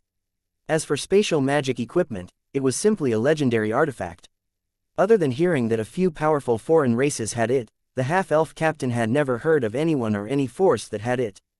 This kind of spatial Mo weapon was something that could easily cause a massacre. How could one protect it without powerful strength? Looking at Tang Zhen's method of capturing the soul crystal creatures, there was an 80% chance that he had a spatial-type demonic weapon. To be able to possess such a legendary divine weapon and still dare to openly display it, either one's strength was terrifying, or the power behind them was astonishing. He just didn't know if this human cultivator had astonishing strength or both. The half-elf captain's eyes flickered, and his mind kept on pondering. One thing for sure was that they couldn't offend this human cultivator. Otherwise, they and their team members wouldn't be able to walk out of the sinkhole alive. Seeing Tang Zhen's high efficiency in capturing the soul crystal creatures, the half-elf captain's heart burned with passion when he thought of his mission this time. Whether or not they could complete the mission and obtain the noble title that their ancestors had yearned for would depend on this operation. After thinking up to this point, the half-elf captain immediately ordered his team members to turn their backs to Tang Zhen and put on a vigilant posture, as if to ensure that Tang Zhen would not be disturbed when he was capturing the soul crystal creatures. After seeing this scene, Tang Zhen looked at the half-elf captain and smiled, but he didn't say anything. The half-elf captain was obviously asking for something from him by doing such a fawning action. Let's see what he wants. If he intends to take advantage of me, then he's absolutely delusional. After capturing the soul crystal creatures at the entrance of the cave, Tang Zhen ordered the masked woman to block the entrance of the cave while he continued to capture them. Even from a long distance away, the half-elf captain could hear the screams of the soul crystal creatures coming from the cave. This also proved that Tang Zhen had a good harvest in the cave. The half-elf captain's heart beat faster, and his face turned slightly red. Elves and half-elves would only show such expressions when they were extremely excited. After seeing the captain's expression, the half-elf cultivators were secretly surprised. They wondered what was wrong with the captain. Why was he so excited for no reason? After around 10 minutes, Tang Zhen walked out of the cave with a satisfied expression on his face. The half-elf captain immediately walked in front of Tang Zhen. Under everyone's gaze, he deeply bowed. Tang Zhen looked at the half-elf captain and softly said, "You can speak now. What do you want?" The half-elf captain immediately said, "Dear Mr.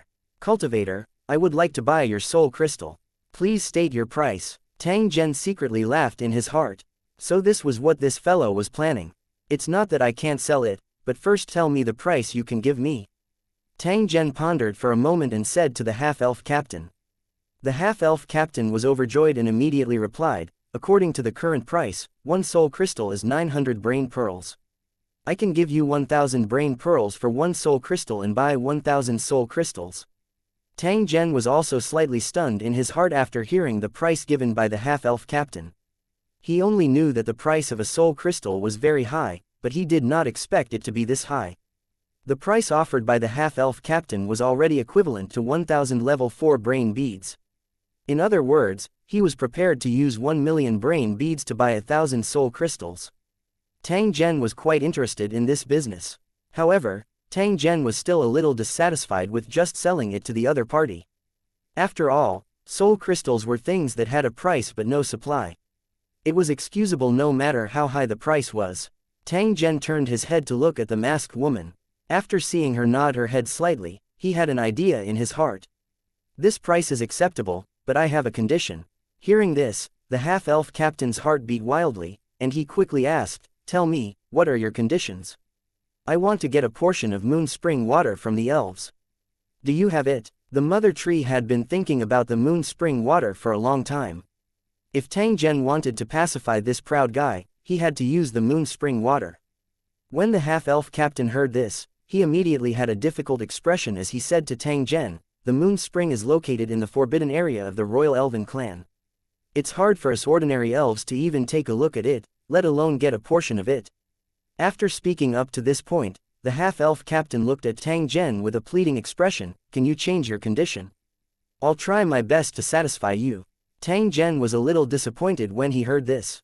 He shook his head and said, "I only want a portion of moon spring water. Since you can't do it, then let's not talk about it anymore." After saying this, Tang Zhen turned around and left. Hearing this, the half-elf captain was anxious. Whether or not he could get 1,000 soul crystals was a matter of family honor and interests. How could he miss such a great opportunity? Damn it, what should I do? The half-elf captain was about to go crazy. He couldn't beat him, and he didn't have the moon spring water. Was he going to miss this rare opportunity? The anxious half-elf captain suddenly had a flash of inspiration in his mind. This made him overjoyed. He stopped Tang Zhen and said, "Don't worry, I know a piece of information that might be worth a portion of moon spring water." Tang Zhen, who was about to leave, immediately stopped and looked at the half-elf captain. "If the information you provide is valuable, I can make a deal with you." Hearing this, the half-elf captain didn't dare to hesitate and immediately told him what he knew. It turned out that a few decades ago, a team of elves had left the capital city and headed to the area near the Holy Dragon City in search of a tower city that once existed as a branch of the elves. The residents of this city tower belonged to a race that was rarely seen among the elves. They were called the Tree Spirits. The Tree Spirit tribe had always been prosperous, but they suddenly lost contact with the elves 1,000 years ago. There was no news from them in the following years. But one thing was for sure. Most of the Tree Spirit tribe members were dead, and the tower was completely destroyed. In the past 1,000 years, there had been people who had tried to cross the wilderness to find the ruins of the Tree Spirit tribe's building, but they had all failed because they encountered powerful monsters. Decades ago, the elders of the elf tribe once again proposed to find the ruins of the Tree Spirit tribe, find the foundations of the towers that might still be there, and then build a new tower on the original site. In this way, the elf tribe could live and reproduce, control this area, and monitor the dog-headed people at the same time. In order to ensure that the building foundation could be used, the elders of the elf clan even took out a portion of the moonlight pebbles from the moon spring and gave it to the leader of the cultivator team who was carrying out the mission. These moonlight pebbles were formed from the essence of the moon spring. They could form a drop of moon spring water at midnight every day and were one of the treasures of the elf race. However, the weather was unpredictable. When the team of cultivators made up of hundreds of people was about to reach the ruins of the Tree Spirit clan's building, they encountered a large group of cyclops and were completely annihilated. The moonlight pebble had also fallen into the area controlled by the cyclops, and no one had dared to retrieve it. After the half-elf captain said this, he looked at Tang Zhen and said, "Look at this message. Are you satisfied?" Tang Zhen muttered to himself for a moment. Under the half-elf captain's anxious gaze, he gently nodded. Chapter 265. Please don't make me leave after the deal was settled. Tang Zhen no longer wasted time with the half-elf captain. With a wave of his hand, the ground was filled with the corpses of soul crystal creatures. After seeing this scene, everyone's eyes almost popped out. They were shocked by the large number of soul crystal creatures in front of them and were also shocked by the performance of the items that Tang Zhen released with a wave of his hand. At this moment, Tang Zhen had become incomparably lofty and mysterious in their eyes. Go check it out, but be quick. Tang Zhen urged the half-elf captain with a hint of impatience in his tone. Seeing that night was about to fall, Tang Zhen still planned to search for a few more caves. He didn't want to waste too much time with the half-elf captain. The half-elf captain checked it for a moment before he walked to Tang Zhen with a smile and handed an exquisite leather bag to Tang Zhen. Here are 100 level 5 brain beads, please keep them well. After Tang Zhen received the leather bag, he briefly glanced at it. After confirming that the amount was correct, he directly turned around and left. After Tang Zhen left, the half-elf captain immediately looked around vigilantly. At the same time, he ordered his team members to pick the soul crystals. After all the soul crystals had been picked, they quickly left the sinkhole and went straight into the depths of the wilderness. In the following time, Tang Zhen searched 2 more caves and captured a large number of soul crystal creatures. Due to Tang Zhen's lightning-quick attack earlier, it had caused these foreign tribe members to be intimidated. Hence, no one dared to obstruct his actions. Even though he had become greedy when he saw Tang Zhen capturing the soul crystal creature, he did not dare to make a move at the bottom of the sinkhole.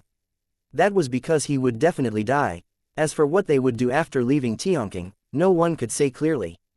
By the time night fell, even the masked woman who followed behind Tang Zhen had already obtained over 100 soul crystals. There was no need to mention Tang Zhen's harvest. The two of them walked along a passage that led to the top. It didn't take long for them to walk out of the sinkhole. An anxious-looking middle-aged man was waiting outside the sky pit. He clearly heaved a sigh of relief when he saw Tang Zhen and the masked woman walking up. He swiftly walked in front of the two of them and bowed to Tang Zhen. Just now, Shouty has been troubling Sir Cultivator, please don't blame her. The middle-aged man had seen everything that happened at the bottom of the sinkhole earlier. Therefore, he did not dare to show any disrespect to Tang Zhen. Tang Zhen laughed when he heard this. Your words are wrong. It's clearly your daughter who has been helping me. How did it become her who's troubling me? The middle-aged man's face was filled with fear when he heard this and he said, Sir Cultivator, you're right. Tang Zhen did not continue to talk to the middle-aged man when he saw his uncomfortable appearance. Instead, he turned his head and looked at the masked woman. You're called Xiaodai, right? I advise you to leave this place immediately to ensure your safety.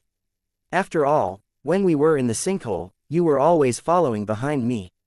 They didn't dare to touch me, but that doesn't mean that they didn't dare to capture you. So you should leave as soon as possible. When Xiaodai heard this, she shook her head and said to Tang Zhen, it's precisely because of this that I can't leave you, or else I'll really be dead.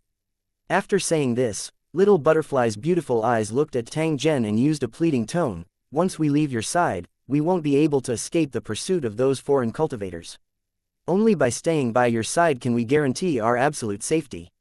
I know that you are the Holy Dragon City's City Lord, so I'd like to ask please like and share the video on the YouTube channel Cultivation Audiobooks. If you can let us join the Holy Dragon City. Slowly taking out the container containing the soul crystal, Xiaodai directly handed it to Tang Zhen and softly said, these are all the soul crystals I've obtained with your help. There are 125 in total. Please accept them. The eyes of the human cultivators, including the middle-aged man, lit up when they heard the number of soul crystals.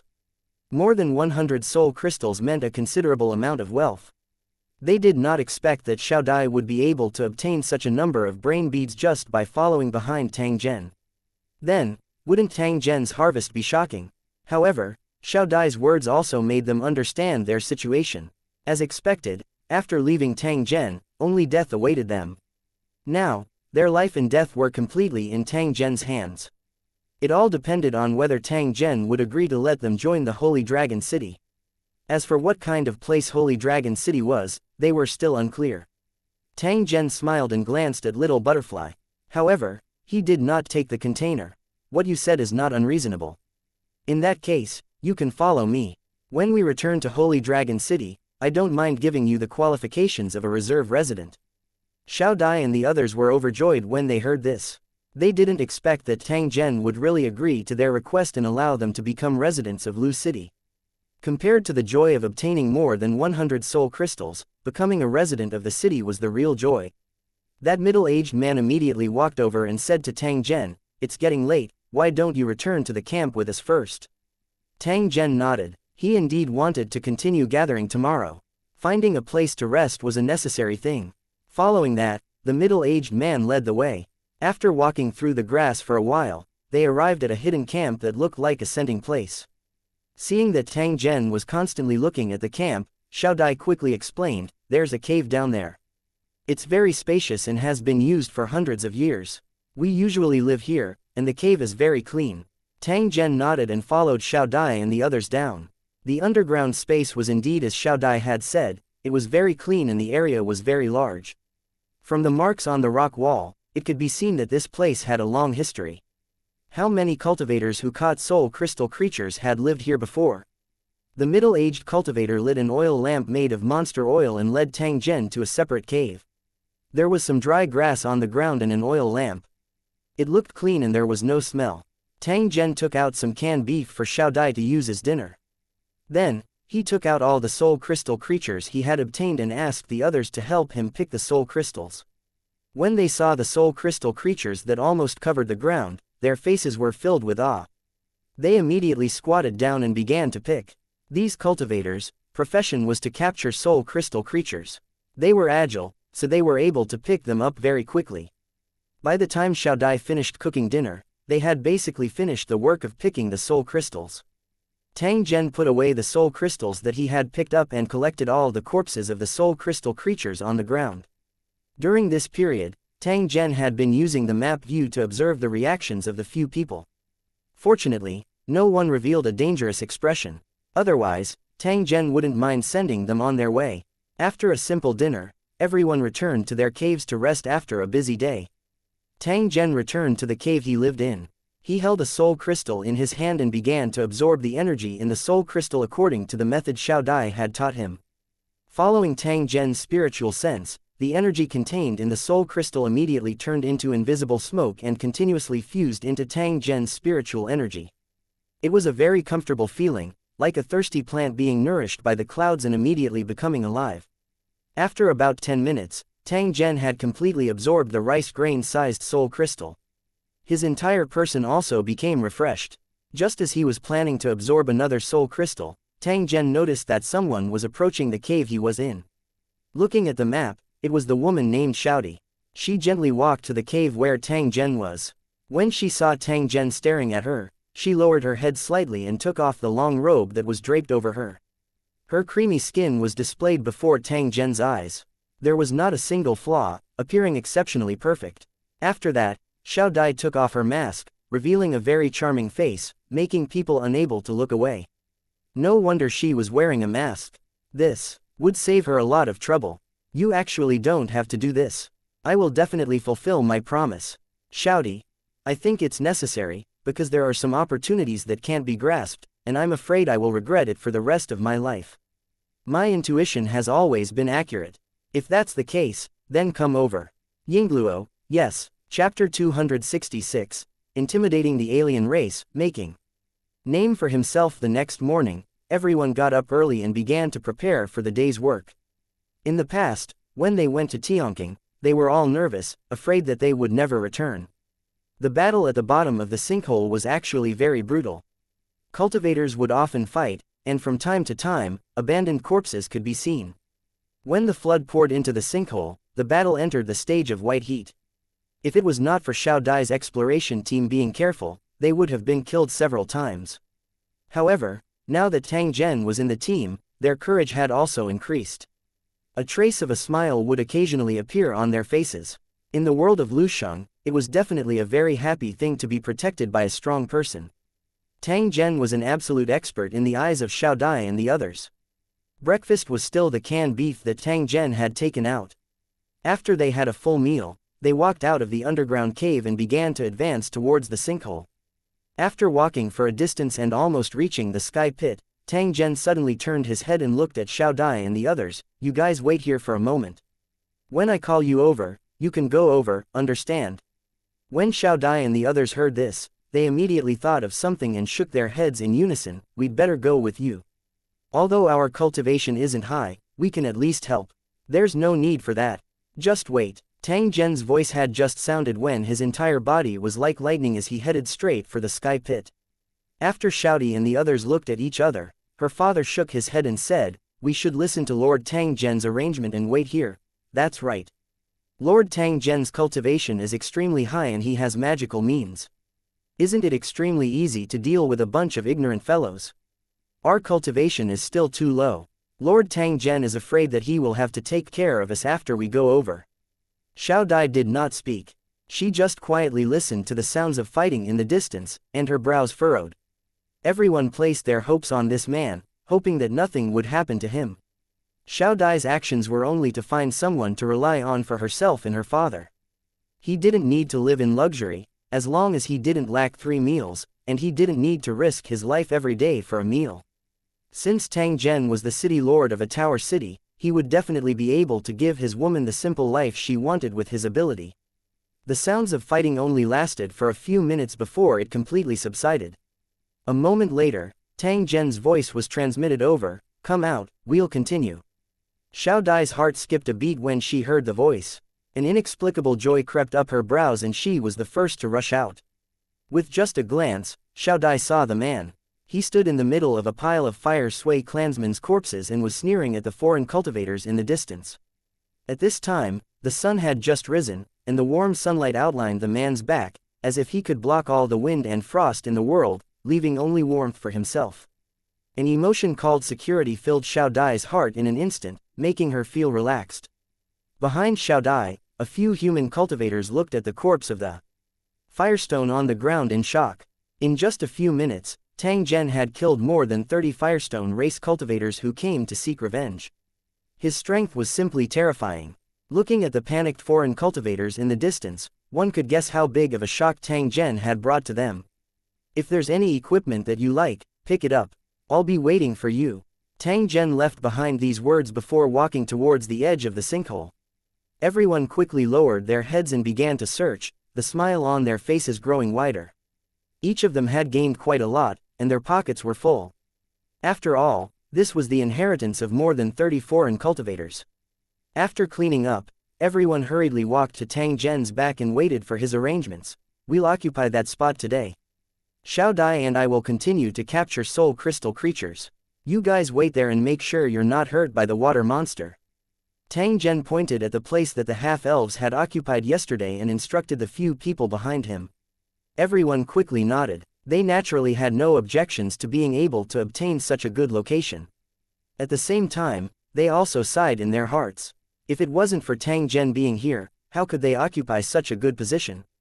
They would have been driven out by the foreign cultivators long ago.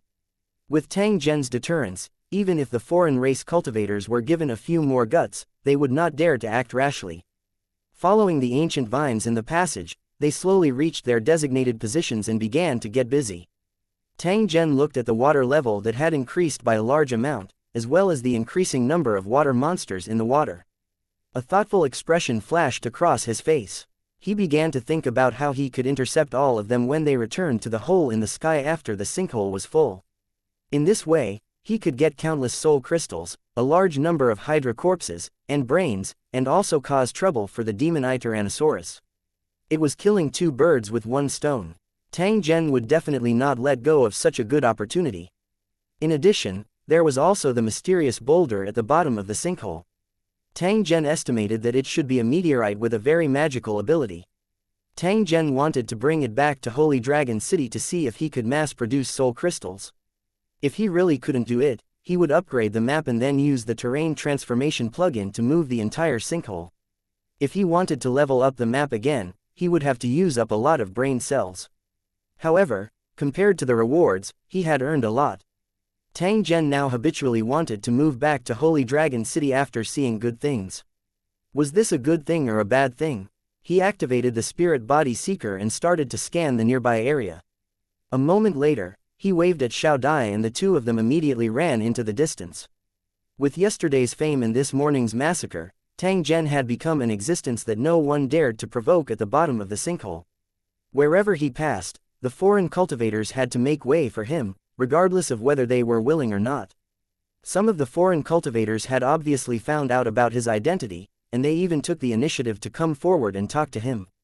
Some human cultivators were especially respectful in front of Tang Zhen.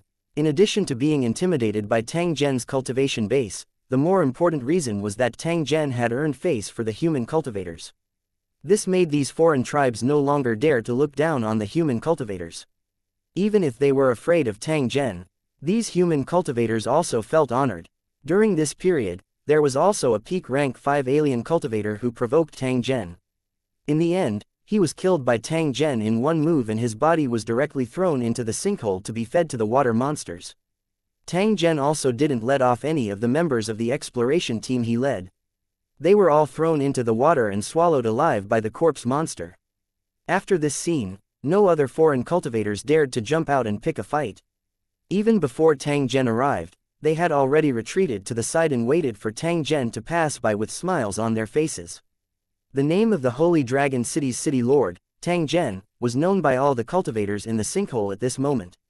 Then, it slowly spread in the wilderness. By the time the sun was about to set, Tang Zhen had already completed the search of the entire Tianqing. He brought Xiao Dai and the others to the surface. Under the horrified gazes of countless cultivators, Tang Zhen boarded the military helicopter that appeared out of thin air. Under the afterglow of the setting sun, he pulled Xiao Dai and the others and flew straight to the Holy Dragon City. Chapter 267. The Silent Killing on the Deserted Island. Tang Zhen got up from the soft bed and washed up. He then went to the city lord's hall and began to arrange today's work. Because the disaster of the cold moon was coming, Tang Zhen had to be cautious and start to raise a large number of winter supplies. For the creatures in the wilderness, the cold moon disaster was a complete disaster. This was also the reason why there were almost no buildings over 1,000 years old in the nearby areas. There were not many buildings that could last until the end of the year when the disaster of the cold moon descended. The area covered by the cold moon disaster was basically desolate, mainly because of this once-in-a-millennium disaster. However, wasn't this also an opportunity for Tang Zhen to make a fortune? As long as he could defend the tower, Tang Zhen could upgrade and build his city in peace. He could also take the opportunity to recruit some wanderers who were chased by the ice imps and had nowhere to go. To be able to survive in such an environment, they must be some powerful guys. They would become the Holy Dragon City's military reserves for future expansion. The ice-armored monsters all over the place could also provide Tang Zhen with a large number of brain beads. Most importantly, the value of a mutated brain pearl was 10 times that of a normal one. It was worth the risk to get 10 times the benefits. Danger and opportunity coexisted, but the premise was that one had to be fully prepared. In addition, Tang Zhen also had to make preparations to intercept the Hydra. He would not let a large amount of wealth slip away in front of his eyes. To deal with these water monsters that were going against the current, it was necessary to modify some professional hunting tools. Tang Zhen had already informed people about this matter, and someone was doing it now.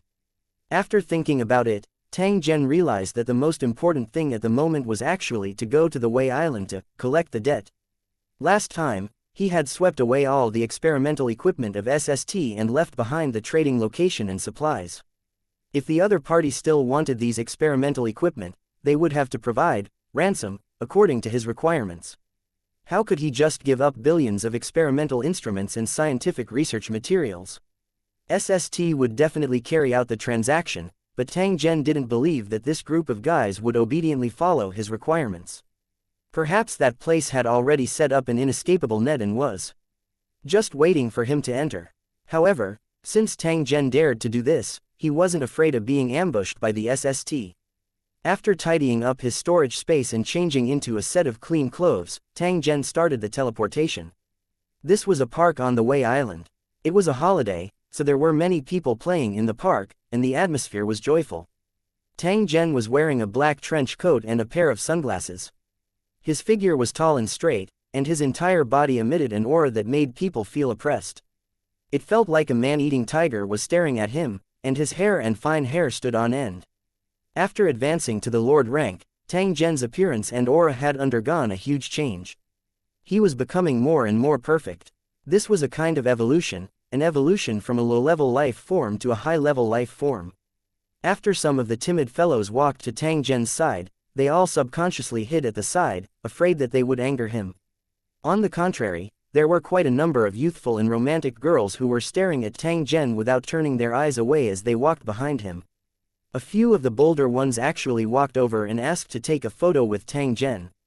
Tang Zhen was a little irritated.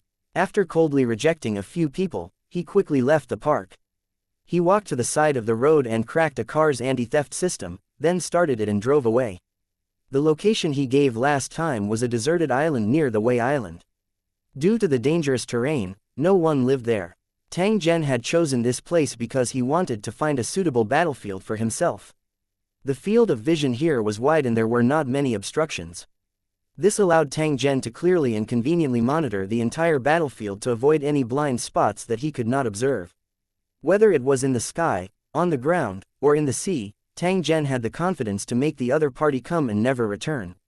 After the car drove to the seaside, Tang Zhen made a round before driving off a yacht at the dock and heading straight for the vast sea. When they were about to arrive at their destination, Tang Zhen put on the underwater breathing worm and put the yacht into his storage space before he fell into the sea. The water that was filled with resistance was not a problem for the current Tang Zhen. He rapidly advanced on the seabed like an underwater ghost as he rapidly approached the deserted island. When they were close to the beach, Tang Zhen activated the quantum stealth light curtain and slowly landed on the deserted island. He activated his application to scan the entire island and found hundreds of surveillance cameras in hidden locations. He used the electromagnetic pulse bomb to destroy all the electronic equipment and continued to move forward. Through the map view, Tang Zhen saw that a large number of containers were stacked at the center of the deserted island. It was likely that they were the materials that he had requested. Nearly 100 strong men in black combat suits were holding weapons, surrounding the supplies, fully focused on guarding. Tang Zhen did not care about these ordinary people at all. He would be able to get rid of them without spending much time. Of course, this was only the guards on the surface. No one knew how many enemies there were in the dark. He activated the infrasonic wave generator and an invisible demon began to appear, pouncing toward the guards. It didn't take long for the guards to go crazy, and the whole place was in chaos. Screams filled the entire deserted island, and people fell to the ground one after another, struggling a few times before no longer moving. A few minutes later, Tang Zhen turned off the infrasonic wave generator and slowly walked toward the center of the deserted island. Tang Zhen arrived in front of the shipping containers. He casually opened one of the containers and casually checked it. There were indeed things in the container that he wanted. At this point, the SST did not play any tricks. This didn't mean that the people from SST were sincere in making a deal with Tang Zhen, but in order to ensure that they would take the bait, they had spent a little more effort on the bait. They didn't know if Tang Zhen would monitor the transportation of these materials. If Tang Zhen found out that the SST was up to something from the start, there was no need to continue this transaction. After checking all the containers, Tang Zhen activated the holographic camouflage light screen and covered all the containers. From now on, even if Tang Zhen moved the containers away, no one would be able to see anything unusual from the outside. 1, 2, 3 Kasayas. After about half an hour, Tang Zhen had moved all these containers back to Holy Dragon City. After turning off the holographic camouflage screen, Tang Zhen looked around and a mocking smile appeared on his face. Hurry up and come out. You've been watching for half an hour. Aren't you tired? Tang Zhen's voice continued to reverberate on the deserted island. However, no one appeared from the beginning until the end. There was only the sound of the waves that continued to be transmitted into his ears. You're not coming out? Then I'll go first. Remember to thank those guys at SST for me. As for these materials, just take it as compensation for the interruption from the SST last time. If you want the experimental equipment, it will depend on my mood. Tang Zhen slowly walked toward the shore after saying this. He had a pleased and content expression. During the entire process of Tang Zhen walking to the beach, there was still no one who appeared. It was as if he was the only one left on this deserted island. However, just as Tang Zhen was passing by a stretch of huge rocks, a cold light suddenly appeared and headed straight for Tang Zhen's back. After enduring for so long, he has finally appeared. Tang Zhen fiercely pulled out a demon weapon and ruthlessly slashed at the cold light. Chapter 268, The Woman in the Celestial Army, Swish. A burst of flames flashed. The weapon used by the other party actually blocked Tang Zhen's demon weapon and was not directly cut in two. The weapon is not bad. Now this is interesting. Although the attacker's weapon was not broken, the force of the demon saber sent the attacker flying and crashing into a rock. A trace of bewilderment flashed across Tang Zhen's eyes as he looked at the dying ambusher. He sized up the other party's equipment without blinking. This person was wearing a strange black combat suit that completely covered his body, even his eyes were covered. With just a glance, Tang Zhen was certain that the cost of making this combat suit was extremely high. It was clearly a high-tech product. What surprised Tang Zhen was that the sneak attacker's overall quality was extremely high. His strength and speed were actually equivalent to a rank 2 cultivator. In the original world, it was Tang Zhen's first time coming into contact with a human with such a physical fitness. This involuntarily caused him to feel extremely curious. According to the scan of the all-rounded digital combat interface, the vital signs of the ambusher had completely disappeared, which meant that he was completely dead. Tang Zhen picked up the ambusher's weapon and discovered that it was made of an unknown material. After it took a blow from the demon soldier's saber, it only left a crack on the blade. If this kind of weapon could be mass-produced, could it replace magic weapons and become the Holy Dragon City's standard equipment? Just as Tang Zhen was quietly pondering about the material of this weapon, two cold glints once again attacked and headed straight for Tang Zhen's vital points. Tang Zhen slightly lowered his body and dodged the sneak attack from behind. At the same time, two sharp military knives appeared in his hands and he directly threw them out. PFF'd. The two military knives carried great force as they pierced through the tough combat suit and stabbed into the chests of the two ambushers. The ambusher's body stiffened. After twisting a few times, he fell limply to the ground. It was another two men in the same combat suit. There were also traces of electric light flashing at the place where the military saber was inserted in their chest. Their combat suits were also visible from time to time, and sometimes their appearance would be exactly the same as the scenery on the ground. This combat suit can actually achieve invisibility. Interesting. Compared to the quantum invisibility screen used by Tang Zhen, the invisibility effect of this combat suit was extremely poor when moving. However, when it was still, it could very effectively integrate into the surrounding environment. If they did not move, it would be very difficult for Tang Zhen to discover their existence. Tang Zhen casually put away the bodies of the two ambushers. At the same time, he held the weapons they used in his hands. It was a weapon that looked like a traditional Japanese saber, but it was more than 3 times heavier than an ordinary Japanese saber. The strength of these two ambushers was close to that of a rank 2 cultivator. From their weapons and equipment, they should belong to the same group. Tang Zhen did not expect that in his original world, there would actually be a human with such abnormal physical abilities. He had even formed an organization. However, there was one thing that Tang Zhen was sure of. This kind of human was extremely rare. There were probably only a few of them in the entire spa. Compared to ordinary people, level 2 cultivators were already very powerful. He wondered if this was the limit of their physical strength. Bang! A dazzling flash appeared, followed by countless crossbow arrows coming from all directions towards Tang Zhen. Their speed was not inferior to bullets. This crossbow bolt had been specially modified to have a high-voltage electric shock and a strong anesthetic effect that lasted for 2 minutes. If an ordinary person was hit, they would definitely be captured. Tang Zhen roared loudly. A divine art protective barrier appeared around his body and blocked all the crossbow arrows. The protective barrier was removed. Tang Zhen casually waved his hand and more than half of the crossbow arrows landed in his hand. He then threw them out. A few screams were heard at the same time. Those guys who sneaked an attack on Tang Zhen were all locked on by Tang Zhen. Each of them had at least 5 crossbow arrows stuck in their bodies. The high-voltage electric current and powerful anesthetic took effect at the same time, and with the piercing damage of the crossbow arrows, even though these sneak attackers were far stronger than ordinary people, they were killed instantly. Tang Zhen walked to the side of one of the ambushers, corpses and picked up a multi-barrel generator. Those crossbow arrows were fired using this thing. After storing the crossbow launcher in his storage space, Tang Zhen suddenly turned his head and looked at the beach behind him. Over 10 human figures that were continuously flickering appeared. They swiftly approached Tang Zhen and surrounded him. One of the ambushers, who was wearing a black combat suit and had a slim figure, walked in front of Tang Zhen and spoke in the Asian Alliance language. Mr. Tang Zhen's strength is indeed worthy of his reputation. He's actually safe and sound even under the repeated siege of the celestial god troops. But that's the end of the show. Now that the deserted island has been locked on by missiles, as long as I give the order, it will be razed to the ground. I advise you to surrender as soon as possible and listen to our arrangements. Otherwise, you will die today. All of you really think too highly of yourselves. The so-called celestial god troops are nothing but trash in my eyes. Tang Zhen laughed in disdain when he heard this. You want to threaten me with a missile?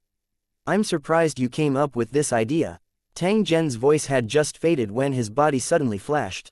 His sharp Japanese sword had already attacked the 2 members of the Heavenly Gods unit. Before the 2 of them could react, Tang Zhen had already cut their bodies in half. Fresh blood instantly dyed the beach red. Tang Zhen's sudden attack caught the Heavenly Gods troops off guard. However, they instantly reacted and began to attack Tang Zhen.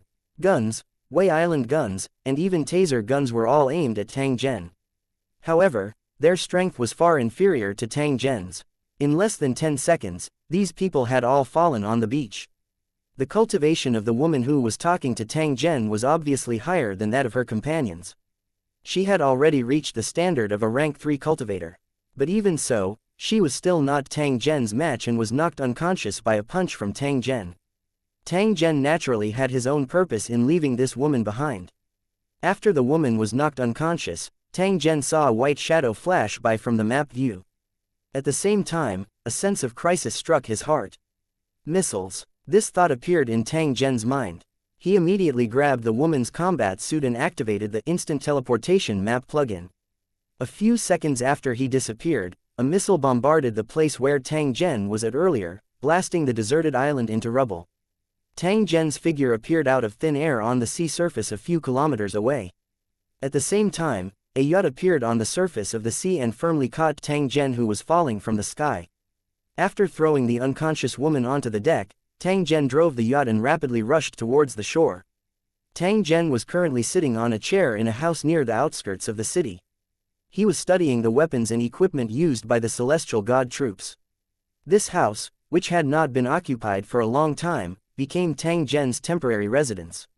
On the floor behind him, there was a tall woman in a black tights. The woman was young, with a delicate face and graceful curves. She was currently unconscious. She was the celestial god unit member that Tang Zhen had brought back. After stripping her of her combat uniform, Tang Zhen had directly thrown her onto the ground. The combat suit she was wearing was currently placed on the table in front of Tang Zhen and was being studied from inside out. A soft moan was transmitted over. Tang Zhen turned his head around and looked at the lady. Since you're awake, let's have a good talk. Tang Zhen looked at the woman who had stood up from the ground and spoke with a soft smile. Chapter 269 The Tamed Mickey Sokka. After the woman from the celestial god unit woke up, she didn't make a fuss. Instead, she stared at Tang Zhen in silence. From her constantly blinking eyes, it could be seen that this woman was analyzing her environment and at the same time, coming up with a way to escape. Tang Zhen's eyes contained a cold glint. His gaze swept over the graceful body that caused the man's mouth to dry up. He could sense a hidden violent strength from it. This beautiful woman could definitely unleash a terrifying power in an instant and twist off the head of a strong man. I advise you not to make any pointless struggles. Your strength is not even worth mentioning in front of me. Do you understand? Tang Zhen fiddled with an electric bolt as he warned the woman. That woman slowly relaxed her tensed body when she heard this. She said to Tang Zhen, "Mr. Tang Zhen, you should know where you are. This is our SST's home ground. You lack sufficient understanding of SST. No matter how capable you are, I believe you can't go against the power of a country. But we, Mo, can borrow the military power of the Wei Island at any time, so that you have nowhere to hide. So I advise you to surrender as soon as possible and cooperate with us obediently. This way, you can still receive the treatment of a VIP. Otherwise, you will only become a prisoner." The more this woman spoke, the stronger her aura became. It was as if Tang Zhen was in a weak position and was destined to be unable to escape their pursuit. She was obviously very superstitious about the power of the organization behind her and thought that her organization was omnipotent. However, her words caused Tang Zhen to sneer. "I don't know what Spa did to give you such a strong self-confidence to make you say such ridiculous words. I've killed all your men in the Kimchi Kingdom. I've moved all the experimental equipment and research materials from your well-guarded SST Underground Research Institute. I've also moved away all the supplies you left on the deserted island and killed all the members of the celestial deity army other than you. I'm the winner in every battle. Do you know what this means?" After Tang Zhen said this, he looked at the woman and shouted, "Mickey Sokka, I'm asking you, do you know?" Hearing Zhen Tang suddenly call out her name, Mickey Sokka was slightly stunned. Her body could not help but tremble. Her name was a secret, and she usually used code names. How did this man know? Misaka Mickey immediately became flustered, and her self-confidence wavered. "I don't know." Tang Zhen suddenly pounced on Mickey Sahua and pushed her to the corner of the wall. A large hand grabbed her slender neck and pushed him to the corner. Zhen Tang raised his other hand and spread it open in front of her as he looked at the struggling Mickey Sokka. A soybean-sized metal object appeared in Zhen Tang's palm.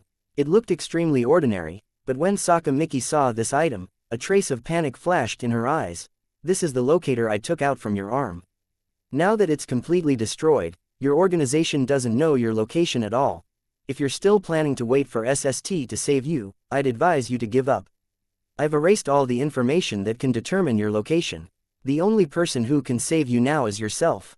Tang Zhen pulled Mickey Sahua to the edge of the window. He pointed at the ships that were anchored by the sea in the distance and said to Mickey Sahua, "Do you see those cargo ships by the sea? Pick one for me now." Misaka Mickey didn't know what was going on, but under the pressure of Zhen Tang's terrifying aura, she could only choose a cargo ship, the third ship from the left, the yellow one.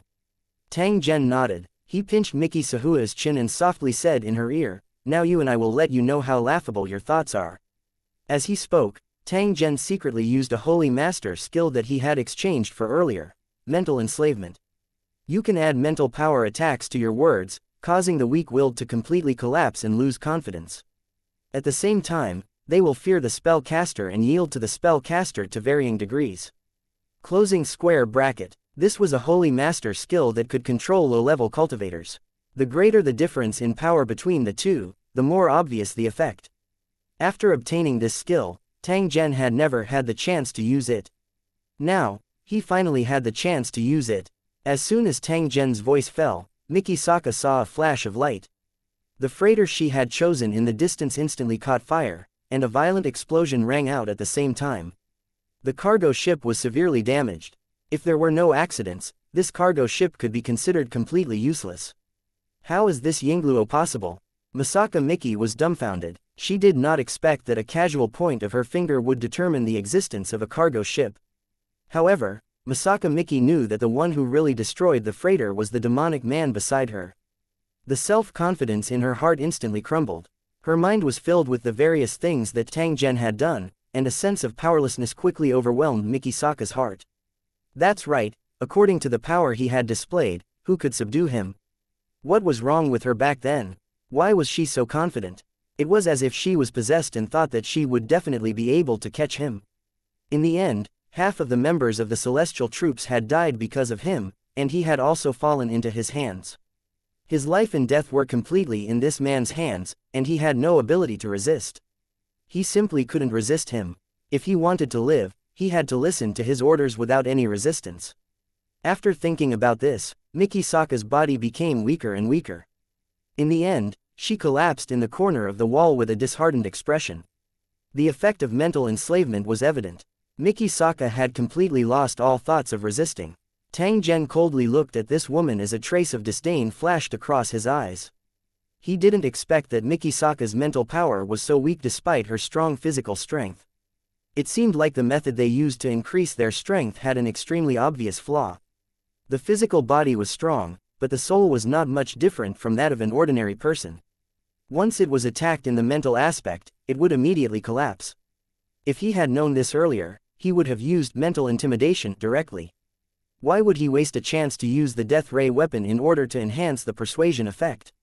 Looking at the dazed Mikisaka, Tang Zhen knew that she had completely lost the courage to fight him. Mikisaka, come over here.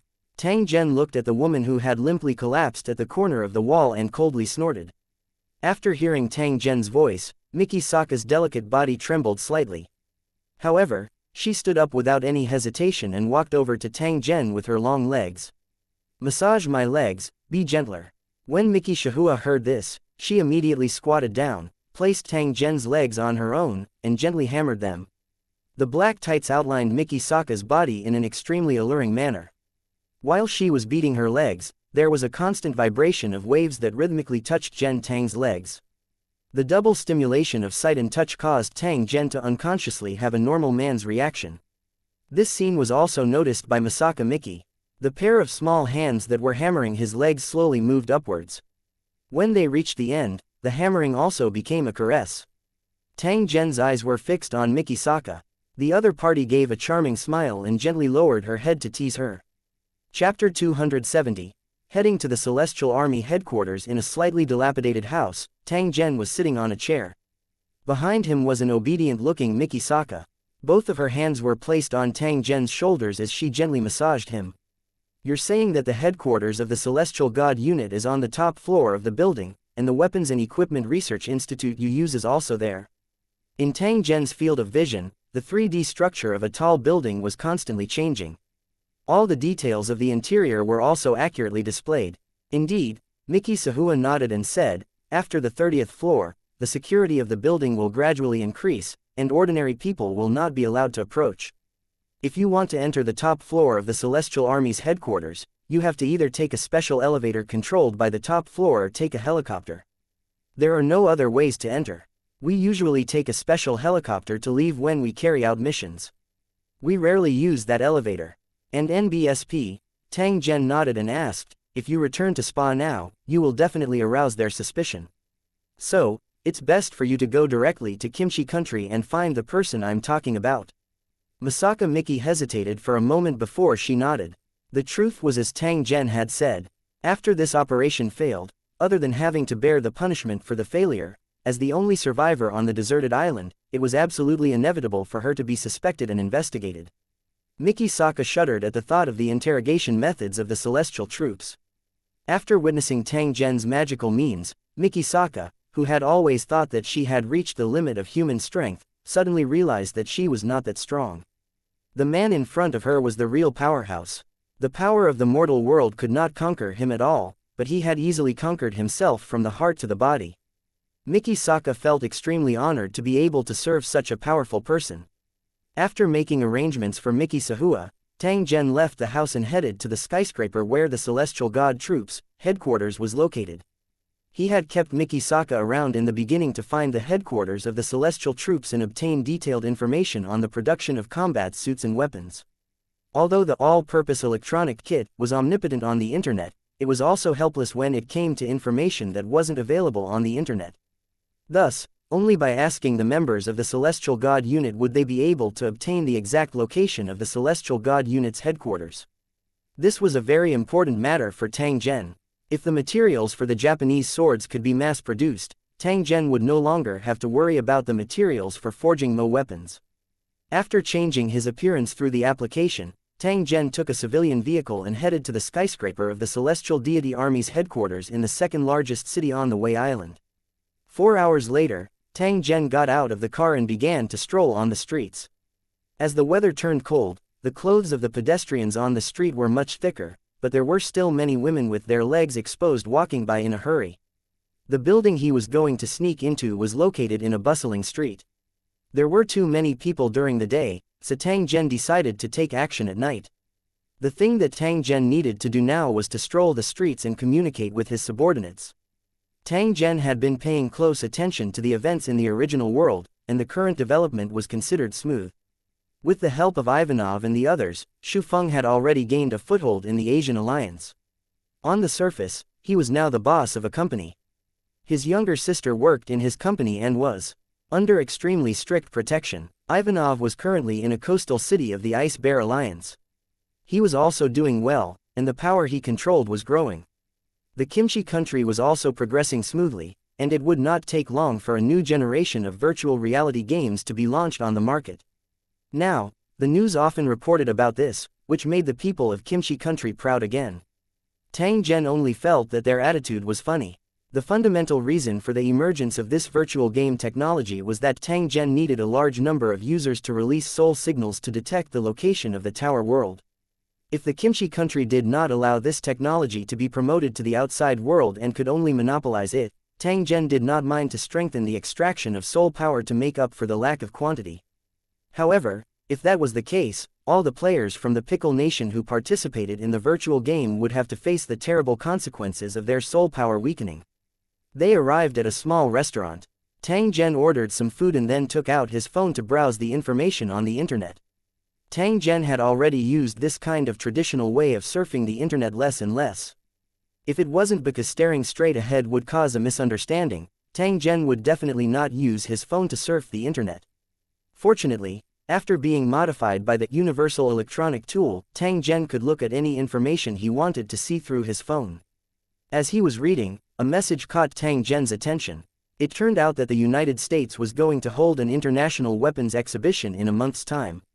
Many new weapons and equipment would be on display. Although Tang Zhen currently had quite a number of weapons, they were basically all firearm-type infantry weapons. These weapons could be used in ordinary battles, but in the face of the upcoming disaster of the Cold Moon, they were somewhat lacking in strength. Tang Zhen was currently in urgent need of some powerful city defense weapons. Perhaps he would be able to find a weapon that satisfied him in this international weapons exhibition. Tang Zhen didn't mind spending money as long as it was a good weapon that could be used. If one were to use gold to measure wealth, Tang Zhen's wealth could practically be described as a mountain. If he had his eyes on any weapon, he could just go back to the cave in the Holy Dragon Valley and get a few carts of gold. What couldn't he buy? After wandering around for a while, the sun gradually set in the west. Tang Zhen looked at the time and prepared to head to the building where the target was located. Tang Zhen had just taken a few steps when he suddenly heard the sound of a quarrel from a short distance away. He turned his head and saw a man pulling the woman beside him. The woman clutched the bag in her hands with all her might, while the man kept snatching it, cursing, and beating the woman at the same time. After seeing this scene, Tang Zhen strolled over and knocked the man to the ground with a punch. The woman, who had yet to recover from her shock, hurriedly hugged the leather bag in her arms. At the same time, she continuously thanked Tang Zhen.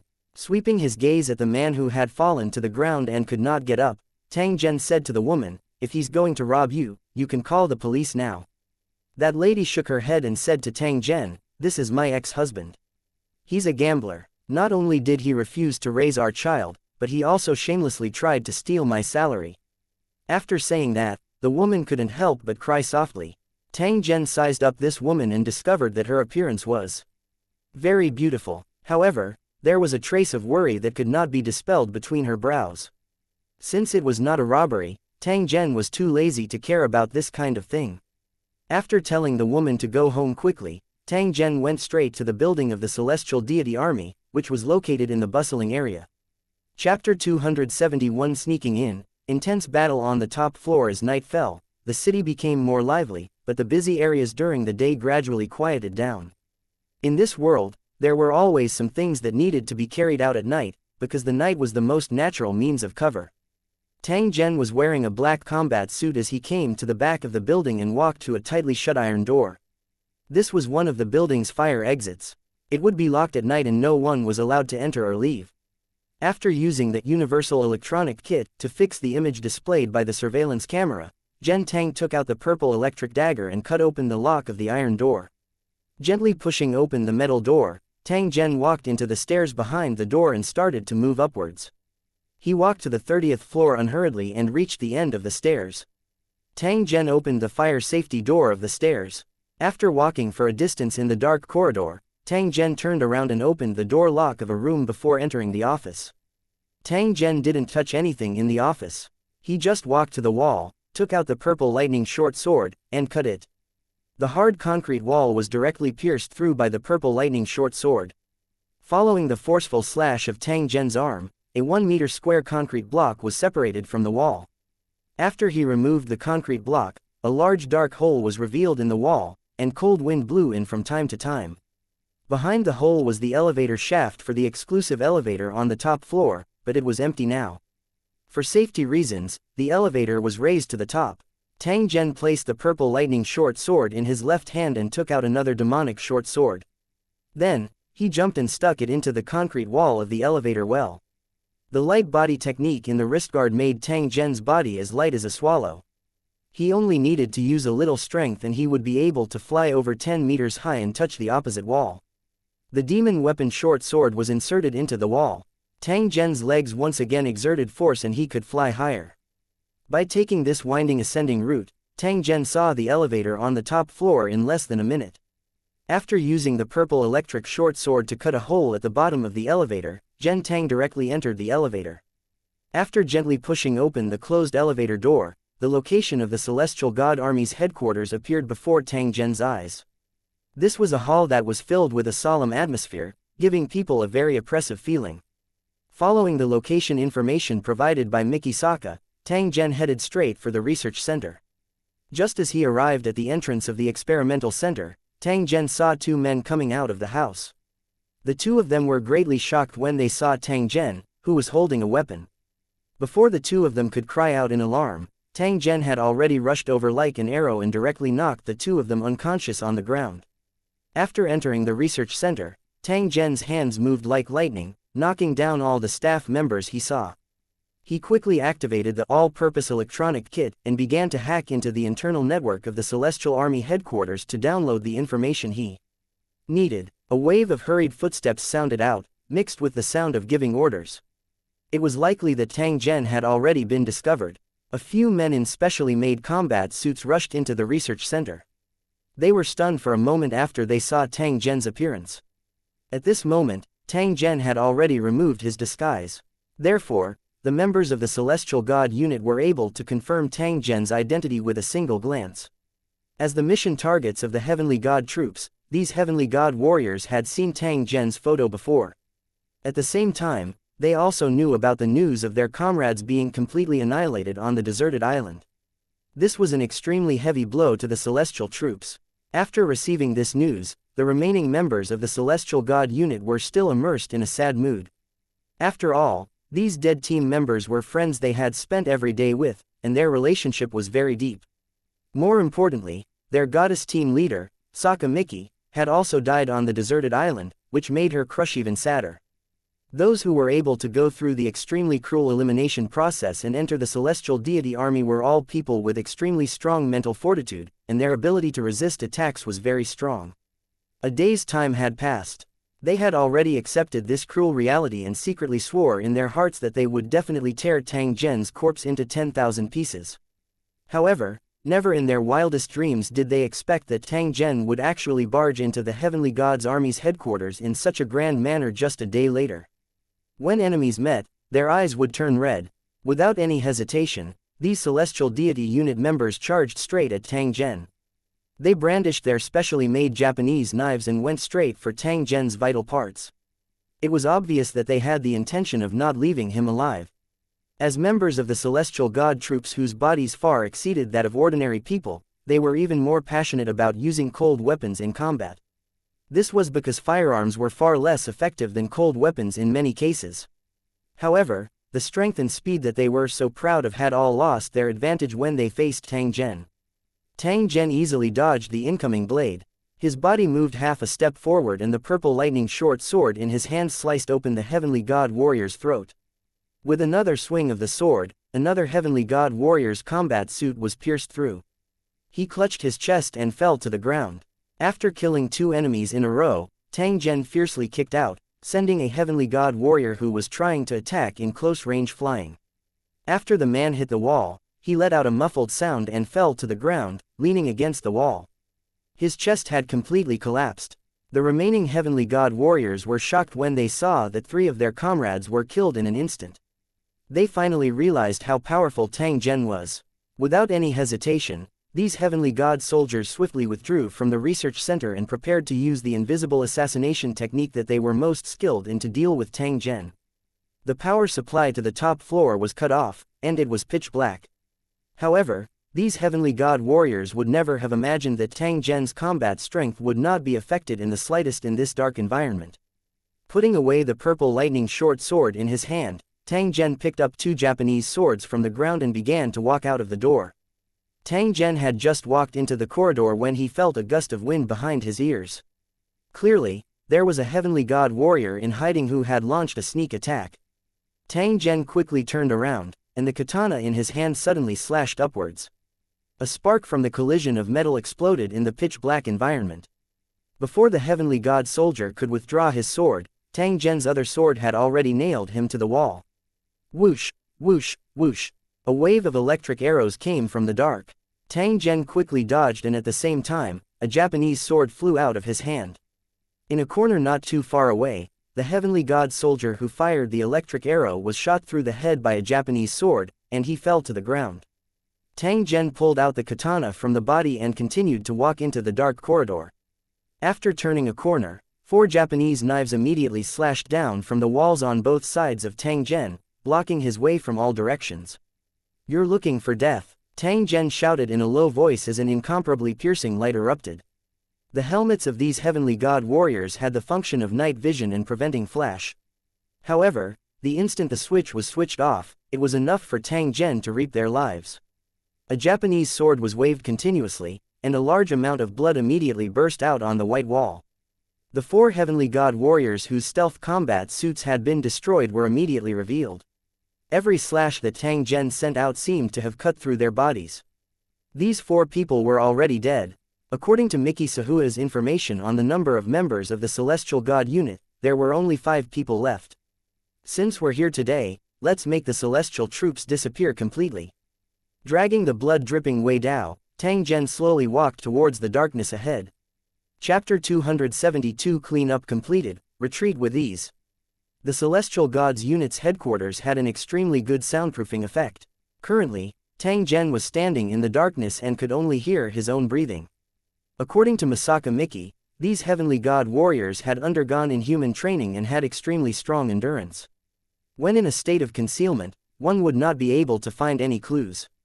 That was the truth. If it wasn't for the suppression of their levels, Tang Zhen might not have been able to deal with the sneak attack of these heavenly god warriors so easily. However, there weren't that many ifs in the world.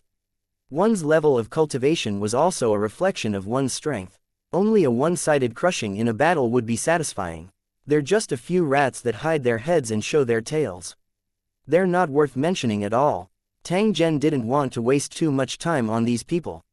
He simply activated the infrasonic wave generator and covered the entire top floor of the building. According to the height of this building, only the members of the Celestial God unit would be attacked. Tang Zhen did not need to be afraid of harming the innocent.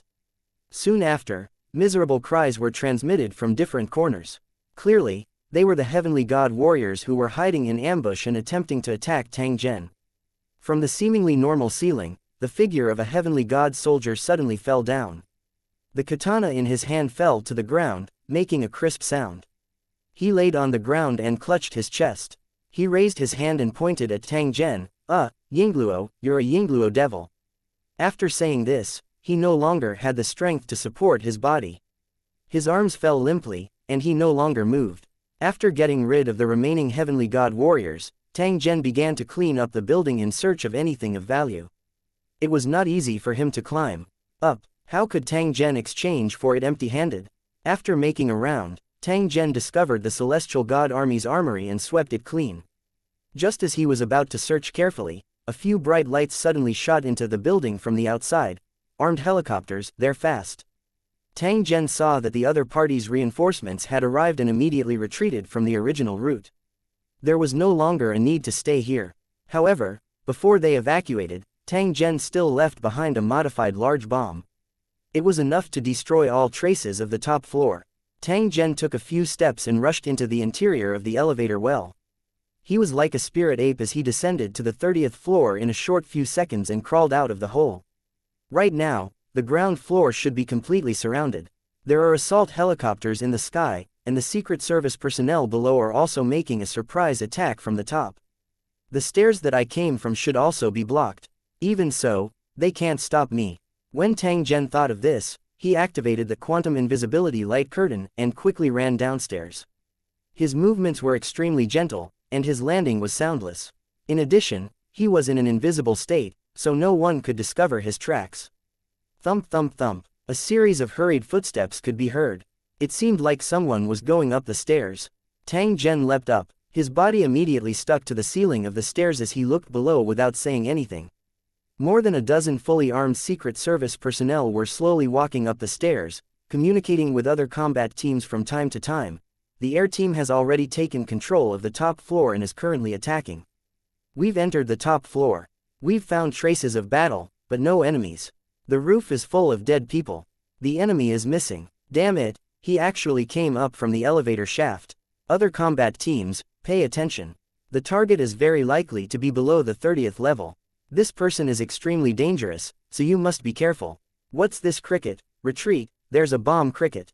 As the voice spoke, the Secret Service agents on the stairs felt the entire building shake slightly, and then a huge explosion came from the sky.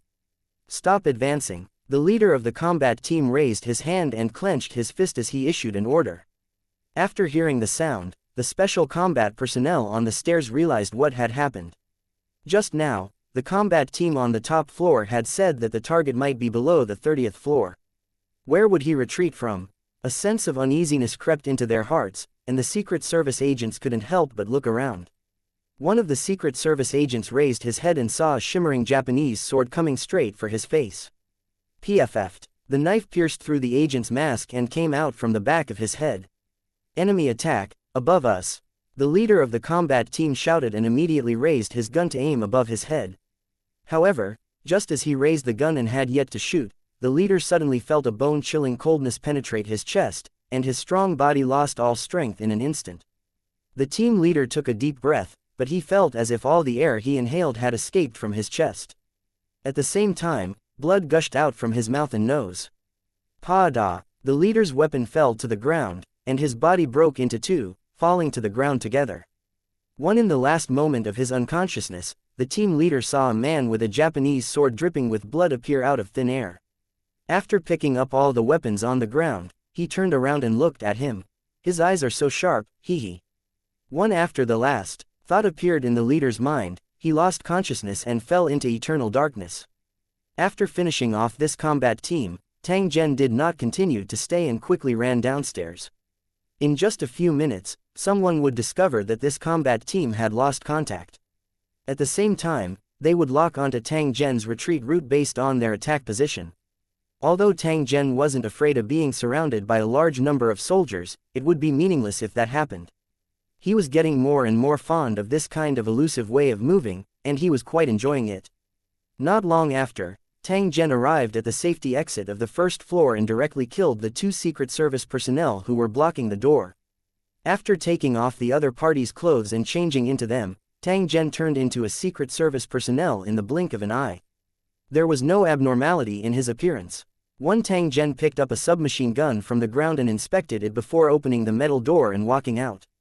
Just as he had predicted, the entire building was cordoned off by a large number of police cars. However, the explosion just now had destroyed the blockade, and the ground was now covered with building debris, dust-covered police cars, and groaning injured people. Because they were too close, these people enjoyed a free dust bath. The scene was filled with panicked crowds everywhere. Hence, no one noticed Tang Zhen's appearance at all. Even if someone noticed him, they wouldn't pay him any more attention after seeing him in the uniform of a Secret Service agent. The explosion on the top floor acted as a cover for Tang Zhen. Otherwise, under normal circumstances, even if Tang Zhen disguised himself as a Secret Service agent, he would be suspected and interrogated. Tang Zhen quietly mixed into the noisy crowd. He opened a police car door and swaggered away. Chapter 273. The helpless woman. As he drove the police car down the street, the noise behind him grew further and further away. Tang Zhen took off his mask and casually threw it on the front passenger seat. He then turned on the radio. The announcer's voice was heard. He was talking about the news of the building explosion and making various guesses about the cause of the incident. Tang Zhen listened for a while and felt a little bored. He directly turned off the broadcast. He planned to drive a little further and find a hidden place to put the police car away before teleporting back to the world of the tower. Tang Zhen turned into a residential area along a street. Just as he was planning to drive the police car into a corner, a figure suddenly rushed out and blocked his way. From the graceful figure, he could confirm that it was a woman. If it wasn't for Tang Zhen stopping the car in time, this woman would have been directly sent flying. "Are you looking for death?" Tang Zhen snorted. He was just about to continue forward when the woman who had stopped the car began to hit his window. Her movements were extremely hurried. Tang Zhen was helpless and could only roll down the car window. "What do you want?" Tang Zhen looked at the woman outside the window and felt that she was a little familiar. "Officer, my ex-husband brought a group of people to my house and threatened me with my child. He made me do things that I didn't want to do." After saying this, the woman looked at Tang Zhen with a pleading gaze. "Please, I beg you, please help me. How's the child? Did he get hurt?" Tang Zhen slightly frowned and asked. "No, they just refused to leave my house. I sneaked out to call the police." When the woman spoke, she sounded like she was about to cry. Tang Zhen hesitated for a moment before he finally got out of the car. He looked at the woman who was wearing pajamas and exposed her smooth thighs and said, "Is it your gambling husband? He really doesn't know what's good for him." The woman was startled when she heard this. After carefully sizing up Tang Zhen a few times, she revealed a pleasantly surprised expression and asked, "Are you the gentleman who helped us out? I didn't expect you to be a police officer. Sorry to trouble you." Tang Zhen pursed his lips. He was mumbling in his heart. Why were things so coincidental? He had met this woman twice in a day, and both times when she was in trouble. Was this considered as a hero saving a beauty? Tang Zhen quietly shook his head. If he had not heard that the child was being controlled, he would not have bothered with this woman. "Where's your home? Lead the way." Tang Zhen tilted his head towards the woman and indicated for her to walk in front. When the woman saw that Tang Zhen was dressed like a Secret Service agent and had a submachine gun in his hand, the uneasiness in her heart immediately dissipated a lot. She quickly led the way in front barefooted. After walking for about 100 meters, Tang Zhen followed the woman into a house. At the same time, a child's cry entered Tang Zhen's ears. When the woman heard the child's cries, she immediately rushed into the house like a mad woman. A series of men's curses rang out. Tang Zhen had just entered the house when he saw 5 men standing in the house. The woman's gambling addict ex-husband was currently tearing the woman's hair, while a little girl was hiding in a corner and crying loudly. After seeing the fully armed Tang Zhen enter the room, these people were stunned for a moment. They could not help but take a step back. At the same time, these men's gazes were constantly moving up and down the submachine gun in Tang Zhen's hand. Clearly, they had some apprehensions. "Take the child to the bathroom and don't come out." After Tang Zhen shouted at the woman with messy hair, his eyes stared at the woman's ex-husband. Being stared at by Tang Zhen's sharp eyes, the woman's ex-husband immediately panicked and quickly let go of the woman's hair. The woman immediately picked up the crying little girl on the ground and quickly ran into the bathroom. She held the door tightly and cried softly with the child in her arms. "Officer, what do you mean by this?" A man with a pair of muscular arms looked at Tang Zhen and asked in a provocative tone. "This is not something you can interfere with, so I advise you to leave quickly and consider your family. They are not police officers."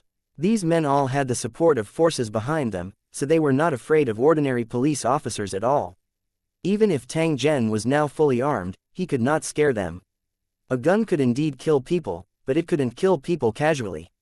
This was the embodiment of the binding force of the system.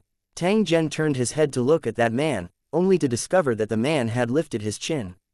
The corner of his mouth carried a trace of disdain as he looked at Tang Zhen without showing any weakness. Tang Zhen could not help but laugh out loud after seeing this scene. However, his laughter was very cold. Originally, he had only planned to scare these people away, but he didn't expect this guy to provoke him so recklessly. He was really tired of living. The man who was provoking him only felt his vision blur. Then, he felt that his throat was tightly locked. No matter how he struggled, he could not move an inch. Seeing Tang Zhen stretch out his hand and actually easily lift up a strong man that weighed over 200 jin, the rest of the people were startled. However, when they saw the brawny man's face turn from white to purple, the rest of them immediately realized that something was wrong. They pulled out the short knives at their waists and pounced toward Tang Zhen. These men's movements were not messy, and their knife techniques were also very experienced. It was obvious that they had received special training. Unfortunately, in Tang Zhen's eyes, he only felt that their movements were frighteningly slow and full of flaws. Even if Tang Zhen exposed his chest for them to chop, those ordinary forging knives would not be able to harm the body of a Lord-tier cultivator. Ka-ba, Tang Zhen's fingers exerted a little force and the carotid artery of the brawny man was directly severed. It would not be long before he died from lack of oxygen in his brain. After casually throwing away the man in his hand, Tang Zhen easily dodged the short knife that came at him and broke the neck of the second man. He turned around to avoid the blade, but the third man's neck was broken. Seeing that 3 of their companions had been killed by Tang Zhen in a row, the remaining people immediately panicked. They began to wave their short knives randomly, trying to rush out of the house. Tang Zhen did not dodge. He directly charged forward and killed the remaining people. Tang Zhen dusted his hands and sat on the soft cushion on the ground. He faced the direction of the bathroom and said, "The matter has been resolved. You can come out." The bathroom door was gently opened. The woman trembled as she carefully walked out and held the child's head in her arms. The frightened little girl was lying quietly in her mother's arms. She had fallen asleep. Tang Zhen glanced at the flustered woman and spoke in an emotionless tone, "These guys will never trouble you again. Are you satisfied with this result?" The woman glanced at the dead bodies on the ground. Her body started to shake violently, and she closed her eyes. Tang Zhen's eyes were fixed on the woman's expression as a playful smile surfaced on the corner of his mouth. After being silent for a moment, the woman suddenly opened her eyes. There was a trace of determination and madness in her eyes as she looked at Tang Zhen. "Thank you for your help. Since the matter has been resolved, please leave as soon as possible and leave the rest to me." The woman bowed slightly to Tang Zhen. After that, she sent the sleeping little girl to the house inside. Then, she began to drag the corpses on the ground to the backyard. A trace of an unknown smile surfaced on the corner of Tang Zhen's mouth when he saw this. Chapter 274. The person to guard the Wei Island gate. There was a small piece of land in the backyard of the bungalow, enough to bury many things. A strange expression flashed across Tang Zhen's eyes as he looked at the woman who was dragging the corpse with great effort. He didn't expect this woman to have such a strong psychological quality. She actually accepted the reality in an extremely short time and then launched a self-rescue action. Moreover, from her tone, it was clear that she wanted to take on this matter alone and bear the terrible consequences that might occur. Childish woman, you've thought of things too simply. If it were to happen, who would believe that this weak woman could kill several strong men with her bare hands? Even if they couldn't find the bodies, just the suspicion and harassment from the organization behind the gangsters was enough to make this woman uncomfortable. Since Tang Zhen had already done this, he would naturally help her get rid of all the trouble. However, this woman's performance caused Tang Zhen's eyes to brighten. Maybe he could try to train this woman and develop his own power on the island. Who knew, there might be unexpected gains. After thinking of this, Tang Zhen said to the woman, "Do you know your current situation?" The woman stopped the movement of her hands. She wiped the sweat on her forehead and said to Tang Zhen, "It's already like this, what's the point of thinking about that?" Maybe it was because of the pressure, or maybe it was because the body was too heavy, but the woman's pajamas were already soaked in sweat and stuck to her body. Her pair of long legs were also covered in sweat, which was very dazzling under the reflection of the light. The woman knelt on the ground. Through the collar of her pajamas, Tang Zhen could clearly see the scenery inside. However, the woman didn't notice any of this, or rather, she wouldn't care even if she did. At this moment, her face was filled with confusion, but her eyes flashed with despair and madness. This woman, who had been forced into a desperate situation, was now erupting with a power that made people's hearts palpitate. "Don't you hate me?" Tang Zhen looked at the woman on the ground and slowly walked in front of her. Tang Zhen bent down and lifted her chin. "If I didn't get rid of these guys, you wouldn't have to face such a situation at all. So you should hate me, right?" The woman's hair was in a mess. After Tang Zhen lifted her chin, she looked through the hair on her forehead that was drenched in sweat. She looked at Tang Zhen and said in a low voice, "Even if you didn't kill these bastards, I would have died in their hands sooner or later. But now, not only can I drag them down with me, but there's also a chance of survival. Even if I really die, I won't lose anything. Since that's the case, why should I hate you?"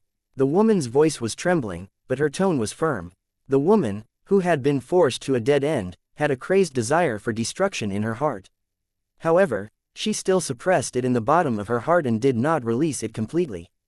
Tang Zhen stared at the woman for a moment before nodding. "I can help you solve all your problems and let you and your daughter live a carefree life, but you have to be loyal to me and complete any task I give you." After the woman, who was on the verge of a breakdown, heard this sentence, her eyes immediately emitted a ray of light. She knelt in front of Tang Zhen's feet without the slightest hesitation. "As long as you can help me tide over this crisis and allow my daughter to live a comfortable life, I won't hesitate even if I have to die now." Tang Zhen looked at the woman who was kneeling on the ground and softly said, "I won't ask, please like and share the video on the YouTube channel Cultivation Audiobooks. You to die. Instead, I want you to live a glorious life. Otherwise, how can you complete the task I've arranged for you? Stop kneeling, stand up." The woman stood up obediently and saw a scene that she would never forget. The man just waved his hand and the body on the ground disappeared without a trace. In the face of such a magical method, the woman did not know what to say. However, one thing was for sure, and that was that he was safe. It was also very likely that he would not have to worry about food and clothing and live a comfortable life with his daughter. The woman, who was already in despair, suddenly had infinite hope in her heart, and the sorrow that could not be untied between her brows disappeared. After bending over to clean up the floor, the woman walked in front of Tang Zhen, bowed and saluted. "You haven't eaten yet, right? Do you need me to prepare?" Tang Zhen was indeed a little hungry. He nodded his head when he heard this and sat at the side. The woman immediately ran to the kitchen and started to get busy. Tang Zhen leaned against the wall and started to read the information obtained from the Celestial God Troops headquarters. What he was most concerned about was the information on the metal used to make the special Japanese knives. In order to confirm whether there was the possibility of mass production. After searching for a while, Tang Zhen finally found the information he was looking for. This was a special alloy material that involved forging, heat treatment, coating, and other techniques. It was far from as simple as Tang Zhen had imagined. "When we arrive at the Ice Bear Alliance in a few days, let Ivanov find an expert to see if we can mass produce it." After Tang Zhen thought up to this point, he turned his attention back and looked at the dishes on the table. This woman's cooking skills were very good. The food she made looked, smelled, and looked very appetizing. "Please enjoy your meal. I'll go and pack up." After the woman placed the dishes on the table, she turned around and went into the bathroom. Soon, there was the sound of running water. Tang Zhen's stomach had long been growling from hunger. Now that the delicious food was placed in front of him, he didn't care about anything else. He immediately picked up his bowl and ate. After a table full of food was sent into Tang Zhen's stomach like a tornado, he let out a comfortable groan and leaned against the wall, unwilling to move. After advancing to the Lord rank, Tang Zhen would become hungry very quickly every time he started eating. This made him have no choice but to put a lot of food in his storage space. I wonder if the other overlord level cultivators in the world of Lusheng have the same problem. After Tang Zhen's cultivation reached the Lord level, even Mr. Mo Ran was unable to give him any guidance or help in his cultivation. This was because it had already exceeded the scope of his experience. For ordinary cultivators, the Lord tier was a level that they would never be able to reach in their entire lives. Other than some rumors, they had never even seen a Lord tier cultivator. Only outside the area of the cold moon disaster, in those towers that had been passed down for countless years, could Tang Zhen obtain the relevant information about Lord-grade cultivators. Tang Zhen was thinking about something in his heart when the bathroom door slowly opened. A woman with only a short bath towel around her body walked out. Her long, smooth legs were exposed, and the bath towel barely covered her hips all the way to her chest. It was voluptuous and enchanting. Her half-dry hair had already been gently tied up, and her round face had a trace of shyness. She lowered her head and walked in front of Tang Zhen before kneeling down. The fragrance of bath products assaulted him. The smell was very strong and directly pounced into Tang Zhen's nose. "Do you need me to serve you?" After seeing Tang Zhen nod his head, the woman stood up and slowly untied the bath towel on her body. She then sat on Tang Zhen's body and strode over. Chapter 275. The preparations before intercepting the Hydra. On a street late at night, a few strong men were guarding the door, smoking and chatting. The sound of footsteps came, and a man in a trench coat walked over leisurely, a cigarette in his mouth. After looking up at the surrounding buildings, the man went straight to the few strong men. "Get lost, this is not a place for you to come." After seeing Tang Zhen approach, a white-collared man blocked his path and loudly chided. Tang Zhen swept a glance at the man. Without saying a word, he pulled the man's shiny hair and continued to walk toward the door. "Damn it, release him." Seeing this, the rest of the brawny men immediately surrounded them and cursed in anger, trying to save their companions. In the end, they didn't manage to save their companions. Instead, they were subdued by Tang Zhen and thrown into the door one after another. Tang Zhen walked into the room and closed the door in the midst of wailing. 10 minutes later, Tang Zhen walked out of the door. The building behind him was on fire. It didn't take long for the building to turn into a sea of fire, and no one managed to escape. The fire engine's alarm sounded from afar, but in the face of the building that had been completely burned to ruins, the firefighters could only try their best to suppress the fire, but they did not dare to approach. In a corner not far away, Tang Zhen directly turned around and left after confirming that this organization no longer existed. After the woman received a sum of money in the resurrection altar, she was now the gatekeeper of the island. Soon, there would be help from the Ice Bear Alliance and the Asian Alliance to help her, to ensure that she could get through the initial predicament. After dealing with the small organization that threatened the women, Tang Zhen did not need to worry about the remaining matters. In a hidden alley, Tang Zhen activated the transmission and returned to the tower world. At this time, most of the residents in Holy Dragon City had already fallen asleep, but there was still a group of people busy. In the huge cave, a group of Holy Dragon City residents were working overnight to make equipment for capturing water monsters. In another corner of the cave, there was a completed machine. There were weapons made according to the principle of the whaling cannon, huge ballistae, and special huge iron hooks. After seeing these tools, Tang Zhen could already imagine the scene of blood flowing in the river. After a round of inspection, Tang Zhen came to the mother tree. He gave Lisa and the others 1,000 soul crystals and asked them to try absorbing them. According to Tang Zhen's guess, the ability of Lisa and the others to communicate with the mother tree should be a kind of talent similar to that of a holy master. Since holy masters could rely on soul crystals to cultivate and advance, Lisa and the others should be able to do the same. If the effect was obvious, then Tang Zhen would really take action to move the meteorites at the bottom of the sinkhole back to Holy Dragon City and monopolize all the production of soul crystals. The mother tree was extremely important to Tang Zhen.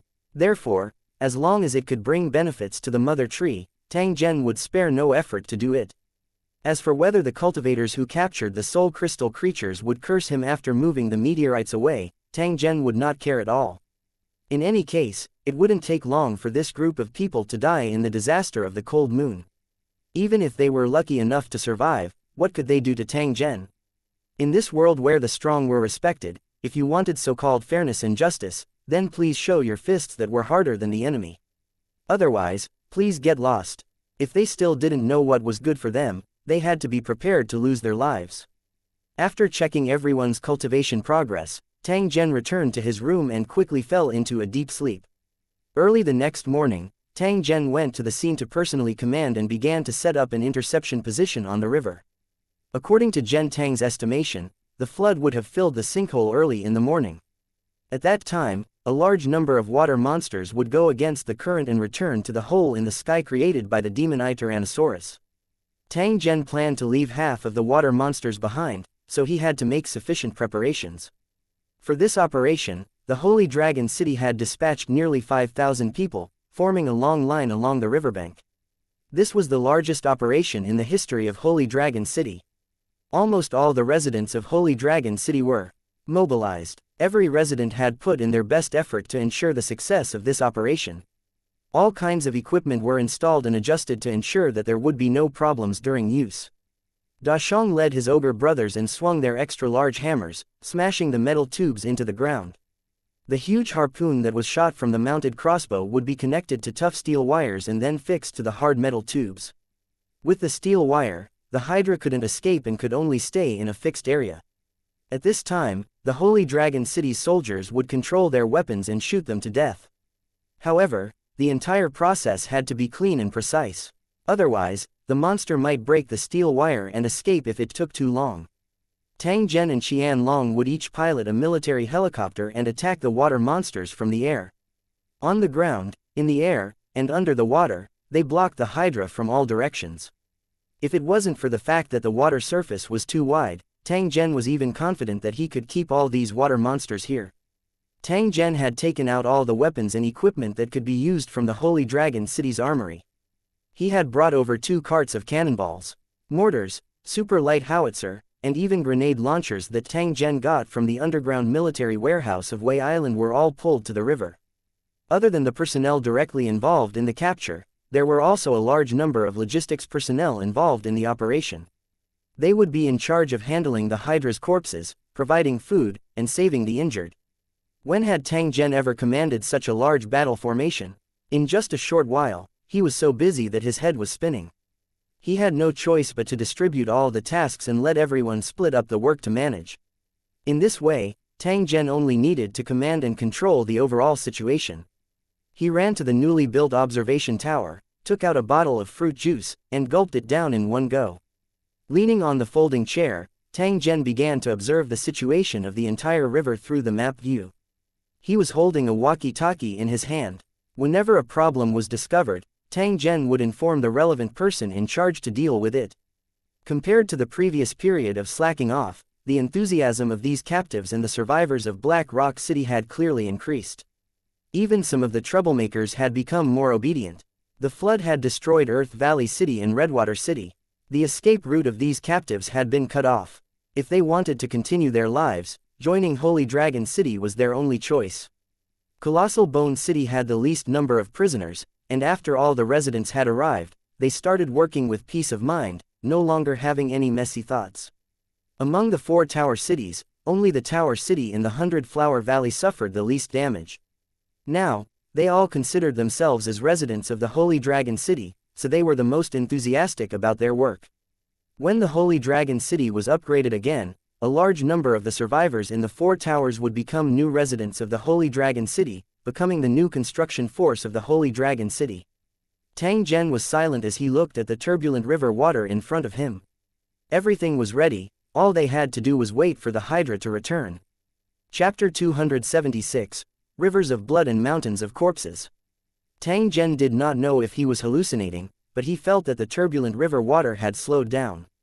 According to his estimation, the sinkhole should have been filled up by the flood, and the water monsters swimming in the sinkhole should be on their way back now. Before the sky brightened, the Holy Dragon City was already brightly lit and noisy. After a quick breakfast, the crowd started to rush to the riverbank. In order to prevent any accidents from happening, Tang Zhen had distributed all the protective tools in Holy Dragon City to strengthen the defenses of the captives and the survivors of Black Rock City. All the Wasteland War chariots were deployed and parked at a certain distance. On them were machine gunners with serious expressions. The Holy Dragon City soldiers armed with automatic rifles were divided into several capture teams, waiting in their respective areas. In the other areas, there were Holy Dragon City cultivators, ogres, and the artillery troops even further away.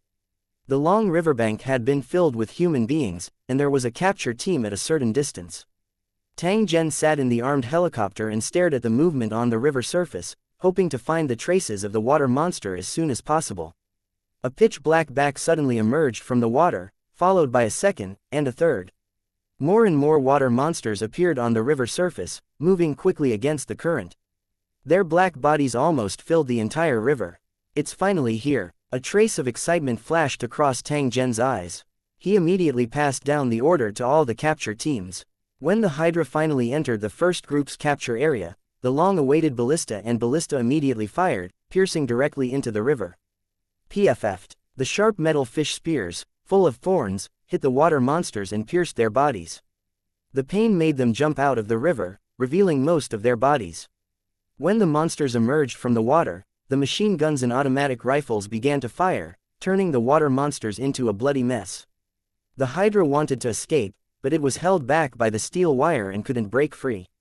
However, the Hydra was extremely strong, and the steel rope might not last long. A few Holy Dragon City warriors took the opportunity to launch a rocket that directly hit the Hydra, blasting a terrible wound on its vital part. When the water monster stopped struggling, the steel wire would quickly hang onto the car, and the car would slowly drag the water monster's body to the shore. The ogres, who were on standby, quickly ran over under the command of Big Bear and threw the Hydra's body onto the car. The car carrying the Hydra's corpse immediately left the river bank and rushed towards the Holy Dragon City. There, someone would deal with the Hydra. As the two Hydra in the first capture area were pulled away, the second and third capture areas also had their own gains. The Hydra that was shot began to struggle. There were many water monsters in the river, and every attack of the capture team would inevitably yield some results. More and more Hydra were pulled up to the shore, and the car couldn't carry them over anymore. They might as well drain the blood and throw it casually in a wide area. When the Hydra's vanguard broke through the last capture group's sealed area, they were once again hit by the artillery. Countless cannonballs fell into the river, setting off huge waves. At the same time, pieces of the Hydra's flesh and blood flew into the sky. Unlike the capture teams, the artilleries attacked indiscriminately. Almost all the water monsters that passed through this section of the river would be bombarded by artillery shells. Some unlucky water monsters were killed in one blow, and their bodies would slowly move along with the current. Then, the captives would throw 8 clawed hooks and quickly drag them to the shore. The injured Hydra was still swimming, ignoring the damage it had suffered, as if it was possessed. Some of the severely injured water monsters were forced to swim downstream by the rapid current. Among the horde of Hydra, a Lord-tier Hydra ignored the cannon fire and charged out of the area blocked by the cannons. Even though its skin was torn and its flesh was torn, it still did not endanger its life. The powerful body of a Lord-tier creature was clearly displayed here. Unfortunately, Tang Zhen, who was in the sky, had already set his eyes on it. Cannon bullets kept shooting into its body, and modified bombs also kept falling on the Lord-tier water monster. In less than half a minute, the Lord-tier water monster was covered in wounds, and its swimming speed rapidly decreased. Under the threat of death, the Lord-tier sea monster that was controlled by the magic T-Rex's secret technique finally regained a trace of its consciousness and began to attack the assault helicopters in the sky. A water bullet shot out of the Lord-tier water monster's mouth and headed straight for Tang Zhen's plane. Tang Zhen was already prepared. He immediately maneuvered the plane to avoid the attack. At the same time, a missile directly hit the Lord-tier water monster's mouth. This missile directly blew up half of the Lord-tier water monster's head, causing it to wail in pain and fall heavily into the river. Although the Lord-tier water monster had a strong life force, it was not far from death after taking such a heavy blow. How could Tang Zhen miss such an opportunity to beat up the monster that had fallen into the water? The cannon's bullets shot out, smashing the huge body that was floating in the water into pieces. When the level-up progress bar finally moved forward by a small grid, Tang Zhen finally stopped his attack. After this battle, Tang Zhen had a direct understanding of the strength of Lord-tier monsters. This Lord-tier water monster was under the control of the magic T-Rex and was in a state of confusion, which was why it was killed so easily. If Tang Zhen wanted to kill it under normal circumstances, it would not be so simple. Putting aside everything else, just the suppression in size was enough to give Tang Zhen a big headache. Seeing the huge Lord-class water monster's body flowing down the river, Tang Zhen immediately picked up the walkie-talkie and ordered the captives to retrieve the body first. Compared to a normal Hydra's corpse, a Lord-tier Hydra's corpse was extremely valuable. It could be said that it was a treasure inside out. Such a good thing naturally had to be valued and treated with care. Not far away, Thousand Dragon was controlling a military helicopter, tailing a level 5 Hydra and attacking it continuously. It seemed like the battle was about to end. Even though this was the last line of defense, Tang Zhen could still see countless water monsters moving forward in the water. Even though most of the water monsters were covered in injuries, they still stubbornly rushed upstream. The demon-eye Tyrannosaurus was indeed a king-tier monster that specialized in mind control. It could easily control the life and death of these low-level water monsters. Tang Zhen glanced at the back of the Holy Dragon City. His heart faintly felt uneasy. Perhaps the magic-eyed Tyrannosaurus was silently watching everything that was happening on the riverbank from thousands of miles away. Who knew if the demon-eyed Tyrannosaurus had a killing move that he didn't know about, and could launch a mental attack on a target from 10,000 miles away? One couldn't be too ruthless, so Tang Zhen didn't kill them all. Instead, he let most of the Hydra rush through the sealed area. This way, the demon-eyed Tyrannosaurus might not care about this small loss. However, even if they only managed to capture a small portion of the Hydra, it was still a terrifying number. The members of the capture team were in full swing. One by one, the water monsters were dragged ashore and then dragged to the side by the car. Now, they focused on capturing the Hydra that had been injured by the shell. This was because such weak Hydra was easier to capture and their efficiency was greatly improved. As far as the eye could see, the riverbank was filled with the corpses of the water monsters. Their blood had already gathered into a stream and was constantly flowing into the river. The river water had been completely dyed red by blood, and there were even sticky bubbles on the surface. The river water had also become fishy. On the wide riverbank, the cars kept shuttling back and forth, but they still couldn't move all the Hydra's bodies. Another Lord-tier Hydra, covered in injuries, passed through the blockade and arrived at the water below the armed helicopter. Tang Zhen, who was in the sky, was just about to operate the cannon to shoot when he suddenly felt a pain in his head. He almost drove the armed helicopter into the river. At the same time, a faint voice drifted into Tang Zhen's mind before it disappeared without a sound. Tang Zhen, who had stabilized the plane, frowned. He looked at the Lord-tier water monster that was slowly swimming by with an unwilling expression. In the end, he sighed softly and let it swim up. However, when he turned his head to look in the direction of the hole in the sky, an undetectable killing intent flashed across Tang Zhen's eyes. Chapter 277, The Sea Monsters Returning to the Starfall Sea. The demon-eyed Tyrannosaurus was just as he had guessed. It could use mental attacks from a long distance. The warning that had suddenly appeared in his mind was clearly from the demon-eyed Tyrannosaurus.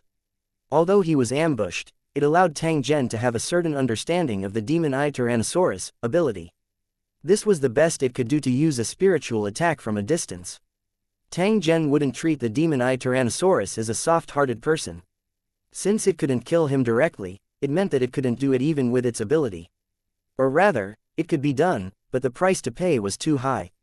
Therefore, the demon-eyed Tyrannosaurus didn't want to make a loss.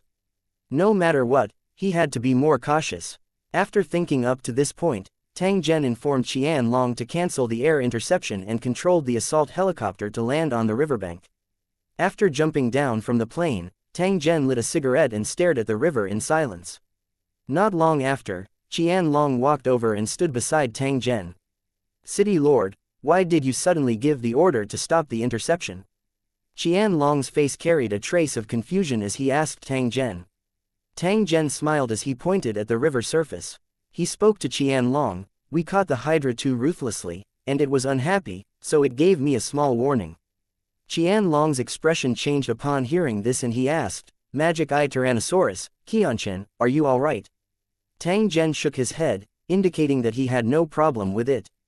Although his head was still a little groggy, it didn't affect his movements much, so there shouldn't be any side effects. A thought flashed in Tang Zhen's mind. He casually took out a soul crystal and sat on the ground by the riverbank. After he tried to absorb it, the dizziness immediately reduced a lot. It seemed like he had suffered from the mental attack of the demon-eyed Tyrannosaurus, and absorbing the soul crystal could alleviate the damage. Tang Zhen leapt up from the ground and said to Xianxia, "I'm going to take a look at the hole in the sky. You and Tyson can keep an eye on this place. We can stop the capture at noon," Zhao Yu said. "We don't know much about the demon-eyed T-Rex, so we have to be careful. If this guy has some other tricks up his sleeve, we can't afford the losses.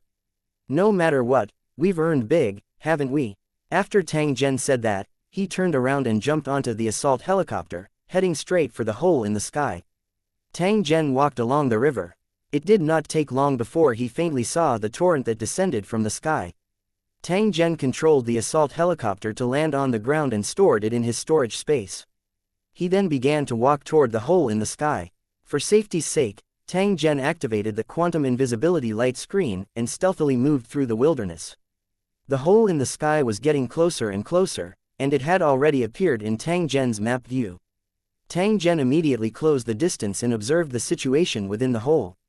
The magic eye Tyrannosaurus' main body didn't appear behind the hole, but the situation in the river was very strange. For some unknown reason, the Hydra gathered in the river and swam forward despite the impact of the flood. Just as Tang Zhen was feeling suspicious, an abnormal situation suddenly appeared in the hole in the sky. An indescribably thick tentacle suddenly appeared, quickly falling from the hole in the sky. After the tentacle fell into the river, it casually touched the Hydra, and the countless suction cups on the tentacle caught the Hydra.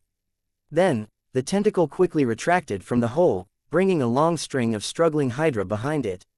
Tang Zhen made a rough estimate. In just one capture, the tentacle had brought over 100 water monsters back to the back of the hole.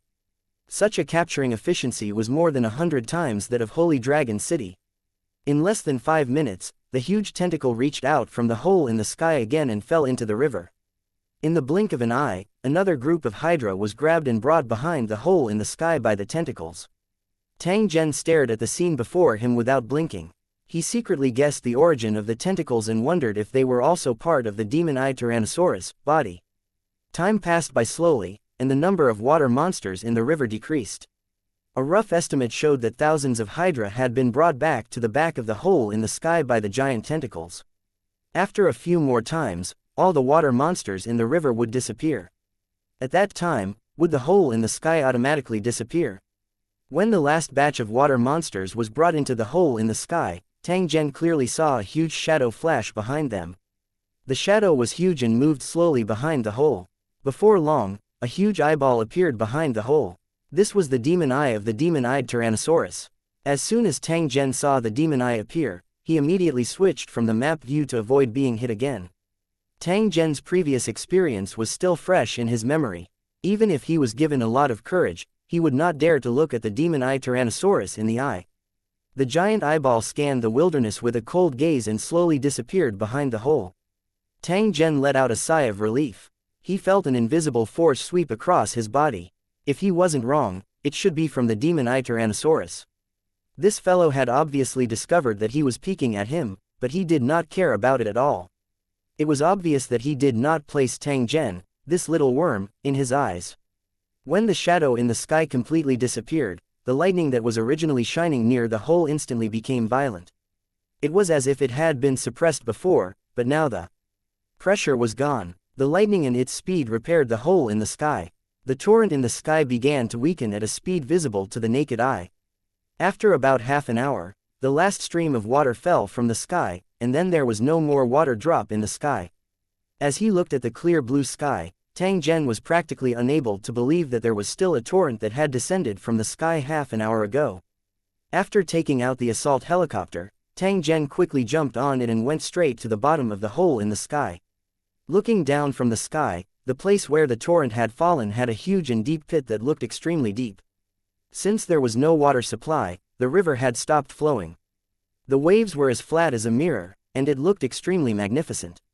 There were countless fish and shrimp in the water, and it was an extremely high-quality source of food. Now that all the water monsters had disappeared, Tang Zhen also dared to use his fishing boat to carry out large-scale fishing. I need to go back to the island as soon as possible and get some fishing boats and fishing nets. We should be able to store a lot of food before the cold moon disaster arrives, he said. After Tang Zhen thought up to this point, he was about to return to Holy Dragon City. However, he unexpectedly discovered that there seemed to be some light flashing at the edge of the deep pit. This flash of light made Tang Zhen's heart skip a beat. He immediately maneuvered the plane to land. Then, he put on the underwater breathing insect and went straight to the location of the flash. A strange diamond-like crystal was picked up by Tang Zhen under the sea that was more than 10 meters deep. Looking at the crystal that was constantly circulating with light, Tang Zhen concluded that this was a good thing.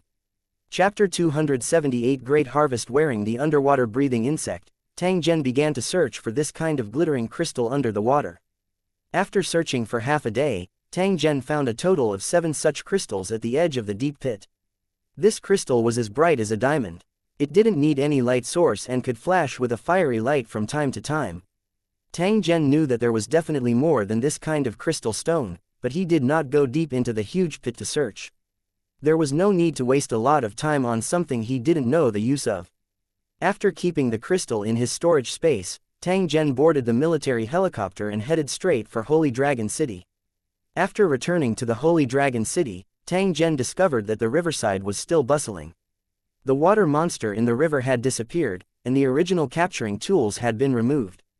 They were all transported to the cave in the Holy Dragon City to be stored. Now, the people were divided into countless small groups, shouting excitedly and busy transporting and dealing with the Hydra's corpses. The captives used sharp blades to peel off the skin of the water monster, cut it into uniform strips, washed it, and stacked it. After being processed, the Hydra's skin could be used to make leather armor with excellent defense, so it should not be wasted. The Hydra's strong muscles were cut into large pieces, which would be made into cured meat and jerky for food storage. All the transportation tools were used to send the Hydra meat to the Holy Dragon City without stopping, waiting for further processing. Since there might be soul crystals in the Hydra's stomach, they had to dissect it and rummage for them. Therefore, the Holy Dragon Valley was filled with a pungent smell. Now that the Hydra was gone, the river was safe, so the search for the organs had been moved to the riverside. This scene was very disgusting, and many people had already vomited more than once. Tang Zhen walked to the side of the river and looked at the large group of captives rummaging through the stomach of the water monster. From time to time, they would throw soul crystal creatures into the big basin next to them. For some reason, the stomachs of the Hydra were quite clean, and the soul crystal creatures that were swallowed did not show any signs of digestion. Not only were the soul crystal creatures undigested, but even the intestines of the Hydra monsters were empty. It seemed that they had lost the function of digestion and hunting since they arrived in the wilderness. They had become mobile containers for hunting soul crystal creatures. He didn't need to think to know that this was the work of the magic T-Rex. He believed that even if the Hydra returned to the Devilfall Sea, it would not be able to escape the fate of being devoured by the demon T-Rex. The strange ability that this king-class monster possessed caused Tang Zhen to involuntarily be speechless. In an open space not far away, a group of Holy Dragon City cultivators were picking soul crystals from the dead bodies of soul crystal creatures. The brain of the water monster was also placed there. When he saw Tang Zhen walking over, Qian Long stepped forward and spoke a few words of concern before telling Tang Zhen about their current gains. He had gained more than 1,000 brain beads, and the number of soul crystals was still uncountable, but he had nearly 10,000 at the moment. If they were converted into brain beads, it would be a harvest of over 10 million. In addition to the countless water monsters, flesh, even Tang Zhen was a little shocked by the Holy Dragon City's harvest this time. In that case, they should celebrate. Tang Zhen's mood was very good. He informed the chef of the cafeteria to have an extra meal tonight. All the captives and survivors with excellent performance would be rewarded with a glass of white wine. The Holy Dragon City didn't have that much alcohol in stock yet, so Tang Zhen had to return to the Wei Island to buy some. After returning to his room to change and wash up, Tang Zhen was teleported to the original world's Wei Island. Tang Zhen's figure appeared out of thin air in a hidden alley. He was not the only one in the alley. A young girl in a school uniform was standing against the wall, and a man was standing opposite her. Humph, humph, humph, humph, sounds could be heard continuously. The man in the suit had one of his hands under the girl's clothes, and he was constantly kneading her with a face full of enjoyment. The girl turned her head slightly. Her face was a little red. When she saw Tang Zhen's sudden appearance, the girl immediately screamed out in fear. The man was also shocked. His lips trembled as he tried to say something, but the man who suddenly appeared ignored him and walked straight out of the alley. Where did this guy come from? He scared me. The man wiped the sweat from his forehead and was about to reach into the girl's clothes again, but he was pushed away by her. It's almost time, you should pay, the girl said to the man after tidying her clothes. The man hesitated for a moment, took out a bill from his wallet, and tempted the girl, if you follow me to the hotel, I can give you more. The girl grabbed the notes in her hand and said with disdain, don't even think about it, I won't sleep with you. After that, the girl started to walk out of the alley. After thinking for a while, she said, if it was that man just now, even if I had to spend money, I would be willing to spend a night with him. The man, who had suffered a huge blow, lowered his head, his face full of unwillingness. The girl's eyes lit up as she looked at the spot where Tang Zhen had disappeared. She immediately chased after him with quick steps. In a supermarket, Tang Zhen was choosing a variety of alcohol.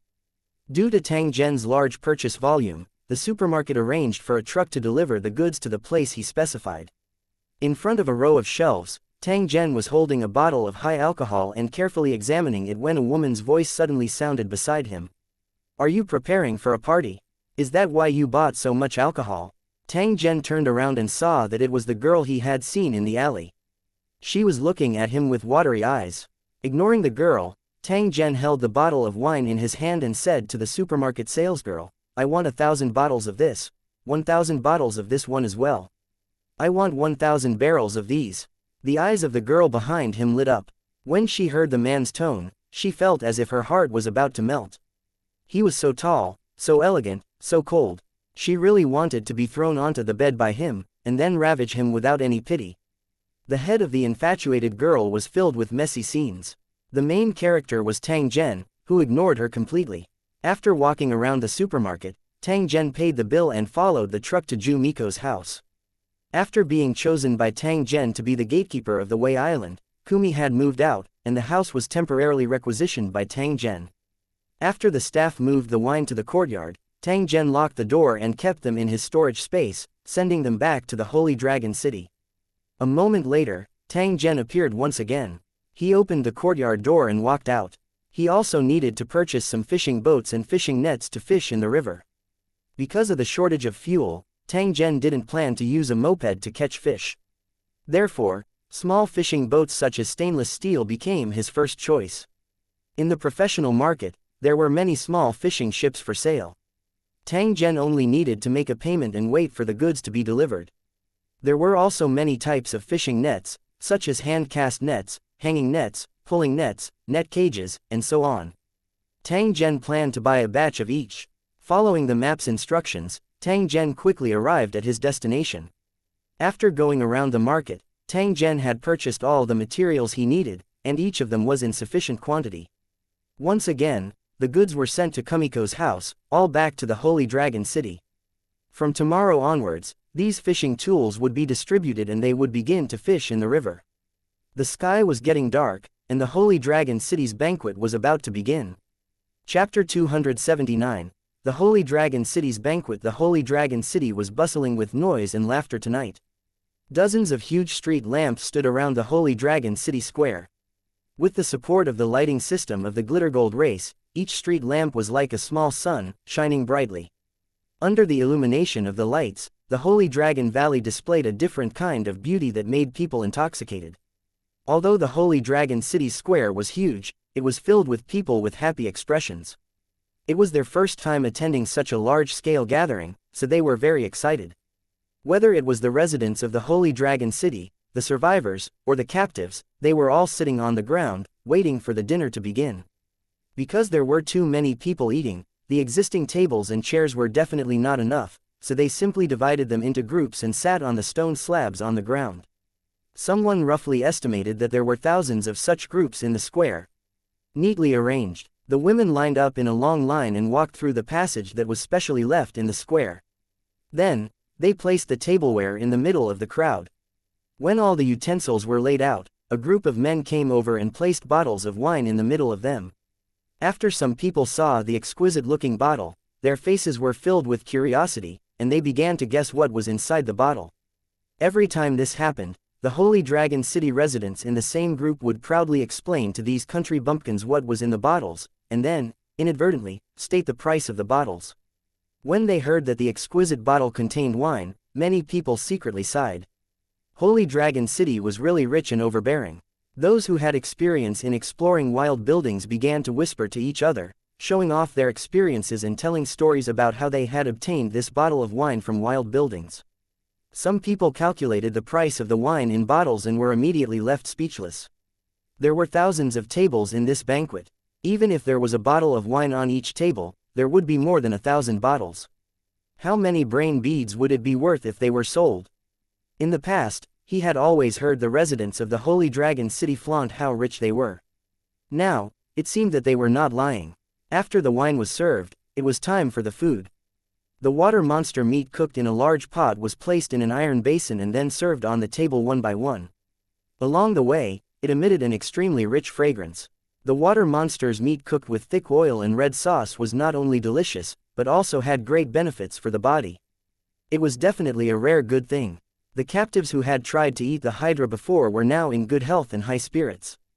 As soon as the fragrant hydra meat was served, everyone couldn't help but drool as they looked at the meat. In addition to the water monster meat, each group was also given a lot of side dishes such as peanuts and sausages, all of which were packed food that Tang Zhen had bought from the supermarket. When all the food had been served, everyone immediately began to eat and drink with a look of enjoyment on their faces. Tang Zhen held a cup of wine and stood on the high stage that was temporarily built. Looking at the over 10,000 people in the square, Tang Zhen couldn't help but think of the celebration banquet when the Holy Dragon City was first built. At that time, the Holy Dragon City only had a few hundred people, but they had endured countless storms and developed until now, where their population exceeded 10,000. It would definitely be nonsense to say that Tang Zhen did not have a trace of pride in his heart. He had poured all his efforts into the development of the Holy Dragon City. Every blade of grass and tree here bore witness to his relentless efforts. Tang Zhen raised the wine cup in his hand. With the support of his overlord cultivation base, his voice reverberated throughout the entire sacred Dragon Valley. Although the Holy Dragon City has only been established for a short period of time, it has developed extremely quickly. During this period, every citizen of the Holy Dragon City has put in great effort. I offer you my first cup of wine. After Tang Zhen finished speaking, he raised his head and drank the wine in his hand in one gulp. All the Holy Dragon City's residents who had raised their glasses stood up and raised their glasses to Tang Zhen from a distance. At the same time, they finished the wine in their glasses. After sitting down, these Holy Dragon City citizens were full of emotion, telling the captives and survivors around them about the benefits of Holy Dragon City. From the difficulties of the Holy Dragon City's establishment to the scenes of several monster sieges, everything came from their mouths. Every time they got to the most exciting part, everyone even forgot to eat and listened carefully to the Holy Dragon City residents' stories, exclaiming from time to time. They had never thought that so many exciting things would happen in Holy Dragon City. Just listening to it made them excited. A moment later, Tang Zhen raised his second cup of wine and said to everyone, "This second glass of wine is for the many people who participated in capturing the Hydra. Because of your hard work, the Holy Dragon City has gained so much today. No matter what happened in the past, we are all living in Holy Dragon City now. Our descendants will also live here. The more powerful Holy Dragon City is, the better the welfare treatment of the residents. If Holy Dragon City wants to be strong, it can't do without your help. So, please drink this cup of wine." After Tang Zhen finished speaking, he finished the wine in his cup. They didn't expect the city lord to give them a toast. The captives and survivors who participated in the capture of the Hydra immediately stood up with a hint of excitement on their faces. From Tang Zhen's words, they had already heard the information that made them excited. It probably wouldn't take long for them to get rid of their awkward status and become official residents of Holy Dragon City.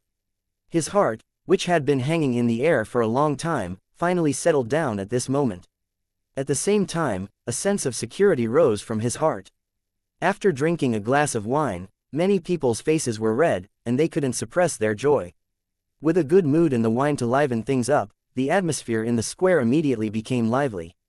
After a while, Tang Zhen raised his third glass of wine. At this moment, the Holy Dragon City's square immediately became silent. Everyone's line of sight was fixed on Tang Zhen. Tang Zhen looked around the plaza and spoke with a voice filled with strength. "Now that all the resources we need have been gathered, Holy Dragon City will soon be upgraded to a level 3 city. In the future, it will be upgraded to an even higher level city. Just like I said, it won't be long before you all become residents of my Holy Dragon City, and the only overlord within 100 miles. For the future of Holy Dragon City, for the fact that we are about to become a family, let's have a toast." The Holy Dragon City's square immediately erupted with thunderous cheers, and everyone continuously shouted in excitement. "Long live the city lord! Long live the Holy Dragon City! To the powerful Holy Dragon City, cheers!" Everyone drank the wine in their hands and then began to talk excitedly. Tang Zhen returned to his seat and sat with Tai Seng and the others. Then, he picked up a piece of water monster meat and started eating. The water monster meat was very delicious after cooking. Tang Zhen ate it very happily, and his heart was also filled with hope. Tomorrow, Holy Dragon City would start a new chapter. Chapter 280. Cyclops Pasture Area. After stretching his back, Tang Zhen yawned as he walked out of the treehouse. He was in good spirits. The morning in the sacred Dragon Valley was very beautiful. Even Tang Zhen, who had lived here for a long time, was once again deeply intoxicated by this beautiful scenery. After admiring the scenery for a while, Tang Zhen stepped on the several meters wide branch of the mother tree and slid down a vine to the ground. In the Holy Dragon City Square, a large group of burly men were talking and laughing non-stop as they moved fishing nets and small boats to the carriage. They were all prisoners and survivors with fishing experience and had now become full-time fishermen in the Holy Dragon City. The various fishing nets purchased by Tang Zhen were treated as treasures by them. They were very careful when transporting them, afraid that they would damage these extremely exquisite things. They immediately bowed and saluted when they saw Tang Zhen walking over. Their attitudes were extremely respectful. From that day on, when these fishermen worked, no one would look after them except for the Holy Dragon City soldiers in charge of security. Tang Zhen had told Tai Seng yesterday that since the captives and survivors already knew about the benefits of Holy Dragon City, there was no need to look after them.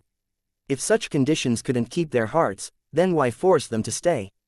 Since the city lord had said so, Tai Seng and his men were happy to be idle, and the guards were removed, allowing these fishermen to go out of the city to fish. Tang Zhen told the fishermen how to use the fishing gear and let them slowly gain experience in the fishing process. After watching the fishing team leave, Tang Zhen checked the workplace where the cured and smoked meat was handled. Countless pieces of hydra meat had been processed and stored in the dry cave. The hydra meat would be used as military supplies, and a large portion would be provided to the Holy Dragon City's warriors and cultivators to improve their physical fitness. After going around a few processing points, Tang Zhen came to the flashing gold race sanctuary. The cleaning work at the bottom of the fallout shelter had entered its final stage. In 2 days, the fallout shelter would be empty. After the underground building was built using the foundation of the sanctuary, this place would disappear from the world of buildings and no trace of its existence would be found. After walking around, Tang Zhen came to the Holy Dragon City's armory and began to choose a variety of weapons. According to the clues provided by the half-elf captain, combined with the geographical information collected during this period of time, Tang Zhen had roughly determined the location where the group of elf cultivators had encountered the Cyclops. This time, he was going to the territory of the one-eyed giant to find the lost Moonlight Pebble. Before the Holy Dragon City was built, Tang Zhen had once seen a Cyclops on a hunt while he was on his way. With its huge body, terrifying strength, and violent personality, the Cyclops was definitely a monster more terrifying than the ogres. If he wanted to deal with this kind of monster, it was not wise to fight them directly. Therefore, Tang Zhen planned to poison this group of people to death. Last time, in the Underground Research Institute of SST, Tang Zhen found a highly toxic drug similar to cyanide. There was at least a kilogram of poison, and it was definitely enough to kill all the Cyclops. The reason why Tang Zhen was so ruthless was mainly because he was afraid of the terrifying destructive power of the one-eyed giant.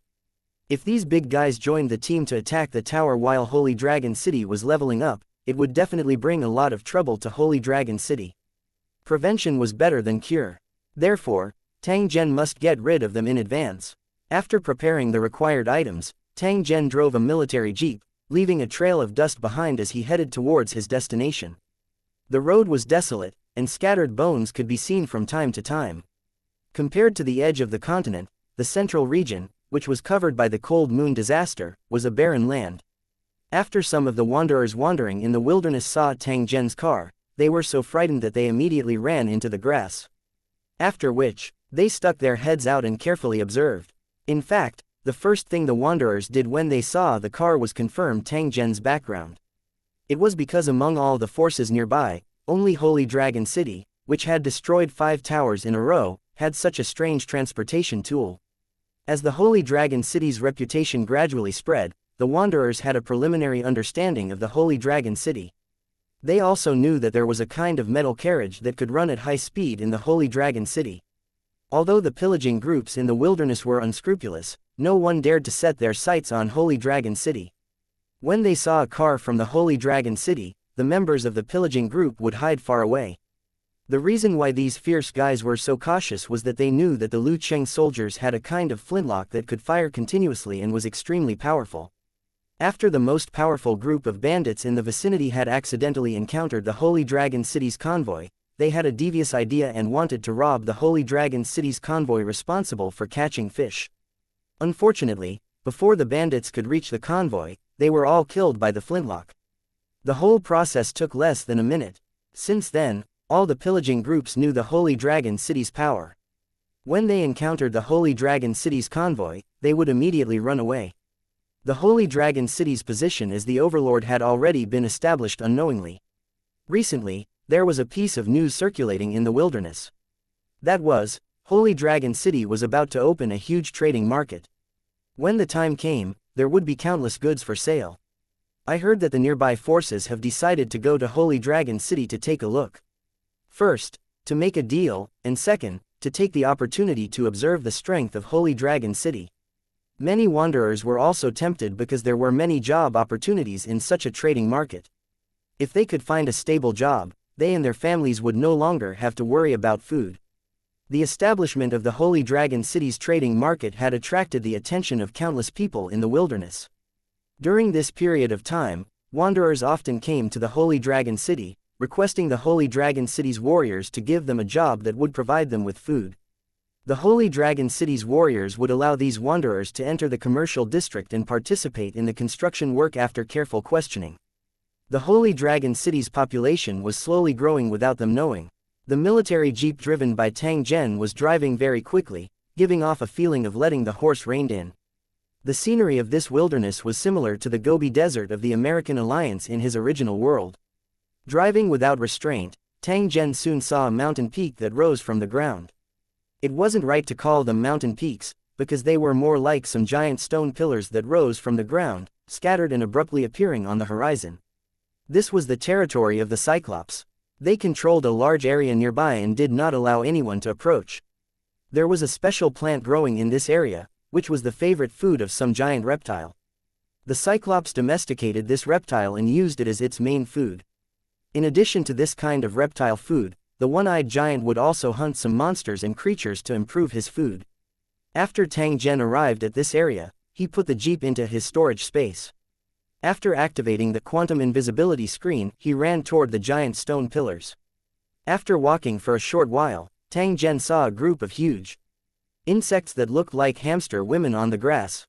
The worm was about a meter long and lay flat on the grass, lazily gnawing on the purple moss on the ground. There were many similar insect groups.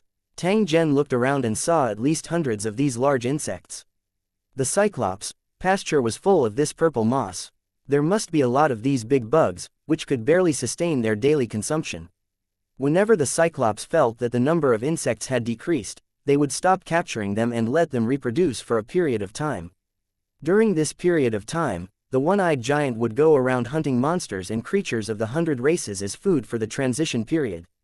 The team of elf cultivators decades ago was unlucky. They encountered a hunting Cyclops on their way, and all the elves were killed and became food for the Cyclops.